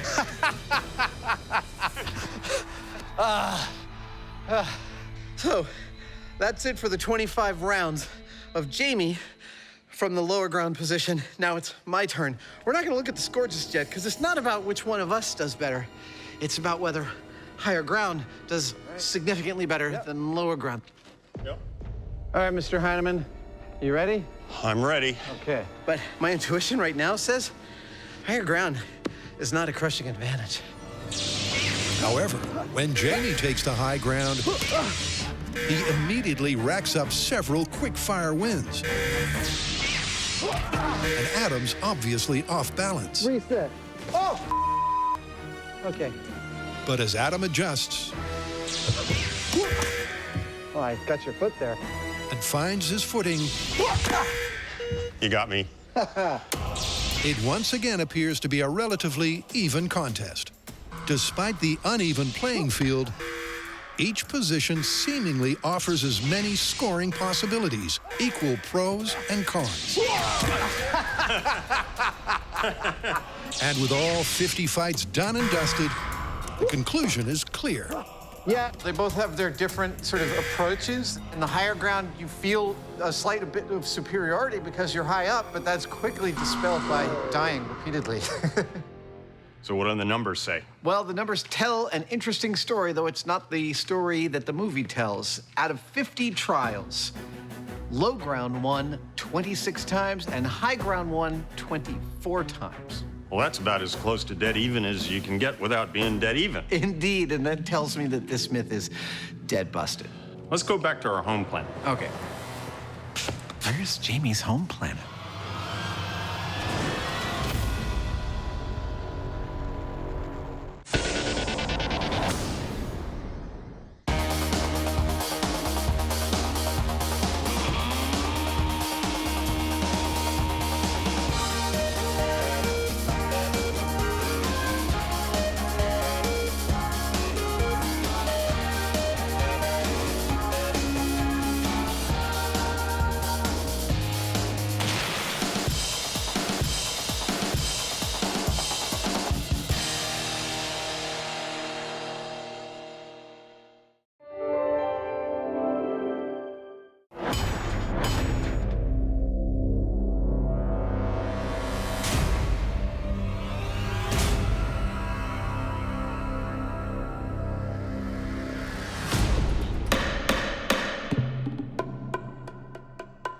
I find the defendants guilty.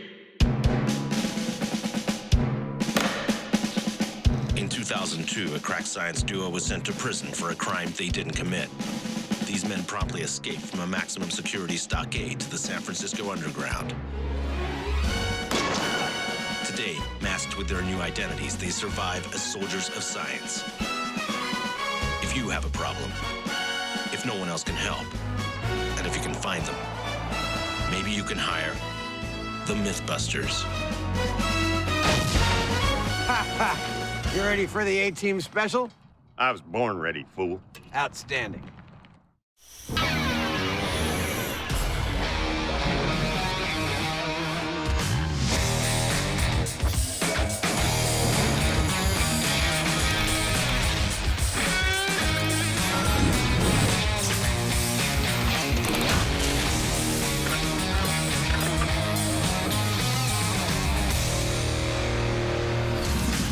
Jamie, did you ever watch that show, The A-Team? Sure. All right. Which character from The A-Team do you think I most closely resemble?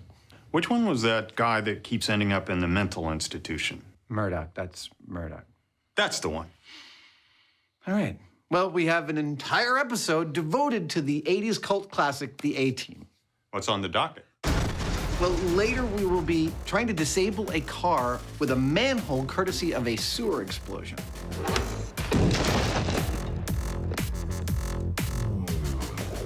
But first up, we have what is really a classic A-Team trope. See, in almost every episode, the guys are stranded somewhere and they have to build a weapon with only the materials they have at their disposal, right? Right. Okay, so in this one, the A-Team is stranded in a lumber yard. The bad guys are on their way back, and the A-Team builds a cannon out of a log that shoots 2x4s with a controlled propane explosion to defeat the bad guys. Sounds dubious. Well, I think we should test it out. If it doesn't work, maybe you and I could do better. Maybe. So. Don't touch me. Okay. So, shall we gather all the materials we saw in the clip?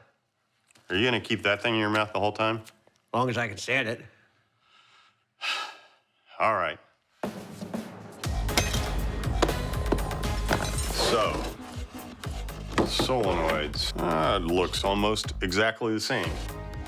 In the show, the A-Team guys built their wood cannon in a general-purpose shop that was attached to a lumber yard. Now, they had a log, and they drilled a hole down the middle of it to make a cannon barrel.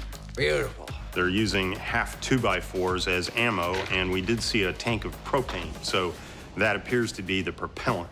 That's what we've got to work with, so we're gonna use that equipment to build our wood cannon.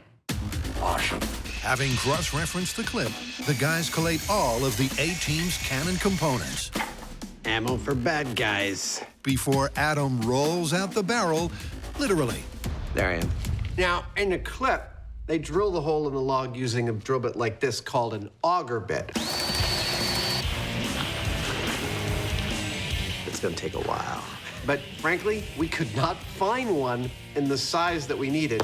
We're using a different kind of drill bit called a Forster bit. One of my single favorite drill bits of all time. Adam uses the Forstner. I feel like the villain in some kind of movie. But even so, it's a tough task. I know. It seems strange to me, too, to keep having to sharpen this bit when all I'm doing is drilling into wood. But the fact is that the molecules that make up wood are incredibly dulling to metal blades. You gotta sharpen it all the time. In fact, it takes 40 minutes of hard labor before Adam's barrel is fully bored. There we go. Now that's a hole. So next, it's over to Jamie, who inserts a hose to fill the barrel with propane. Look at that, perfect fit. Before prepping the cannon's ignition system. So how are we going to ignite the propane in our cannon? Well, the easiest way is with a spark. And the easiest way for us to get one of those is just to plug a couple of wires into the wall socket. But that's only going to make a small spark, and we need a big one for reliable ignition of the propane. And for that, we're going to use our favorite device for generating large sparks, and that's the neon transformer. And there it is. And once wired in, their cannon is the perfect copycat. It's got a 40-inch long log barrel, propane as fuel, a sparking ignition system, and planks as projectiles. Plus, the whole thing's mounted on a forklift, just like the A-Team. But the question is, will it work? All right. Loading the device. There we go. Okay. Device is loaded. For test 1, 1,000, 2, 1,000, 3, 1,000. They're giving it some gas. 5 seconds worth of propane. Ignition in. 3, 2, 1, go. Nothing. Nothing. Give it another 5 seconds. Putting a cigar in just makes everything you say sound a little more authoritative. Get those trucks out of there. Move those people over there. I'll put those oranges in my summer house. Stuff like that. 3, 2, 1. Nothing. Nothing? Well, that's weird. I would expect at least something. Figuring the sparker may have failed, Adam goes in for a closer look. Okay. Sparking now. Oh! That actually blew my hand. So there was enough residual gas. That tells me we need very, very, very little gas. Okay.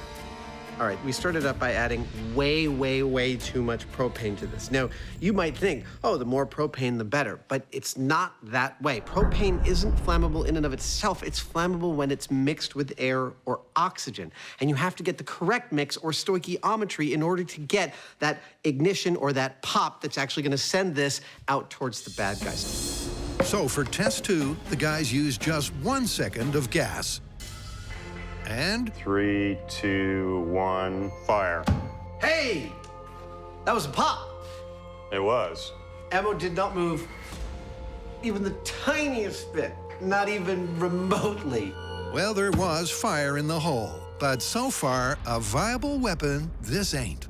I gotta say, it's not looking so good. I mean, we've replicated everything that we saw in the clip, and we are getting ignition. It's just not as energetic as it showed in the clip. We're gonna have to do something else. With the guys stumped, this A-Team is gonna need a plan B.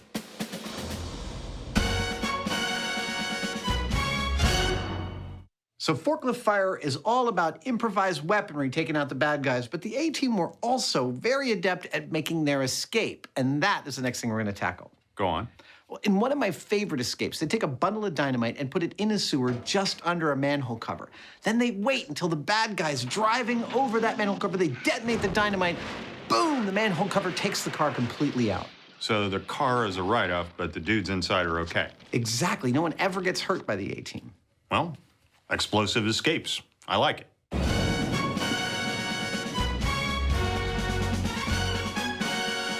The myth is that by placing the dynamite just inside the drain, the A-Team could evade the villains without injuring them.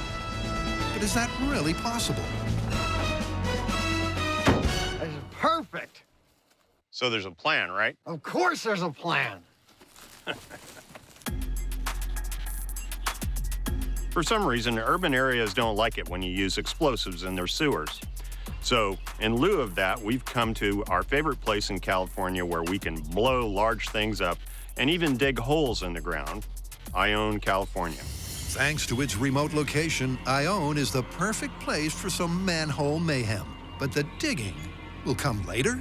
Now, obviously, since the A-Team placed their sticks of dynamite inside a sewer, we are going to do the exact same thing. Perfect! Nice ride. But it raises the question, why would they go to the trouble? I mean, what's the difference between it on the ground and in the sewer? And this leads to the A-Team's MO, which is they don't ever want to kill the bad guys. They just want to neutralize them as a threat.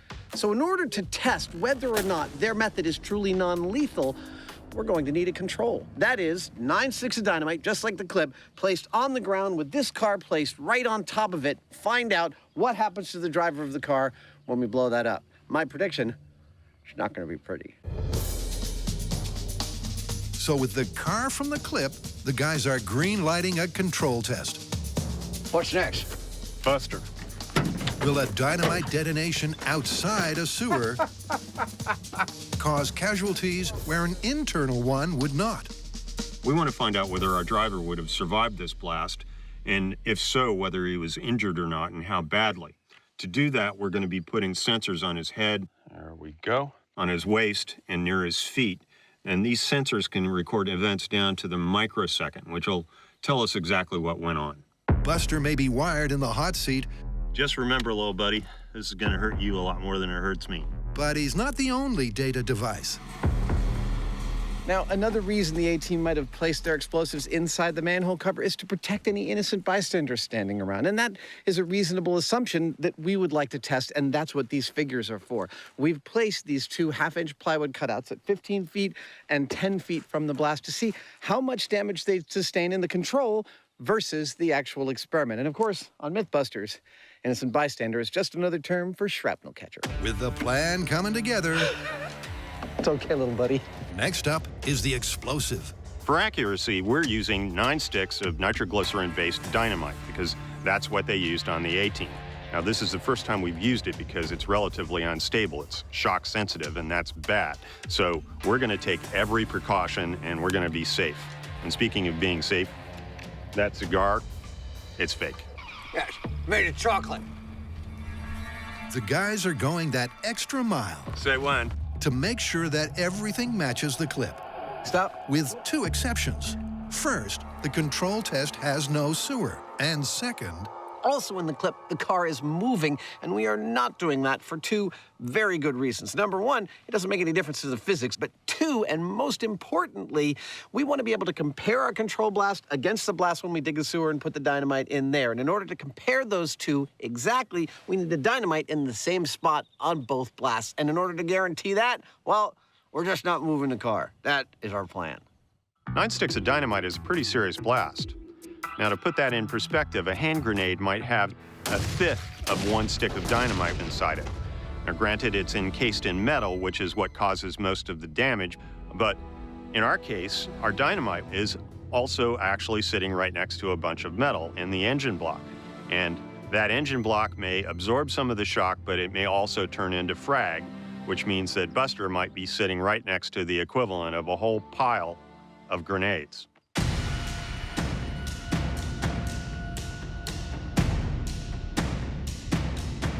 All right, sir. You ready? I'm ready. Okay. You mind if I take the first plunge?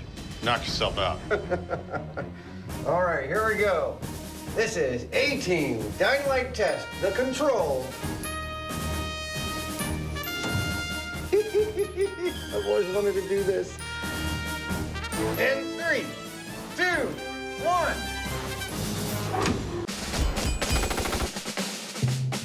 In the Mythbusters A-Team special... These things taste terrible. The guys were wired up to a countdown... In 3, 2, 1. ...that just got cut. What happened to our countdown? We'll get right back to it, I promise. I just wanted to remind everybody that what we are testing is how lethal 9 sticks of dynamite detonated on the ground under a car are to both the driver of that car and to innocent bystanders on the street. That is our control test. Now, back to our regularly scheduled countdown. This is A-Team Dynamite Test, the control, in 3, 2, 1.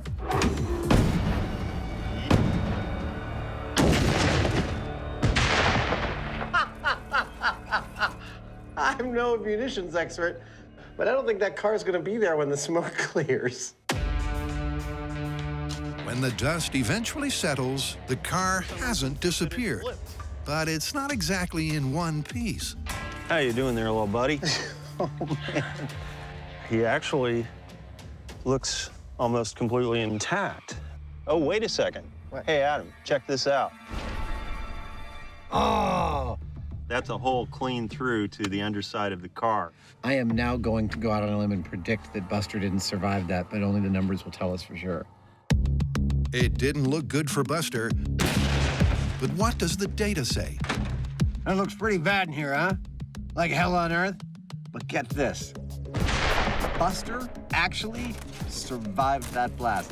I know! Don't get me wrong. He is not walking away from this blast. No, no, no. He's legless below the knees. He has permanent hearing damage, if not almost total hearing loss, and permanent lung damage. He's not walking away, but he's not dead either.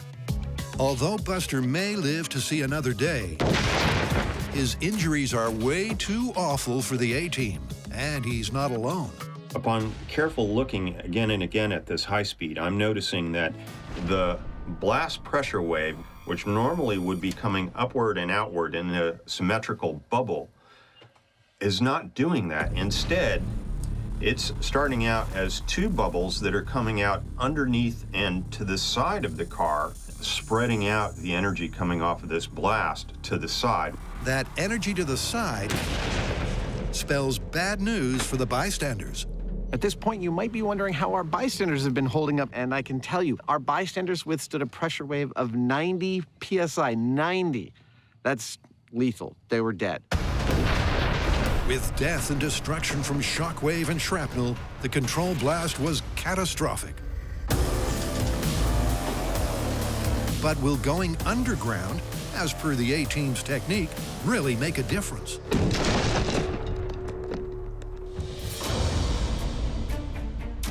Back at the shop, Adam and Jamie's A-Team cannon 3, 2, 1. has so far flunked. But Adam knows why. What makes something leave something, like ammo leaving a barrel, is pressure behind the ammo. What we've got is ammo where pressure can't build up because there's almost as much space around the ammo as there is ammo. That means the gas can get right by it. This is the correct size hole from the clip and the correct size ammo for the clip. But I don't think we're gonna get anything out of this. I think we need to build a little bit of a barrier behind this to create some corked pressure in there. So, Adam's altering the A-Team's design. There we go. To up the pressure. Now, see that? Much less space. But will this now tight-fitting torpedo go ballistic? Firing in 3, 2, 1. Yeah! Boy, I'm glad I wasn't standing in front of that thing. It's another flat-out failure that bears no resemblance to the clip. So to give the myth another lifeline, here's Jamie. Along with propane, they had a tank of oxygen, just like this one here. Now, oxygen is an aggressive oxidizer that I'm betting would make a far more energetic sort of a burn. So while we didn't see them use it, just for due diligence, we're gonna try it. Like Adam before him, Jamie's going off script. Smells like oxygen. No, it doesn't. It doesn't smell like anything. As this time, he adds pure oxygen to his propane party. Enough. And back goes the fuel line. 3, 2, 1.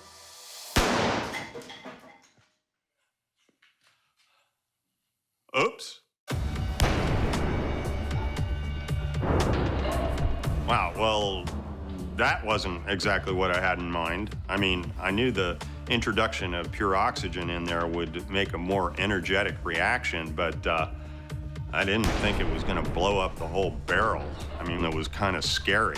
But it does make me think that if I dial back the oxygen to just the right amount, I should be able to find a sweet spot that shoots that wooden ammo out as pretty as you please. After watching the dismal results we were getting trying to use propane to shoot projectiles out of our cannon, you might be wondering why the addition of oxygen made the reaction so much more vigorous. I mean, oxygen's in the air I'm breathing right now, isn't it? Well, yes, but less than you think. Breathable air is actually 78% nitrogen and only 21% oxygen. What Jamie filled the barrel with before the addition of propane was 100% pure oxygen. Now, what do you need for the burn to happen? Propane and oxygen. And what he put in there was 5 times more pure than what is in the air. Thus, the reaction we got was much more powerful. So with some running repairs on their log, better than new, and some better late than never safety shields, there we go. That makes me feel safer. It's all systems go to find out if there is a propane and oxygen mixture that will fire their projectile but won't destroy their cannon. Okay, I'm fueling. 3, 2, 1. Hey! It moved about a foot. For each test, so going to 4 seconds. The guys are altering the relative amounts of the two gases. 1,000. Firing in 3, 2, 1. We got it out! Woohoo! Give me a high five. But after some early encouragement, 3, 2, 1. It's not long before a familiar pattern emerges. This one's for the money. Firing in 3, 2, 1. That was by far the most vigorous bang yet, and our projectile didn't move at all. Indeed, after 24 concentration combinations, including a repeat of Jamie's Big Bang, 3, 2, 1. It's clear that no gas mixture has the pushing power to weaponize their wood. Our plan was good, great even. We methodically experimented with different air-fuel mixtures of propane and air, and then we added pure oxygen. We added a barrel block to the back of our projectiles. We got breached cannons, we got loud cracks, we got bangs, we got fire. Still, one thing we did not get was any projectiles leaving the barrel and traveling towards their opponents. We have scientifically busted this device completely. But here's the thing.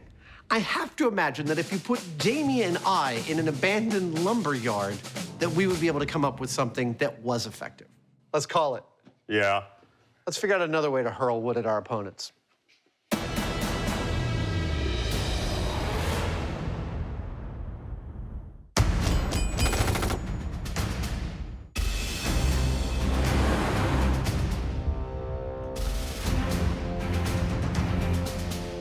Welcome back. Here's the scene. The A-team is stranded in a lumberyard. The bad guys have gone away, but they'll be back in an hour. Now, instead of wanting to escape or run away, the A-team builds an elaborate device to punish the bad guys when they return. Now, Jamie and I have already tested the method that they used in the show. 3, 2, 1. And it totally didn't work. But we've stranded ourselves in a lumberyard, and we are going to attempt to build our own device to punish the bad guys when they return. Should be a pretty good show. The goal is simple. With 1 hour on the clock, can Adam and Jamie, using only the stuff they find, build a weapon that can take out the bad guys by firing planks as projectiles? Well, first up, they need a plan. So, shooting these as ammo. Yeah, I had some thoughts about an easier and more reliable way of doing this. I'm thinking something like a pitching machine where we get wheels spinning and we just feed our ammo into the wheel and it kicks it out. We got one on the... There's a trailer over there. The trailer is beautiful. And so somehow we spin that up, That's right? gonna be terrifying. If we get that up to a nice speed, what do you think? Should we use a motor off of like the compressor? Well, I saw this wrench over here. Dude. I think these suckers go like 5,000 RPM or something scary, which, you know, I mean... When you smile, it makes me nervous.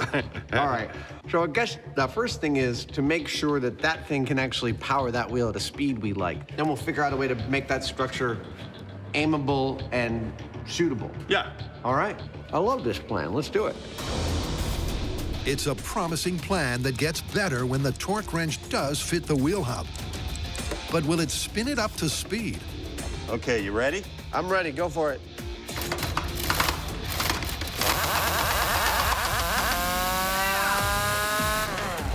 And that's just the start they were hoping for. I don't know how fast that was going, but... That seems, I'm gonna call that fast enough. Being able to spin their wheel of misfortune fast is vital to launching their lumber. But will the rest of the plan come together so smoothly? In theory, this is like a pitching machine, but remember, we're doing this with lumber. We're using various tools that were not made for this kind of thing, and there are a lot of moving parts here. That's a lot of stuff that we have to integrate if it's going to actually work smoothly, which is the whole point of this. While Jamie gets on with integrating the flywheel, all right, do it. Adam's taking aim at the ammo, where he's trying to outgun the A-team by going semi-auto. Oh, this is gonna be awesome. I absolutely love and adore working like this. Seat of the pants, on the fly, figuring stuff out with what's in front of you. The solutions you come up with are weirdly elegant when those conditions arise. Yeah, baby. Wanna know how this works? The wheel sits right about here, spinning very crazy fast in that direction.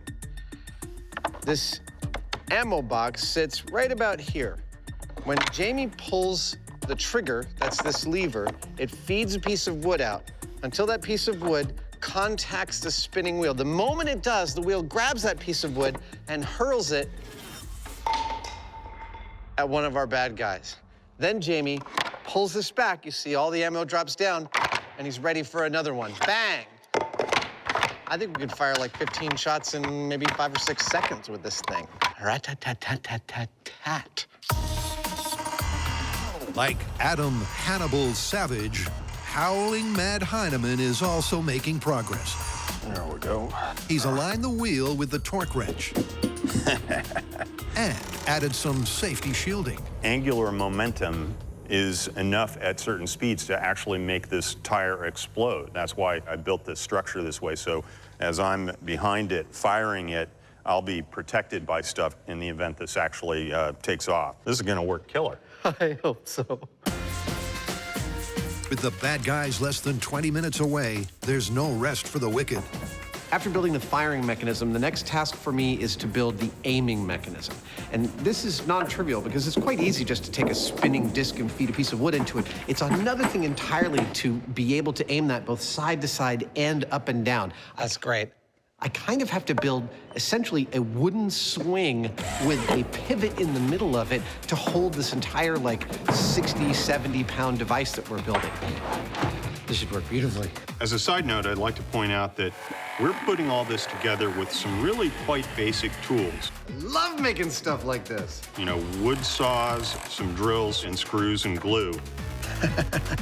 Basically, we're using far less than what they showed in the actual A-Team episode. With time running out. That's it. Okay. The Mythbusters attach the wheel to the aimer. Looking pretty good. Then the magazine to the wheel. Dude, it's almost perfectly balanced. Almost like we knew what we were doing. Almost like we knew what we were doing. And before the bad guys arrive, they can fire off one quick test.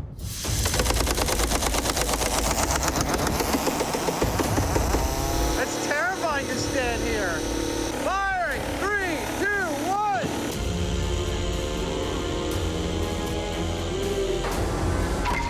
That's what I'm talking about.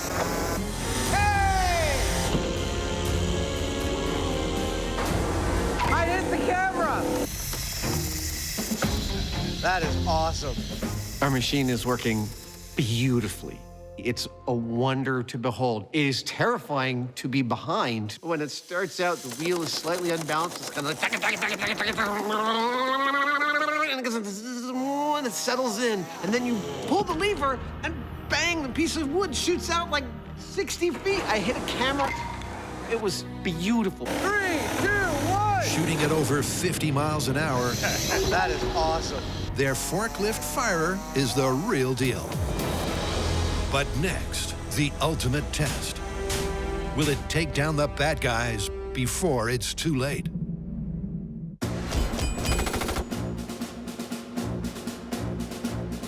Adam and Jamie escaped from a maximum security stockade to an abandoned quarry. This is perfect. Where their above-ground control caused carnage.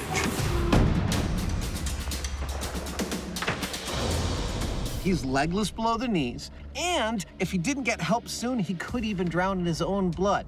All that's left for us to do now is to dig a sewer and try it again. Yep, to put the A-Team's MO to the test. Next, the guys need a city sewer. Nothing like digging a good trench. To see if the same blast, but just barely underground, will be injury-free for all. Next, we put trench plates across here. Yeah, you're spot on. And we'll completely cover this except for where our manhole is going to be. And boom, you got a sewer. Believe it or not, this is actually the first time that we've ever used a trench plate for a trench. This kind of operation, it looks like fun, and it is also incredibly dangerous.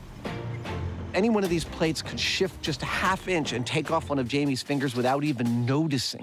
Tilt up. That's it. And it is this kind of operation that the two of us excel at in working with each other, because in order to do it safely, you not only have to move carefully, but it's best if the two people doing its thoughts are identical. Like a well-oiled machine. And frankly, when Jamie and I are doing something like this, our brains are running on totally parallel tracks, and it's a sheer pleasure to do it. Oh, it looks beautiful. Yeah. Fabulous. I love it when a plan comes together. Oh, shut up. With the trench plates in place, the guys next man up their manhole. Hello. And after a quick sewer survey... Yeah. It looks great down here, man. Like a real sewer. And it's nice and cool. We should have lunch down there. That's a fabulous idea. The great backfill can begin. And that right there, that's a man in his element. As Jamie buries most, but not all, of their sewer system. At this point in the episode, you've probably entertained a few thoughts. Among them, things like, wow, Jamie's pretty good with the excavator. I wonder if he had help. But among your comments might be, why are you guys leaving one whole end of your sewer system open? And it involves replicating the circumstances of the myth. See, we're testing an explosion of dynamite in a sewer system. Keyword, system. Sewers are part of a long set of catacombs running underneath the city. There's a lot of places for the expanding gases of the explosion to go, and that is why we're leaving ours open. With one end open, one end closed, and the top soon to be sealed shut. Do it. Their drain in a day is done. That just leaves the rest of the experiment, starting with driver and car. Who drives with their legs crossed? Only Buster. Next come the all-important PCB sensors. We're using these sensors to determine whether or not Buster lives or dies in these explosive tests, but it's worth talking a little bit about how they work because it's pretty cool. Inside this sensor is a type of crystal called piezo. When you flex it or press on it, it generates a tiny amount of electricity that is very consistent. You can expose it to a blast pressure wave. It will generate a little amount of electricity that we can equate to the amount of pressure it received. That directly tells us whether or not Buster could live or die. Excuse me, Buster. Pardon me, excuse me, thank you, pardon me, pardon me. Oh, thank you, sir. Oh, thanks for the ride. Oh. I'll call you when it's time to pick me up. After that comes the dynamite, positioned millimeters below the manhole at the very uppermost point of their drain. So this is exactly what we see them do in the clip. 9 sticks of dynamite off to the side a bit with the manhole cover on top of it. Here we go. 3, 2, 1. The final piece of the puzzle is to position the car exactly as it was in the control test. Keep coming, and a little more. Perfect. All that leaves is a prediction. Now, my impression is that the sewer is going to allow some of the blast pressure to escape down into that cavity. But then on the other hand, we have that manhole cover, which is most likely going to turn into fragments because it's cast iron and that's brittle. And that may well hold on to the energy somewhat and direct it upward into the car. Where that puts Buster, it's anybody's guess. That's what we're going to find out. Everything is pretty much in place. I'm standing on top of a sewer we built this afternoon. Underneath this manhole cover are 9 sticks of dynamite. Inside this 3,750-pound classic American car, we've got one crash test dummy who, if he had a brain, would be nervous. Luckily, all he's got for brains are some sensors that'll tell us whether he lives or dies. Over here, we have some innocent bystanders ready to catch some shrapnel and yield some data of their own. 600 feet over that way, a bunch of Mythbusters about to have a very fine afternoon. All of this is geared to set up precisely the circumstances we see in the episode of the A-Team that we're replicating. All geared to find out whether or not that dude lives through this explosion. Now, excuse me, I got some stuff to blow up.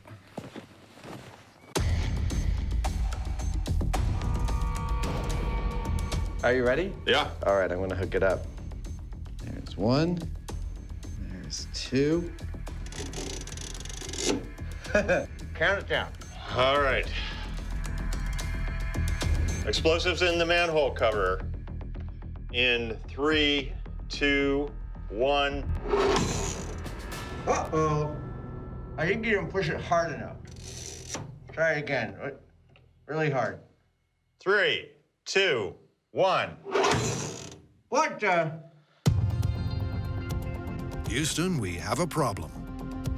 So you might not know that a explosive plunger works as basically a generator. When you push it, you push a rack against a pinion, which sets a flywheel in motion and generates electricity, which it sends down this wire to the blasting cap where the explosives are.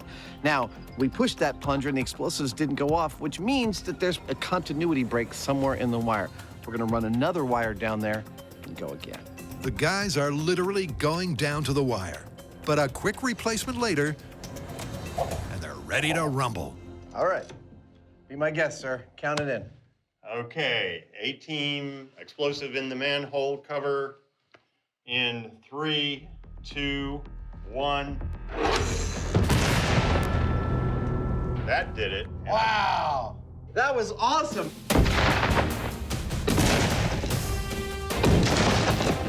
When the dust settles this time, it's clear that the car hasn't been torn apart. We have yet to crunch the data. We have yet to look at high speed, but on the face of what I witnessed and what I can see here, it held together better than I thought it would, that's for sure. I feel like that was a fantastic comparative set of explosions. Second explosion, the dynamite in the sewer, just as we saw in the A-Team, dented the oil pan of this car, but did not break through. It looks like it didn't actually penetrate, though. Wow. My prediction, post-explosion, pre-data crunch, is that our dude is totally fine. But we gotta check all that stuff out first. Yep, while initial impressions are good, it's all down to the data. I've analyzed the data from the sewer-based explosion, and it's pretty interesting because the prior blast exposed Buster to 26 psi. This time, with the sewer, he only experienced 9 psi. That's less than half. And that means that as opposed to ending up in the hospital with some serious injuries, this time he would have walked away. A little unhappy and with some bruises, but he would have walked away. So Buster's only bruised. How about the bystanders? Last time, a lethal 90 psi. This time, 11 psi. That's right. Isn't that cool? Not only is the blast survivable for the guy inside the car, it's also for the bystanders by the side of the road. I'm no doctor, but you might want to have that shoulder looked at. It's kind of weird. It's an astounding result. Simply by placing the dynamite millimeters below their manhole, the shockwave takes out the car and the car alone. This is really cool. 95% of the time, what you see in movies and television has no bearing on actual physics. So it is very funny to me to delve into a cheesy 1980s action show that I totally grew up on and find that their physics are sound. That is, putting dynamite inside a manhole is a fine way of making a non-lethal explosion that will take out a car. So how do you want to call this one? Well, I think the A-Team's plan was an excellent plan. The difference between the above-ground blast and the sewer blast is patently obvious. That is a survivable explosion. This one, less so. I'd say it's plausible. Isn't that thing kind of getting disgusting by now? It's totally disgusting. It's like chewing on a little tobacco-soaked sock. It's gross.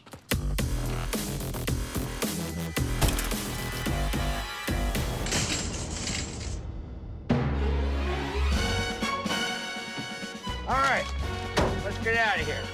Where to, Colonel? Back to the lumber yard.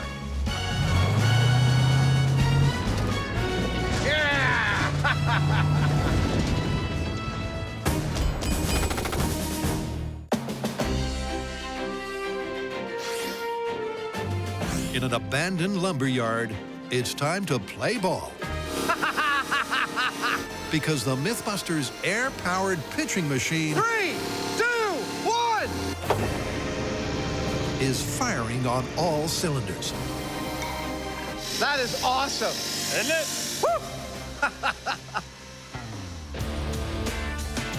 Well, our cannon is ready, and by our best estimates, this thing ought to fire these chunks of wood at something between 50 and 75 miles per hour. That is significant and dangerous.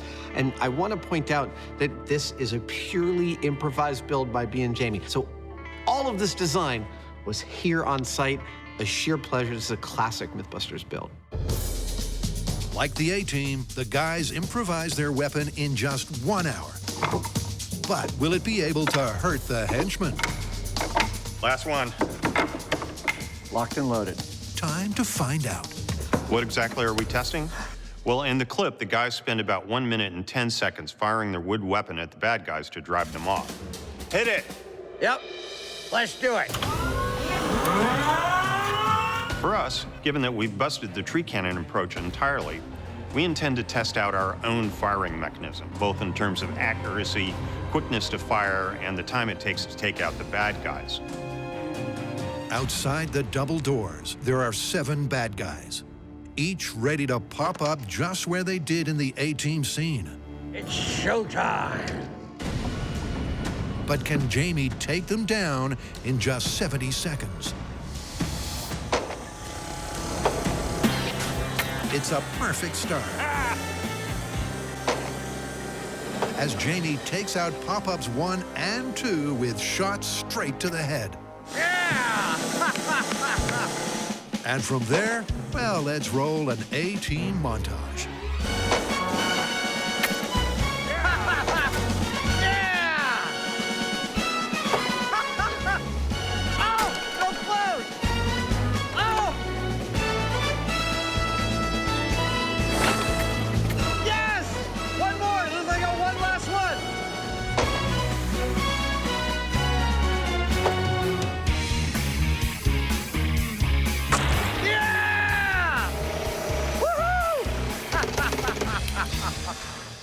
Wow, 1 minute, 5 seconds. That was awesome. I love it when a plan comes together. We had our targets rigged so that when I hit one, another one would pop up in its place. I was able to get them one after the other until I had to get the farthest guy out. The thing is, the further the range, the more that these sticks start to tumble and do unpredictable things. But even though it took every stick of ammo I had, in the end, I got every single guy. The rig worked like a charm. Our task was pretty straightforward. Replicate a clip from the A-Team, Mythbusters style. Same ammo, completely new construction. We used a spinning wheel this time and an air wrench. And guess what? It worked magnificently. It worked exactly like we saw in the clip. It was awesome. Firing at 60 miles an hour with near perfect pitch, their rig was the real deal. And having scratch built it in under an hour using junk lying around the lumberyard, I might say that the Mythbusters have out-A-teamed the A-Team. Hey, A-Team, if you need our help again, you know where to find us.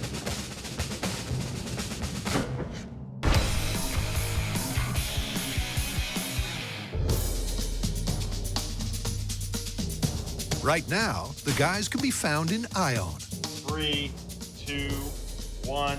where their sewer salvo was a blast. A blast that vindicated the A-Team's MO.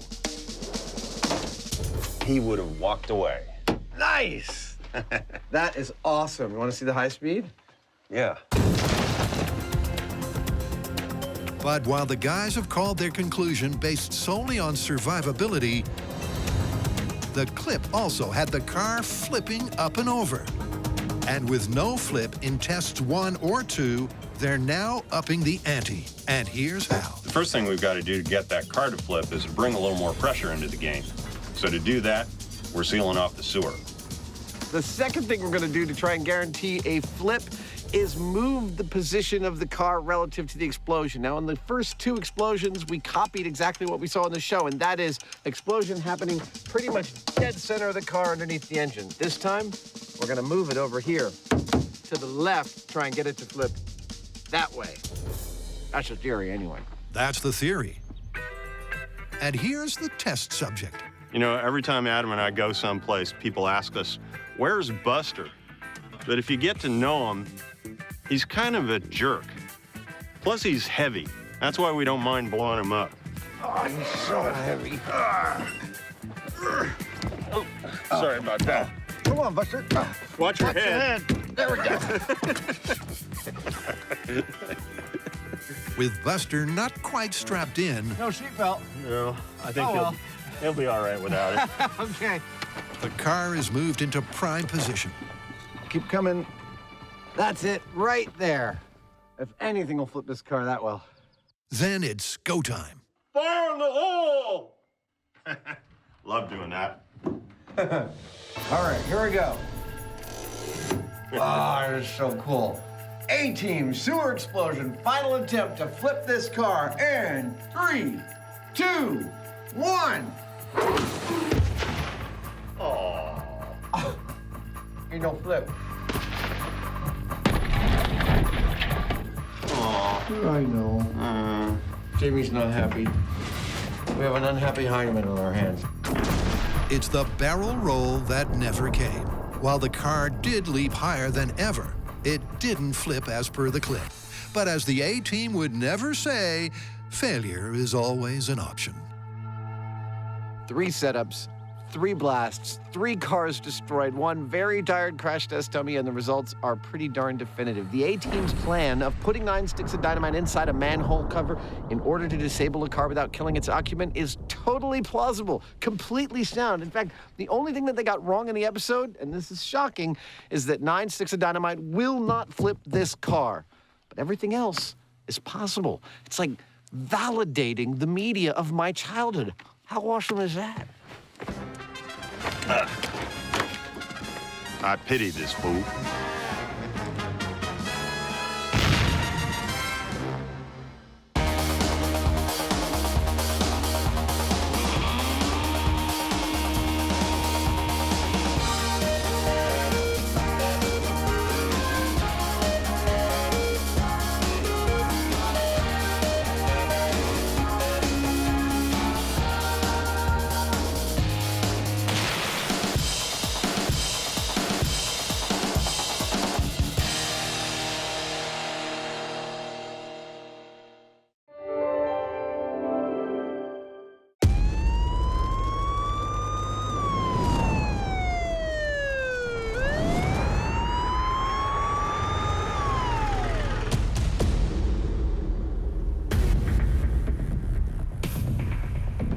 Usual wager? Sure, the loser cleans the shop, right? Yeah. Okay. Count it in, I'm ready. 3, 2, 1. Hey, wait a second. There we go. Hello? Hi, Mom. Ah! No, not you, not you. Don't, hold on. Mom, it's not really the best time for me to talk.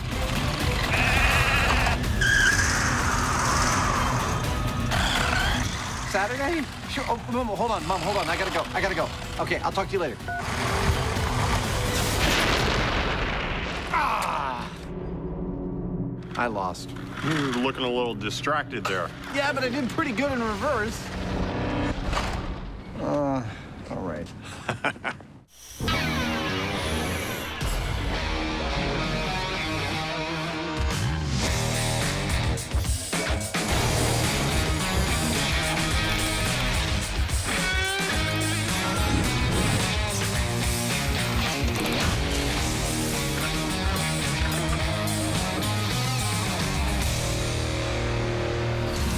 All right, sir, time to get your racing gloves on. We have an entire episode that puts the word dangerous into the phrase dangerous driving. Like what? Well, we've got a Hollywood car chase story to tackle, that driving at high speed through traffic, evading your enemies in reverse is easy. But first up, we have a story all about the dangers of driving while talking on your cell phone. Well, there's a law against that, at least as far as holding it in your hand. Exactly, but what is the solution for someone who wants to talk on their phone? Hands-free. Hello? Yep, but there's a myth that there is no improvement in safety talking hands-free versus holding on to your phone, that they both distract you just as much, and I think we should test that. Absolutely. Talking on a handheld phone leaves a driver both mentally and physically compromised. Going hands-free does eliminate half the problem. But with the other half still there, some say that it's just as dangerous.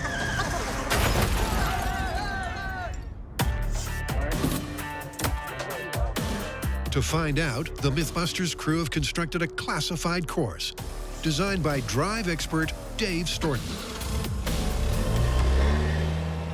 So the first section here is a slalom, so that's going to test their steering ability while talking on the phone. Right now, Adam and Jamie are being deliberately kept in the dark. Coming out of the slalom, they'll immediately have to get on the brakes for our low-speed exercise called the offset lane. Because any pre-existing knowledge of the route could discredit their data. Once through that, we head over to what's called a T-box.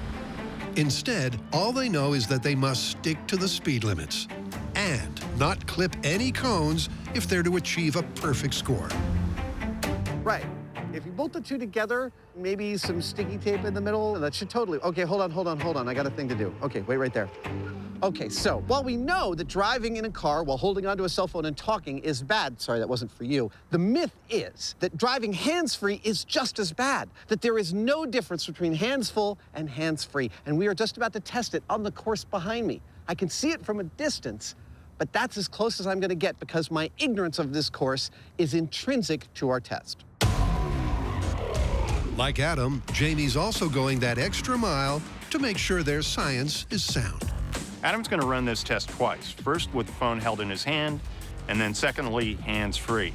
Then I'm also going to run the test twice, but I'm going to do it in the inverse order. The idea here is that we're going to be able to remove any bias as far as learning and getting better every time we do the test. Indeed. And while Adam warms up in the test car... Breaker, we got a 555 and an MTV. I'll take care of it.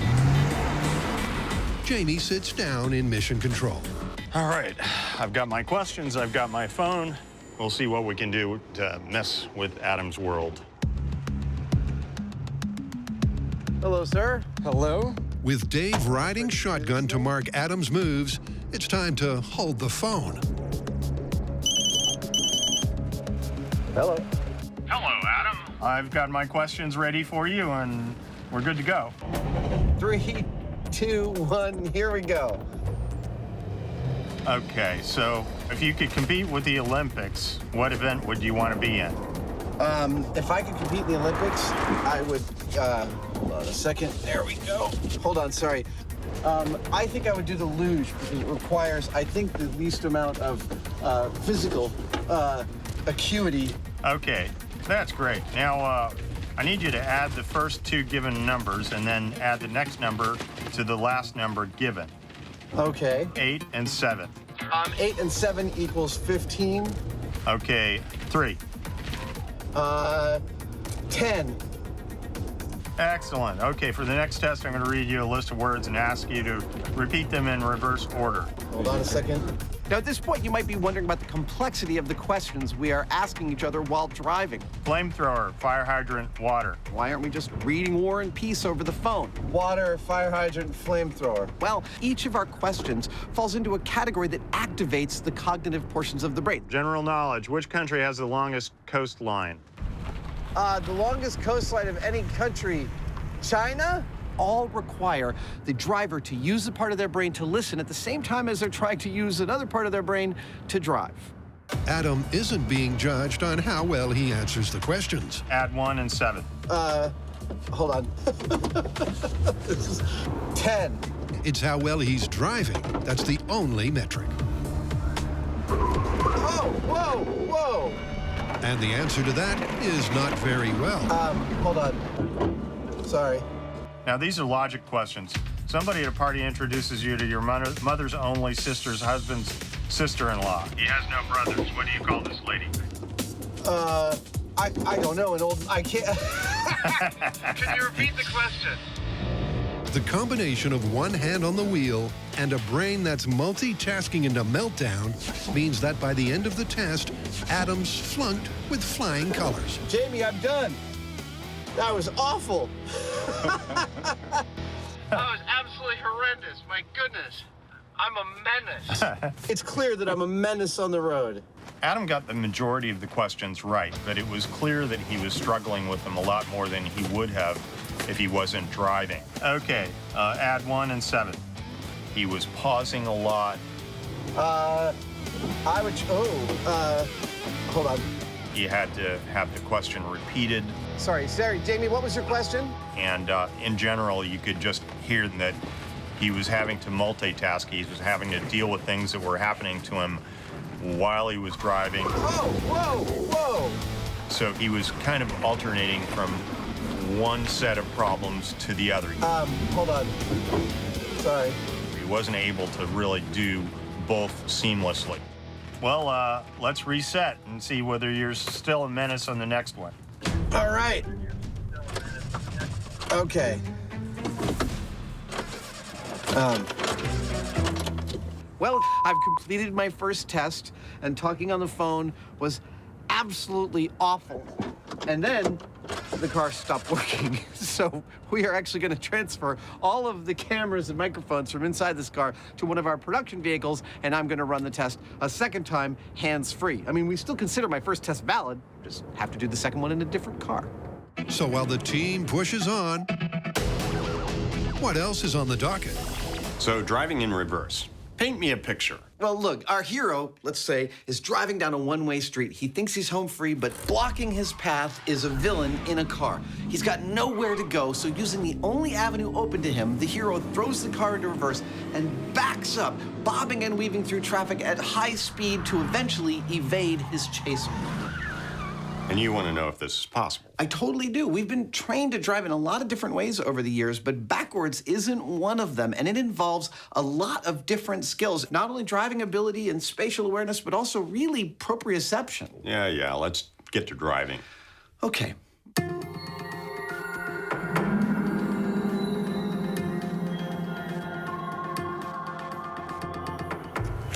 Beautiful day. Wide open, empty runway. The conditions are perfect. Oh, wait, we need a car.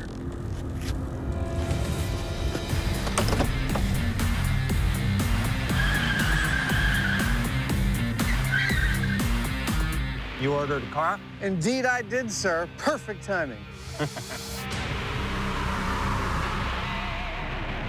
Now, the movies are packed with people who can drive well, but they would lead you to believe that you could drive forward or reverse, however you choose. We are constantly seeing our movie heroes racing away from the bad guys, avoiding obstacles and driving all over the place with the rear end of the car facing the direction that they are actually going. But before trying out any twists or turns, And that's a quarter mile. the guys first want to know if cars can even reverse Hollywood fast in real life. And for that, they're hitting the straightaway. We've set up a course that's measured, and we're going to test out these cars, see how fast they go in forward, and compare that to how fast they go in reverse. All right, Mr. Hyneman, are you ready? I'm good to go. All right, commence quarter-mile test in 3, 2, 1, go. Here it comes. 80 miles per hour. It's a good start for their converted cab. But how will that speed compare when it's back to front? Most cars you're ever going to run into have only one reverse gear, which means that the top speed of your car in reverse is ultimately limited by the reverse gearing and the speed at which the engine is turning over. Now, will our car be able to go as fast as they seem to go in the movies? That is just what we're about to find out. Okay, commence backwards quarter mile in 3, 2, 1, go. Jamie's off, but from the get-go, it's clear that he's less fast and furious and more driving Miss Daisy. But that's because he's using this run to get his eye in. 31 miles per hour. I think he can do better. I think he's got more. Yep, it's test 2, where the rubber will meet the road. Okay, Adam, I'm in place and ready to go in reverse. As Jamie this time plans to put the pedal to the metal. All right, Mr. Hyneman, in 3, 2, 1, go.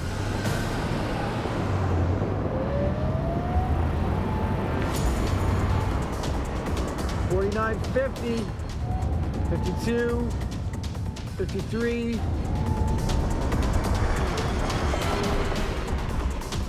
54 miles per hour. Now that's more like it. Reaching freeway speeds is more than a match for a Hollywood hero. But it's not all good news. Because Adam wants his turn. Okay, Adam, in 3, 2, 1, go. 29, it's coming up fast. 45.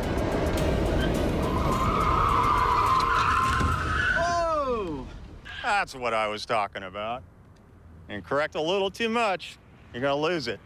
Yeah, you started to lose it at about 50. Yeah, man, it was like bump, bump, bump, bump, bump, bump, bump, correction, overcorrection, undercorrection, overcorrection. Yeah.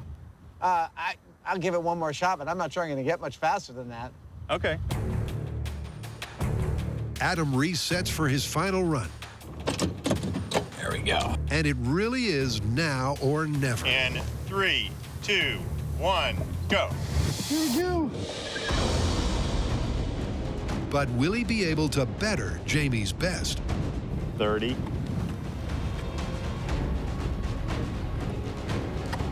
40. Okay, this is where he had trouble the last time. He's going above it. 46. Oh. He started to have trouble again, but at least he didn't lose it. I don't think that was going as fast as I'd like to, but that's where I'm calling it. You got up to about 47 miles an hour. Yeah, 47.50. Past that, I feel like I'm just Yeah. gonna toss it right away. Yeah. And you're not going to go much faster anyway, because the car won't.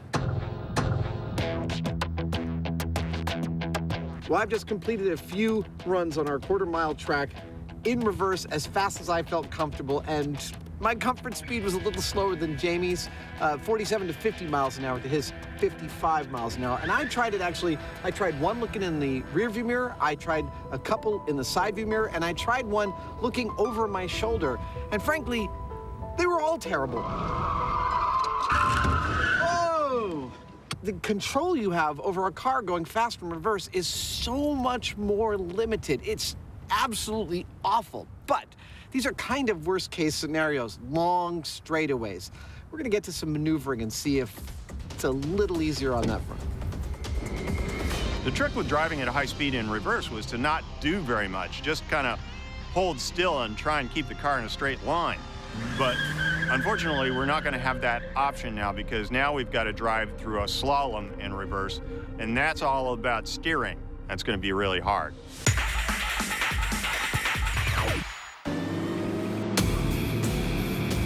Is driving at speed in reverse as easy as the movies make out? Well, not if Adam's straight-line test, coming up fast, is anything to go by. Whoa! There are a couple of reasons that cars are difficult to drive at high speed in reverse. Yeah, you started to lose it at about 50. Man. And the first is that the steering is not self-centering. If you let go of the wheel of a car going forward for just a second, it'll tend to self-correct because of the offset of the wheels. If you're going in reverse, it does the opposite. If you let go of that wheel, they're going to go hard to the side, and you're going to do a 180, and that's dangerous. And correct a little too much, you're going to lose it. The other thing is all about perspective. When you're going forwards with your head in a line with the steering wheel, driving's really intuitive. But in reverse, you're either looking into the mirror or over your shoulder, meaning your brain's having to make complex decisions from a viewpoint that it's just not used to. And so when things go wrong, you're gonna flip the car or something bad. Given their struggles on the straightaway, today's test looks terrifying. This is what we call the diving in at the deep end test. We've got a course that's full of the kind of challenges a Hollywood hero has to face, and we're going to see if we can reverse through it at high speeds without crashing. This is why we have insurance. It's a course that a movie maestro would finish in a flash. But how will the Mythbusters manage?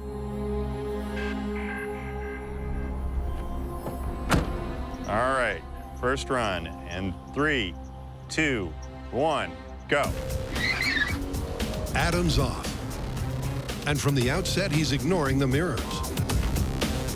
Whoa! Oh, there goes a cone. And going with the over-the-shoulder technique. Ah! But it's hardly paying dividends. Because not only does poor steering cripple his cone count,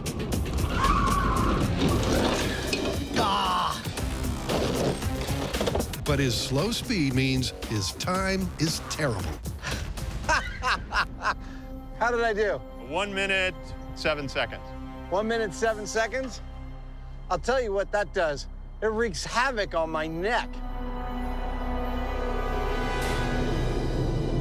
Well, I had a couple of screw-ups on that one. It's very hard to gauge how hard you need to hit a turn in reverse because all of your metrics for reaction in terms of how the car moves are way off kilter. It's a far more sensitive device in reverse.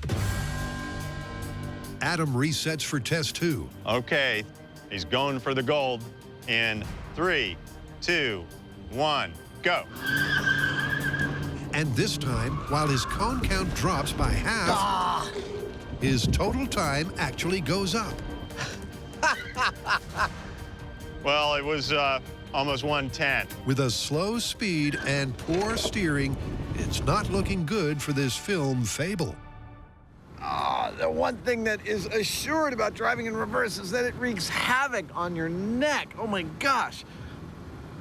And I tried using my mirrors at the beginning of that. There's no go. There's no maneuvering trying to use the 3 mirrors. Indeed. But can Jamie master the method and reverse this myth's fortunes? All right, cowboy, here we go. And 3, 2, 1, go! I love that this is our job. Unlike Adam, Jamie's using the mirrors and the over-the-shoulder system. But it's not a winning combination. Because his crash course is even worse than Adam's. But eventually he crawls to the finish line in a sluggish 72 seconds.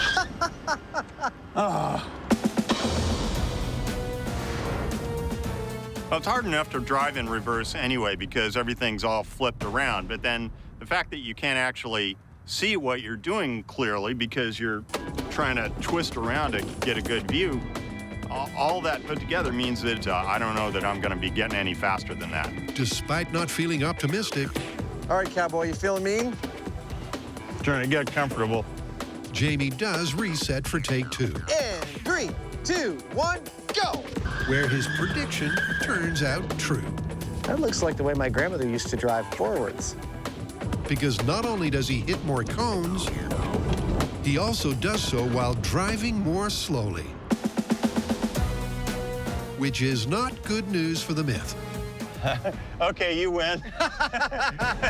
But all is not lost. Look, there is no doubt that this test was hard. The course was difficult, and we are at the novice end of the reverse driving spectrum. But with some expert training, will we be able to bring this Myth back from the brink? That's what's next. Actually, not quite, because next the guys are jumping ship back to Alameda. To find out if hands-free is as distracting as holding the phone, Hello, Jamie. Adam started with a hands-full control. Oh, whoa, whoa. That went so badly, his car refused to continue. Okay. So it's out with the old. All right, Dave, let's do it. And in with the new. But will going hands-free really be just as bad? Here we go. Why, hello, this is Adam. Well, hello there, Adam. Should I start driving? Yes. Okay. Go ahead. Like last time, Adam must complete the course while answering questions both easy. Okay, on which continent is the Sahara Desert? The Sahara Desert is on the African continent. And hard.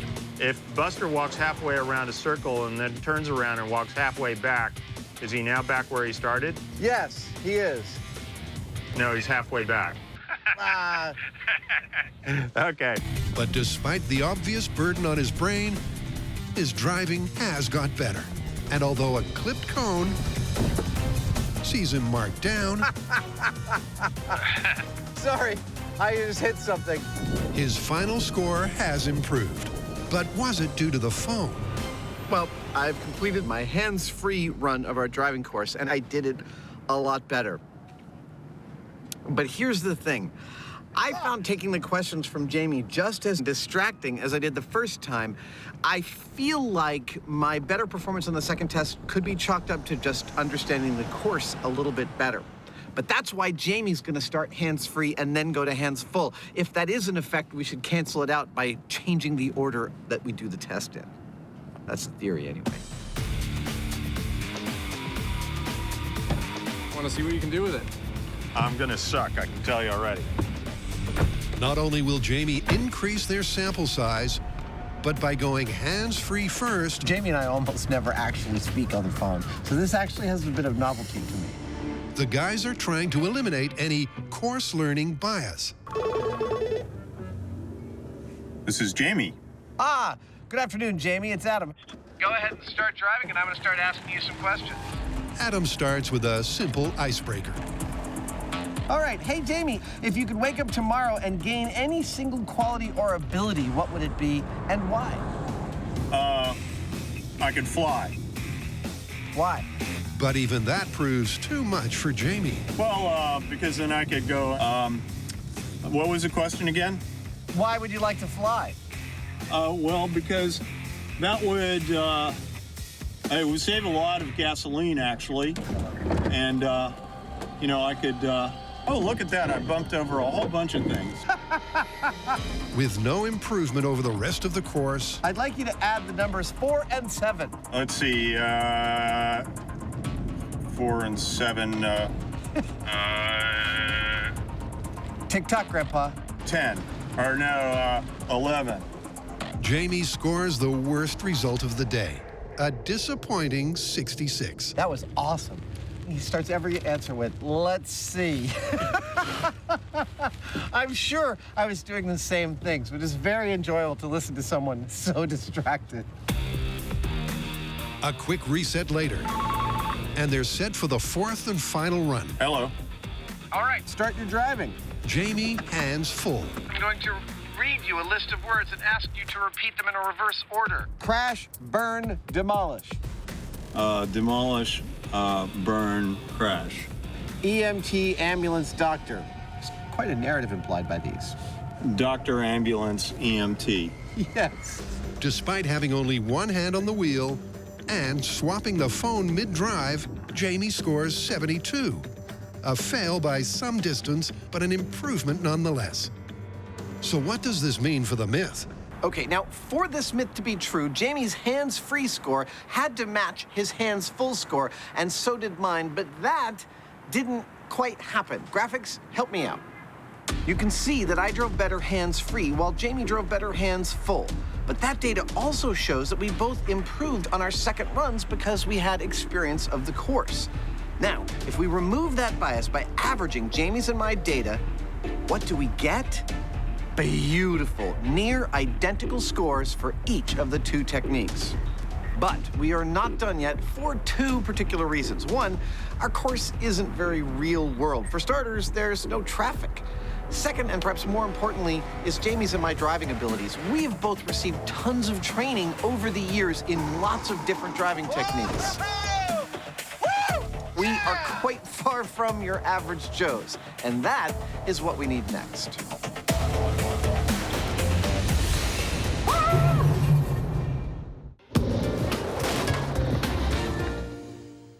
3, 2, 1, go! Now, Jamie and I have already gone pretty far teaching ourselves the rudiments of driving in reverse.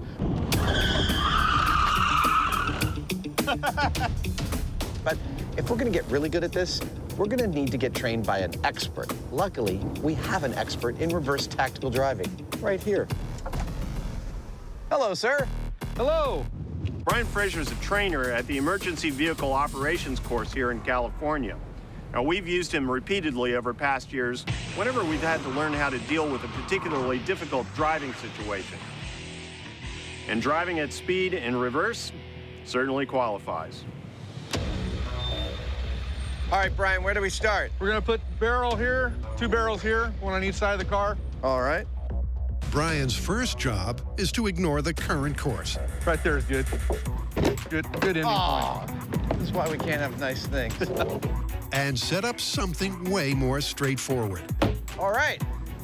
That's the course. Now what do we do? Drive it. Okay, let's go. Because the technique he's going to teach is surprisingly simple. So I'm gonna change my seating position now a little bit. I'm gonna prop myself up, loosen my seatbelt, turn yourself as far as you can around, get your body almost in the center of the car. Okay. I'm gonna steer the car now with one hand, but this hand will never leave the steering wheel.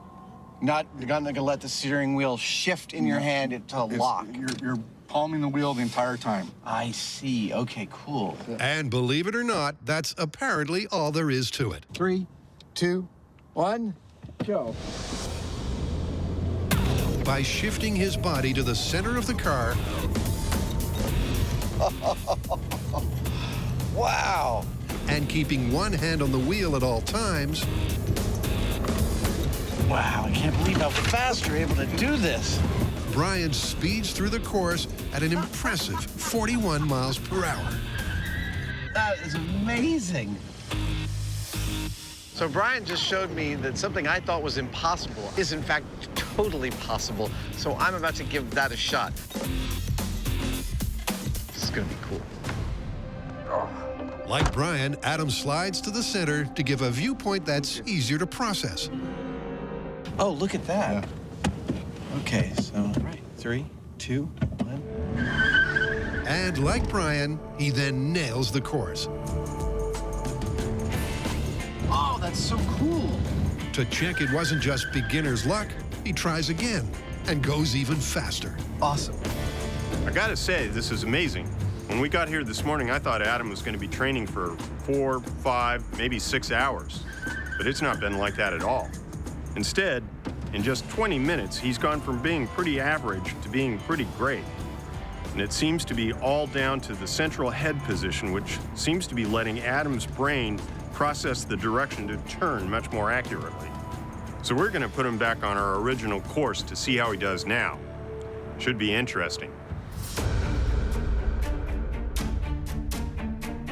It's the course the guys couldn't crack. So you ready to put what you learned into practice? I am. In fact, I can't wait to try this course now. 3, 2, 1, go. But will his 20 minutes of training let Adam turn it around? He's off to a good start. Turns are a lot smoother this time. He's looking really good. Yeah! Well, yeah, he's moving pretty quick. Coming in good. Yeah! Tell me how I did. 57.25. Boom! That was cool. It's close to an astounding result. With just 2 minor modifications, Yeah! Adams bettered his best by over 15%. Well, Brian's training brought real improvement to my reverse driving. Yeah! And it really came down to 2 things. What he showed me was to move your whole body to the center of the car so that your eyes are in the center of the car. It makes it much easier to judge the turns from a center position rather than a biased position. The other thing was holding onto that steering wheel with one hand and not letting go. There were times when I was first doing it that I'd let it go to let it slip into my hand, which is a technique I'm used to driving forwards. But in reverse, all of a sudden, when you stop it, the car starts overcorrecting and will spin out in a heartbeat. Ah! Both of those things were able to radically improve my reverse driving. I thought that was a big truck coming towards us, but no, it's just the freaking wind. All right, guess it's time to bring on the next event. And what that means is it's time for some real-life movie mayhem. But first, hold the phone. Because in driving distracted, neither Adam nor Jamie could drive safely while talking hands-free.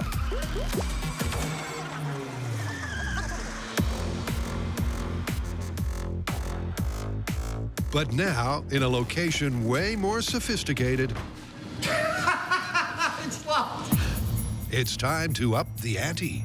Jamie and I have realized we need much more controlled, scientific, and realistic conditions, which is why we've come here to enlist the help of the experts at the Stanford University Automotive Innovation Facility. When we asked for their help in getting more realistic, they showed us a virtual world. Come here. This is their state-of-the-art driving simulator. It is awesome. From the front seat of this car, you are completely immersed in a world controlled and designed by a computer, into which we can add all sorts of traffic, pedestrians, obstacles, and surprises for all of our test subjects. That's right, many, many test subjects, while we get to the bottom of this myth. It's a multi-million-dollar machine. All right, then. Going for a drive in the simulator. Which Jamie can't resist turning up to 11. Okay, here we go. I want to go the other way. Whoa, this is crazy.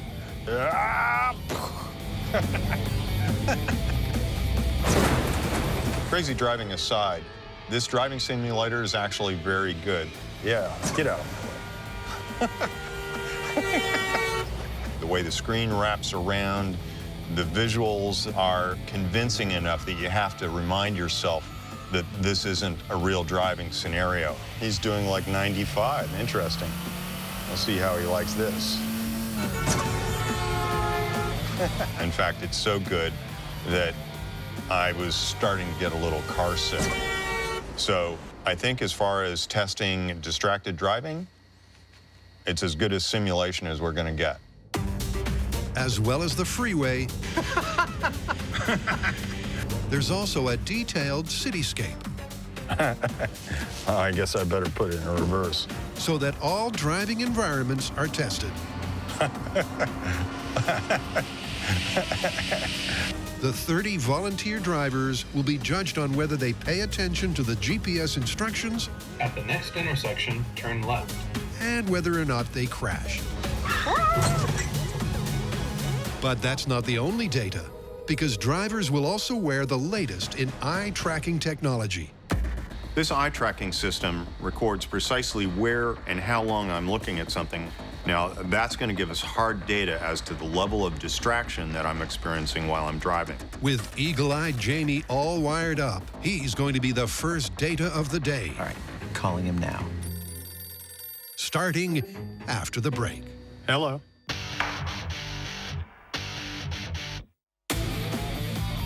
using a phone on the road is bad news. But is going hands-free just as foolish? To find out, the Mythbusters have a simulator that's second to none. I love this thing. All right, calling him now. And a Hyneman that's got his hands full. Hello. Good morning, Mr. Hyneman. Are you ready to start this test? I'm ready. Okay, Kick the car into drive, start driving, and I'll start asking you some questions. The questions are similar to those posed before. Did you play a musical instrument as a child, Jamie? I had a tuba in the bathroom right next to the toilet that I would play when I was, doing number 2 or something. But what's interesting is that on the freeway, Speed underwater camera. Jamie's driving. Hold on, somebody just pulled in front of me. And answers Camera underwater speed. are surprisingly solid. In fact, it's only when he hits the streets 12 and 7. that he starts to waver. Okay, let's see, 19. With so many distractions, it's no surprise when Jamie takes a turn for the worse. At the next intersection, turn left. Jamie, you have taken a wrong turn. And that means that the test is over. You have failed. Okay. With no rest for the wicked, Jamie immediately moves on to the hands-free test. Hello. What is the longest running race in the Olympic Games called? The longest running race in the Olympic game is called a marathon. A marathon? Marathon. You mean marathon? Yeah. Okay. Once again, Jamie's focused on the freeway, but struggles in the city as his brain tries to process the traffic and the conversation. The Earth is located in what galaxy? I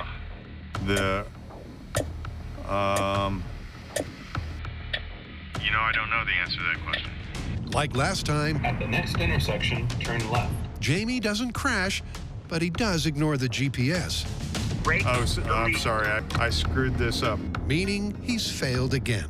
Well, the long and the short of it is that Jamie has done this test twice in our virtual environment, once holding the phone, once hands-free, and he has failed both times. It's looking pretty good for this myth, but we are not leaving it here. No. We're going to funnel a whole bunch of volunteers through this testing procedure to get some real numbers to back up our potential conclusion. And speaking of volunteers, And there they are. This lovely group of people is, in fact, our first set of volunteer test subjects. Soon we're going to have them talking on cell phones and driving potentially dangerously, luckily through a virtual world. the volunteers will drive the same set course as Jamie and will wear the same sleek headset. Perhaps the coolest piece of technology we're adding to our methodology is this. It's called an eye tracker, and it can see and log everywhere our test subjects are actually looking during the test. And it turns out that when you're driving and you are seeing things that may affect your driving, you rest upon them with your eyes. That's called fixating. These will allow us to directly compare the fixation abilities of our test subjects holding onto a cell phone versus driving hands-free. First of the 30 volunteers is Tiffany, who will be driving hands full. The first thing I want to know is what musical instrument you played as a child. None. On the freeway, her driving is solid. Logic questions. And her answers are perfect. Name 4 days that start with the letter T. Today, tomorrow, Tuesday, and Thursday. Excellent. But moments after hitting the city, how much dirt is... Oh. We just ran down a cyclist. This test is over. Next up is Michael. Hello. And hands-free, he's fine on the freeway. What is something you have at home that You should throw away, but you can't. Oh, my old computer. I still have one that got built in like 95. But deadly downtown. Which country Has the... I believe that might be the end of our test there, Michael. Where did that come from? Thank you very much, sir. When the next 4 volunteers also crash and burn, it's looking good for the Myth. Stop the car and please, license and registration, ma'am. And although driver 7 does make it through the course intact, All right, congratulations. You have successfully completed the test. nearly all other drivers, whatever their phone fashion, either get lost Ron, I'm sorry to inform you that you have now missed a turn, and thus the test is over. or worse. Oh, we had a crash, didn't we? Undeterred, the guys plow on through 2 full days of testing. And when Volunteer 30 takes dramatic evasive action, I suck at this. the guys have all the data they could hope for. All right, we have run a lot of volunteers through this experiment. We've got a lot of data to take a look at, so it's time to leave this virtual world, drive through the real world, back to our shop, and crunch the numbers.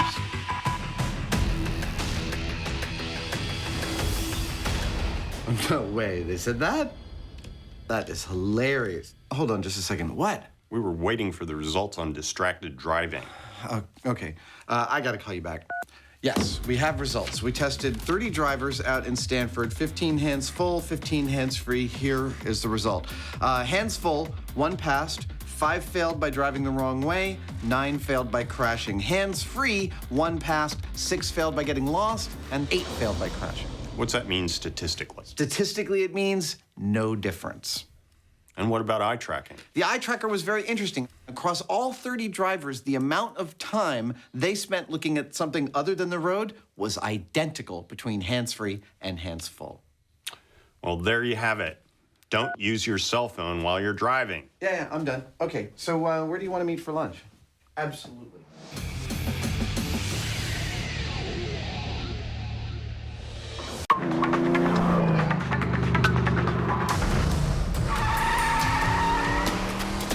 It's all about reverse driving in this episode and how easy it is versus how easy Hollywood makes it seem. Whoa! Jamie and I have tried out some courses ourselves. We've been trained by a cop who's an expert in driving in reverse. Here we go. 3, 2. The reverse? There we go. Thank you. So now it's time for me to take all the skills I've thus far learned and put them to a real test. I'm here in an abandoned neighborhood in Marina, California, where my crew has set up a course, and I'm just supposed to drive as fast as I can in reverse. I'm actually pretty curious how this is going to turn out. This final farewell is a half-mile of twists and turns, but it's got a whole lot more besides. As the guys have put the movie mayhem back into this Myth. And that's not just the props. We're going to put a little pressure on Adam because I'm going to be in a cop car on his ass the whole way, with the sole exception that when he sees me and takes off, I'm going to be outside my car. So he's going to have just a little bit of a head start. Adam's goal, like the classic Hollywood hero, is to make it to the finish line before those pesky police. That is a cop. That's bad. But with reverse gear his only option, will he escape to victory? Here we go. Bye, cop. The chase is on. Here we go. Getting the heck out of here. And by the time Jamie's got going, Adam's already out of sight. Make a right-hand turn here. Don't let go of that wheel. By shifting to the central position, he's able to navigate with skill. Whoa! Flaming car! Dude! Oh, man! Post-apocalypse! At least when he wants to. I want those boxes! Come on! Yeah! But while his steering is supreme, I don't know where he is. I hope he's not close. his speed, while fast, is no match for Jamie. Oh, fruit stand! I'm not gonna miss the fruit stand!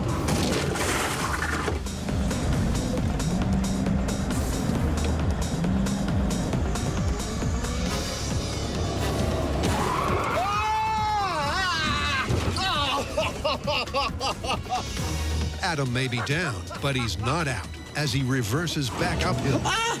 I'm going still! A strategy that the Hyneman then copies. With both drivers now revving in reverse, it's a case of who's gonna blink first.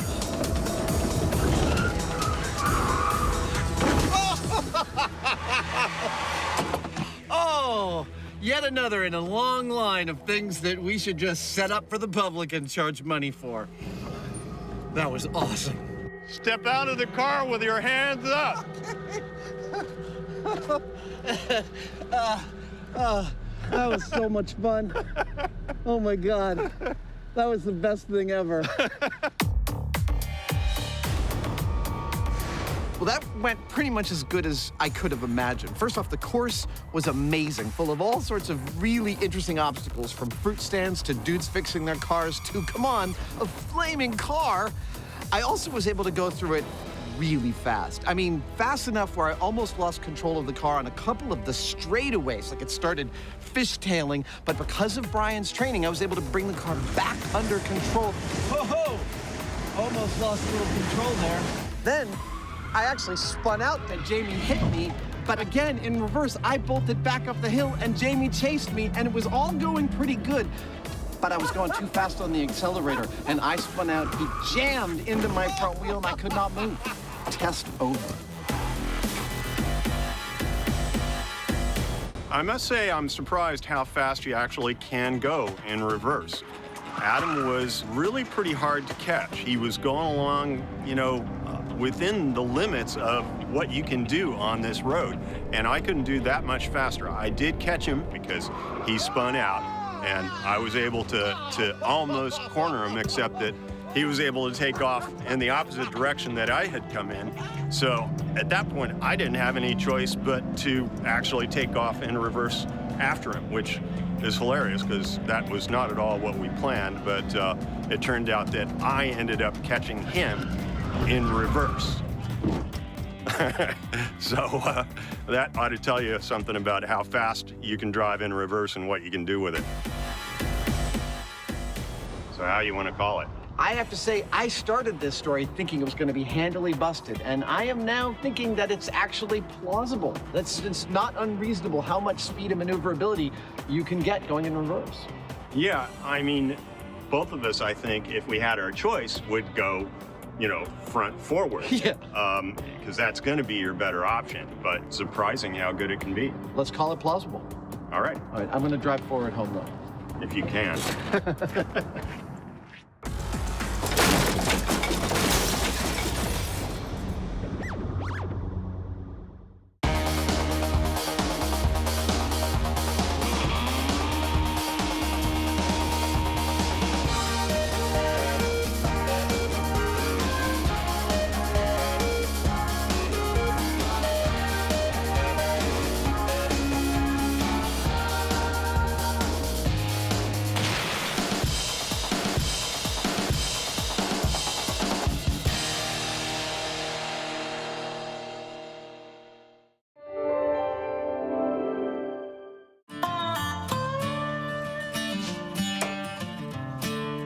I'm always listening for the footsteps of the souls I left to burn.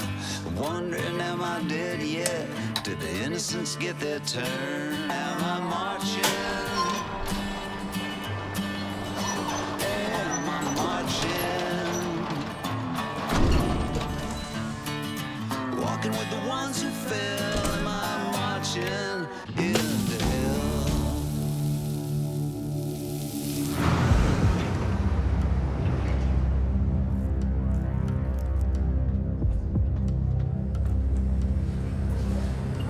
Whoa, what happened there?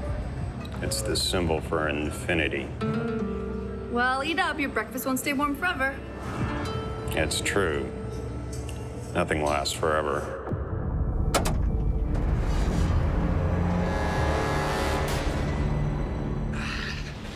All right, you ready for this? Blow it out of the water. Okay, let's do it. Let's blow it out of the water.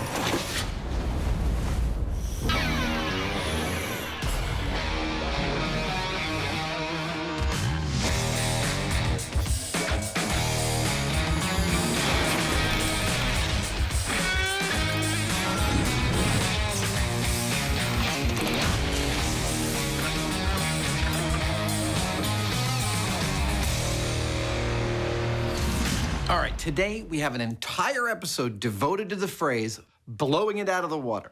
which has come to mean a kind of overwhelming victory against the enemy, right? Exactly right. And in that sense of the phrase, later we've got the finale of Breaking Bad. Could Walter White's machine gun booby trap really have taken out all of his enemies? But first, we're actually going to test the literal meaning of the myth, which comes from submariners from World War II. Apparently, occasionally, when they sent a torpedo toward a ship, they would watch that ship blow completely out of the water instead of blowing up. How epic are we going to take this? I figure we got to get pretty epic with it. Cool. Blowing a boat out of the water, instead of into pieces, might only happen if the relative positions of ship and shockwave are spot on. And to find out just that, the Mythbusters are starting in miniature. Now, when we say we're going to blow a boat out of the water, we mean specifically blow a boat out of the water, not blow up a boat. That's not what we want. So, we're going to start with this beautiful tank. It is large enough for us to detonate our miniature explosives. Oh, and our boat, which still needs a little bit of work. Their 15 grams of black powder is perfectly scaled for a setup this size. But to find out if it can lift the boat rather than obliterate it, placement is key. Now, we figured there's a certain depth at which the explosive reaches this optimal relationship between the water and the boat to send the boat flying itself out of the water, and that depth is what we want to find. Ow. And first up will be, I guess, our control. Perfect. Which will be the explosives at the boat on the surface of the water. All right, Hyneman, you ready? I'm ready. All right, 3, 2, 1, go. Whoa! Go. Whoa! There's no more boat. That was genuinely thrilling.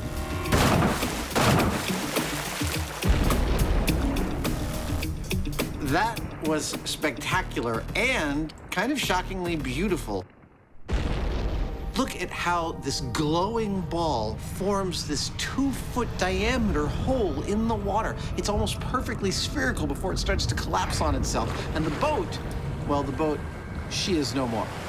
So, now we're trying to find the depth at which to lift the boat rather than turn it into a bunch of little chunks. And frankly, given the size of that sphere of explosion, I'm thinking about going halfway down, 12 inches below the surface for the next cherry bomb.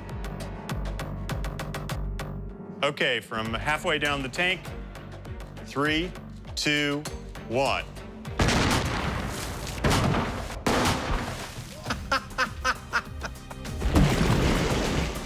This time, the boat's not been totaled. We need a hose out of here right away. We got electrical cords need to be picked up. But the tank has. Me. With more scale tests to come, it's all hands to the pump to salvage some science. But it's not all doom and gloom. Well, our breech tank notwithstanding, that last test was beautiful. As it explodes, you can see this perfect sphere of fire expand, and as it's expanding, pushes the boat literally out of the water. It was exactly what we were looking for. Oh, that boat is going straight up. It's lifting it beautifully. It made it at least to the rim of the tank. At least to the rim of the tank. That's significant. Go. Unfortunately, the tank wasn't perfectly glued around the seams, so we're going to empty this tank out. We're going to reseal it. All right. We're going to try it one more time. Oh, yeah. So far, we've set off 2 explosions, one right next to the boat and then one in the middle of the water. Now, both of those results were entirely different. And so this time, we're going to put the explosion much further away, right on the bottom of our tank, and we'll see what that does. This is depth charge at the bottom of the tank. 3, 2, 1, go! Go! Boat upside down error, but no leaks. Go!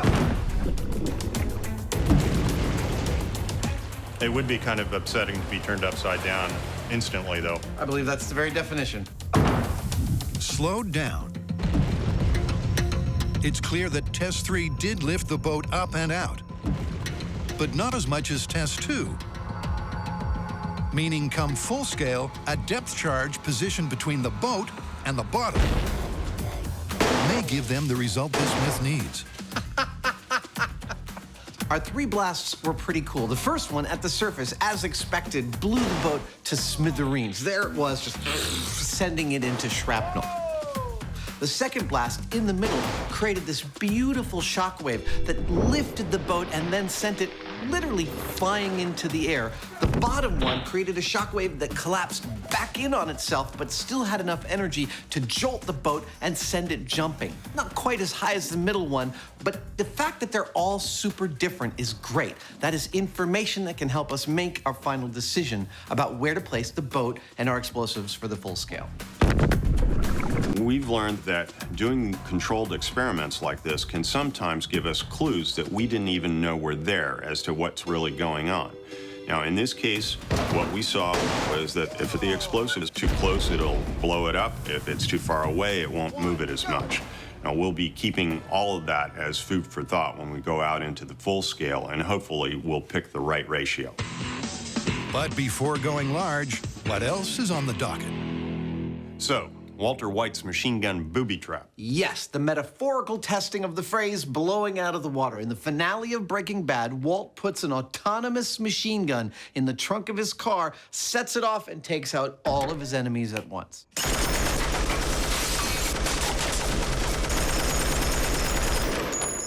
Spoiler alert. Come on, who hasn't seen Breaking Bad at this point? Okay, well, if I remember correctly, that was an M60 machine gun. Indeed it was. What are you thinking? Well, that's probably got quite a kick. I figure we ought to go to the gun range and see what we're dealing with. I like where you're going with that. Let's do it.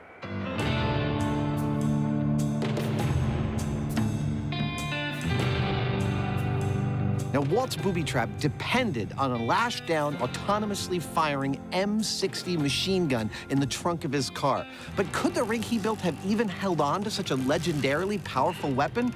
The gun fires 550 rounds per minute. That is a lot of lead. Well, in order to get to know the gun, Jamie and I are going to fire it here at the Chabot Gun Club to check how much recoil and power the weapon really has. Now, Jamie said he was coming with a gun, and he's around here somewhere.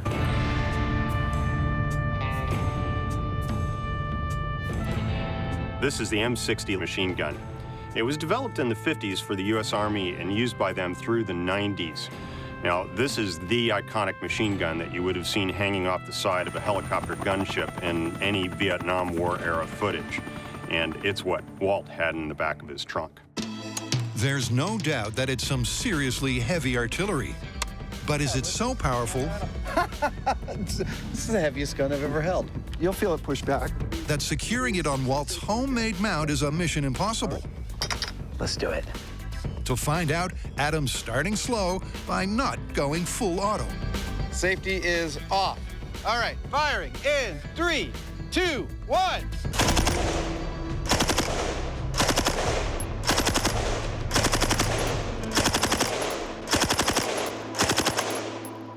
Woo! That was cool. I just fired 45 rounds from the M60. And frankly, it doesn't have as much recoil as I thought it would, but it is a heavy piece of machinery, and there is a lot of movement.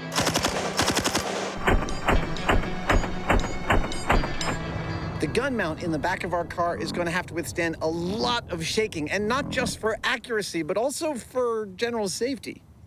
With less push than predicted, Walt's plan may have potential. But will that change when the gun's cranked to the max? All right. Okay, here we go.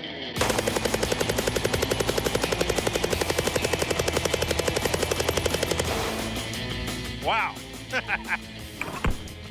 Holding on to that M60 while it's firing a continuous stream of bullets is, well, it's kind of like trying to throttle a full-size and very angry snake, which, by the way, I've done.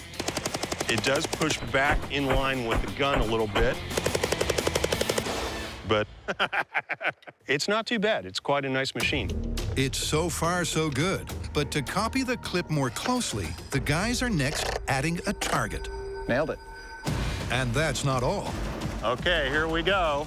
Because this time, Jamie's going to be firing 200 rounds with the gun secured on a tabletop tripod. 3, 2, 1.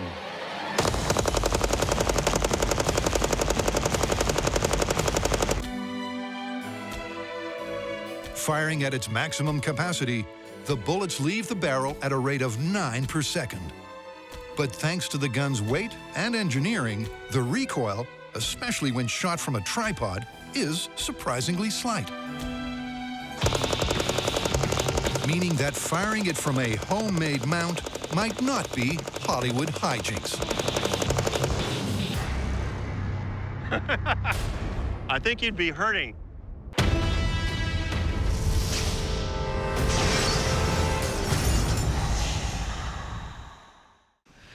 Can we talk business? In Breaking Bad's grand finale, Walter White ended things with a bang. But would his rig really have rocked? To find out, it's time for the Mythbusters to make their own deadly device. Now that we are officially machine gun firers, we need a car. Oh, yeah. This is one sweet ride. Inside the trunk of this classic car is where we will construct Walt's evildoer vengeance machine. Oh, yeah. Look at all that room. That's fantastic. If this thing is sitting about there, I do have actually a fair amount of space.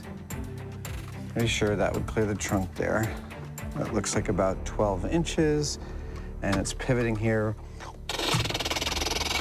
This is coming together. When I started this, I was thinking there's no way that they built all this from parts from an auto parts store, but now I'm not so sure. Well, to find out once and for all, cue the brainstorming. All right, so we've got to set up the meanest practical joke ever. So let's see what we got here. Okay, so I noticed a couple of things. One is that it looks like the base of this thing is... Oh, that's a chair base. Yeah, that's like this thing. Okay. So if that's a chair base, I'm going to write this down. I'm guessing that's the main pivot for the gun at its balance point. Yeah. Okay, this is a garage door opener. Well, wait a second and look at on this one. It looks like he's used a wrench. Oh, as a pivot arm. Yeah. Okay, so a wrench as a pivot arm. This is hilarious. Now there's the question of the key fob. There's 3 things that happen when he hits the key fob, which is 1, the trunk pops open. Yeah. And then there's the reciprocating action. The gun starts sweeping, and then it starts firing. And on there, close up, we can see a package that is a gearhead-driven car door opener. Right. Which I feel like properly levered, it could be a fantastic trigger pull. Yeah. Well, so far, I'm not seeing anything that seems to me like a deal breaker. Yeah. So, divide and conquer? Divide and conquer. You want to work on the key fob and electronics, and I'll start getting the rig parts together? Okay. The guys start by looking high and low for all the key components. The chair, the garage door opener. This looks precisely like what we see in the show. The wrenches, and a trigger pull? This is a cool little device. It's meant for locking and unlocking the doors in your car. Oh, yeah. That would totally pull the trigger. And with that, Adam can commence his part of the build. That's how short it is. Walter's chair-based gun mount. Hey. Which involves connecting some conduit to an office chair. Yeah. You can't foil me. And that's it. That's pretty freaking cool. Dude. That's fantastic. The garage door opener, however, is proving problematic. Since these garage door openers operate off of 110 AC, we need a 110 AC source to put in that car, and that's an inverter here that does that. It takes the car battery, DC electricity, converts it into 110 AC, and this little thing here is a remote switch that I found fact, I just happen to have one of these because they're pretty nifty. When I hit this button, it turns that switch on. So presumably, if I plug this thing into there, I can power it up. With the key fob failing to fire, that would say that that is on. Jamie delves deeper to unearth a complex safety system. This thing has switches that tell when the door is closed or when it's open, and sensors so that you can't kill your cat or break your foot or whatever it is. We don't need any of that stuff. Jamie needs to bypass the safety switches. We just want power to go to the motor, period. So that the motor can be powered on and never automatically shut down. I've hot-wired cars before, but never hot-wired a garage door opener for a car. It may be a sophisticated circuit, but an hour later, and it ain't no match for the Hyneman. Very cool. With the door rig running, Adam next couples it to his gun mount, courtesy of the wrench pivot system.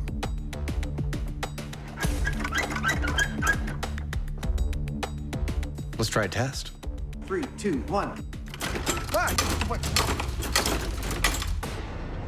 Okay, that was too fast. Just gonna go on a limb and say that was too fast.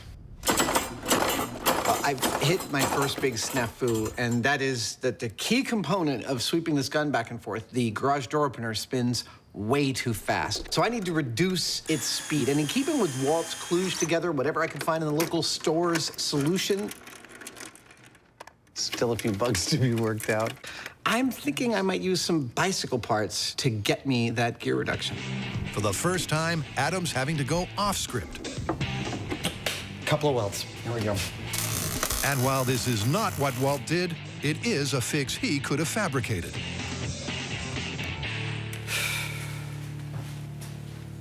This is a moment of truth. 3, 2, 1.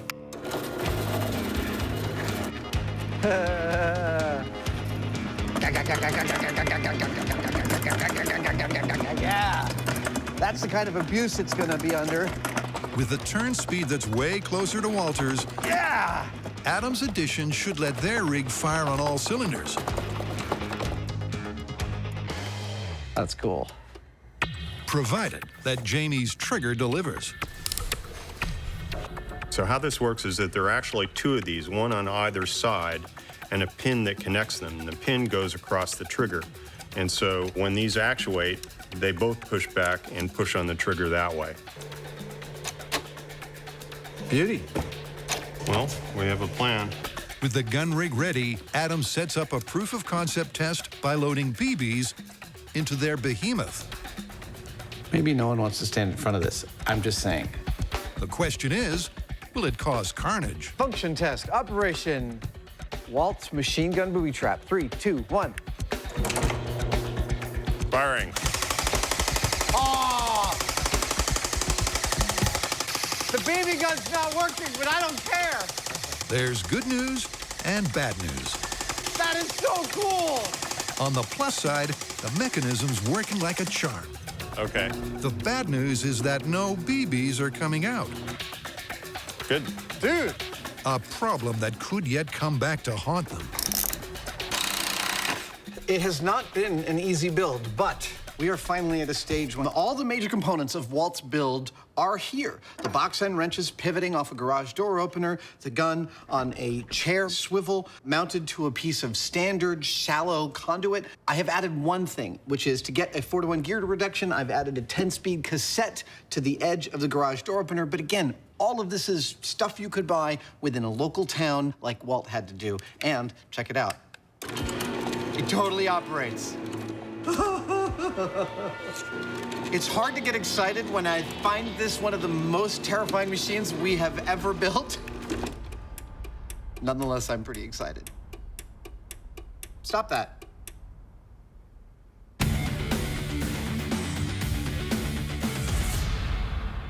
In Blow It Out of the Water, Adam and Jamie's small-scale tests Whoa! showed that a mid-depth boom could lift a ship up and out. It's lifting it beautifully.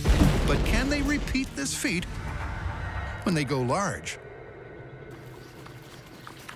When it comes to explosives on the water, there's not many places that open to us. But luckily, this quarry lake in Gold Country, Northern California, poetically named Pit 232, is always open for us. And it's in Pit 232 that we're going to put this boat along with a buttload of explosives and see if we can't blow it out of the water.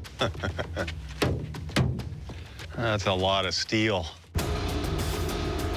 Now, while we've gone to great lengths to buy a really big boat made out of steel that is semi-close to the kind of military boat we're replicating, the sharp-eyed viewers among you might notice that military ships are almost never painted bright orange. We've used a lot of boats on the show. This might be both the biggest and the ugliest all at the same time. When that bomb goes off, a lot is going to get obscured, and we want the best chance for seeing if our boat actually leaves the water, and the orange might be the thing that helps us see that. Indeed, but before any boom, there are 3 titanic tasks to tick off. First, the guys need to raise her up, something that's easier said than done. This whole thing is pretty finicky because if these guys don't get their rigging right, then the trailer could be damaged, the crane could be damaged. It's not the ideal situation for loading a boat. We have liftoff. Task 2 is to secure a centralized attachment point Bang, right here. from which their explosive will hang midway between the boat and the lake bed. Jamie is now welding the ring to the underside of the boat, but that's not the most amazing thing that's happening right now. He also gave me his beret to hold. Ah, it's like alive. Handling it very carefully. This is 30 feet of rope. By the time we tie our knots on it and everything, we'll end up with 20 feet of clear line from the water line down to our explosive. And that's what we want. And the final task, as the sun sets, Yeah! is to lower her into the lake. Awesome. And she's in.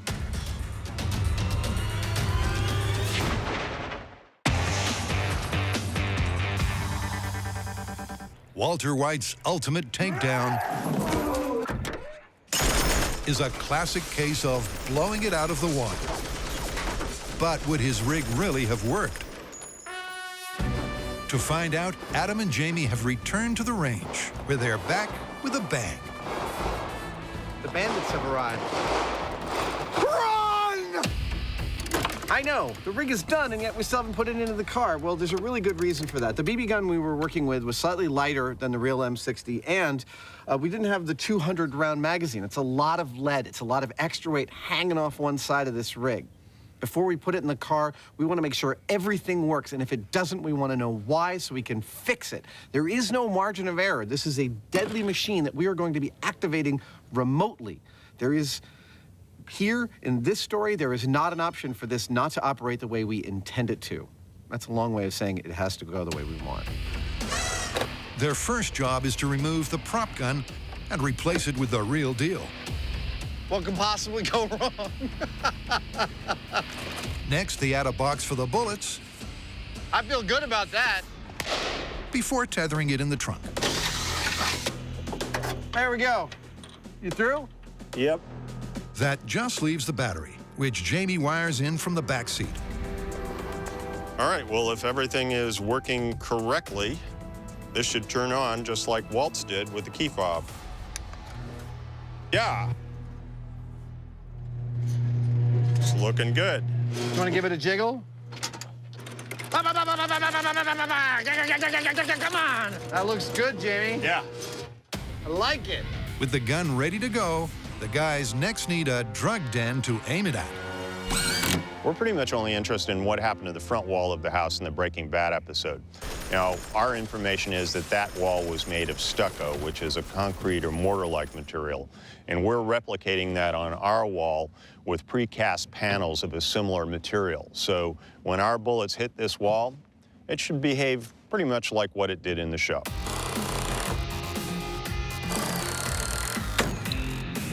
By replicating the house in the clip, the guys will see if Walt's weapon can take down the drug lords through the wall, provided that it goes off without a hitch.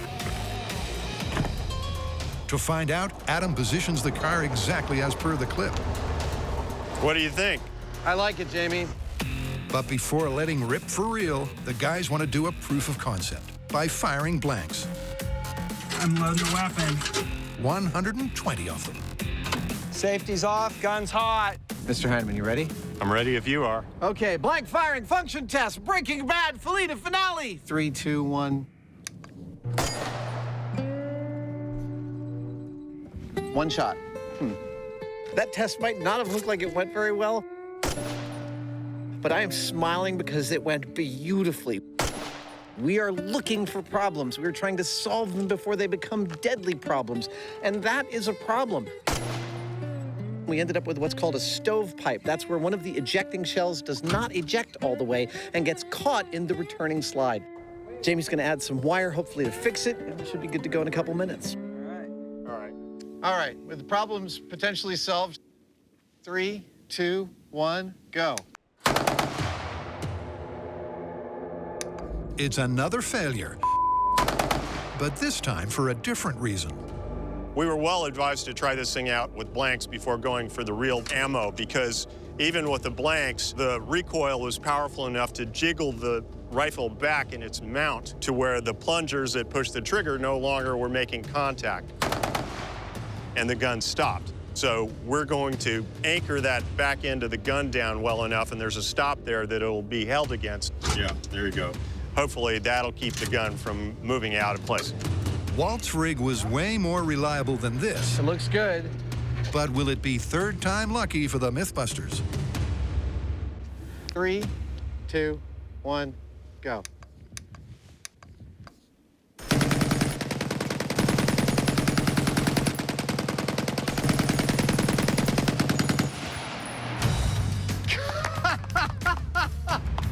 Now that's more like it.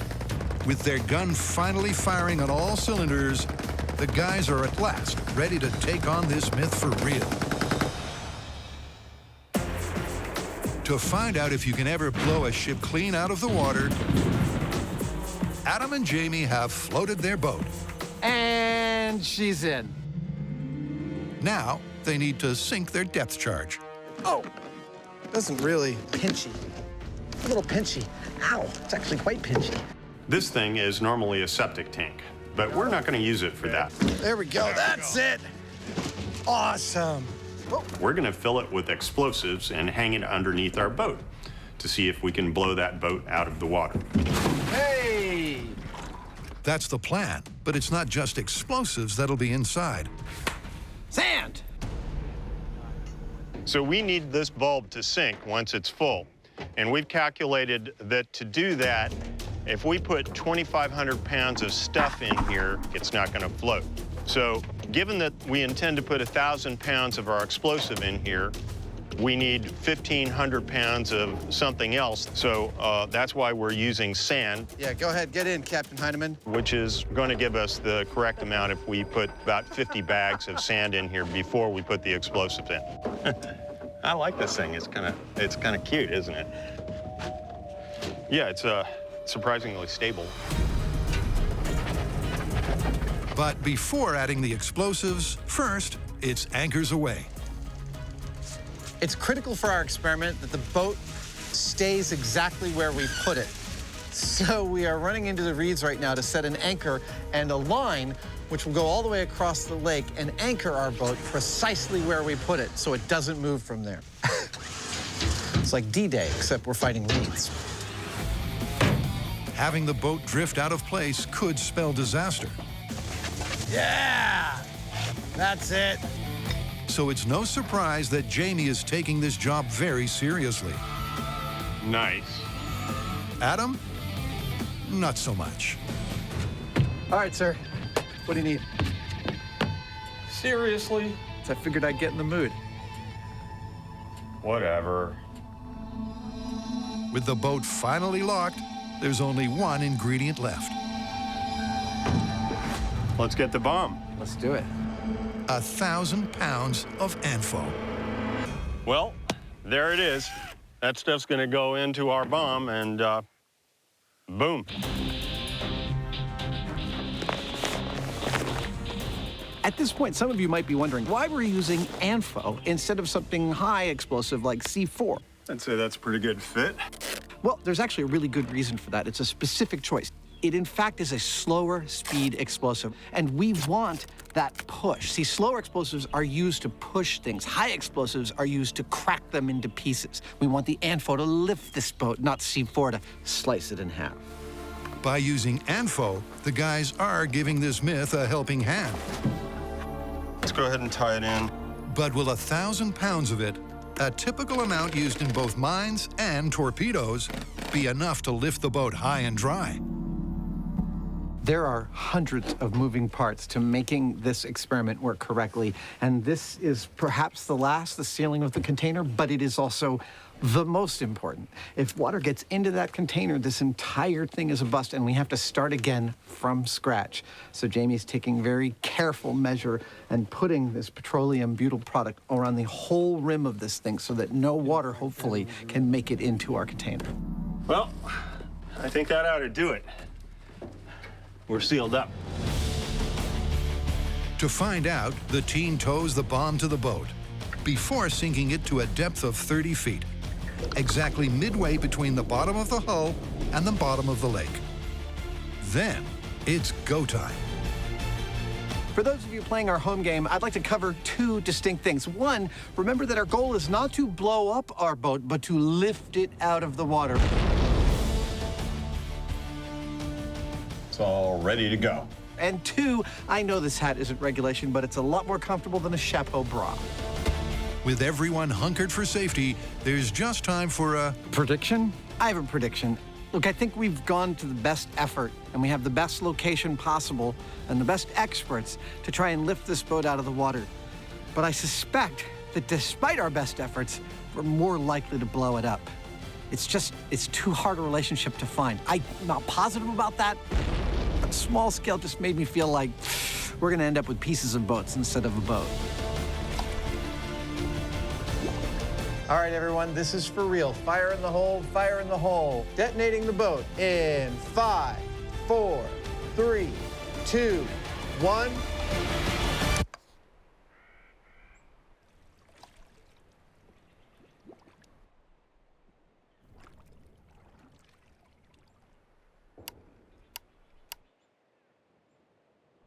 Boy, that's anticlimactic.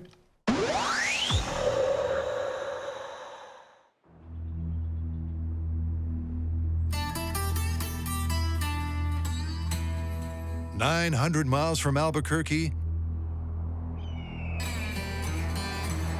the guys have assembled all the Breaking Bad ingredients. That is the gun, the ammunition, the classic car, a wall made of all the same materials as the target. Oh, right, and one other thing. How about Vince Gilligan, the creator of Breaking Bad? Vince, you ready to see this thing go? Hey, man, I am seriously ready to see this thing go. After giving Vince a glimpse of the trunk tripod, That is the real deal. This is completely awesome. and the drug den, You might be one Nazi shy, but other than that, it looks pretty true to life. he, for one, is confident. How do I think this is going to go compared to our Breaking Bad fictional version? We've already seen the version with the blanks go off, and that looked like a dead ringer for what we did back in Albuquerque. I think with the live ammo, Walter White is going to be vindicated, at least in technological terms, if not moral terms. I'm loading the weapon. Well, with 200 live rounds locked and loaded, it's time to find out. Weapon's hot.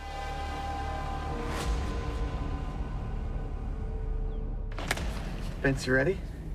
Jamie, you good? Let's see if this works. All right, this is Breaking Bad, Walt's Booby Trap finale in 3, 2, 1, go!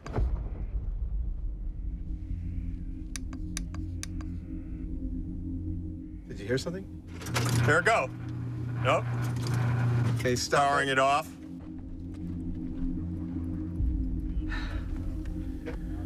Well, We're not even sure what exactly has gone wrong, but we're proceeding very, very carefully. We've got a hot, loaded machine gun in that trunk that for some reason didn't fire. Oh, hold on a second. Hold on a second. Slowly but surely, Okay, you ready? the guys remove a blockage in the barrel. Come on, baby. Gun is safe, the ammo's out. Before resetting for take 2. All right. Ready to go again? I am ready. All right, Breaking Bad finale, Walt's booby trap. Final test, hopefully.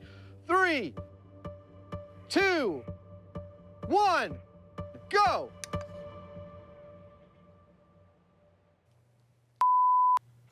What the hell? Power off. Power's off.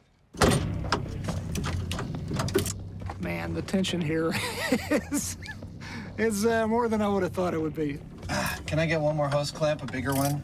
And it makes me think, what kind of nerves must Walt have been feeling, wondering whether or not that little key fob clicker of his was going to make this thing fire or not. It makes you think. In the clip, Walt's fob seems to work first time. But the guys are giving him and this myth one last chance. Vince, you're good. Third time's going to be the charm. All right. Breaking Bad, Walt's booby trap. Test in 3, 2, 1.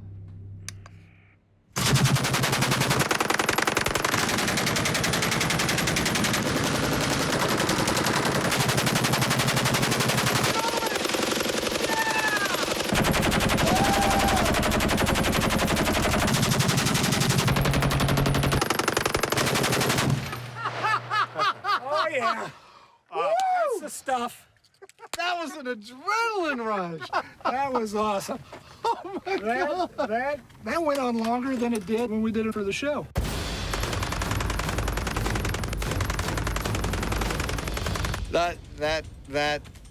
Our rig worked. It actually swept back and forth. After all of this work, the rig worked.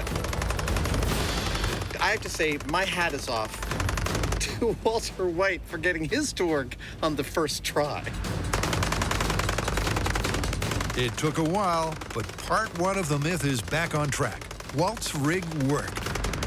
There's such a wide swath, man. But how's part 2 looking? That's really low. Look at that. Yeah. It's like 7 feet off the ground. Did the bullets make it through the wall and into the enemy inside? Also, look, that's a tumbling bullet. That is an oblong bullet-shaped hole. This bullet didn't go through while spiraling. Let's see what's behind here. All right. Oh. Uh-oh. Dead dude. Dead dude. Dead dude. They're all dead. And Walt is okay. So the plan wasn't entirely crazy, I guess. I mean, What a horror show. It's one thing to watch that gun work from behind the blast chamber. It's quite another to view the damage and the carnage after all the bullets have hit their mark. It is gobsmackingly disturbing how effective a booby trap Walt designed, and it is a testament to the show that all the damage we saw in Breaking Bad, we have been able to replicate in an actual experiment. I'm thrilled. the main thing that I see from this test is the fact that it wasn't a clean line across the building. Walt's plan to actually dive to the floor and be safe was really very risky because I'm seeing bullets that went down. The vibration in this thing is so massive that those bullets weren't just going in a straight line. Also, I want to point out that after it's been firing for a couple hundred rounds, the rifling on the barrel is starting to disappear, which means the bullets are going to start to tumble when they come out. Yeah. So that too. That plus the fact that you know, we had to have several tries, and we saw no indication that Walt actually tried this in a car. Walt was either extremely lucky or, well, Walt would have had to been extremely lucky for all that to happen the way that it did in the show. Jamie's absolutely right when he says that Walt was taking a big risk to be lying on the ground when this thing went off. However, I would like to point out a couple of salient elements. He didn't really necessarily intend to survive this escapade. He knew he was dying of cancer, and all that really mattered to him was taking out these Nazi sons of guns. And B, he did get shot, in fact. Took one in the side, I think it was this side, and of course that led to his demise.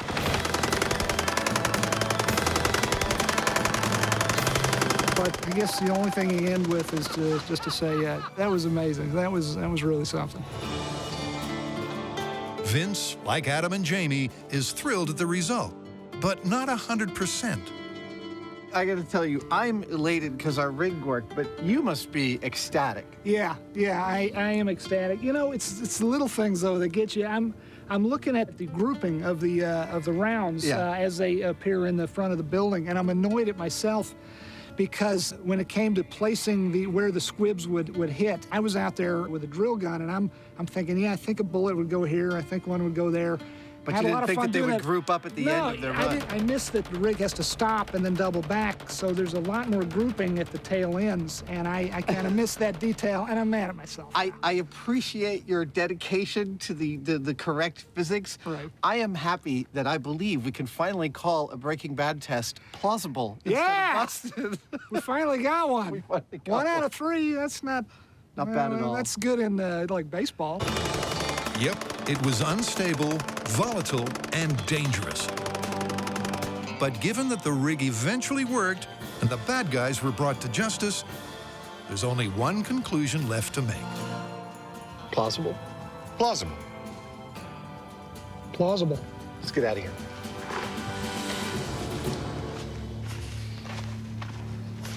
Yes.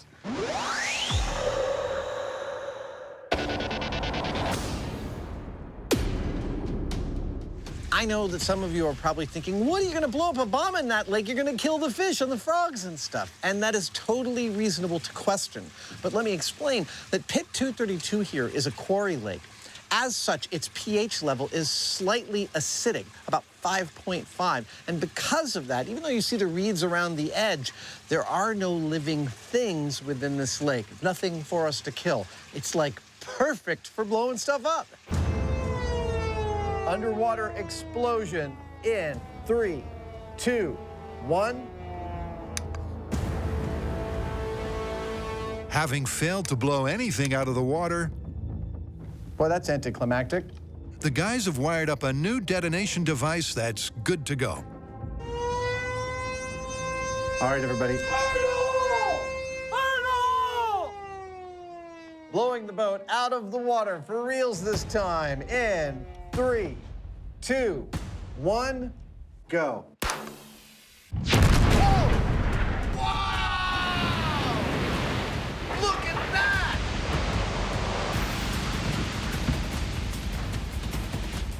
That was astonishing.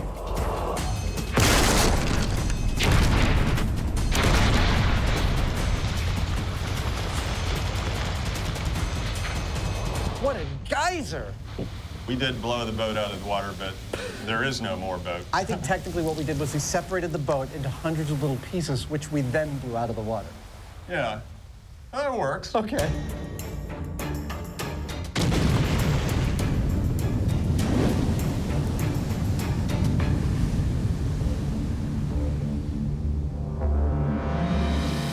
Well, our blast happened about 10 minutes ago, and the surface of the water is still incredibly agitated. It's like the water is still reeling from what we did. Absolutely one of the most astonishing phenomena I have ever been lucky enough to witness. Unfortunately, we didn't blow the boat out of the water. We just blew the boat out of existence. The goal was to lift the intact boat up and out of the water, something that clearly didn't happen. So was it a case of too much explosive, or is there another explanation at hand? I figure what actually happened here was really quite simple. When the bomb went off, it created a bubble of rapidly expanding gas, which eventually made its way to the surface of the water, where the boat was. Now that opened effectively a conduit through which all of that energy could flow, where it can follow a path of least resistance, and that happened to be straight up right through the bottom of that boat, and that's why it was so destructive. So the way I see it, unless the boat this is happening to is incredibly strong, there's no Goldilocks formula of amount and placement of explosive that is going to gently lift it out of the water. What's always going to happen is this literal upward-facing cannon blast, which is going to punch a hole and decimate the boat. And so, as far as I'm concerned, it's not looking good for the Myth. Jamie's theory seems sound, and the footage of a near vertical blast with very little debris flung to the side does back it up. So what's the verdict? How do you want to call this? Well, it's busted. There's no boat left. There's no boat left. We gave it our best shot. The small scale seemed to lead us to believe that this would work, but no, we blew it to smithereens. It's busted. Yeah, so what's next? Well, usually at the end of one of these episodes, we walk off into the sunset. Sun's already set. Yeah, it has.